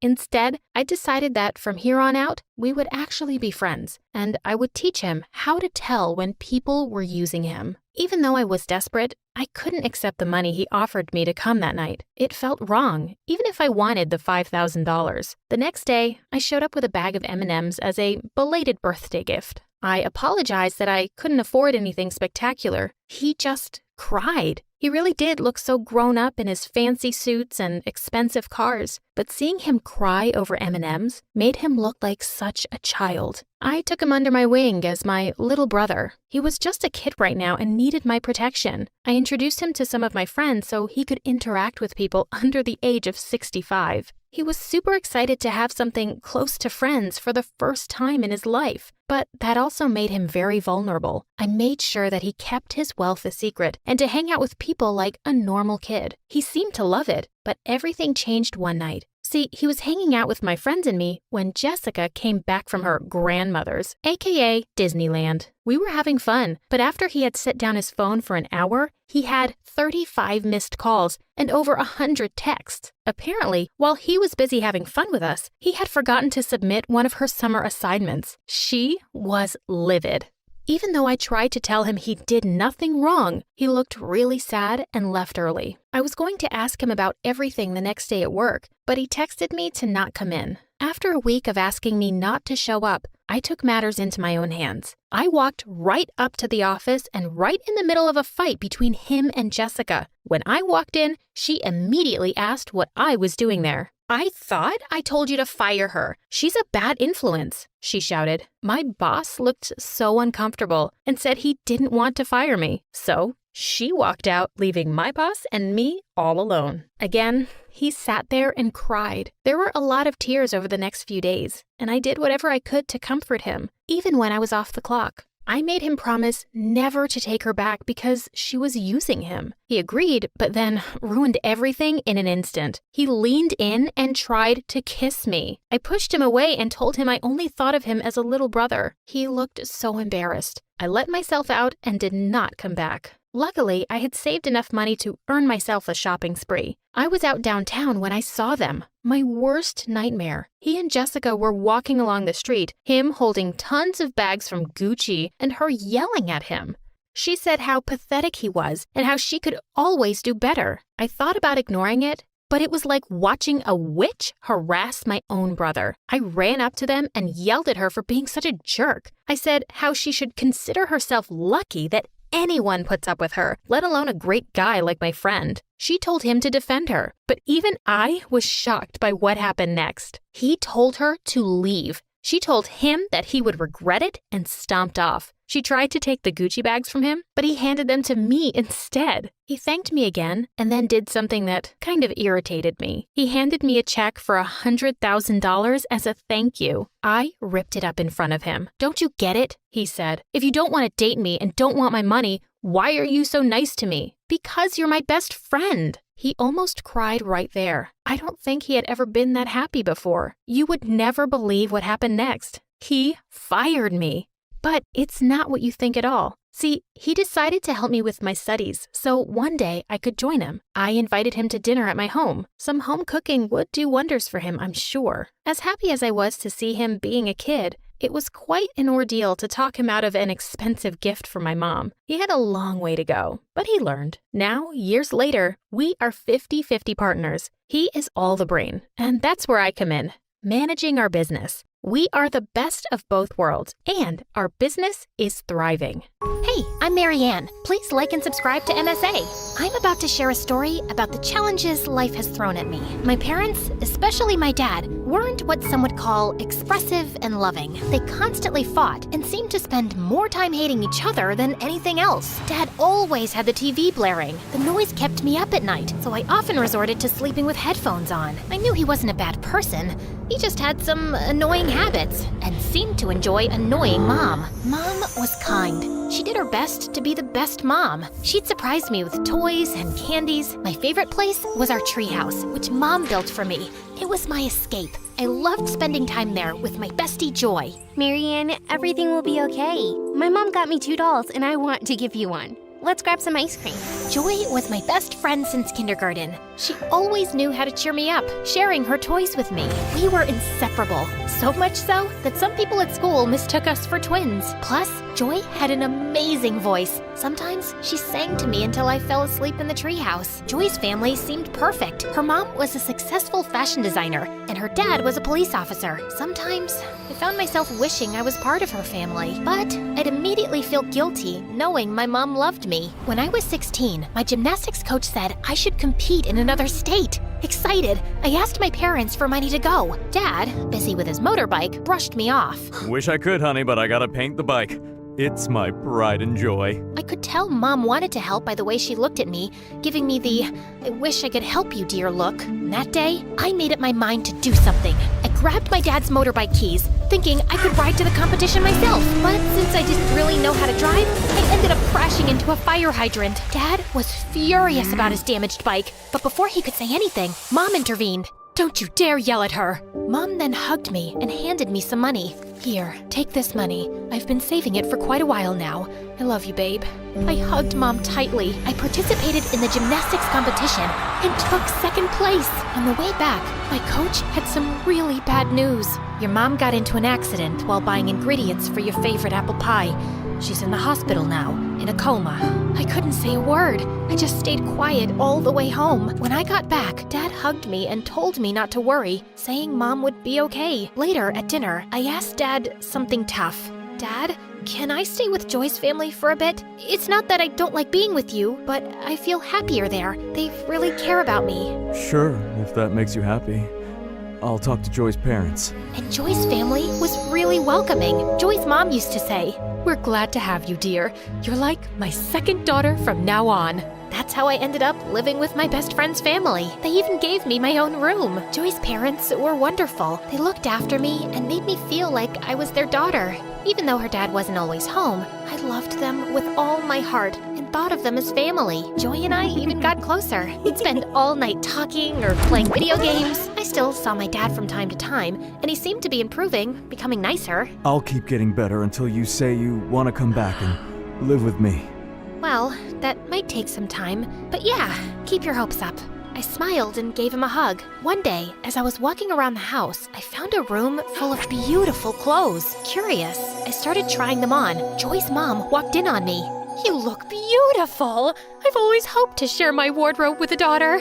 Just then, Joy walked in, and her mom invited her to join. "Joy, darling, come try on some clothes too." I don't want to. Soon, I got really close to Joy's mom. We hung out a lot, and I even helped her out at photo shoots, sometimes modeling for her. One day, I was shocked to see my picture on the cover of a big magazine. I wish Joy liked fashion like you do. Thank you for always being here for me. I smiled and thanked her for making me feel like part of her family. But something was off with Joy. She started keeping to herself, staying in her room, and didn't want to hang out or do anything with me. When I tried talking to her, she just said, "I want to be left alone." I was really worried about Joy's sudden change and couldn't figure out what I did wrong. I kept trying to fix things, even apologizing, but nothing worked. She sometimes even yelled at me. I had to give her space, even though it hurt a lot. One evening at dinner, Joy's mom shared some exciting news. "Marianne, your teacher called. Your college aptitude test scores were amazing. I'm so proud of you." Turning to Joy, her mom asked, "And how did yours go, honey?" No, I didn't bother with it. I'm going to be a singer, so I don't need it. Maybe one of your famous friends could help produce my album? I won't do that. I want more for you. You're going to college, and later you can decide what you want. What? You can't make those decisions for me. I'm going to be a singer, and that's that. As your mom, yes, I can guide you. You can't tell me anything. Joy, stop. Your mom's just trying to help. You shut up. My life was better before you showed up. Go back to your miserable family and leave us alone. I hate you both. Angry, Joy knocked all the family pictures off the shelf. After that, her behavior got worse. She began skipping school and got mad whenever someone tried to talk about what she was doing. Joy's behavior toward me got worse, turning her into what felt like a real-life villain. She constantly tried to make trouble for me, and even though her mom always ended up forgiving me, it just made Joy angrier. For example, Joy switched her unfinished homework with mine, confusing my teacher. Luckily, the teacher sorted it out. Joy made a fake social media account with my name, posting embarrassing stuff. It took a while, but I showed it wasn't me and shut it down. Joy hid a library book I borrowed, causing me to get late fees. Her mom found it later and figured out Joy's trick. Joy messed with my bike's brakes. I felt something was wrong before I rode it and stopped myself from getting hurt. This escalated one afternoon when Joy's mom was away on a business trip and her dad was away at work. Joy decided to do something drastic. She turned the backyard into a makeshift movie theater. I'm not sure showing a movie here is a good idea. Well, it's better than having you around all the time. The backyard quickly filled with people, the projector buzzing to life. I stayed inside, trying to avoid the chaos, and was flipping through a magazine when suddenly, someone stumbled into my room. Oops, my bad. I was looking for the kitchen. Hey, is that a magazine about vintage cars? My dad collects them, and I've read a bunch about them. Is that the issue with the 60s muscle cars? Yes, it is. His name was Brian. We discovered we shared a lot of interests and spent the evening chatting in the kitchen. Just as we were really connecting, the screen outside fell over with a crash. Suddenly, Joy and her mom came in. Look, Mom, I knew it. Marianne set up this whole movie thing just to hang out with her boyfriend. Boyfriend? That's not true. Why would I organize this party? Joy, you're my only friend here. Then explain him being in your room. This must be your party. Enough, Joy. I don't think Marianne would do this. But young man, it's time for you to go home, please. Joy looked so angry and stormed off. She stopped talking to me and just ignored my existence. I kept talking to Brian. Having him in my life was great. He was nice looking and well-mannered. His family had money, and he shared his dream of becoming a doctor with me. A few days later, Joy's mom called me into the living room, where I found my dad sitting. I really care about you and loved having you here, but things with Joy are getting tough. She's feeling left out. Plus, your dad's been talking to us. He's made some changes, wants you back, and misses you a lot. The past few months have been really tough without you. I love you and want you to come home. I didn't say much. When I feel a lot, I find it hard to speak, but I managed to say, I'll pack my things. I moved back with Dad, and honestly, things weren't bad. He had really improved, and hanging out with him wasn't bad at all. But I ended up blocking Brian. I didn't have a strong reason to cut him off. I felt like I didn't deserve him and just needed a fresh start. A few months after finishing high school, I couldn't go to college right away. Dad didn't have the money because we had big hospital bills for Mom. So I started working as a pizza delivery person. It was tough, but I never thought about quitting. I worked really hard and finally got into college. I planned to study economics and maybe even start my own business someday. While studying, I took any job I could get. Eventually, I managed to rent a tiny apartment with a view of the city dump. It wasn't much, but it was mine. I could finally study and rest there. Dad even helped me buy a used car for my delivery job. Things were starting to get better. I kept working hard, aiming for success. I often thought about Joy and her parents, and my mom too. I missed them a lot. With exams coming up, I studied all night and worked all day. I felt unstoppable, like nothing could slow me down. But one day, while out on a delivery, I suddenly felt very dizzy, and the next thing I knew, I crashed into a tree. I was rushed to the hospital. Everything hurt, but what pained me the most was my thoughts. Why couldn't things just go right for once? I hugged my pillow and bursted into tears. Then, a young doctor came in, and I was shocked. Brian, is that really you? He recognized me too. I always thought I'd run into the girl who broke my heart again. Feeling embarrassed, I just looked down and stayed quiet as usual. Brian had finished medical school and was now an intern at the hospital. I apologized, and we chatted for a while and swapped phone numbers. Over time, we got closer and started dating. Brian had the kindest heart, and he even helped me with my college fees. One day, I went to the hospital to bring Brian his lunch and decided to visit Mom afterward. I entered her room, and she looked so peaceful, just like an angel. I gently kissed her forehead. Mom, I have to tell you something. I tried to replace you. I was so angry when I felt you gave up on me, so I gave up on you. I was angry at Dad too, even though the poor man was struggling without you. I used to be mad at Joy, but as I got older, I understood her and we made up. I'm friends with her mom now too. I love them, but no love can match yours. Guess what? I found out this morning I'm pregnant. I'm going to surprise Brian tonight on our date. I think he's going to propose, and I'll say yes. Mom, I'm happy, but my happiness isn't complete without you. Tears overwhelmed me, and I laid my head on her hands when suddenly I felt her hands move. Overjoyed, I ran to the doctor like a little kid, shouting, "My mommy is awake! My mommy is awake!"